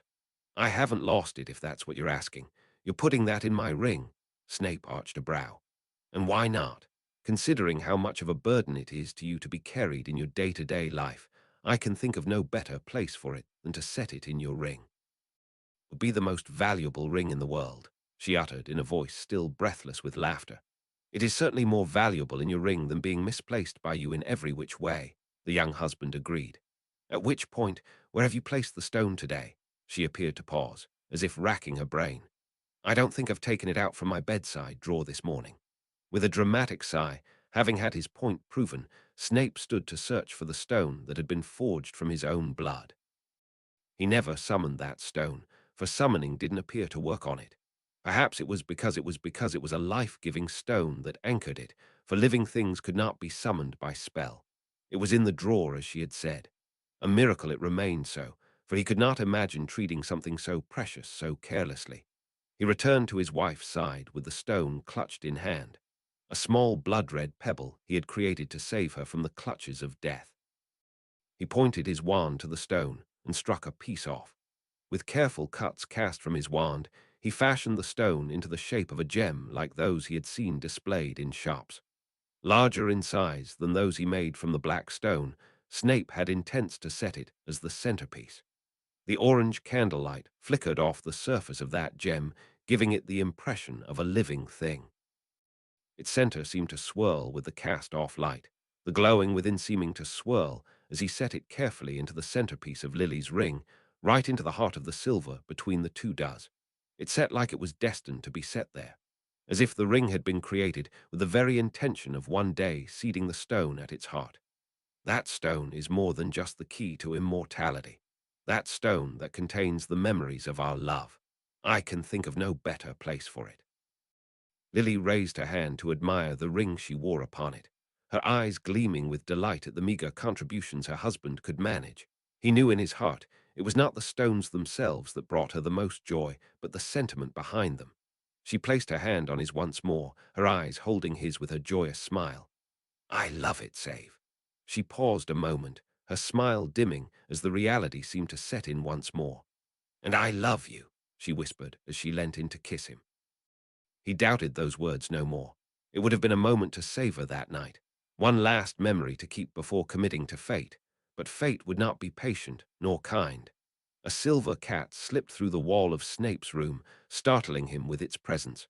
The markings about the cat's eyes was telling as to whom the patroness, owner might be, even before it spoke, and heavy was the weight of the news it carried. "The enchantment on our grounds have been triggered." "I have need of you now," it cried in Minerva's voice, panic and dread taking her as surely as it took him. "He has come. He has come." Foolish. Snape silently berated himself as he sprinted into the circular office. The attack had caught him entirely by surprise. He was thankful at the very least that he had not yet begun to spread that misinformation to the others within the Order, those that were expected to place their trust in him. How could I have trusted the information gleaned from the minds of children? He stepped straight in, ready to instruct as the combatants arrived. Of the most experienced combatants, none could be spared to lead. Each and every soul that could fight was expected at the front. As the bait, Snape was the only able-bodied man who would not find a place in the thick of fighting. As such, the responsibility of command fell upon him. From behind the headmistress, more and more were pouring through the green flame of the fireplace, the only point in the school connected to the Flu network. All the dispatch was through that point, and with Snape's arrival, Minerva took her leave. She too would join Hogwarts' staunch defenders. To the front entrance. "Minerva will be waiting there. She is leading the defense at the bridge," Snape ordered the Prowett twins, not moments after they stepped through. They nodded once to him, and with a glance to one another, they set forth through the door, wands already in hand. At their tails, Seradoc Dearborn stepped through, hitting the stone floor hard but quick to find his feet. "I need you at the courtyard entrance by the portrait. Eyes and ears open, and at the first sign of trouble, report it to the portrait. You are in command until an aura arrives to relieve you." The man did as he was bade, without hesitation or question. The plan had not been shared with the Order at large, nor had the fact that he had taken command. But Snape knew that in the midst of adrenaline and action, a sturdy voice commanded obedience more than any badge or epaulet. Potter was the first of the command, with the exception of Minerva, to arrive. The man stepped through the fire, dusting off the soot as he stepped further into the room, making room for further arrivals. "To the rooftop portcullis," Snape barked. "Your support to the ghosts, as we discussed. Clear them a corridor through the Dementors. We don't know how these corporeal spirits will react to those fiends." Snape rolled open the map that Potter lent him, that very map which Potter had once tormented him with, now a tool put to proper use. "When the Dementors descend upon you, do everything within your power to keep them from the school proper. I am sending you as many of those with the ability to cast a full-body patronus as I can spare. You are in command. Hold out for as long as you can before retreating. Don't discuss retreat before the battle's even fought," James said, his hazel eyes burning with fiery spirit. "Send Remus and Peter up with us when they get here." Black arrived at his tail. Without even being directed, he followed his friend out of the room. Marlene at the very least gave Snape a nod of acknowledgement before following suit. Even though the other two lacked the ability to form a full corporeal patronus, they were determined to stick together. If this was to be their final moment, they wished to face it together. Snape watched as all the figures moved through the castle, dozens of spots finding their assigned places. Dozens, but still too few. He needed the auras, and he needed them now. Where were they? Minerva sent out the call, and Snape followed suit with a patronus to crouch. Benji Fenwick arrived, followed by Sturgis Podmore. Daedalus Diggle was not long after, but there it all stopped. The green flames died to an orange smolder. The silence that followed the crackling of flame stoked a terrible dread. Grabbing the Flu powder from the drawer of the oak desk, Snape cast a handful into the flame, confirming his fears. The emerald flames refused to be stoked, lying flat and banked, locked within the orange coals. The Flu network had disconnected. Almost on cue, a silver stallion galloped through the wall. "The ministry's under attack," Edgar's voice announced. "I'm sorry. All auras have been deployed to the ministry's defense." "No," Snape whispered in disbelief. And with that, two hopes were snuffed at once. There would be no further reinforcements. There would be no auras at their side. They were truly alone in their last stand. Chapter 96. The Defense of Hogwarts. Chapter text: All prefects. Hogwarts is under attack. Gather your houses to the room of requirement. Ensure all heads are present and accounted for. That was the message Lily had sent to the four corners of the castle the moment Minerva's message arrived, and her husband fled out the door. Lily's heart leapt to her throat. Any thought of regret or the luxury of 2 more days was wiped from her mind. There was only the cold, clear truth of what was happening and what must be done. Lily took to the halls in the opposite direction of her husband. Where her husband ran for the headmaster's office, Lily headed for the stairs. Already she could hear the chaotic clatter of running feet headed from all directions. The world outside the windows of Hogwarts seemed to reflect none of the calamity that was coming. The light of the crescent moon felt so bright upon the panes.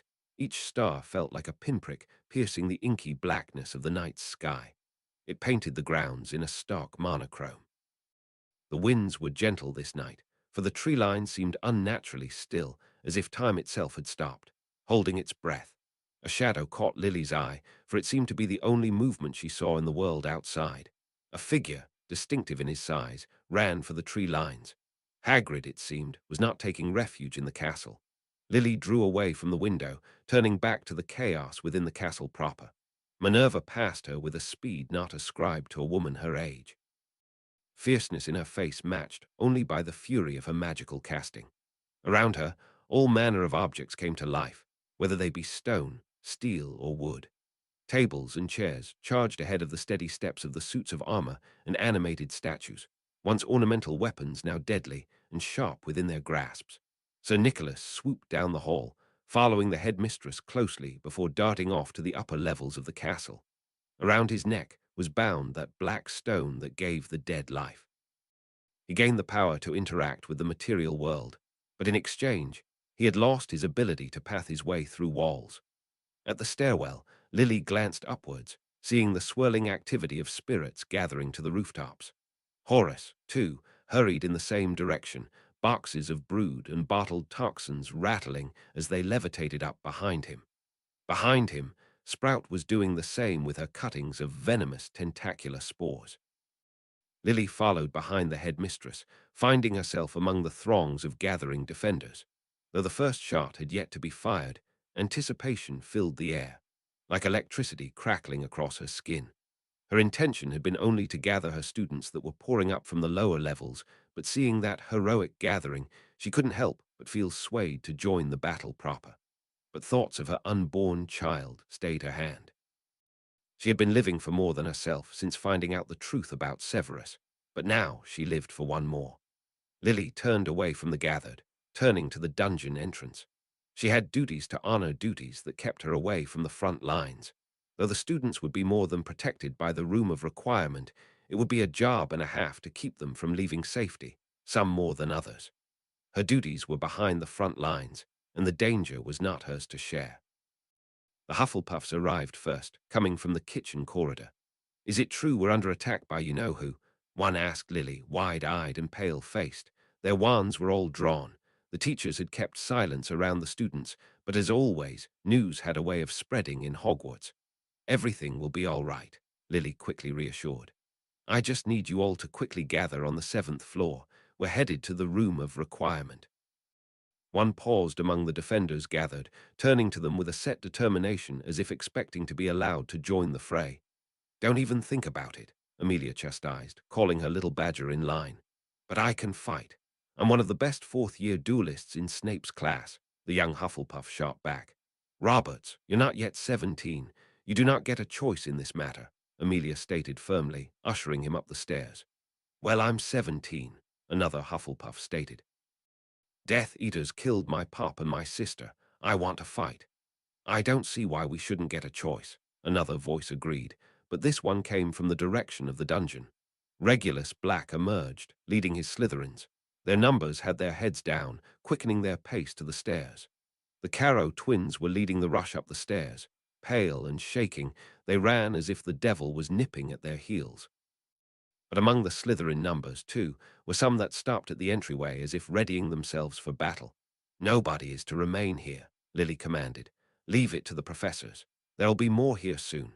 The Gryffindor and Ravenclaw houses should already be waiting there." "You honestly trust the Gryffindors to be waiting at an evacuation point?" the sixth-year prefect Rockers asked. At the merest hint of a fight, Barclay would have dove in headfirst. A statement Lily felt in her core, for that was exactly what she would have done. "We best hurry upstairs, then, before the Gryffindor prefects lose all control of their horde." Lily ushered the students upstairs, some more reluctantly than others. Even she couldn't help but cast one lingering glance back to the stoic defenders at the gate, wondering if this would be the last time she would see any of them alive. The seventh floor came to them as the first prickles of chill fell upon them. Lily glanced out the window to see a rippling darkness swirl across the crescent moon. A terrible sense of hopelessness fell upon her as horror arose from her very core. "Dementors!" "Hurry!" Lily commanded. The students didn't need any more prompting, breaking out into a run just as the first fires of silver light streaked across the sky. A stag charged the creatures, driving them back with fierceness and grace. James, patroness. In another lifetime, her doe would have complemented his soul, but this lifetime it lived as a mirror of saves. She slowed to a step as she saw the forest begin to move. It was not the wind, for she felt more than heard the great echoing steps. The trees shook and parted, great boughs snapped as gigantic forms pushed through the dense forest, their forms unseen, but the weight of their steps felt ominously through the very stones. It was then she saw the white of the terrible masks emerge from the darkness, worn upon the faces of monsters in the forms of men. Cries could be heard from up the hallway from students brave enough to slow their step and look. And to Lily, the world fell away then. Terror took hold, as cold as any hold of the Dementor's grasp. The reality of what they were facing fell upon her as she stood frozen at that window, watching the invaders pour forth. Twisted creatures marched with men. An army created from the darkest of all hearts and beings, and they kept coming. There seemed to be no end to their numbers. A student's scream pulled Lily out of her daze. She hadn't realized she had been holding her breath. With a gasp, she ran forth, pulling a similarly dazed girl from the window and ushering her onwards. The door to the room of requirement was already opened. The Gryffindor head boy Toby Lark kept the door propped open, ushering the Hufflepuff and Slytherin students in. Lily hurried forth, gathering the last of the student stragglers into the room.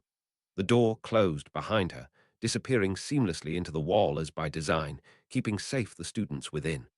The room had arranged itself into a cozy collection of plush armchairs and fireplaces, not unlike the common rooms within each respective house dorms. It must have sensed the children's fear and designed itself into something familiar and safe.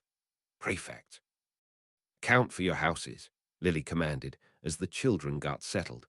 Amelia came out of the throng. "All Hufflepuffs present and accounted for," she announced, always the overachiever and well in control of her cohort. Ravenclaw's prefects spread out to account for their numbers systematically, as Lily had expected, while Regulus shouldered the entire burden of Slytherin alone.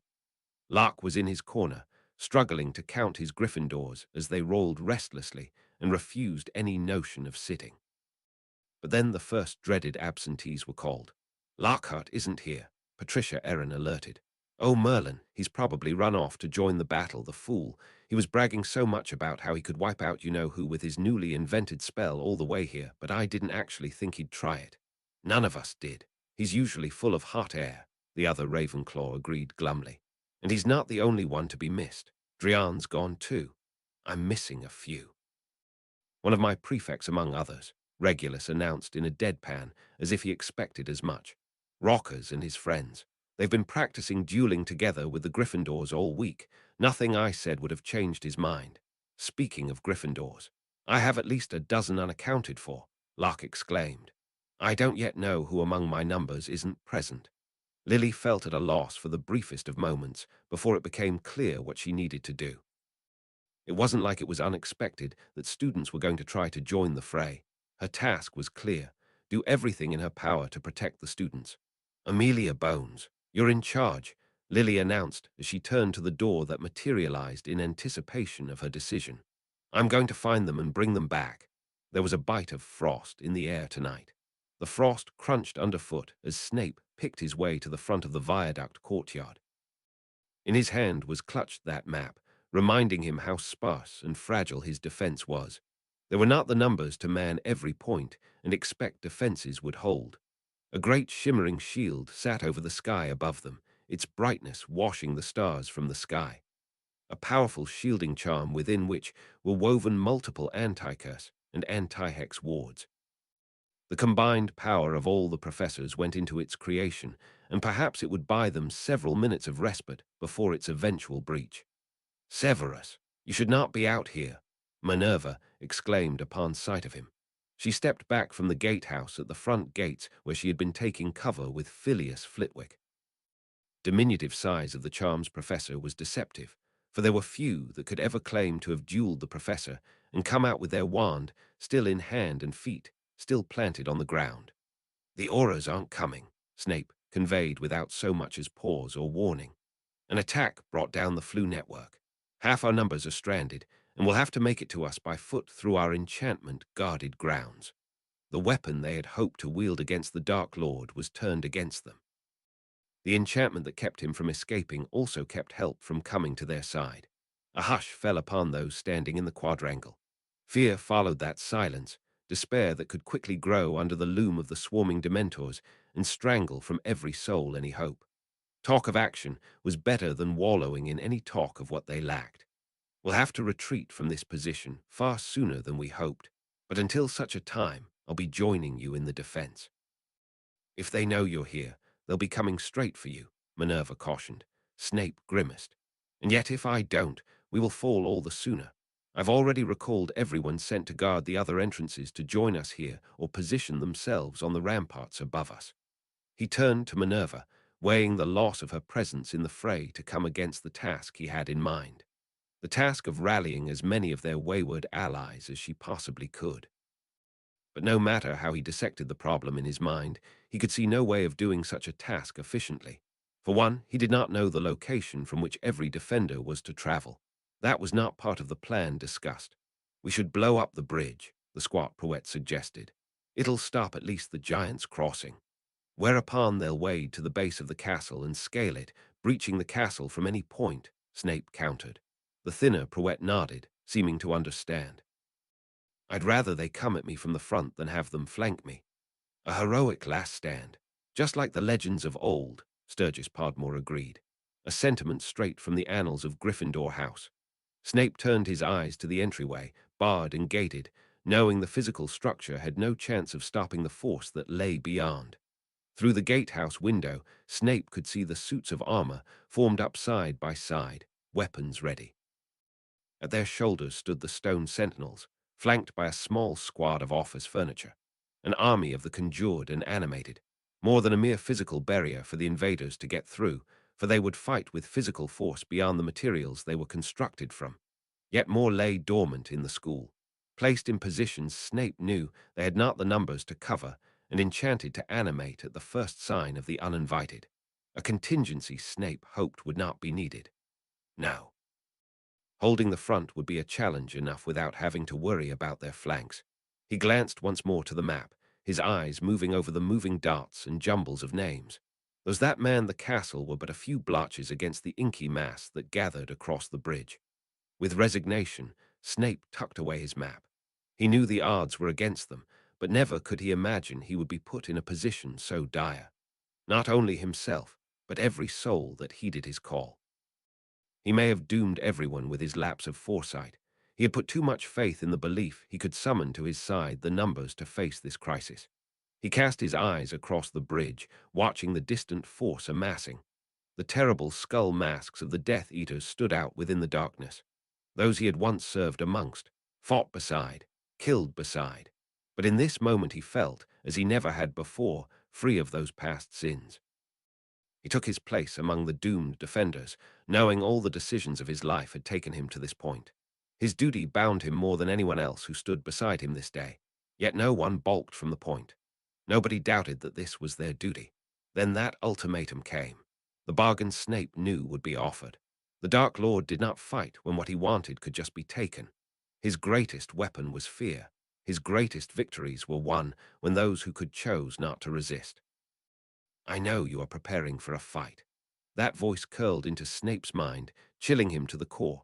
Around him, his compatriots clutched their ears in futility, eyes wide with horror as they realized the voice came from within their very minds. Your efforts are futile. You cannot fight me. I do not want to kill you. I have great respect for the teachers of Hogwarts. I do not want to spill magical blood. The very words Snape remembered the vile man uttering to bargain for a boy's life. I only want one life from among your teachers. Give me Severus Snape, and you will all be spared. Give me Severus Snape, and you will be rewarded. One professor's life to spare the children in the school. He uttered Snape's title with such mockery. Once that had been the title the Dark Lord coveted, and he was turned away for his age, and then again for the darkness of his soul. Think on this offer as your school crumbles. And with that, a great ball of fire was launched into the sky, to crash upon the enchantments with a jarring boom. This sent defenders scrambling for the cover of stone, fearing the enchantment would crumble and send fire raining upon their heads. Snape flinched from the sight and gritted his teeth, his heart beating in his throat. It seemed that he wasn't even worth the 30 minutes the Dark Lord had afforded the boy who lived, but the distinction had plucked at Snape's mind. When faced with resistance, the Dark Lord would choose to let the defenders linger, to stew in their terror, for momentum was the Gryffindor's weapon, and fear needed time to manifest. They did not have the luxury of time. Hold out, just hold out, Snape yelled over the din of spell fire. Our allies will make it to us. We must buy them the time to do so. There was the hope, warranted or not, that the haste the Dark Lord set upon them with belied the chink in his armor. Whatever scheme he had enacted within the ministry had not bought him the confidence of time. They had to buy that time with all that they could muster. Life or death, win or lose, they had only one goal, the taking of that Horcrux about the Dark Lord's neck. Even if they should all fall here, they would have robbed the fiend of his immortality, and time or adversity would eventually claim him. With a soul-shattering crack, the protection finally gave way. Vile magic showered upon their position, striking the stones of where the defenders took cover. The earth seemed to rumble underfoot as the giants charged for the gates. Living battering rams of towering size, the sweep of their clubs would be enough to shatter the stones that magic could not even penetrate. Among their feet charged the feral forms of the lesser beings.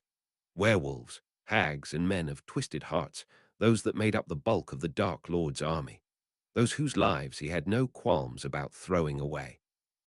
These were to be the first casualties, as the poison rained from the sky. With a mad echoing cackle, Peeves streaked across the sky, arms full of deadly projectiles, lobbing them manically into the oncoming horde. Not seeming the least bothered by the Dementors that grasped for him, he dodged deftly, giddy with the deadly mischief he had been allowed to unleash. A streak of light pierced the sky, the distinct form of a stag patroness leading the charge through the swirling darkness. Following closely behind, the ghosts flew, their translucent forms almost invisible so high in the night sky. Spellfire rained from the upper floors of the castle down upon the attackers, hexes lighting up the bridge as poisons began to dissipate. Bodies laid unmoving upon the bridge, taken by fire, frost, or venom, yet undeterred, those still standing continued, trampling their fallen comrades. The defenders at the courtyard joined the desperate push back, casting from the ports in the walls, ducking down, as another volley of spellfire fell upon the gatehouse. Dementors began swooping low upon them, their terrible miasma of depression following their billowing cloaked forms.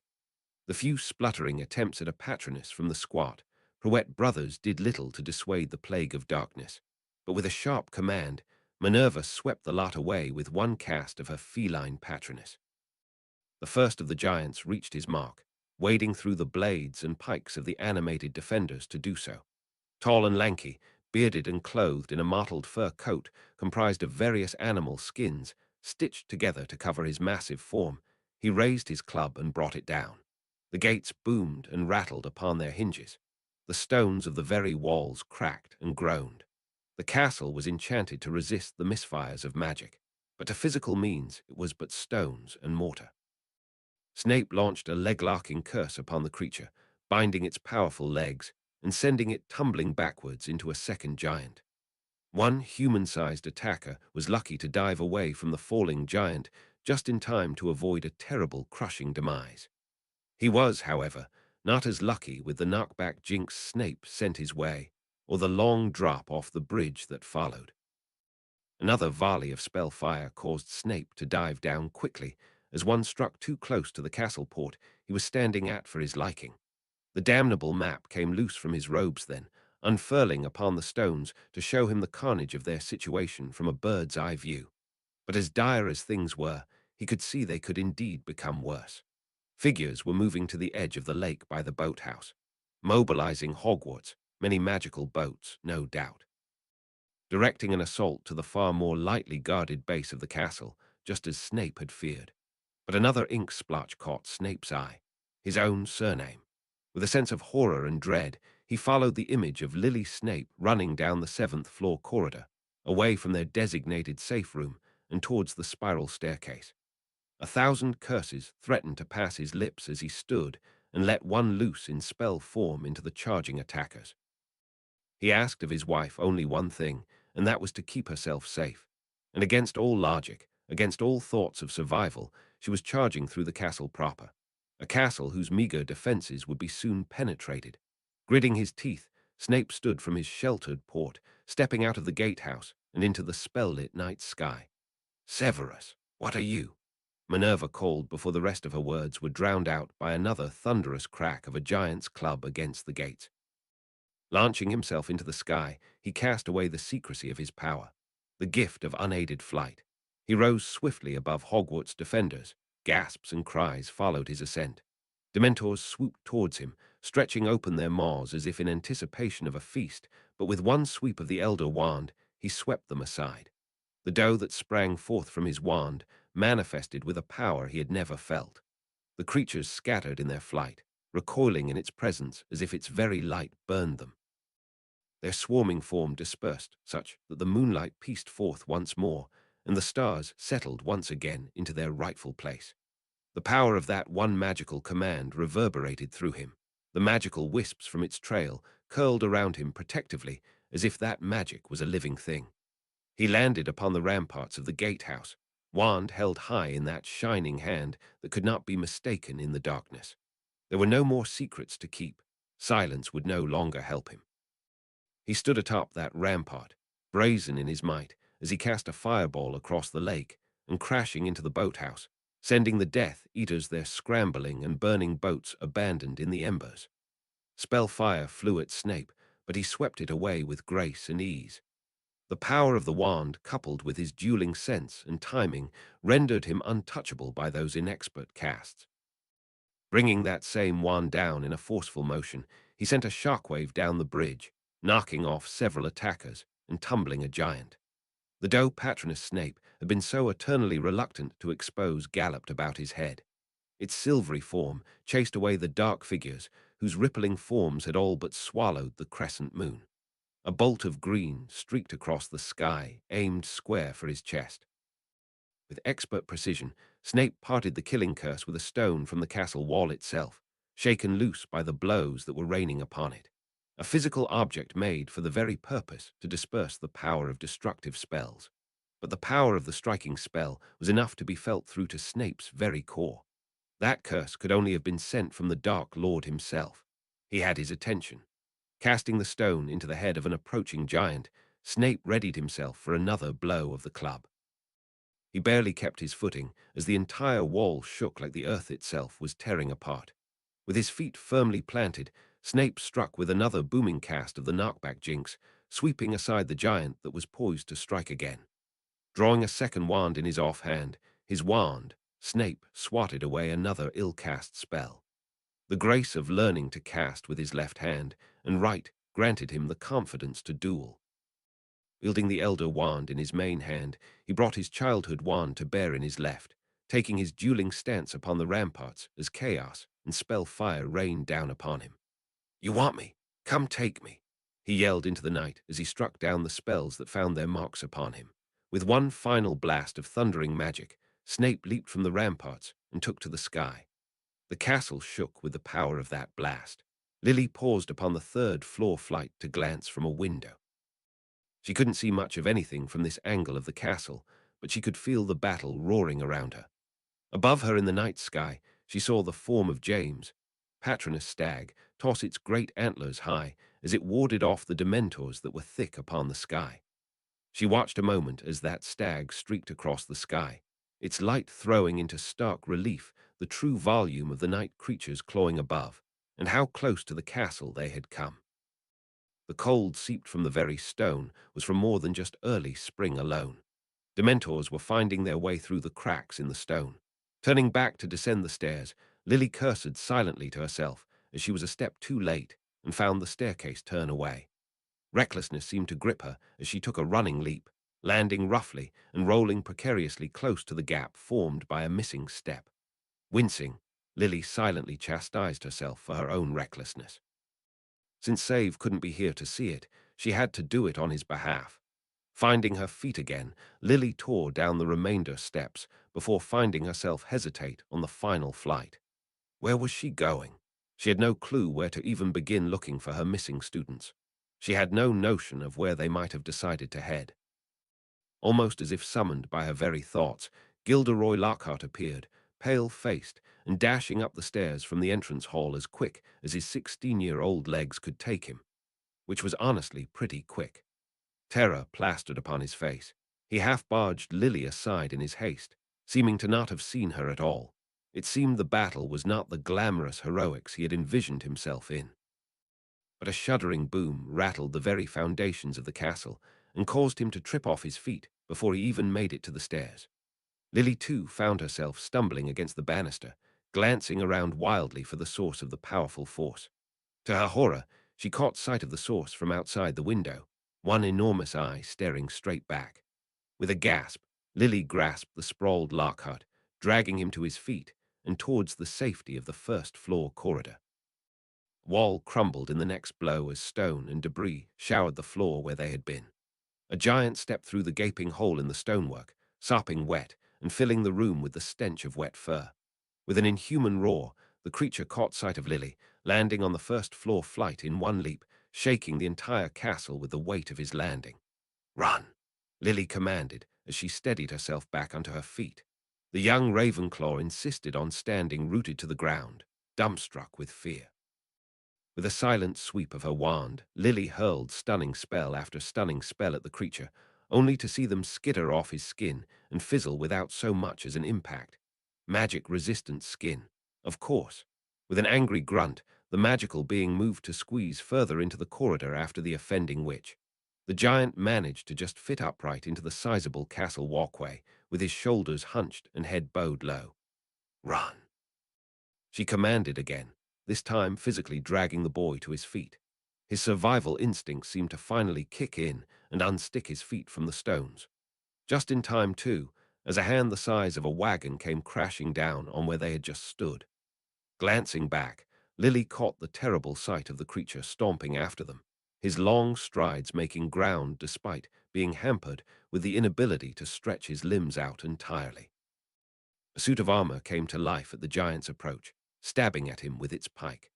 The towering creature roared in pain as he slammed the enchanted armor into a wall, twisting its metal with the force of the blow.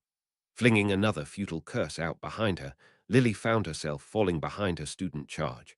Once he got going, it seemed Lockhart was well and capable of outpacing the creature. But carelessness took him low, as his feet found uneven footing in a crack that split through the floor. With a squeal, he landed flat on his face. His desperate efforts to scramble back on his feet were met by the slippery, loose rubble of an abused castle. "I'm too gorgeous to die," Lockhart howled with tears in his eyes as he lay sprawled on the ground. As far as last words went, those were quite terrible. Lily slid to a stop, wand held high as she prepared herself for a desperate bid to defend the boy. The giant lumbered towards her, at least 20 feet tall and half as wide, leaving dripping puddles with every step. He wielded no weapons but his hands, for limbs and weight were weapon enough. With a great cry, Lily conjured a chain to wrap about the great being's wrists, realizing direct magical assault would do her no good. The other end of the chain she had anchored around the being's neck, causing it to half-strangle itself with its instinct to flinch away. The giant yowled as it struggled with the noose, cracking his head violently on the ceiling. His thrashing motions causing the floor to rumble dangerously, making it far more difficult to pull Lockhart to his feet. But to his feet he must get, for the restraints could not hold the might of the enormous creature of pure strength. Even as she watched, she could see the conjured chain links weaken under the strain of the giant's efforts to escape, the veins and muscles popping in his constricted neck as he did so. A sudden streak of red seared down the hall and struck the giant in his back. Confused, the creature turned to see what had been so brazen enough to attack him. There, at the end of the hall, stood a collection of student colors, blues, reds, yellows, and greens. Cast together, Amelia Bones' voice ordered over the din. Giants have magically resistant skin. We strike together, aim for the chest. Those voices rang out in unison. Stupefy. A glorious blast of red struck the creature hard in his chest, toppling it backwards, eyes rolling in his gigantic skull. With a yelp, Lily stumbled back, dragging Lockhart along with her by the scruff of his cloak, just narrowly avoiding the creature's massive falling forehead. "Help!" Lockhart called out in panic from beneath the giant's unruly brown mane. "He's got me! Help!" In a panic, Lily pushed through the tangles of wet and matted hair, struggling not to gag at the powerful smell. "Are you hurt?" she called, fearing the worst. Surrendering the manual attempt to search, Lily swept her wand about the creature's scalp, shearing off a patch of its hair from his scalp in a neat circle and vanishing much of the offending scruff. To her relief, she found the young Ravenclaw merely tangled in the mess of hair, and not caught under the creature's weight as she had feared. "You're still in one piece," Lily reassured the young man as she attempted again to cut him loose. Now that she could actually see him, she didn't fear accidentally slicing him in half with her severing charm. Amelia ran over to Lily's side, helping her with the effort. Bartemius Crouch, the Ravenclaw prefect, also assisted with liberating his young housemate from the tangles, while his counterpart, Patricia Erin, chastised. "Honestly, Gilderoy, could you have picked a better time to act the fool?" Lockhart was still pale and shaking when he was finally helped to his feet. Patricia took him by the elbow, steering him around the prone giant and towards the stairs. "He's from my house. I'll take responsibility in escorting him back upstairs." "You all should," Lily fired back in a panic, realizing a bulk of her prefects were standing in this unguarded hall alongside her. "You're not meant to be out here.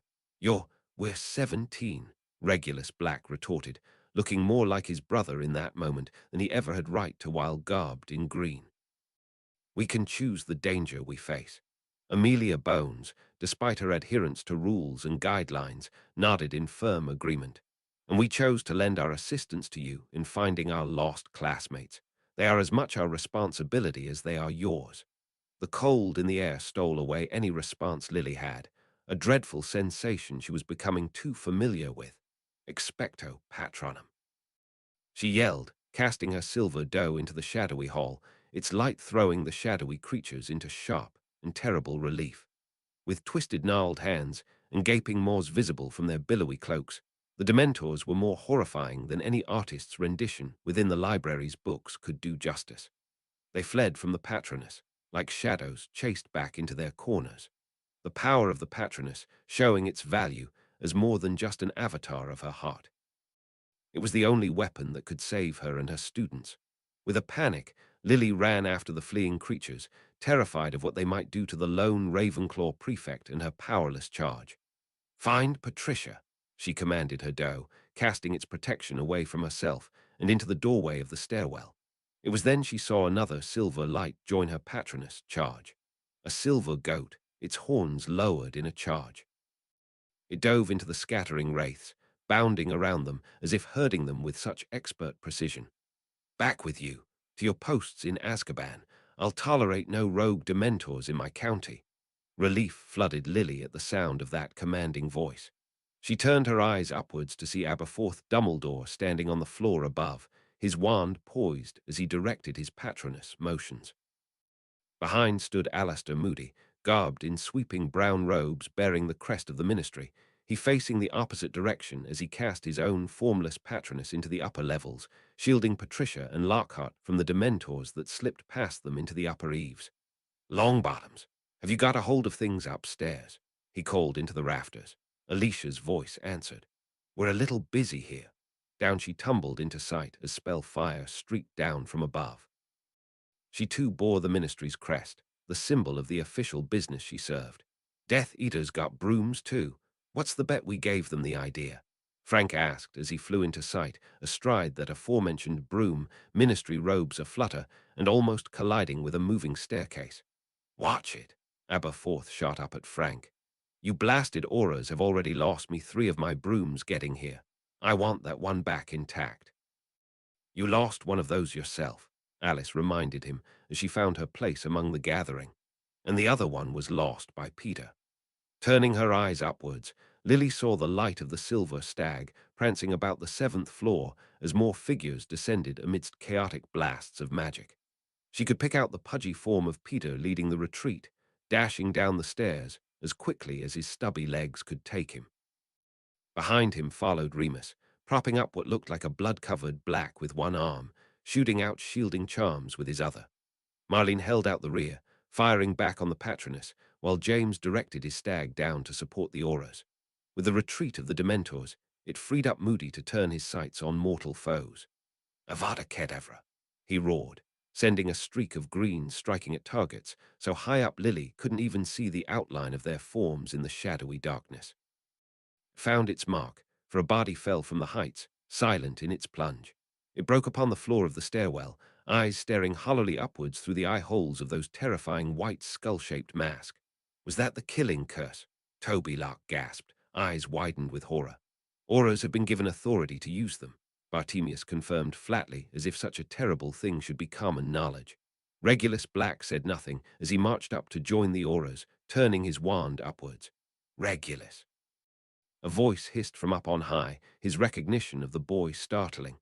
"Good evening, Nart," Regulus replied evenly, before firing forth a blast of red. The Death Eater retreated from the stairwell as the streak of red sailed past, fleeing into the 2nd-floor corridor. "I'll get M," Marlene's voice called over the clamor. Alighting on those stairs, she split from her group, pursuing the Death Eater's retreating form. "No, stay with us." James roared after her, glancing back desperately to his friends. His expression was that of a man torn between his 2 duties. "Go," Lily yelled, sending her doe to the trio, chasing away the encroaching wraiths. She joined the defenders in the stairwell, shoulder to shoulder, taking up the responsibility of warding off the Dementors from above. James turned as he was bidden to follow his wife in chase. Frank turned his broom and zipped into the corridor in pursuit. 3 wands were always better than 1. More spell fire fell upon them from up high. Lily threw up her free hand, conjuring a shielding charm from her will alone. With her other hand, she reached into her robe pockets and brought out the deluminator. With a few quick clicks, she put out the torches around the defenders, plunging them into obscuring darkness, while the pursuing enemies stood out in stark silhouette against their blaring light sources. "We can't stay here," Amelia cautioned, ever the voice of reason. Moody sent a spell careening dangerously into the 7th-floor flight, blasting stone chunks from the balustrade and raining them upon their attackers. "Retreat into the entrance hall, where they don't have the advantage of height and cover." Regulus rushed to his brother's side to help Remus carry him down the last few steps. Bartemius, too, joined Patricia in helping the quivering and sniveling Lockhart down the stairs in their retreat. "Take them to the great hall. The matrons set up in there," Aberforth ordered. "And to think, old Bones chose to stay and play babysitter to all those ministers," Mad-Eye barked with laughter as he ducked into the entranceway as a streak of green just barely missed striking him. It was as if this battle was somehow terribly droll. It's just one saboteur in the Department of Magical Transportation. It's like they'd never seen a man under the imperious curse before. "He was ordered to," Alice muttered, far less enthused. "The whole department was ordered to." With a vicious grin, Moody turned to his fellow Aura. "At least you and Frank had the good sense to know the true battle laid here. Orders be damned." Lily took her place beside them, turning her eyes upwards. Behind her, she was hearing the sounds of battle too, echoing through from the front entrance door. Beyond that, another battle likely raged, one that sounded far too close to their flanks for her liking. Trails of magic were thick upon the air, spells aimed after Snape, hoping to catch him in the air. But he was too high for their poor aim and poor discipline. In contrast, he rained terrible mayhem on top of them. The power afforded by the Elder Wand did its legend justice, for the spells he cast kept form and defied the distance from which he cast them. He felt the very air thrum with the power, even as the spells rained devastation upon the enemy's ranks. For a brief moment, it looked as if by the grace of Merlin he had succeeded in breaking their ranks. Forms scattered, no longer easy clustered targets for him to pick off at distance. Only giants endured in their approach, as their thick magic-proof skin afforded them a measure of protection against Snape's spells. He swooped low, bringing the pure physical force of a knockback jinx against the creatures, but the force of the spell was such that it knocked him from controlled flight and sent him careening for the stones below. Snape was quick to apply the slowing charm, slowing himself just enough to regain control of his flight. Magically conjured force didn't normally affect the caster, as normal applications of physical force and momentum did, but it seemed the magic had been powerful enough to disrupt the very air around Snape, wreaking mayhem on his unsupported flight. He gained height from the battle to escape the volley of curses, fired by opportunists who thought to catch him in vulnerability. He thought he wrestled free from danger when a streak of spell fire caught him unexpected, for it came from above. Snape glanced back, his eyes widening with horror as he fought to regain control of his flight, his head and ears ringing from the blow. He weaved away as another barrage of conjured fire and frost rained upon him from close and above. He barely had time to cast his shielding charm, and even then it was only by the grace of the wand held in his offhand. Death Eaters had taken to the sky on brooms, no doubt raided from the sheds at the Quidditch pitch, and Snape had been too blinded by the confidence in his own dominance of the sky to notice. He dipped and dived, trying to shake off his pursuers, but as remarkable as the gift of unaided flight was, he could not match the speed a broom was capable of. One Death Eater streaked past him, knocking him a flounder. It was all he could do to keep from hitting the walls of the castle proper. Careful. The Dark Lord wants him alive. A voice called, amplified loud so that it could be heard over the rushing air. A terrible shuddering boom caught Snape's attention briefly. His heart dropped as he watched the stone walls crumble as the gates fell. The attackers poured through the shattered gate and into the viaduct courtyard, setting upon the defenders. Without another thought, Snape dove downwards, physically bracing as another flyer thought to obstruct his path. He did not slow as he barreled through, knocking that Death Eater from their broom. He landed just in time to see Phileas Flitwick fell a giant with a masterful loop around its legs. It tumbled backwards onto the surging attackers, crushing at least one ragged form. A werewolf, no doubt, for it held no wand, his gigantic bulk creating a natural barrier, hampering the advance of the enemy. Already the battle had taken its toll. Defenders lay in the courtyard, some moaning in pain or fighting off the effects of one curse or another, others lying still and pale, some peaceful, others with masks of twisted horror at their final moments. The thin Prowett twin was one such, his brother the other. Snape glanced quickly from the carnage to the battle at hand, reluctant to see any more familiar faces among the fallen, yet knowing full well that those he knew now joined the past. He pointed his wand to the offending flyers, dissuading their assault from the sky with a powerful strike of his knockback jinx. The range, width, and power of his ability was such that he caught 5 within his blast, knocking one clean off his broom and sending the other 4 careening dangerously in all directions. One attacker was half over the form of the giant when he hesitated at the sight of Snape's impossible power, a mixture of disbelief and awe cutting through his fervor. That man's stupor was what stuck as he was struck by a barrage of spell fire and fell stunned to the ground. "Professor, we got you," called a voice that made Snape's heart drop. He turned to find Rockers standing beside him, fierce enthusiasm upon his face, mingling with adrenaline-spiced fear. He wasn't alone. Over a dozen of the older Gryffindor and Slytherin students fought side by side in the courtyard, a stray Ravenclaw too, so out of place in anywhere but the library. An unusual alliance, and one that would have been welcome in any other situation. "What are you doing here?" Snape hissed, furious the children thought to disobey him again. "You were instructed to stay put." "I respectfully disagree with your instructions," Rockers fired back, the insubordinate brat. But it was apparent in that very moment that had those students not chosen to defy Snape's orders, the defenders would have been overrun long ago. Sprout lay bleeding by a castle port, her gasping only serving Snape brief relief at finding her still alive. Professor Carroll was not nearly as lucky, fallen still upon the courtyard stones.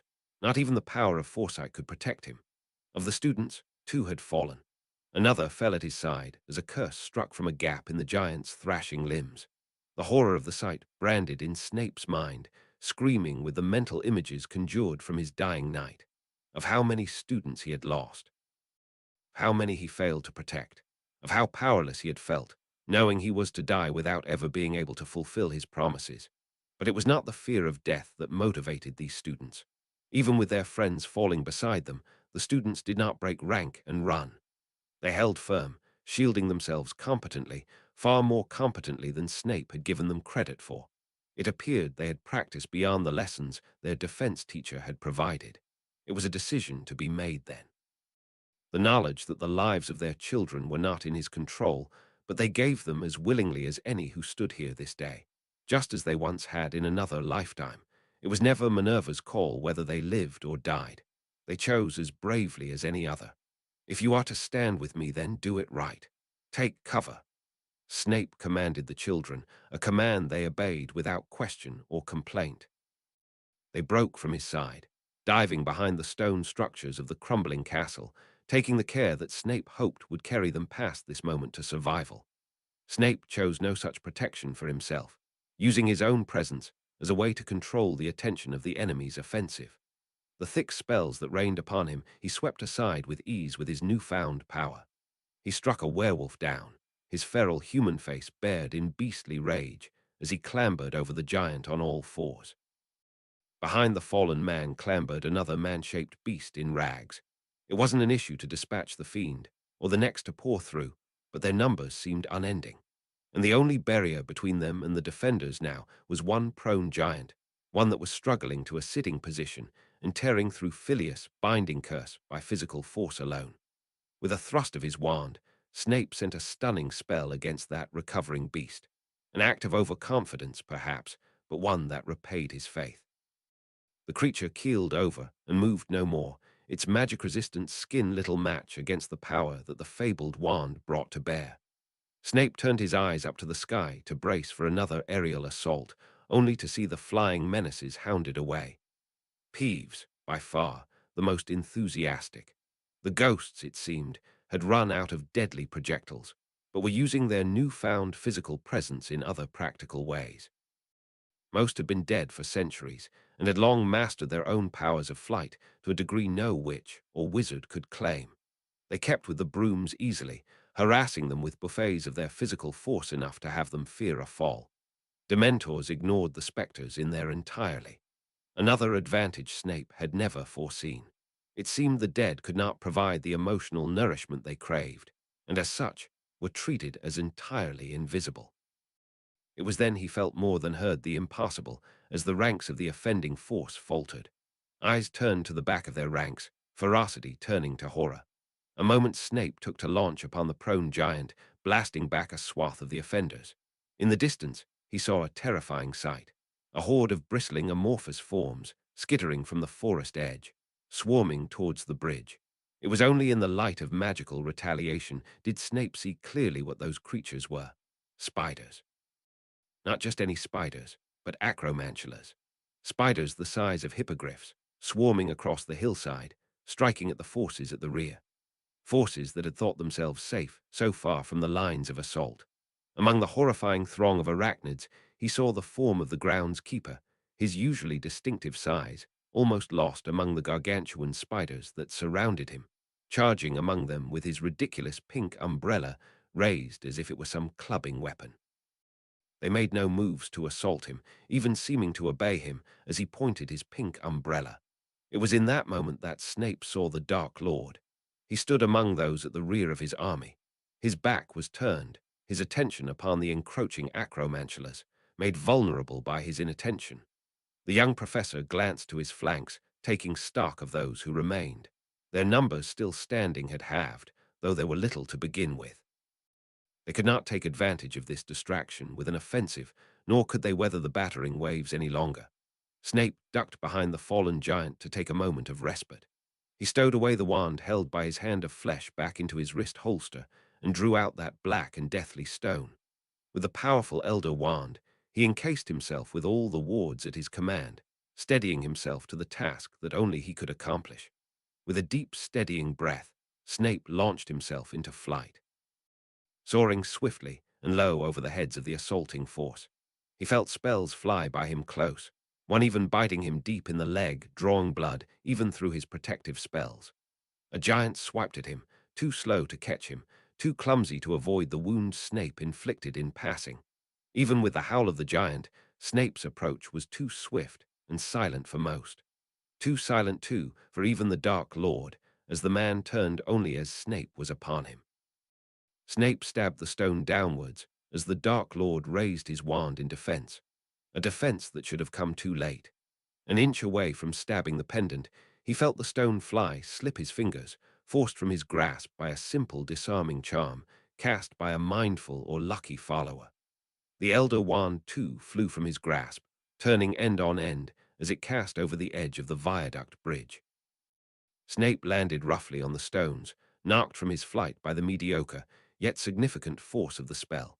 He scrambled to his feet, desperate to find enough purchase to launch into flight again, but he could not even plant both feet on solid earth before a great hand fell atop of him, pinning him to the ground. The giant he had wounded found his vengeance upon the wizard that wronged him. The force knocked the wind from Snape's lungs, leaving him gasping. Blood seeped into him, but what was from him, and what came from the giant's oozing cut he could not tell. He felt himself being slowly crushed, his gasping breaths becoming shorter and shorter as he struggled valiantly and fruitlessly against the overwhelming force. But then that force lifted a fraction, enough for Snape to draw one gasping breath as that terrible shadow fell over him. Even in the midst of a pitched battle, the Dark Lord found a moment to spare for him.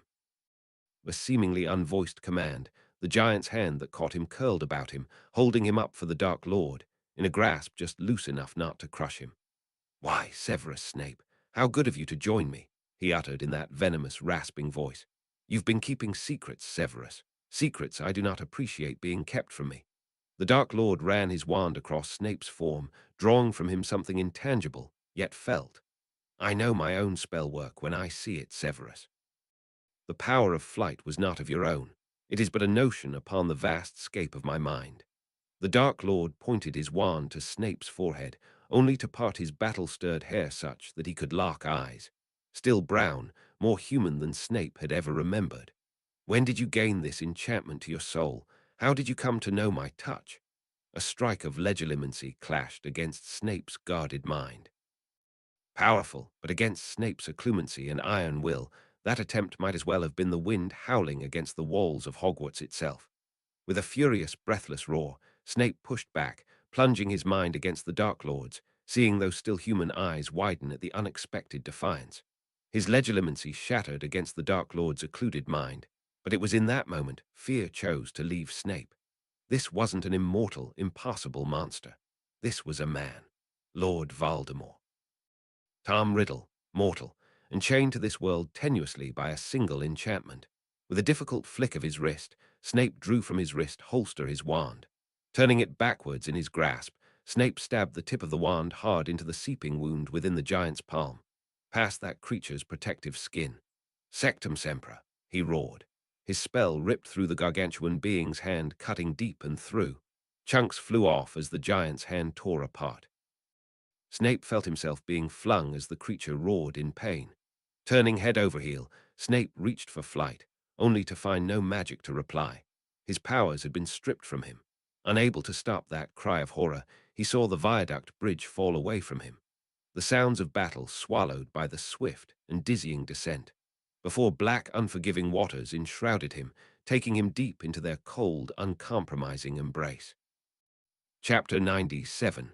The Fall of the Protector. Chapter text chaos rang in Lily's ears as the entrance hall filled with the sounds of battle. The front doors were flung open, causing even the ever-vigilant Moody to start. However, his version of surprise involved launching a stunner spell straight into the offending sound. It was too late to shout a warning at the retreating forms, only belatedly realized to be allies. However, by some margin of miracle or inhuman skill, Moody's spell soared between the retreating forms of Minerva and Horus, and over the head of Phileas Flitwick, to strike an unsuspecting dark wizard right between the eyes. "Shore them up," Moody commanded, as he turned back to face the onslaught at the stairwell doors alone. 4 souls fired from on high upon the aura's staging point. More the fool them. Alice leapt into action, nearly over the heads of teachers, to get into the fray. She parried spells intended for herself and her allies with a deftness Lily had never attributed to her in her mind. Bartemius Crouch broke away from Lily's side, wand drawn and leaping to the barrage of battle, firing back with a ferocity she had never known the mild-mannered boy to have. It was then she saw the death and devastation that lay beyond those doors, the bodies strewn about the courtyard, the death that came to their threshold. A student stumbled in, a Slytherin by his robes, dragging with him another in his arms. A limp body of a youth in robes of green, and the face of a student she had known. "Rockers!"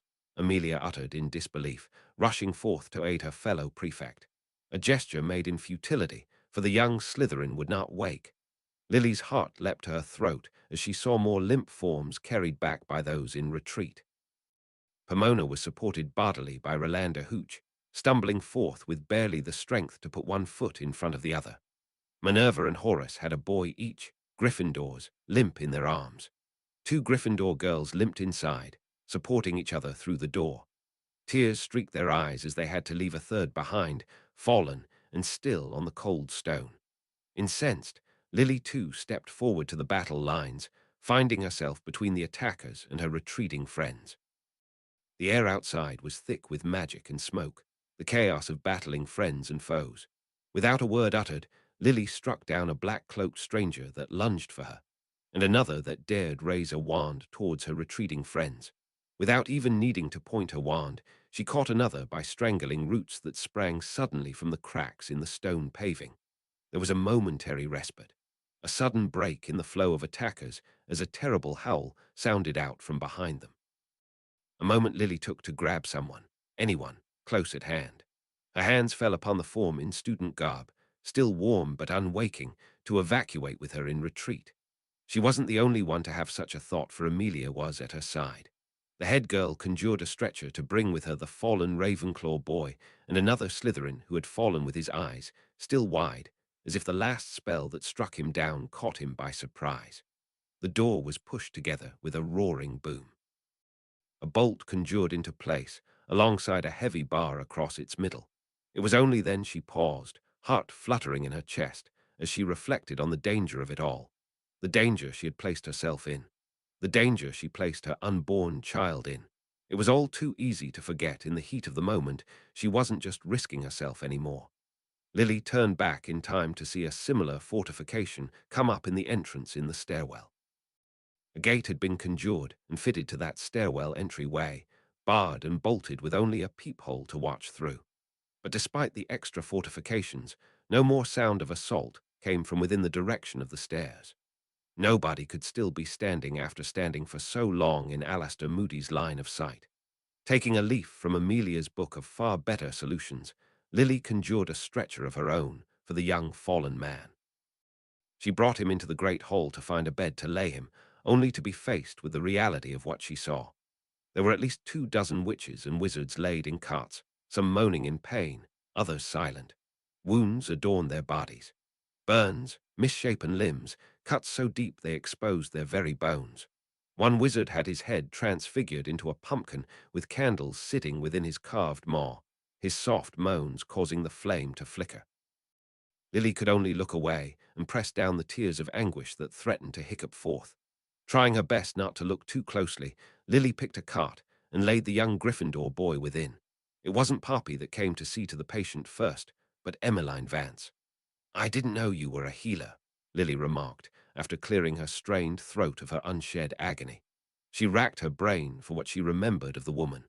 All she could remember was that the woman was not a fighter. The smile she gave in response seemed so worn down, as if 1,000 years had passed in her lifetime and she had seen the misery of it all. "I learned enough to assist with triaging. We only have one real healer and too many injured." Vance knelt by the young student, drawing her wand down the young woman, silent for the longest moment. But that moment passed without the answers she was divining for, it seemed, for she rocked back on her heels, her smile worn away in its entirely. With a gentle touch, she placed her hand over the student's already closed eyes, holding it there for a bare moment in a gesture that could only mean one thing. She stood without saying another word, striding to the next newly occupied cot to repeat the process once more. With a shuddering breath, Lily stood from her kneel, taking an unsteady step as if to turn away from the horror of it all. But look she must, for desperation took her as she searched among the fallen for faces familiar. Not 2 carts away, the once boisterous Sturgis Podmore laid silent and unmoving, likely another who would never open their eyes again. Beside him, in carts, laid side by side, were the unmoving bodies of Fabian and Gideon, their vivacious souls given to the afterlife, their laughter but a memory. Lily turned away quickly, only to realize she stood beside a bed on which lay Dorcas Meadows, her eyes wide in unmistakable death. Gone were the bright and inquisitive light from within them. This would be Lily's final memory of her friend. Her heart clutched at the sight, forcing her to turn away and search no more. Instead, her eyes found the forms of those still standing among the carts, those that still lived. Her feet carried her forth without her mind even consciously making such a decision, desperate to escape the death. Marlene was the first to catch her eye, standing by a cot that contained Sirius Black, still alive and kicking by the volume of expletives he uttered when his swollen leg was set by the matron's administration of magic. Relief flooded her, so sharp and visceral that it made her gasp.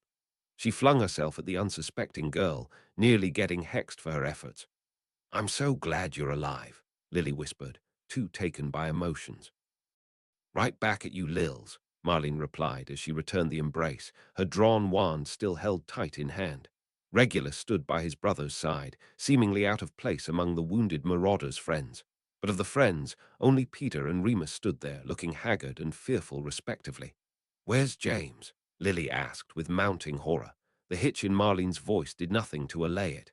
"I don't know, we got separated." She shook her head. "We were chasing that Death Eater. I thought there was only one. They must have slipped down from the rooftop landing. We fought, but it was just too much. Frank pulled me onto his broom and launched us out the window. We left James behind. I'm sure he's fine. He's James." Lily did her best to reassure, though she found herself unconvinced. It was all she could do not to imagine James among the dead and dying still lost on castle grounds, those that had not been able to be rescued or recovered. Well, he better be. After all that boasting, I'd feel embarrassed for him to be taken down by just 5 Death Eaters, Marlene muttered, her hands balled into fists, unable to keep the unsteady quiver from her voice that betrayed the tears she tried so hard to fight. "We were pinned down in the gargoyle corridor," Frank offered, untangling himself from his wife's arms. "James tossed me his invisibility cloak, told me to get his wife out of there. There wasn't enough room on the broom for him." Lily pulled her best friend into an embrace, trying to wordlessly comfort her friend, as she lacked any words to do so. Marlene was the first to pull away, hurriedly wiping her eyes with her sleeve as if to catch the tears before they could fall. Lily turned away, giving her friend privacy as she wrestled with emotions she would normally not have wished to air so publicly. By Sirius, Lily saw that Frank too was allocated a cart, although he was sitting upright and making as if to leave care. An angry curse scar marred the left side of his face, resembling claw marks from an angry feline.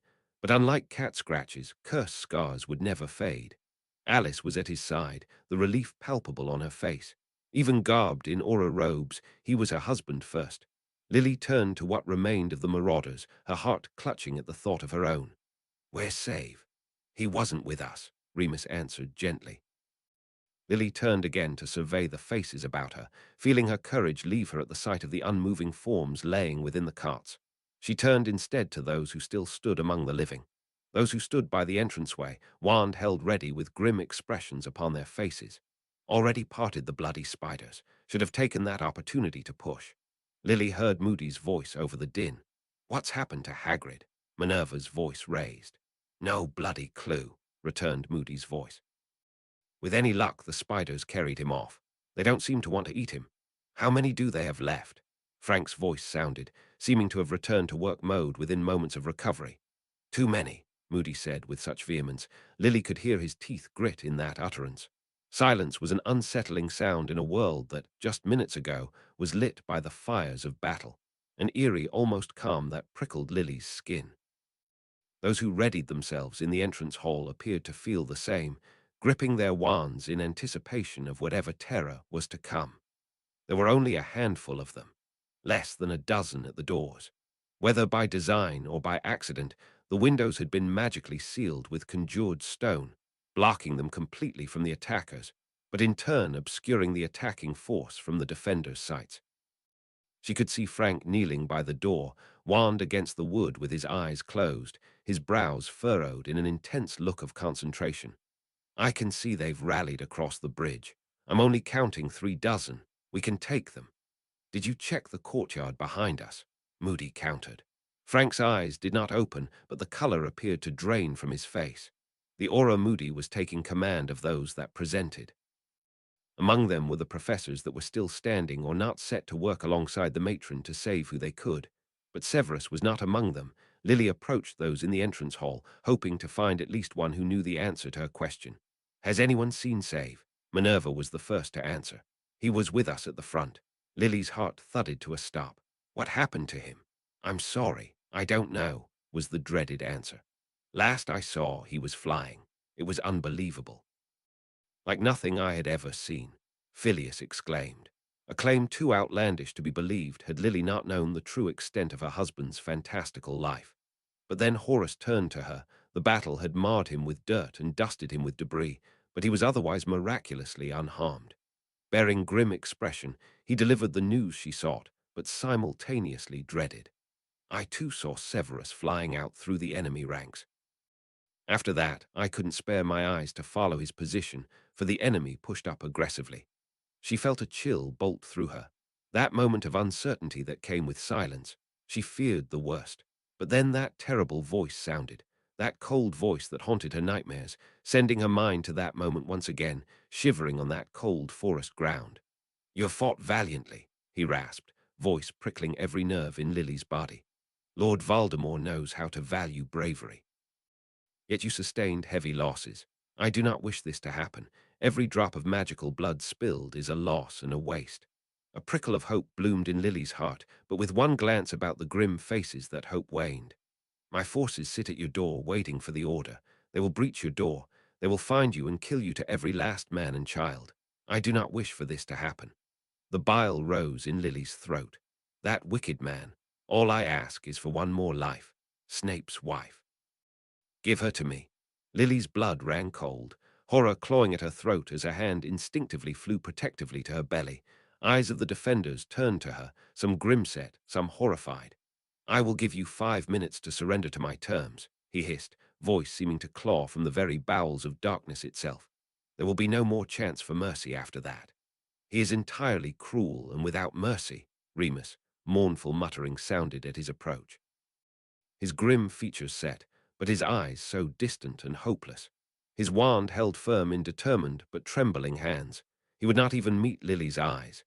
Or Severus must be giving him hell, Marlene declared as she stepped forward, eyes raw and red but set in determination.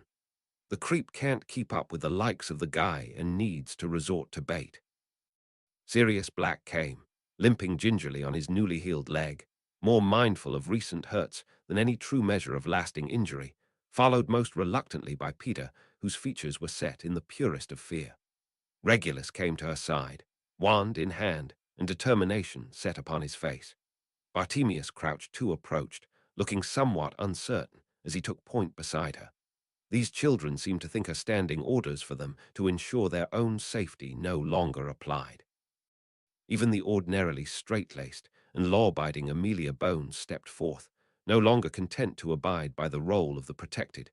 Moody appraised her quite calmly for the situation they were in. On last count, they still number over 100 and have at least 3 giants still upright and moving.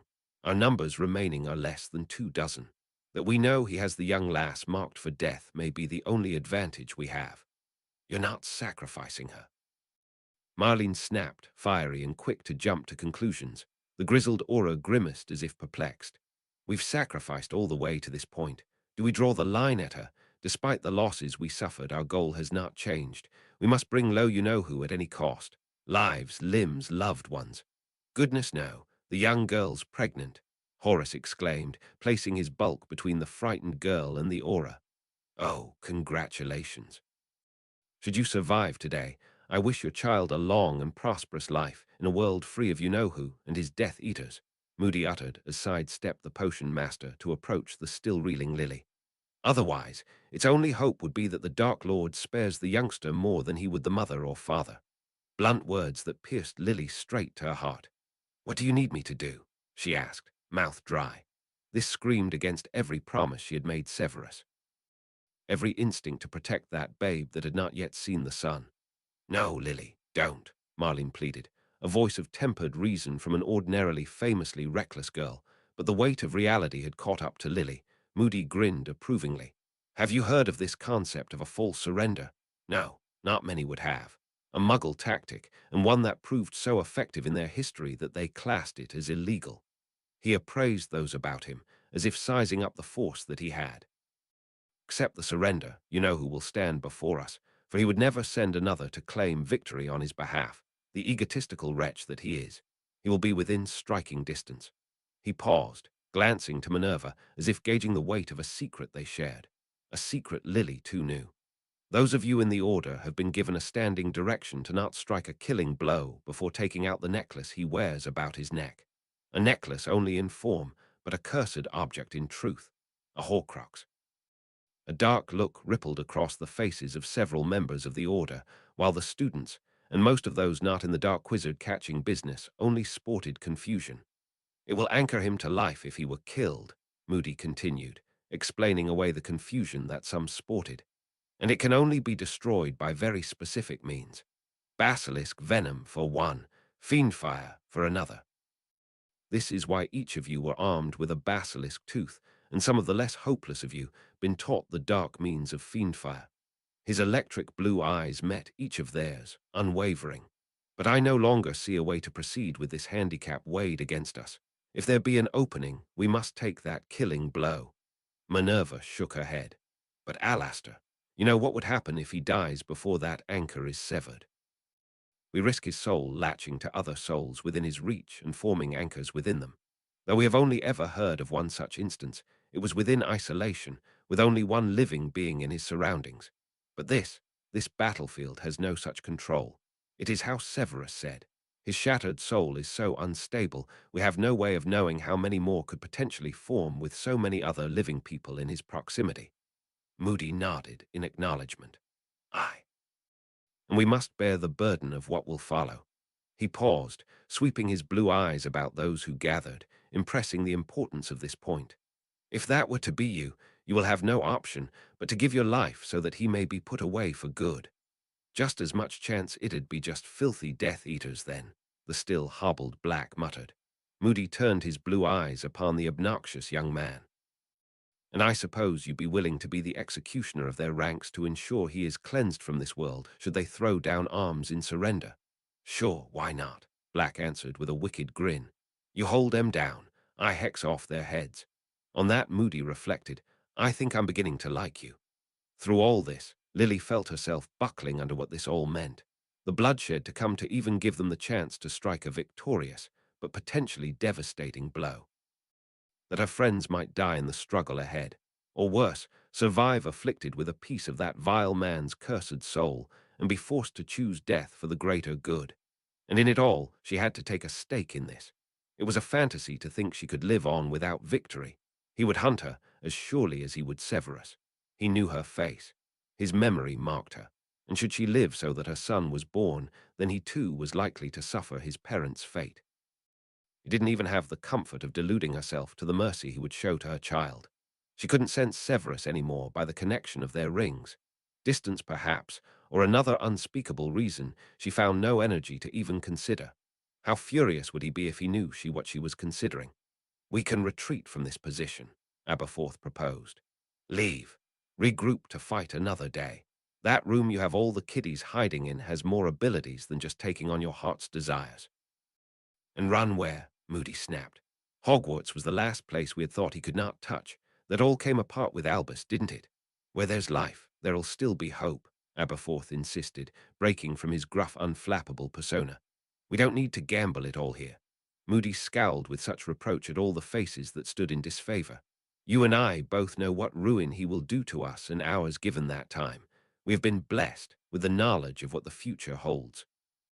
The grim expressions on the faces of Moody, Aberforth, and Minerva laid in stark contrast to the confusion of those around them. The headmistress stepped forward, shaking her head. Alastair, don't tell me your lioness nerves are shot, Moody growled back.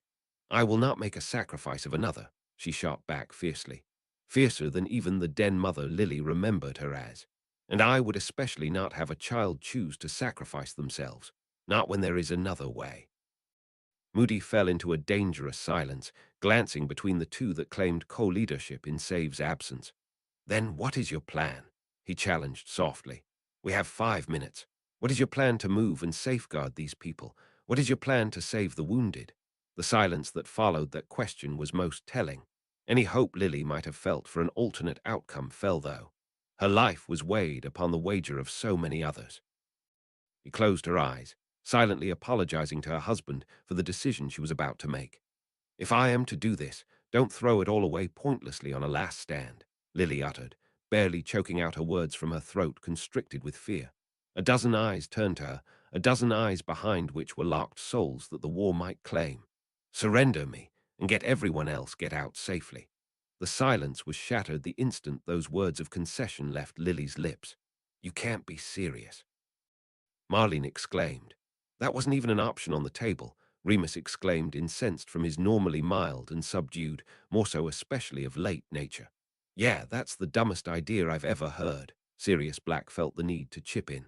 Living up to that last name you married into. Not a chance, Lily. Alice affirmed, Frank stepping to her side in support. Surrender is the only option we can never consider, and I'll not have my friends all die on my account. Lily returned, her voice cracking with the tears she refused to shed. But Minerva shook her head, her lips pulled thin. It would not just be on your account. You are responsible for the young life growing within you. I will not have it. A lump formed in Lily's throat as that responsibility weighed upon her heart. The headmistress was right. She wasn't just responsible for her life alone. She found her hand unconsciously draw towards her belly, as if attempting to shield her still formless child in futility. We'll fight or break, Lily, Marlene insisted, determination upon her face despite the loss she too carried. James wasn't standing by her side, lost in an encounter and whereabouts and welfare unknown. There's no way we're folding first, the normally contrary Sirius agreed. Of all of us, you're the only one that didn't sign up for this, Remus insisted. I don't want you to die, Peter offered unexpectedly, for he himself seemed scared to death. But it seemed in this lifetime, even he could find courage to place another's life before his own. Lily glanced about the faces of her friends, feeling love and warmth bolster her heart from the fear and dread it carried. But she could not see the light of hope. The darkness fell heavier than that of even night itself could promise. That thought tickled Lily's memory. She found her hand slip into the pocket of her robe and bring forth that little trinket the late headmaster had bestowed her in his passing. A trinket that always felt metaphorically heavier than it should, magically more than it seemed. When the night seemed the darkest, with a sharp gasp of breath, Snape clawed to the waking world, coughing and spluttering as he expelled the water from his lungs. He was cold, cold all over. He could not stop shivering as he rolled to his side, feeling the crunch of frozen blades of grass crushed beneath his motion. His clothes were soaked through, clinging icily to his skin in the unforgiving chill of the Scottish night. The wind was beginning to pick up, bearing into his flesh like little daggers. He pulled himself upright, his sight adjusted in the dark, blinking the fog and bleariness from his cold-shocked and waterlogged eyes. His vision clearing up just enough to pick out the murky figures retreating from where he laid, speaking to one another in a distinctive screechy language as they entered into the cold waters of the dark lake. The very waters Snape remembered sinking under. He could not swim. He had never learned as a child. He had never been afforded the opportunity to, as impoverished and under-socialized as he was. He remembered himself sinking below, feeling the stinging cold that pierced through him as he took one futile breath. The darkness that came soon after, it seemed he owed his survival to the merpeople of the lake. Mere creatures, Snape had thought of them. Indeed, wizarding history had not painted their kind in a flattering light. An animosity that persisted in relations between themselves and the wizarding world, as seemed to exist with most magical creatures that possessed an iota of intelligence. The merpeople who resides within the waterways on Hogwarts land had historically been aloof. They had settled the lake long before the school was founded. Historically, their relationship with the school mirrored that of wizard kind on the whole, and likely would have continued had it not been for Albus Dumbledore rising to reign as headmaster. Albus Dumbledore, a man who would take the time and effort to learn the language of a creature the ministry labeled as beast, who would take the time to learn their culture and cultivate diplomacy between the school and the land beneath the lake, two worlds that would rarely meet. It was that relationship, no doubt, that came to save Snape's life. Albus Dumbledore reaching across that void, playing his hand once more. With a slow let of shivering breath, Snape pushed himself up to his feet, finding his legs buckle as the cold sapped his strength. He raised his glowing hand, using the soft light to survey the area around him, searching for his wand. What he found instead was the water's edge, surrounding him on all sides, his wand nowhere in sight. Perfect. They thought I'd rather freeze to death. Snape thought sardonically. His soaked clothes clung to his skin, leaching the heat from his very core. He honestly couldn't envision a more pathetic way for this life to meet an end. It was only one step up from actually drowning. Arefatio ventum, Snape forced through his chattering teeth, barely able to stop himself from stuttering through the hot air charm, making a desperate attempt at wandless magic. Warmth puffed from his palms, but barely enough to edge the cold from his fingertips. Without a wand, he had little hope of drying himself and warding off hypothermia. Accio, Snape tried instead, willing his wand back to him for hopes that familiarity would coax the spell into form. He felt no familiar sensation of a successful spell cast, his magic refusing to obey him in his weakened and unwanded state. He cast his eyes to the distant shore, gauging how quickly he would drown if he were to attempt to swim the distance. Wand light caught his eye. Dark cloaked figures gathered there, numbers thinned greatly, but still a force well beyond the capabilities of the people left in the castle. Snape thrust his glowing hand under the flaps of his robes so that the light did not catch unwanted attention. They were not harried as they stepped upon the viaduct, crossing it in their numbers. No streak of spell fire tore through the night to greet them. No shouts of alarm. Indeed, no sound at all. It was like death had blanketed the land. A shudder tore through Snape as the thought of what that might mean crossed his mind. His fears sending his cold, trembling fingers to search his drenched pockets. By some miracle, he found that map still intact. Enchanted against the elements, it appeared. An act of foresight by those normally moronic marauders. Another miracle in itself. He shuffled the map quickly to the ground floor, to where he had indicated to be their rally point and last line of defense. His heart dropped at the count of the names gathered inside. Names arranged in rows, unmoving, laid out in the makeshift infirmary. Those people laid in lines, every gap, every break in the pattern a life lost, a body laid to rest. Of those that still moved within those rooms, there were too few by far to repel the numbers that were crossing the bridge to meet them. And among them was the only woman to take his name, standing by those that formed at the entrance, prepared to stand right in the path of the danger that approached. The shudder in Snape's breath was for more than the cold alone. Fear formed a lump in his throat as the frustration of the situation threatened to drown him as readily as the lake ever could. "Accio," Snape demanded again, silver hand outreached, no longer fearing the hostile attention the light from his hand might bring. Again, his magic failed to respond, failed to bring him any way out of the predicament he was in. "See me," he urged as he brought his hand up high. "Vermilius," Snape demanded, swinging his hand into the sky. The red sparks responded, but barely a puff bright enough to match the dull glow of his hand or cast beyond his outstretched fingers. "Face me," Snape screamed in futility, for the wind picked up, matching his howl with its own. His words whipped away into the night as cold threatened to take him. Snape sunk to his knees, shivering, his eyes straining against the darkness as dread enveloped his mind. He could do nothing but witness what was to come. He could do nothing to stop them. A bright flash appeared from the castle itself, causing Snape to balk, fearing the worst. But no rattling boom accompanied that flash. A bright glow that seemed to grow in the night and chase away the shadows wherever it touched.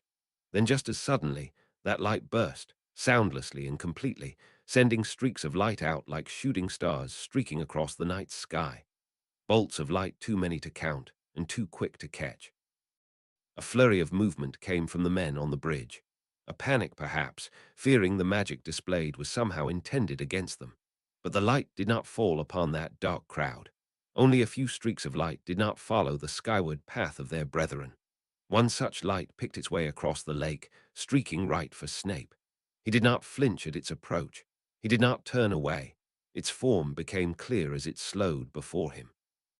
A ball of light, warm and beckoning in its brightness as it hovered before him. Snape stepped forward, surrendering himself to whatever unknown magic was taking hold. As if that invitation was all it needed, that radiant orb darted forward, striking him in the chest. He felt a burst of warmth where that magical light had touched. He felt the magical energy surge through his body as that light merged into him. He felt, more than heard, a desperate call.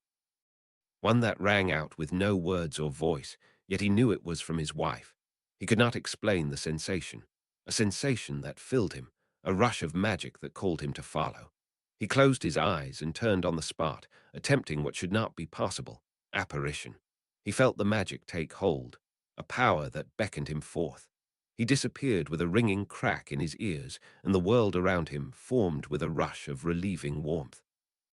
The stones of the castle walls materialized around him, taking up that familiar form. The familiar arches reached across the frames of the passages and outlined the barred front doors and the entrance to the dungeon. Around him, a cacophony sounded. Loud cracks rang out as forms appeared around him, looking stunned as they peered about themselves, taking in their surroundings and where they had followed the spell to. Save! That joyous voice tore Snape from ponderous thought. The relief he felt washed away any pain and hardship that came before. He turned to her voice, meeting her shining green eyes, before taking her into his arms in a crushing hug. "You're alive," she murmured, relief evident in her voice, burying her face into his robes despite the copious amounts of lake water he was still wearing. "And soaked," Snape added, releasing her from his drenched embrace. "And you'll do well to dry yourself off. You'll catch your death of cold with the wind picking up." But Lily did not withdraw, as uncomfortably soggy as she must be getting. "I don't care if you're covered in mustard." Despite his own objections, he found himself reluctant to prise himself out from his wife's hold. It was only when Lily flinched at the touch of his frozen fingers did she finally pull away. Without a word, she touched her fingers to his chest, her magic innate and instinctive. He felt the water dry from his clothes, skin, and hair, until the dampness was but a memory on his still-chilled skin. "How is this happening?" he muttered, realizing as people popped into form about him. Apparition was something that was empirically not possible upon Hogwarts grounds, at least not without the headmaster's permission. But the closest thing to an answer provided was from Lily, raising the deluminator that she held in her hand. "I just clicked it." I clicked it, and balls of light shot out, not to any brackets or braziers, just out. "A ball of light found me," Snape confirmed, his quick mind pulling together what he knew to fantastical conclusions. May it light your way when the night seems the darkest. Even after death, he still found a way to guide them. The sounds of apparition cracked loudly about them as wizards and witches materialized into the entrance hall, blinking dazed and confused as they tried to get their bearings. All around them, cries of recognition sounded as they laid eyes on the defenders, both survived and fallen. Their relief or grief marked them as friends, families, and loved ones. The valiant fighters that were still left standing searched the crowds for faces they recognized, a mixture of hope and dread upon their expressions. "James!" A great cry startled Snape from just by his ear. A flurry of limbs and golden hair followed as Marlene launched herself from by Lily's side to a bedraggled James Potter's. The man looked worse for wear. Blood matted his hair, trailing down by his ear, his glasses cracked and askew and badly in need of a lens cleaning. "I thought you were a goner," Marlene gasped, a hitch coming to her throat in the midst of her elation. "You won't be rid of me that easy," James returned, still with enough bluster to shrug and run his hand through his disgusting hair. His pet black too was upon him, leading the charge from his pile of friends. Never doubted you for a second, Prongs. Is that the sorting hat you have with you? Lupin asked as he withdrew from their hug of tears and limbs. James untangled himself from his clinging friends to pull that very hat from his belt. I got trapped in the headmaster's office. I just thought, since this hat saved me once before, I don't know, seemed a good idea at the time. Figures. Even in the midst of a life-and-death situation, James still had time to stroke his ego, for Snape could think of no other reason to make an attempt on the sword of Gryffindor again when the utility of one's wand measured far beyond. Gonna sort them to death, Black scoffed with a bark of laughter. Put them in Slytherin, that'd show them, Pettigrew added, his terrible wit only eliciting laughter from himself.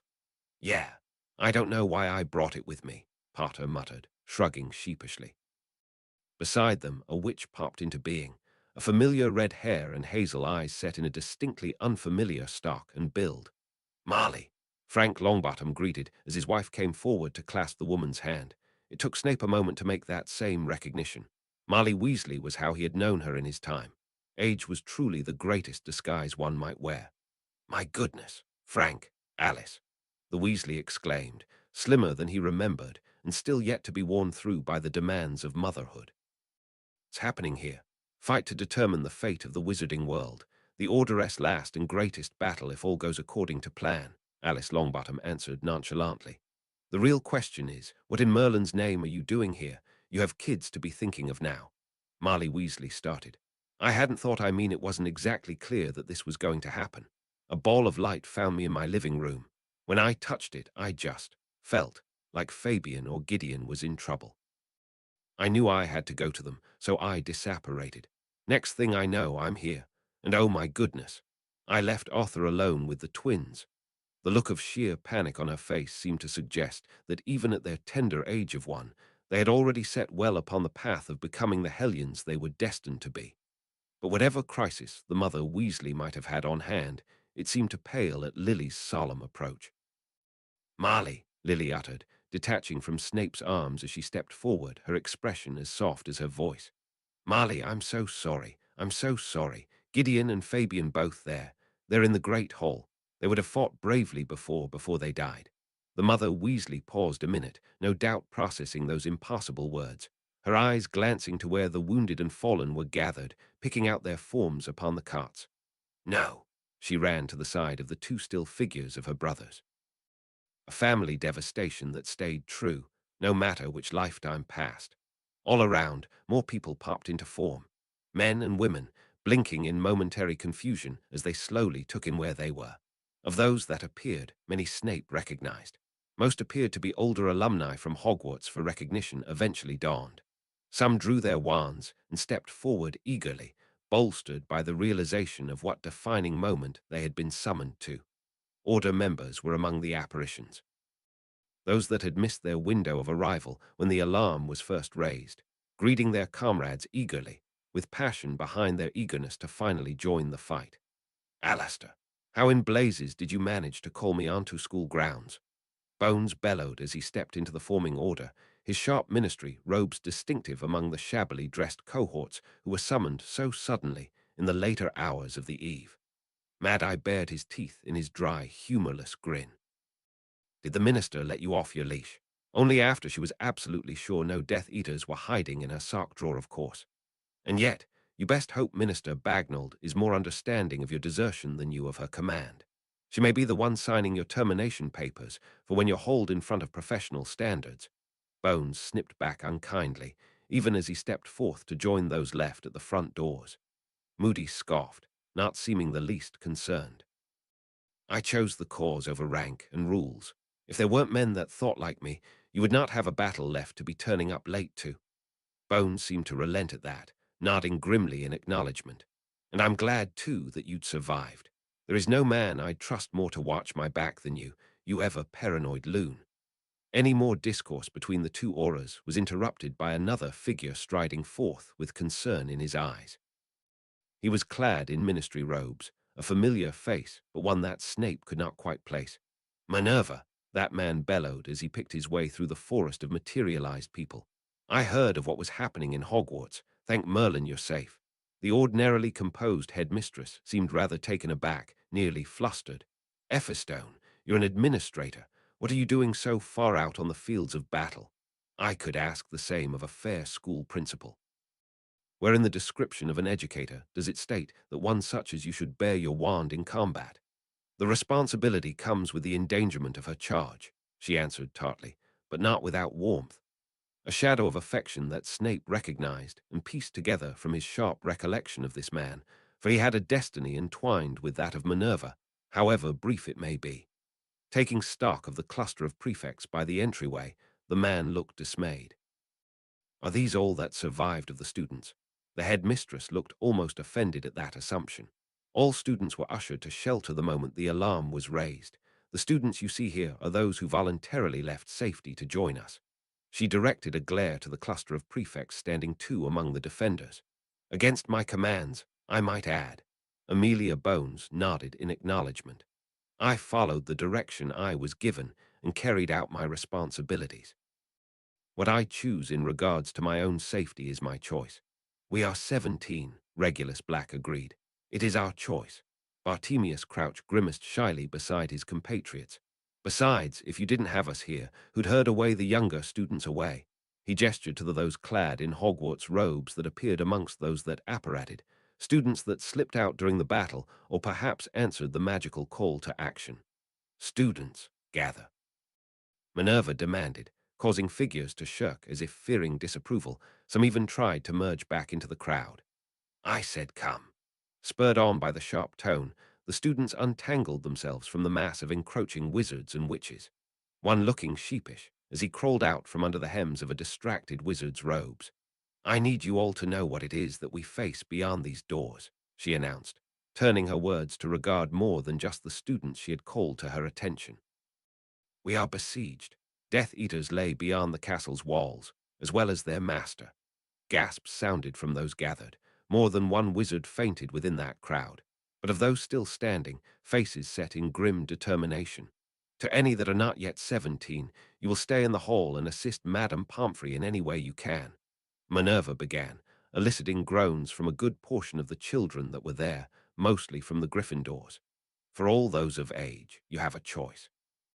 You may also choose to assist the good matron with the injured, for that, too, is a noble calling. Or you may choose to fight and take upon yourselves the risks that brings. It seemed she had given up on the notion of confining the youths to involuntary safety. If we win this battle, the war may end this day.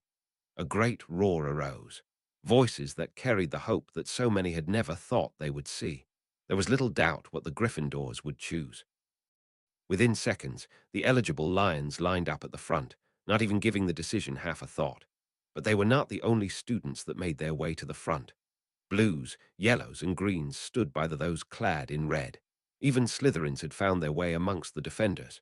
A lifetime ago, they had all been marred by the same brush of suspicion. This time, they would be given their chance to make an honorable mark on the school's history. The prefects, too, split to their callings.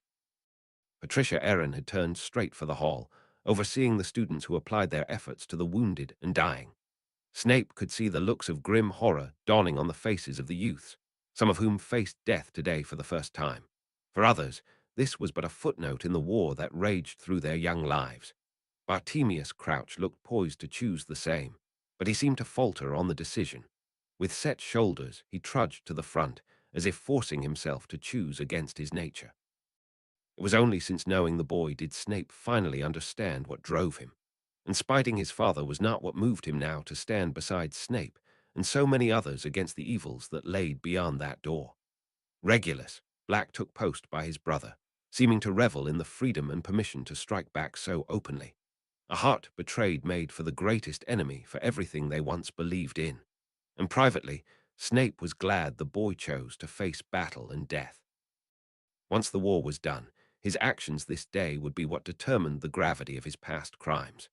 Amelia Bones chose too to take to the front, a choice that surprised Snape very little, despite knowing the woman in his lifetime as an arbiter then judge. But having taught her now in the craft of battle, he knew her skill with wand and spell. Wizards and witches that arrived so suddenly appeared too to take stations accordingly, the realization of their numbers, names, and determination bolstering the willing. Ambrosius Flume of Honey Duke's fame already set himself to work within the great hall, handing out entire bars of fudge, fresh from his sweet shop, to aid those recovering from the leeching exposure of dementors. Rasmata, too, joined her Hogsmeade regulars at the entranceway, too fiery of a Scotswoman to choose any role but one that of a combatant. More bearing the crest of the ministry began to apparate. Wands drawn and faces set in a grim mask, these men and women appeared to know which cries for help they had answered.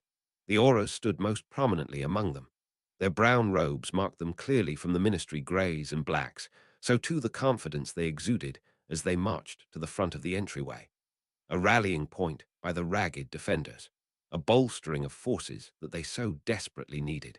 At the fore of their numbers was Bartemius Crouch Sr., the head of the Department of Magical Law Enforcement, a man who rose to power through legislation and arbitration, now leading from the front.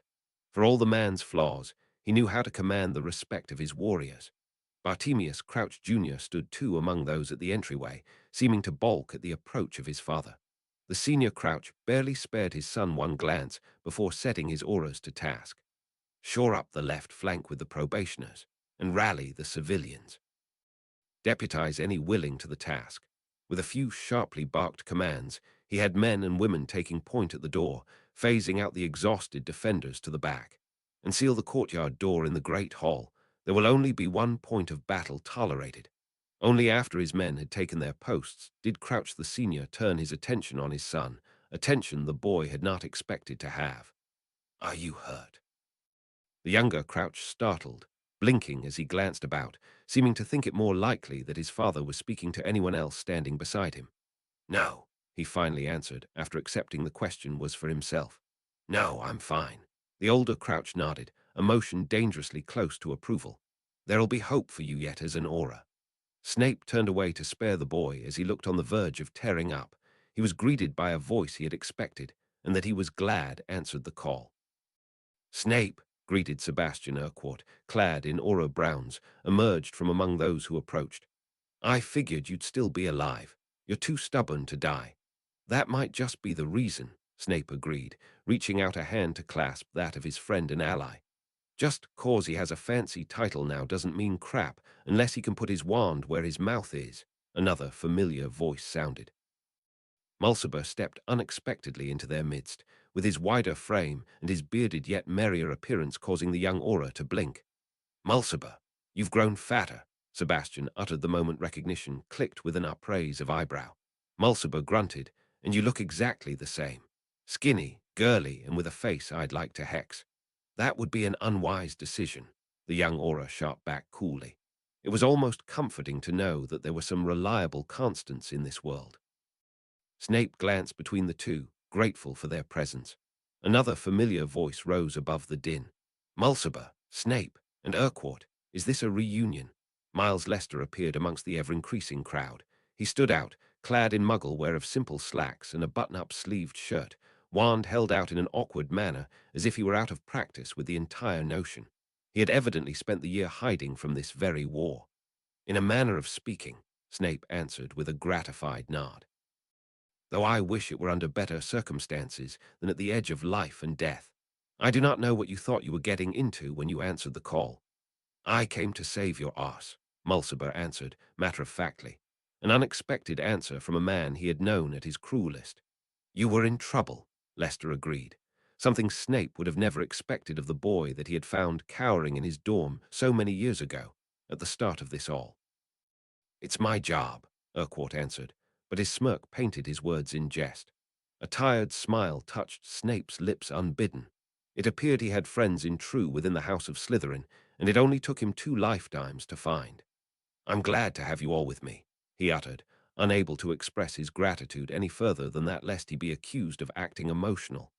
"I know you and me didn't exactly end things on the right foot, but I hope you'll forgive the past." Alexander Avery stepped forth from the crowd, clothed in muggle clothing, albeit far less competently than Lester had.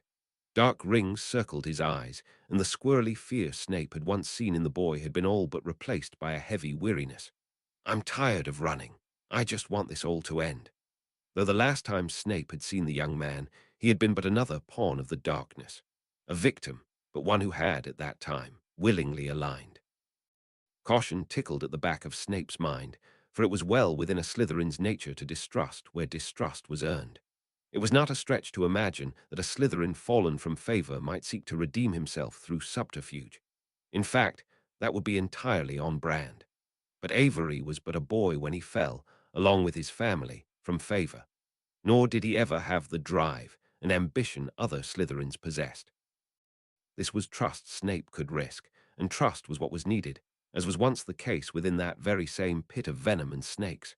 "I forgive all that may lie between us. Join us and help us end this." Snape agreed, extending his hand, though his eyes remained watchful and weary. Avery took his with a firm shake, a smile finally breaking through his bleak exhaustion. He turned then to the force of defenders, their ranks swollen by this unexpected boon. 2 lives had led to this moment.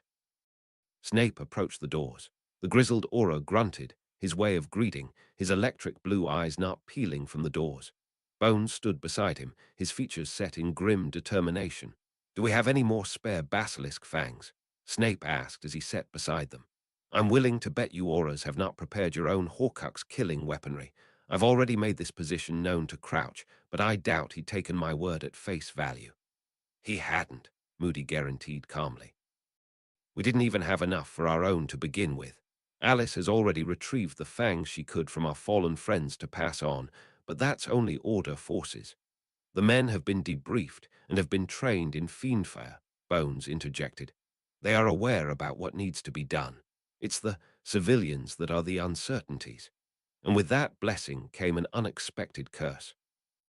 No matter how he had stacked the defenders to the task, he had not and could not account for those that found themselves unexpectedly in this battle. They had to be the ones to engage Voldemort first. "We have to succeed," Snape insisted. "If we don't, and he dies, any soul within his reach may become the next Horcrux we have to eliminate, perhaps even more than just the one. And he could not stand for that to be Lily's fate, not after all this. Think I don't know." Fierceness burnt bright in those fierce blue eyes, a testament to his moniker. "We will be the first to break his lines," Bones assured, "but we'll be hard-pressed to take him by surprise." That was a grim fact they could not counter, no matter the preparations they had made. Lord Voldemort was a Legilimens of immense skill. Not but the strongest of Occlumens could withstand violation of their minds. It was this skill that ensured that he had not been bested in battle in the decades he had terrorized Britain. Of the scores of defenders, how many were experienced enough and held the kind of mental fortitude required to resist for any amount of time?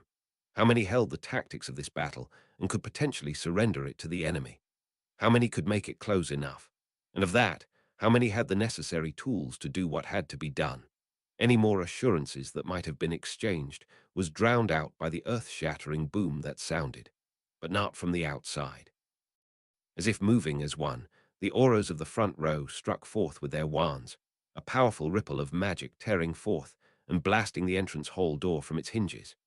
Behind that ejected door, a giant was sent tumbling, its bulk falling backwards into the front ranks of the villains, some of whom were too slow to avoid being crushed.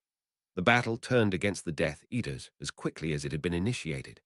Mask-clad figures scrambled in retreat as the assembled forces advanced. Their cries of alarm rang in the night as their allies scrambled for safety under the sudden onslaught of force. They hadn't expected the numbers that laid in wait. They hadn't expected the force that came to the castle's defense. They hadn't expected the magic that made it all possible. Snape withdrew a step as spells fire flew overhead. "I've given enough," he thought to himself as others surged about him. "I've done enough." He watched 2 witches blasted apart by a Death Eater quick enough to gather his wits, moments before he, too, fell to the fervor of the crowd. "I do not need to be a part of this." But he did not turn back. Instead, he retrieved that deathly focus stone from within its pouch, the stone that bridged life and death. He clenched it hard, trying to stop the tremble that came to his hands. If this war was to end, it required just one more push to the end, one more sacrifice to be made. Of the few on the field that could strike that fatal blow, he himself was one of them. Then she would be safe. Snape looked back then towards the great hall, towards where his wife should be, to capture one last glance of her, only to find her figure in his midst, a step behind him. "What are you doing?" he hissed, bracing his hands about her shoulders as he pushed her past the entryway to put a wall between herself and the dangers beyond. "Get back to safety. You're going out there, aren't you?" Lily asked, eyes clouded with wary determination. Severus did not answer, but he felt himself slowly nod, his heart having made the decision before his mind had. With gritted teeth, Lily procured her wand from her robes. "Take my wand. You can't go out there without one." Whatever doubts he might have had disappeared as he accepted her gift. He leant in for a kiss, taking her lips, so soft and sweet. Even in the midst of chaos, she did not deny him. A memory to carry into his heart as he stoked the embers of courage that still smouldered there. "Come back to me," she whispered as their lips parted. A promise he could not make, and silence was the only answer he could return. With that, he fled from her side, unable to turn back as he set out to do what needed to be done. He set foot beyond the shattered doors to the entrance hall to face the chaos beyond. With Lily's wand in hand, he took to the battlefield. In his hand of flesh, he held that shard of black, gripped it as if it anchored his very life. All around him rippled the rhythm of battle, both sides taking casualties. But the tide of battle was turning their way. Those behind the white masks retreated step by step as their forces fell, while those that came to Hogwarts' aid lost little of their vigor. Slowly, individuals began peeling away from the Death Eaters' mass, fleeing the battlefield in any direction afforded to them. One even chanced the lake as he flung himself from the bridge to avoid Moody's unstoppable advance. The Aura's doctrine had turned merciless, it seemed, for they struck forth with killing curses at any Death Eater foolish enough to have not sought physical shelter and protection. The spells that did find their ways towards them were deflected with ease by those staggered within their ranks, as those beside them remained on the offense, the magic rippling from their ranks in pattern only discipline could instill. They pushed forward across the bridge, sweeping the Death Eaters along before them. More broke rank and ran to the forest to disappear into the horrifying midst of glowing eyes that awaiting them in the dark eaves of those trees. Some never made it that far as they fell to arrows shot from within. The sound of centaur hooves joined the cacophony of the affray. There was little sanctuary those black-hearted fiends could find within their woods, and just beyond that chaos stood Lord Voldemort, his brown human eyes wide with hatred and fury as his forces fell. "Cowards!" rasped that wicked voice. He struck dead one hag who turned to flee. With another twist of his bone-like wand, Voldemort sent a bolt of green straight into the heart of the approaching auras. With a single barked order, they moved as one, conjuring a wall of stone that separated them and this killing strike. A tactic developed to defend against this curse, it seemed, but slow to construct and slower to dispel. The auras stepped forth from either side of this conjured wall, their own ranks now in disarray, as they struggled to reassemble their defensive lines. Bones ran forth from their numbers, crossing the yards as quickly as he could, that basilisk fang grasped in his free hand as his wand held forth a conjured shield. A shield that crumbled under the strike of green that would have taken him too if he weren't sent flying by a knockback jinx fired off by Moody.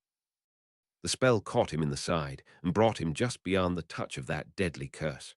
Streaks of green flew forth again, but this time from within the ranks of the auras. More Death Eaters fell, more lives taken from the enemy. But so, too, did the spells fall too close to the Dark Lord, a man still anchored tightly by the foul magic within that locket he wore about his neck. Snape's heart leaped to his throat as he watched the vile man narrowly miss being struck by a bolt of green, those dark brown eyes reducing to pinpoint pricks as he, too, realized the brush with death.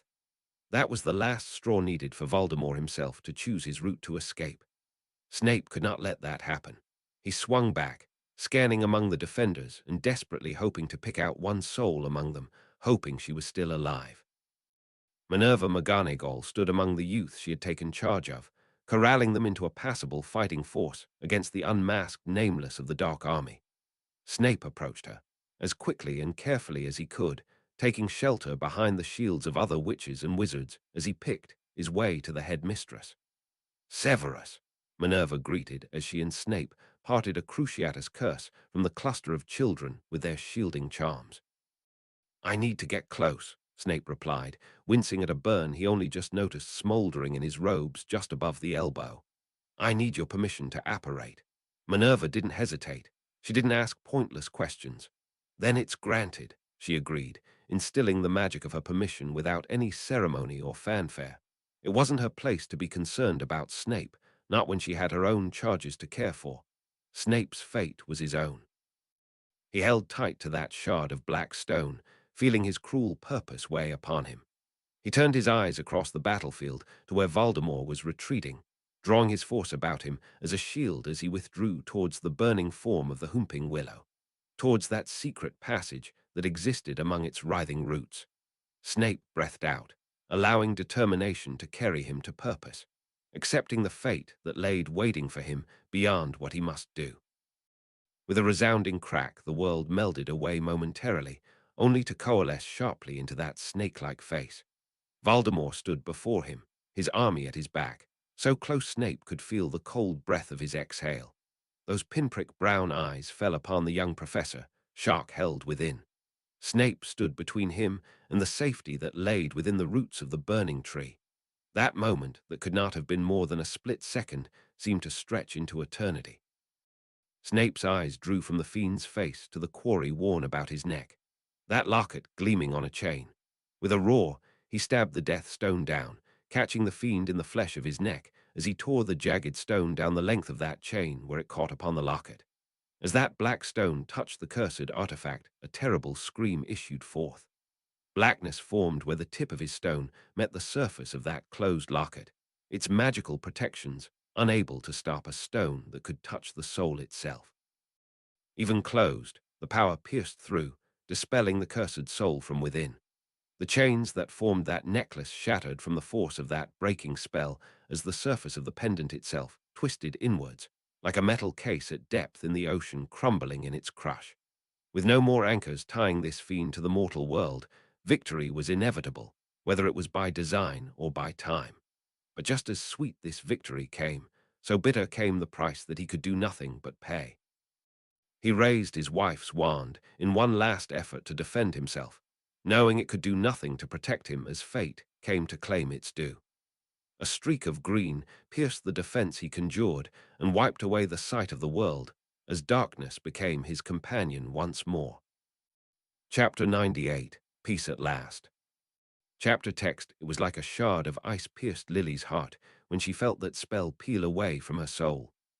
That subtle thread that tied her ring to her husband's unraveled so suddenly she could not do anything but notice its absence and its implications as she watched it all from the ruins of the crumbled entryway, her sight unobstructed, for the walls that edged the courtyard had been leveled by the ferocity of the battle.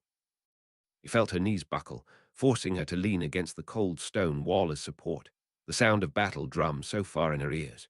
In the distance, she heard a great roaring cheer. A voice in the distance proclaimed, "The Horcrux is destroyed. He's vulnerable." Lily saw the battle line surge forward towards the burning tree as it collapsed, its flailing branches curling about its immolated form. She felt herself take a step out from the cover of the fallen stones, her heartache fanning the flames of her passions. She wanted to do something, to strike back and reclaim some of her hurt, but she closed her eyes to those thoughts. It would not be what he wanted. She was carrying his child, now the last piece of him in this world. She had to live for more than herself. She fought to turn her back to the chaos. The heartache of his death was raw within her, but she had to push it down in her heart. Mourning was a luxury of peace, a hard truth to face when the world was no longer aflame, a harder truth to face alone. But at this moment, she wasn't alone. Her eyes fell upon the great hall, now bustling with hands. More wounded were ferried in from the crumbled entryway, their numbers horrifying as to their injuries. Lily could not help but look away from every stretcher carried forth, her mind unable to stop itself from imagining her husband's form in death. With leaden steps, Lily brought herself into the great hall, feeling numb as she passed the growing numbers set in carts. Young students bustled up and down, ferrying potions from laden trolleys under the direction of the good matron. A few ghosts darted in and out of that hall, ghosts with a more nurturing soul, such as the fat friar, who chose to lay down his corporeal stone and act as a nimble guide for those fetching the wounded from the fields. That new Ravenclaw ghost, Lady Reed, lent her services to this department too, though whether it was out of that same scope of charity as what inspired the friar, one could debate. Lily moved to join them at the potions cart, not feeling confident to join those tending to the casualties. It wasn't just that she had no wand, though that in itself would have been reason enough. Though she was greatly talented in wandless magic, no matter how good she might have been, it did not substitute for an actual wand. Worse still, healing spells had been a skill she was never particularly good at. Bar recent efforts, she had never made time for the discipline. And frankly, conjuring limbs was not a service in demand at the moment. Perhaps, in a couple of weeks after all, the combatants took stock of their remaining limbs, but now blood and counter curses were of far higher value. Without her wand, counter curses were out of the question, even had she a modicum of skill in the area. And it wasn't like her potioneering skill was what was needed here when all the potions were already made up, set up, and clearly labeled. Before she could set herself to one of the rolls, a rattling boom took hold of her attention. The two young Auras stood by the rear door of the great hall braced, but their spell-laden barricades held. Beyond that came the sounds of assault, both physical and magical, upon the door and the stones of the very castle. Nearly headless, Nick stuck his wobbling head through the wall, panic upon his ethereal face. They are attacking the courtyard gate. An announcement that sent a wave of panic through those that remained in the hall at the unexpected proximity of the battle. Despite the losing battle the villains suffered at the front, it seemed there were still some that slipped away and were set upon opportunistic attack against their wounded and vulnerable for no reason that Lily could think of, other than to sow devastation and heartache. At the very least, no sounds of a giant's club sounded against the mortar. The structure would hold mercifully. But then the boom of an explosion, reverberating from beyond the ground floor corridor doors, made Lily's heart sink. "Seal the side doors," one of the Auras commanded, directing his wand to the row of doors closest to the west side, from where the explosion came. The second Aura followed suit, reinforcing those wards with a spell a fraction of the strength of the wards they used upon the door directly connecting the courtyard. Spell fire sounded upon those hallway doors. Great reverberating booms that threatened the integrity of the hastily clad wards. Laughter rang from beyond, feminine in pitch and chilling in its maniacal cadence. "Come out, little rats," that chilling voice called as the doors rattled against the magical assault. "Where's Riley and Oscar? Weren't they looking after that entrance?" One of the young Auras asked through gritted teeth, though the fear in his eyes held the truth of the matter. "Focus," the second Aura hissed urgently. "Focus." The doors creaked upon those hinges, groaning against the onslaught. Those hastily constructed wards faltered with every blow. Some of the young Gryffindors left their post in the fetching line to join with the Auras at the door, the anticipation on their faces mixed with a touch of fear. Perhaps the same fear that touched Lily's heart, the fear for those in this room that could not defend themselves. Get the wounded onto gurneys. Evacuate them to the hospital wing on the upper level. Hoppy commanded to any who had the wits to listen. "Upper level," Peter squeaked, having assisted in conveying a recently fallen back into the hall, a choice he no doubt made readily to take himself out of the firing line. "We can't go up there. There's Death Eaters there." The ghostly form of Nicholas swooped low, bringing with him bad news. "They've blasted through the west wall and taken a chunk of the ceiling with them. That's a chunk of the first floor's floor gone. And last I saw, the east wall was in bad shape. There's no cover from that side." Lily felt a thrill of fear dart through her.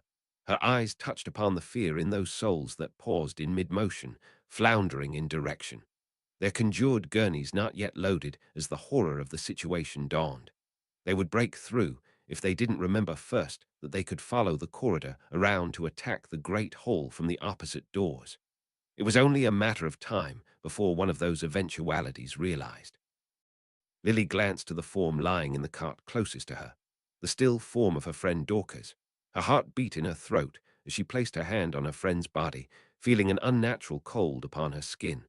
The little warmth that was left was ebbing away as death settled upon her like a pallid sheet. Lily drew the wand from her friend's pocket, vowing to return it. She dashed for the opposite doors, pushing through to the other side. The sound of battle flooded her ears as she emerged into the battered hallway. The stone walls were shot, sections knocked over and crumpled where the first floor had given way. The stones that collapsed partially blocked the whole way in a manner that forced Lily to crouch and pick her way carefully through a crumpled opening. She barely fit, and even when she crouched to her knees and crawled through, so very aware of the sound of shifting mortar and sliding stone around her. She murmured a spell under her breath to reinforce the stonework she was crawling through, not willing to expend all her luck before doing what she decided to do. A choice she made in that instant, without a moment's doubt or thought. A choice that was both wildly dangerous and terrible of consequence should she mess up. A choice she knew Severus would never have approved of, but one she knew she could not live with herself had she not tried. Lily emerged from the rubble to pull herself upright, her borrowed wand held defensively as she broke into a run. An entire section of the outer wall had collapsed, exposing her to the battle in the grounds beyond. She held her breath through that tense run, feeling the back of her neck prickle with those eyes that surely only glanced upon her before returning to greater threats. When she placed those stone walls between herself and the outside world again, she felt herself almost deflate with relief. She approached the way that opened to the Clock Tower courtyard just beyond the turn she had to take, her heart pounding at that moment's exposure, unable to stop herself from seeing what lay beyond. The corridor that threaded its way through the courtyard opened up into a half-wall and pillar structure that gilded the perimeter of a courtyard once filled with laughter of children. The tower that had been that courtyard's namesake had collapsed, the great bronze bell it once housed laying broken and exposed among the rubble. Lily turned quickly into that covered corridor that ran perpendicular between those two bisecting lanes, knowing what awaited her at the end of this corridor. The open walkway that wound its way around the desecrated courtyard that followed through to the end of her corridor, filtering through to where those vile-hearted Death Eaters clawed at the great hall's doors. Her pace slowed as she neared the final corner, hearing the very air sizzle with the terrible magic being unleashed. The cackling of a woman raised above the cacophony of spellwork and splintering wood, wild and mad, taking joy in the suffering to be inflicted in the coming moments. Any hesitation that Lily may have held fled at the fears she held for her friends. With a great roar of stupefy, she leapt from the corner, startling the four masked and cloaked figures lurking by those spell-pocked doors. That streak of red emerged from the tip of her borrowed wand, unsteady and lacking in finesse or power, but nonetheless effective. She struck one of those figures, sending them tumbling to the ground unconscious before the remaining three could respond with shielding charms. "It's Snape's woman," a female voice behind that vile mask shrieked, a voice that invoked memories from that terrible night in Sherwood Forest. The madwoman that held her prisoner as Severus was tortured by that madman. Get her. The Dark Lord wants her alive. That proclamation was neither flattering or reassuring, and one that she didn't trust to test against the gentle mercies of a woman she knew had none. Without waiting for retaliation, Lily ducked straight back behind the corner. She turned, placing stone between herself and the magical retaliation that followed. She could hear running footsteps sound as she ran as fast as she could down the corridor from which she came, feeling her nerves jangle as a streak of red flew by her ear, subtly deflected by that shielding spell she had conjured behind her without word or wand. As she took the final corner to return the way she came, she realized she had misjudged her escape. No matter what she might have believed herself capable of defending against, she couldn't prevent the enemy from bringing down the weight of a collapsed wall over the passage she had initially crawled through. With nowhere else to turn, Lily darted through the open hole in the castle wall, straight into the calamity beyond. She hadn't expected the battle to have drawn so close to the castle walls. The Death Eaters became greatly reduced in their number, but pockets of fierce fighting persisted from covered ground formed by the fallen stone. They were retreating steadily for the breach in the wall where Lily had just emerged from. She quickly dove behind cover of her own as foul eyes fell upon her, mentally berating herself for not coming up with a sound exit strategy. She should have realized escaping through the collapsed corridor was not a viable solution for someone escaping pursuit. It was a small mercy she wasn't already wriggling through there when it gave way. Those masked figures in pursuit appeared in the opening. Even with their eyes hidden behind those heavy masks, Lily could feel their eyes drawing upon her form. She couldn't stay where she hid. It wasn't possible to place the cover between herself and all fronts of danger. She had to move, risk exposing herself again. If Severus were here, he'd have a thing or two to say about her predicament. But he wasn't here any longer. The adrenaline kept her eyes dry as she turned her thoughts to survival. Feeling a hostile spell streak past her ear, she shirked into the only craggy nook in the rock that was capable of shielding her somewhat from the foes at her rear. Her mind began to race as she lost sight of her pursuers, unable to glance for their whereabouts without risking exposure to their aim. Another spell struck the rock, this time taking a chunk from its surface with a rumbling crack. With a yelp, Lily leapt from cover, feeling the rush of a spell streak by her ear. She skipped forward and whipped around, wand at the ready and natural magic raised like hackles. Another spell came for her, a streak of angry red, not unlike a stunner, but a theory she did not wish to test. Her natural affinity for magic protected her where her reflexes could not, as a shielding charm was evoked by her alarm and will alone. She took a step back to brace herself, blocking the next hostile spell intentionally, and fired it back in wildly misaimed retaliation. The magic skittered against the stones of the castle wall where it struck, and instead of fizzling, it seemed to seep into one of the terrible cracks that had formed. A loud explosion sounded, taking down another portion of the castle wall, effectively collapsing the wall inwards into the hallway she had, just seconds before, been running through. One Death Eater leapt from the cover of the wall by the opening, fearing the entire section of the wall would collapse. A spell streaked across the battlefield and struck that Death Eater, bringing him tumbling down onto the rubble-laden ground. Lily turned to attempt to catch the identity of her savior, but found only the Royal of Chaos, as battle lines of defenders and Death Eaters collided in the fields strewn with debris and bodies. The thought of joining that melee crossed her mind briefly, but she ushered it away, knowing how ill-prepared she was for another venture of bravado, and how close to her demise her last attempt had brought her. Her heart pained her at the thought of retreating with her life while her friends were fighting and dying. A Gryffindor trait, Save would say, to feel her cowardice so keenly, but she knew her duties to her own life. It was the one thing that her husband would never compromise on, and she, too, was beginning to feel that same weight towards that precious child growing within her.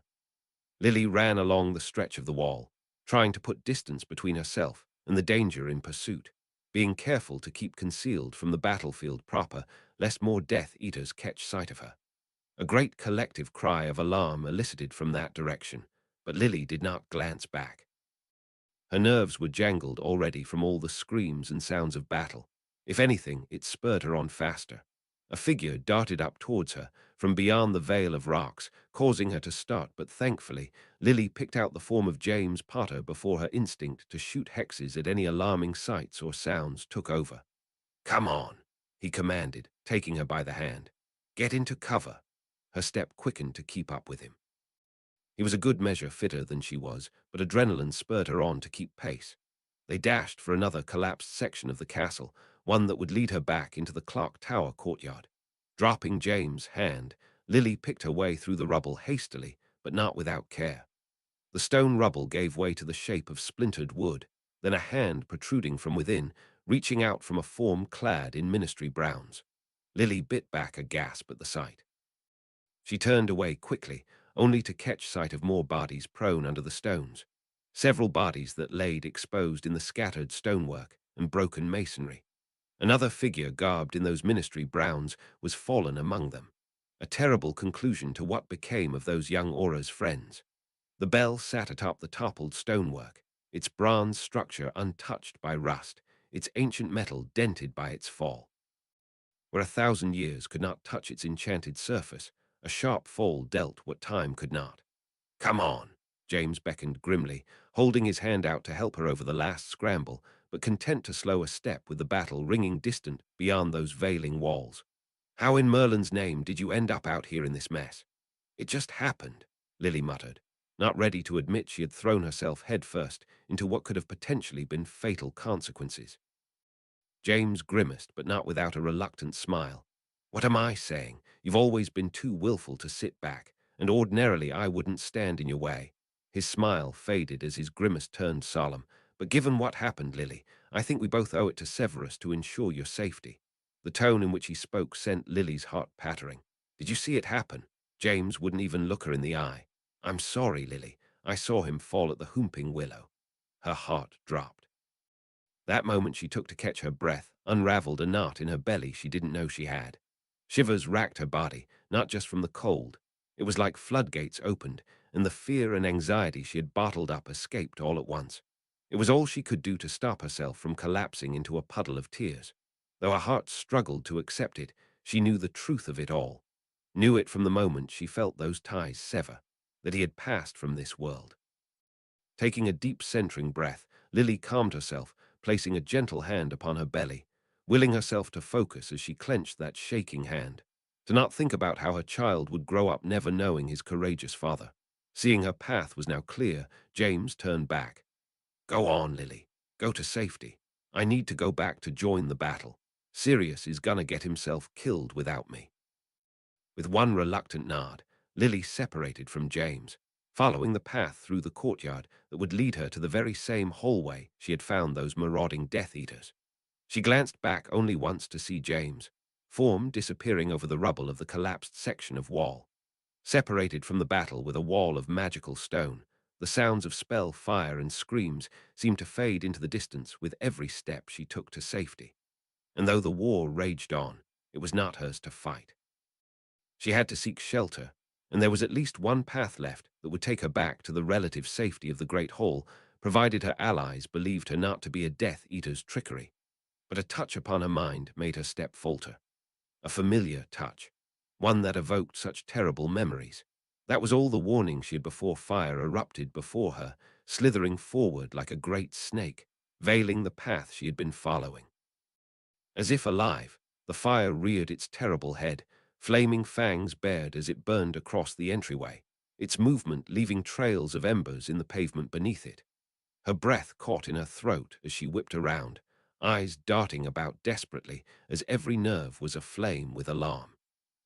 Her feet moved without her mind's direction, taking her towards the relative safety of the conjoining covered hallway, desperately hoping the way she came from was still clear, but finding another fiery serpent laid across that path, its form reared up as if poised to strike. But no fiery doom came. They stood still as if guard dogs to a terrible master. The fear came. She was trapped. That touch upon her mind changed in force upon her awareness. Like a barbed thorn bush, it plunged in, rending any defense she might have had and staggering her briefly with pain. As if her thoughts alone had been enough to summon him, a shadow fell over her. She slowly raised her eyes, fearing to face the malice that looked upon her. That was reaching into her raw and reeling mind. He hung in that night's sky, like a shadow among the stars. His pale, snake-like face was the only part of him easily visible, stark in the moonlight. Without a broom he was flying, impossibly so, his cloak billowing about him like that of a dementor, yet striking fear in a way that no dementor ever could. Lily felt her knees buckle as tremors hit her. The realization that her mind was being violated, yet finding no purchase to push back against it. All those lessons her husband had given her brought her no fighting chance against a true master of legilimency. As if the act of even attempting to defy that touch upon her mind brought upon her his wrath, he descended upon her. In alarm, she raised her borrowed wand, intending to fight tooth and nail as the end seemed so inevitable. Not a second before the spell even formed, her wand was torn from her hand. She tried to cry out in alarm, only to find her voice, too, had been stolen. She stumbled back, eyes wide, as too her movements ceased, locked in place in that scene of cold horror. That monster drew close, placing one pale finger under her chin, tilting her frozen gaze upwards to meet his cold, cruel eyes. Thoughts flashed unbidden across her mind. Moments shared between herself and her husband. Memories that meant nothing to him. It was not until those memories shared of a previous life lived did flash into the fore did Lily's spinning thoughts stop. Struggling hard, the young Gryffindor resisted his probe as that vile man dissected everything she knew about her husband. About the truth of his motives, his skill and his foresight. The reason why this war had pulled into the conclusion it had when destiny could have been so different. Hatred burned in those eyes as the tip of his wand, raised with only callous intention behind the motion, pointed at the girl at his mercy. Her death would not bring about his victory now, nor would it be able to hurt a man who had already passed. He would kill her simply because he could. "Lily!" A shout rang out from beyond the veil of fire. James stood atop the rubble, looking helplessly on as the fires cut his path. He struck out with spells, but found them fizzle hopelessly as the fiery snakes appeared to eat the very magic in the air. The vile man turned his cold eyes upon James. His wand followed his eyes. The fiery serpent's form shifted, turning its attention on this intruder, its fiery form veiling James' form from Lily's sight. With a horrifying rippling motion, the mimicry of a serpent shifted, striking into the crumpled entryway. Its terrible burning form engulfed the rubble, before the writhing flames stilled. But then the sound of striking steel sounded as the form of that flaming serpent writhed, its ghastly maw yawning as its flames extinguished. Lily's heart thudded in her throat, pounding as she watched, holding her breath in hope. From those dying flames, a silver blade emerged, the sword of Gryffindor laid atop the cracked pavement, its silver blade seeming to expunge the dark magic by its very presence. Ash and smoke of the dying fiendfire rained upon it, but the blade shone unmarked and impassably brightly through it all. With a roar, James ran forward, through the swirling ash and smoke, grabbing the blade from the floor as he swung it forward into the dying form of the fiendfire, dispelling the spell once and for all. James stood tall, wand held firm, sword raised in his left, as scores of allies began flocking in from behind him.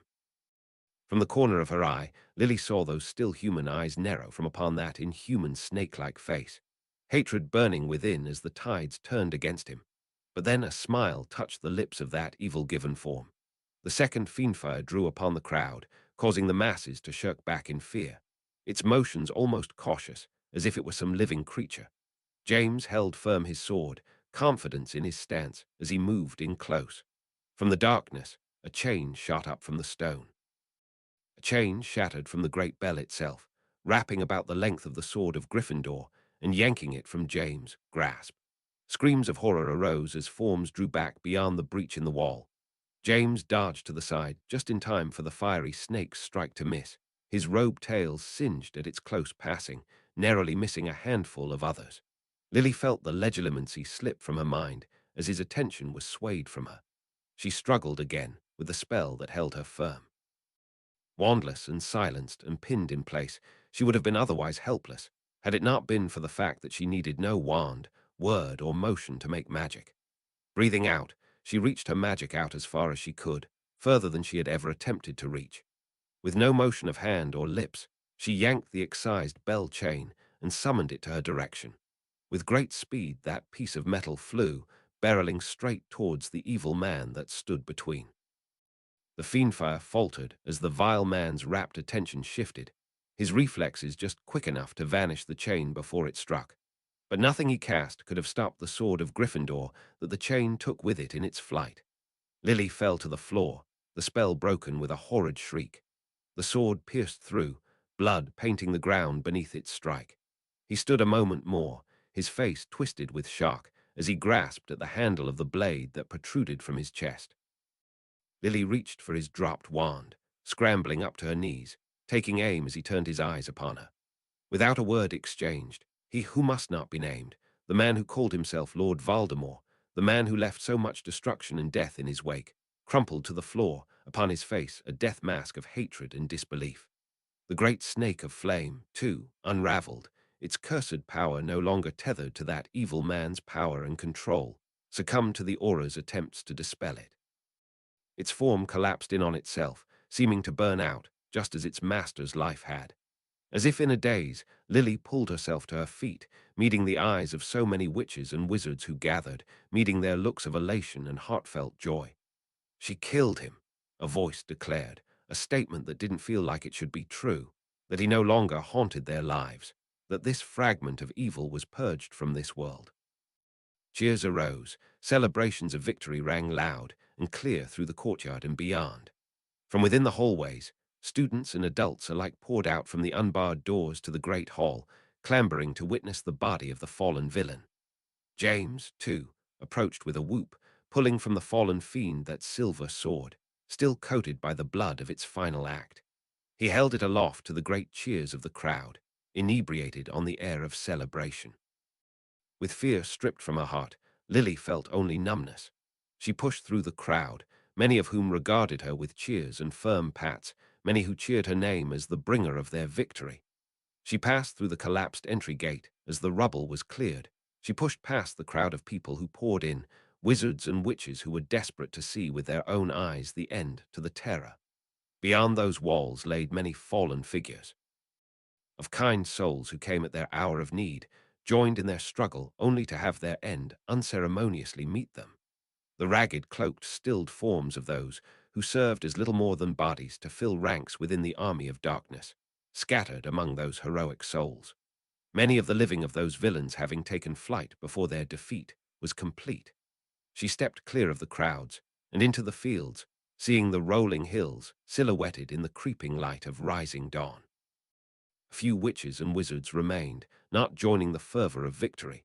They gathered to bodies of friends, family, and loved ones, mourning. She stepped towards the smouldering remains of the Whomping Willow, picking her path through the bodies and churned up ground.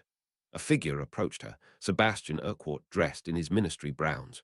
Without a word he held out a hand, his expression stoic as the shadows of his deep-set eyes veiled the expression he held within, taking Lily's hand as he guided her. Figures parted on Lily's approach.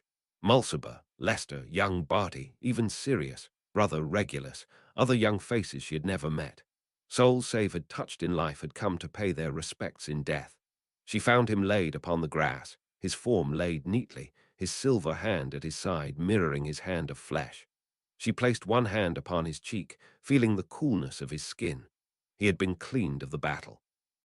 No dirt or lake, mud marked his form, and save a scar across his lip, a straight disjointed line, as if marred by two downward strikes rather than one. He held no signs of physical strife, as if he had fallen into restful sleep, but one beyond her ring's reach. She felt her tears then as sorrow overtook her, mourning her husband's passing, that he never got an opportunity to meet his son, or taste the peace he had won through 2 lifetimes of sacrifice. The world that coalesced before Snape's eyes was that familiar white scape bereft of all features, a land that he only walked once, but once was all that most were offered. He breathed out slowly and felt despair, knowing what this all must mean, as his breath failed to return. He was no longer among the living. Before him, on a pedestal, stood a pensive, perhaps the very same one that cast him on his journey. He approached it, cautiously glancing upon the surface of the liquid held within. Seeing no memories within, its surface calm and still, holding naught but Snape's own reflection like the surface of a polished mirror. But the face that stared back at him was not the youth he lived as for the past 3 years. The face of a man near 40 stared back at him, weathered and weary, unchanged, had it not been for a strange scar across his lip, a scar he did not remember receiving. He held up his hand to his face, given pause at the sight of flesh affixed upon his limb. With solemn wonder, he flexed his fingers, marveled at the sight of his restored hand, a hand of flesh and not silver. As with the wounds upon his neck that had carried him to this realm in his previous life, he found himself restored, freed of all wounds that did not mark him to his soul. Had it not been for the wedding band upon his ring finger, he might have thought the past 3 years naught but a beautiful, cruel dream. His eyes slipped to his forearm, searching for that dark mark that should have been bound unforgivingly to his soul. Had his heart been beating, it might have leaped to his throat at the sight of pale white skin unmarred. He pulled his sleeve higher, thinking he might have misremembered which arm or how far up that foul stain upon his soul had been branded, but found no mark upon his skin save what sun and life had placed there, forgiven for the foolishness of his youth. He felt little surprise at the approach of a familiar figure, a man who had passed before him and had never failed to guide him, even past the beyond. Albus, Snape greeted his old friend, but any thoughts of sentimentality paled at the urgency of the world he left behind. What of the war? Those blue eyes shone clear, gentle, and calm. We won, he confirmed. Lord Voldemort is no more. Half a relief to be breathed. And my wife, what of Lily? She will live to be a mother. With those words, a weight had finally lifted, one he had carried through 2 lifetimes that not even death could shed. Worry and anxiety washed away to leave only a sorrowful calm in its place. He regarded this spectre of his old friend, unchanged in the years he had known him, no matter which lifetime he led. To which incarnation do I owe the pleasure? With a knowing smile, the past headmaster quipped, "It is hard to distinguish between 2 lived lives. Don't you agree, Severus?" Cryptic as ever, Snape muttered with no true sting in his words. He was thankful to have a friend by his side rather than have to face the end alone. "Forgive me when I say I had hoped to not meet you again for a very long time yet." That smile did not falter. "I understand the meeting is not what you object to, but the time in which it came." Snape dipped his head, unable to stop the melancholy coloring his expression. There was still so much of life for him to experience. Still so much of this happier life to live. I was to be a father, Albus. I was to have a son. He gritted his teeth, heart aching for the family he but briefly had, and the family he would never meet. "We were to name him Albus," Severus continued, a grimace as he fought to keep his emotions in check. "I'm honored," the man who would be the namesake uttered, his smile not faltering. "Don't let it get to your head," Snape muttered with a flush, unable to stop embarrassment getting the best of him. Vulnerability was still a state of being he struggled with. "It is strange, Severus. You are not the first man today who told me their son was given my name," Albus began unexpectedly. "I imagine with your death, your name would be in fashion," Snape grumbled. "In 11 years' time there will be at least half a dozen Albus to sort. Most will be utter dimwits, too." Humour touched Albus' smile, but his attention shifted from Snape, his eyes seeming to draw to a point behind the young professor. Snape followed those eyes, turning to find another standing behind him. A man clad in robes of brown bearing the crest of the ministry. A man older than he. A man unfamiliar, yet whom he felt he had met. A man who bore James Potter's resemblance, but behind those round-paned spectacles were eyes so vividly green. "Harry," Snape breathed, hardly believing his eyes. "Good afternoon, Professor Snape," this older spectre of Harry offered, so politely and respectfully that for a moment Snape thought himself mistaken at this man's identity. But that scar that sat so prominently now upon his forehead behind his thinning hair marked him as no one else. But this could not be. Harry died as a boy and would never exist in this new lifetime. He stood a moment, stunned to silence, his mind reeling with what this all meant. "But you died," was all he managed in a strangled whisper. "No, I lived," the man said, in the same voice Snape had remembered of that 17-year-old boy. "I lived because of you, Professor. I did as you told, and I lived." This man smiled, an unfamiliar expression upon this familiar face, for Snape had never given the boy a reason to smile. "And I lived a life, Professor," the man Harry continued. "I'm 40 now. I got to work as an aura just as I always wanted. I'm actually the head of the department now. I married Ginny. We had kids, 3 amazing, wonderful, frustrating kids. I understand your white hairs," Snape quipped lightly, surprised by how genuinely relieved he felt to know of this. To know the world he left behind did not fall to tragedy, that the promise he had made to the Lily who passed in that world still held true. But in that same stroke, he felt such sorrow. He would never get to know his own son. He would never live to grow white hair from his own child's antics. "Yeah, I must look very different to how you remember," Harry agreed as he ran his fingers through his salt and pepper hair, a motion that brought him to close resemblance to his father. "You certainly look different to how I remember. I somehow remember you older." "An illusion of time, I imagine," Snape remarked. "Because if you're 40, you would have lived longer than I had." A huff of laughter issued forth from this older Harry as disbelief touched his expression. "My goodness, you're right. Now that's a fair bit to chew on." A sentiment Snape shared. But time was a mysterious thing, and of all that had passed, having a child survive his certain death to stand before Snape older than he was not any stranger. "It's my kids more than my job that's turning me grey," Harry continued with a dry chuckle and a shake of his head, seeming to come to terms with that existential conundrum. "In fact, one of my kids is the reason I'm here. One of my sons got into strife with a time turner. I'm currently erased from history, so I'm told. It's a long story." "So you are not dead now," Snape concluded dryly.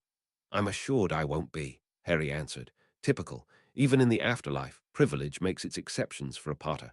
But I tell you what, Professor, I'm finding a new appreciation to how dumb the things I used to get into must have seemed to you. You were the boy turning my hair white, Snape agreed. The older Harry smiled. I feel as if I should apologize for that. That you should, Snape muttered, unable to stop himself from scowling at the memory of all those stressful encounters. Keeping the boy dangling out of reach of the jaws of death was a full-time job in itself. I also need to apologize for another thing, Harry continued, his smile slipping from his face and replaced by one of earnestness. I'm sorry for ever doubting you. You did so much for me, and all I ever did in my life was distrust you. Your apology is unnecessary, Snape muttered, turning away to hide the discomfort that issued forth. I'm sorry regardless, and thank you for all you did for me, Snape's former student uttered so sincerely that it put Snape to shame. The former spymaster was silent for a long moment. You know why I did it, he finally uttered, unable to meet the man's eyes. Those eyes inherited from a lily long past, looking upon him from a man who now stood taller than he. But those green eyes held no resentment. That you did it at all made all the difference for me. He had more of his mother than Snape had ever given him credit for. Snape was a different man to the one who betrayed Lily, a different man again to the one that made a promise, and to the man who enacted it.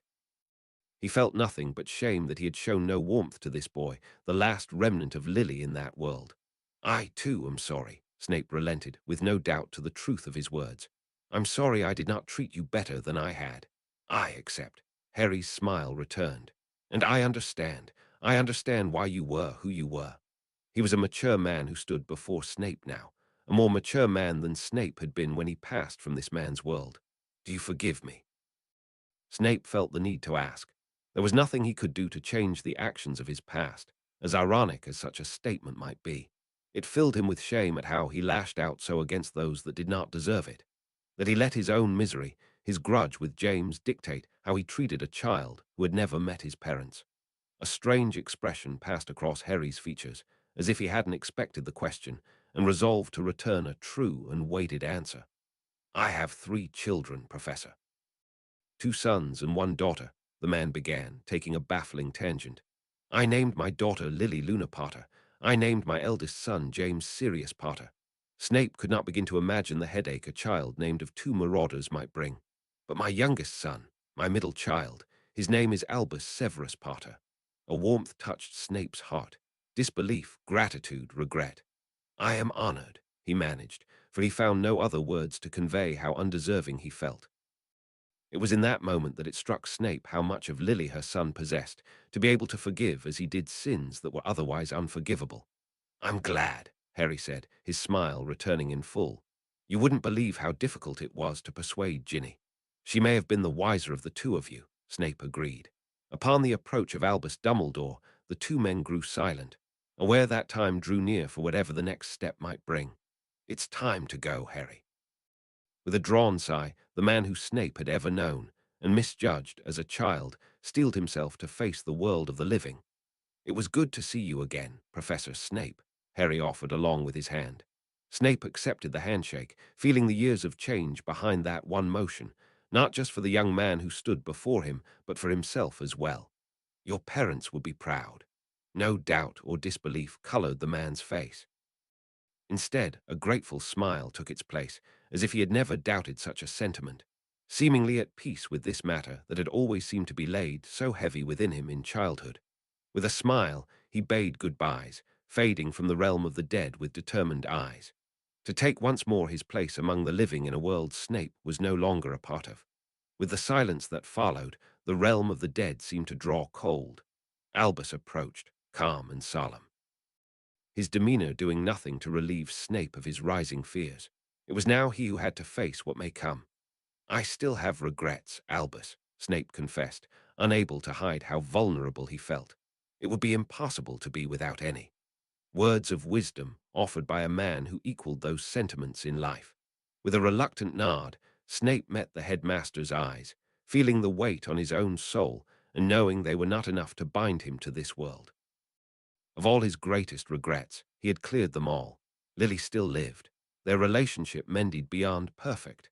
That he lived a life too short was small price to pay and a small regret to be had. The only true weight he bore was that he had never got to meet his son, a regret he had never expected of himself. But he feared little for the future of his child. He knew, no matter what hardships lay in his life, Lily would always be there to love and care for him. That his own father be remembered by him only in story and reminiscence was more a legacy than Snape would ever be able to leave him. "I'm ready," Snape uttered, finally meeting the eyes of his wise friend. Those blue eyes seemed to sparkle at those words as Albus' smile did not falter. "I'm glad to hear of it, but your journey needn't begin today." Snape felt his scowl, not appreciating all the riddles. "Even in death, you continue to be cryptic, when best to be mysterious." Albus quipped back lightly, not in the least abashed. "You may choose to move on, take your well-earned rest. Leave your hardships behind, knowing that the world you left behind was better for having you in it. Or you can continue on, continue to contribute and build the future and endure the strife that comes with forging a better world." "I did not know I had an option," Snape murmured, hope stirring and hardly daring to believe. "How is it possible? I was hit with the killing curse." Those blue eyes twinkled ever so knowingly. "Let me ask you, Severus, that scar you bear now, when did you receive it?" Running a finger across that said mark, Snape pondered the same thing. "I don't know. Because Severus, apart from dark magic, there are few spells that could mar your soul," he continued. "That looks to me like a curse scar, oddly lightning-shaped across your lip when you scowl like that." And scowl Snape had, until those words hit him in their significance. One only obtained a curse scar if they survived a curse meant to kill them. That it was lightning-shaped was no coincidence. "I'm not dead," Snape whispered. "In a manner of speaking, yes," Albus confirmed with an amused smile. "Rather, you have entered the beyond, but with you came an avenue to return." The headmaster's smile turned also knowing. "One might say, you took steps to protect yourself from that moment from the day you stepped into your second life." Snape followed the headmaster's eyes to the ring upon his finger, the wedding band that bound him to the only woman he ever loved. He ran a finger across the silvery metal, feeling the magic that thrummed through it. Two rings bound to one another by enchantment, forged of love and set with powerful stones, one to reach beyond the barrier of death, and one that anchored life. Those blue eyes twinkled knowingly. "Had you been struck with a curse that could kill you physically, I doubt the ring could save you. But the killing curse parts one's soul from the body. One might say, you've invented the only true counter for that spell's malicious intent." Snape felt himself exhale, an unneeded breath he took that came dangerously close to a gasp, a serendipitous result forged from sentimentality. "I guarantee you, I had not conspired this." "I would have been more surprised if you had," Albus uttered with a smile that Snape finally found within him to mirror. "I don't believe I have to ask what choice you made. You were never one to shy away from the harder course. Goodbye, Severus, and good luck." But Snape shook his head. "It won't be goodbye, Albus. I will see you again one day, but may it be many decades yet." Those blue eyes twinkled. "When that time comes, I will welcome you again as an old friend." With that, the world of white faded from Snape's eyes. Colors and voices swirled about him, sharpening into clarity. Figures crowded around the edge of Snape's vision. Figures that seemed to blur into the half-cast darkness, with heads bowed in respect or mourning. His breath returned, slowly at first, his heartbeat sounding suddenly so loudly in his ears. The sky formed before his eyes, pink clouds touched by the rising sun. And Lily, framed by that soft new light, knelt over his form in shuddered grief. He stirred a moment, seeming to have felt the same thing Snape had, that subtle magic that connected them settling between them once more. He raised his hand to catch a tear that dropped from her eye, with his hand of silver that gleamed so even in the fledgling light. That motion caught a gasp from afar as Lily's eyes, too, widened in shock. Her bright green eyes, still filled with tears, fixed upon him. "Save!" she gasped as her hands flew to his, the light from his silver fingers chasing the shadows from her face. Gasps sounded, voices raised in disbelief or alarm. But Snape only had eyes for one soul, those green eyes that fixed upon him, tears welling with disbelief and joy. He pulled himself upright, bringing her into an embrace, feeling her warm presence pressed into his, her shuddering breath against his neck as her tears touched his cheek, so thankful for one more chance to live, to love his wife, to meet his son, to have family, friends, and future. that he could finally see the end of this war and be at peace at last.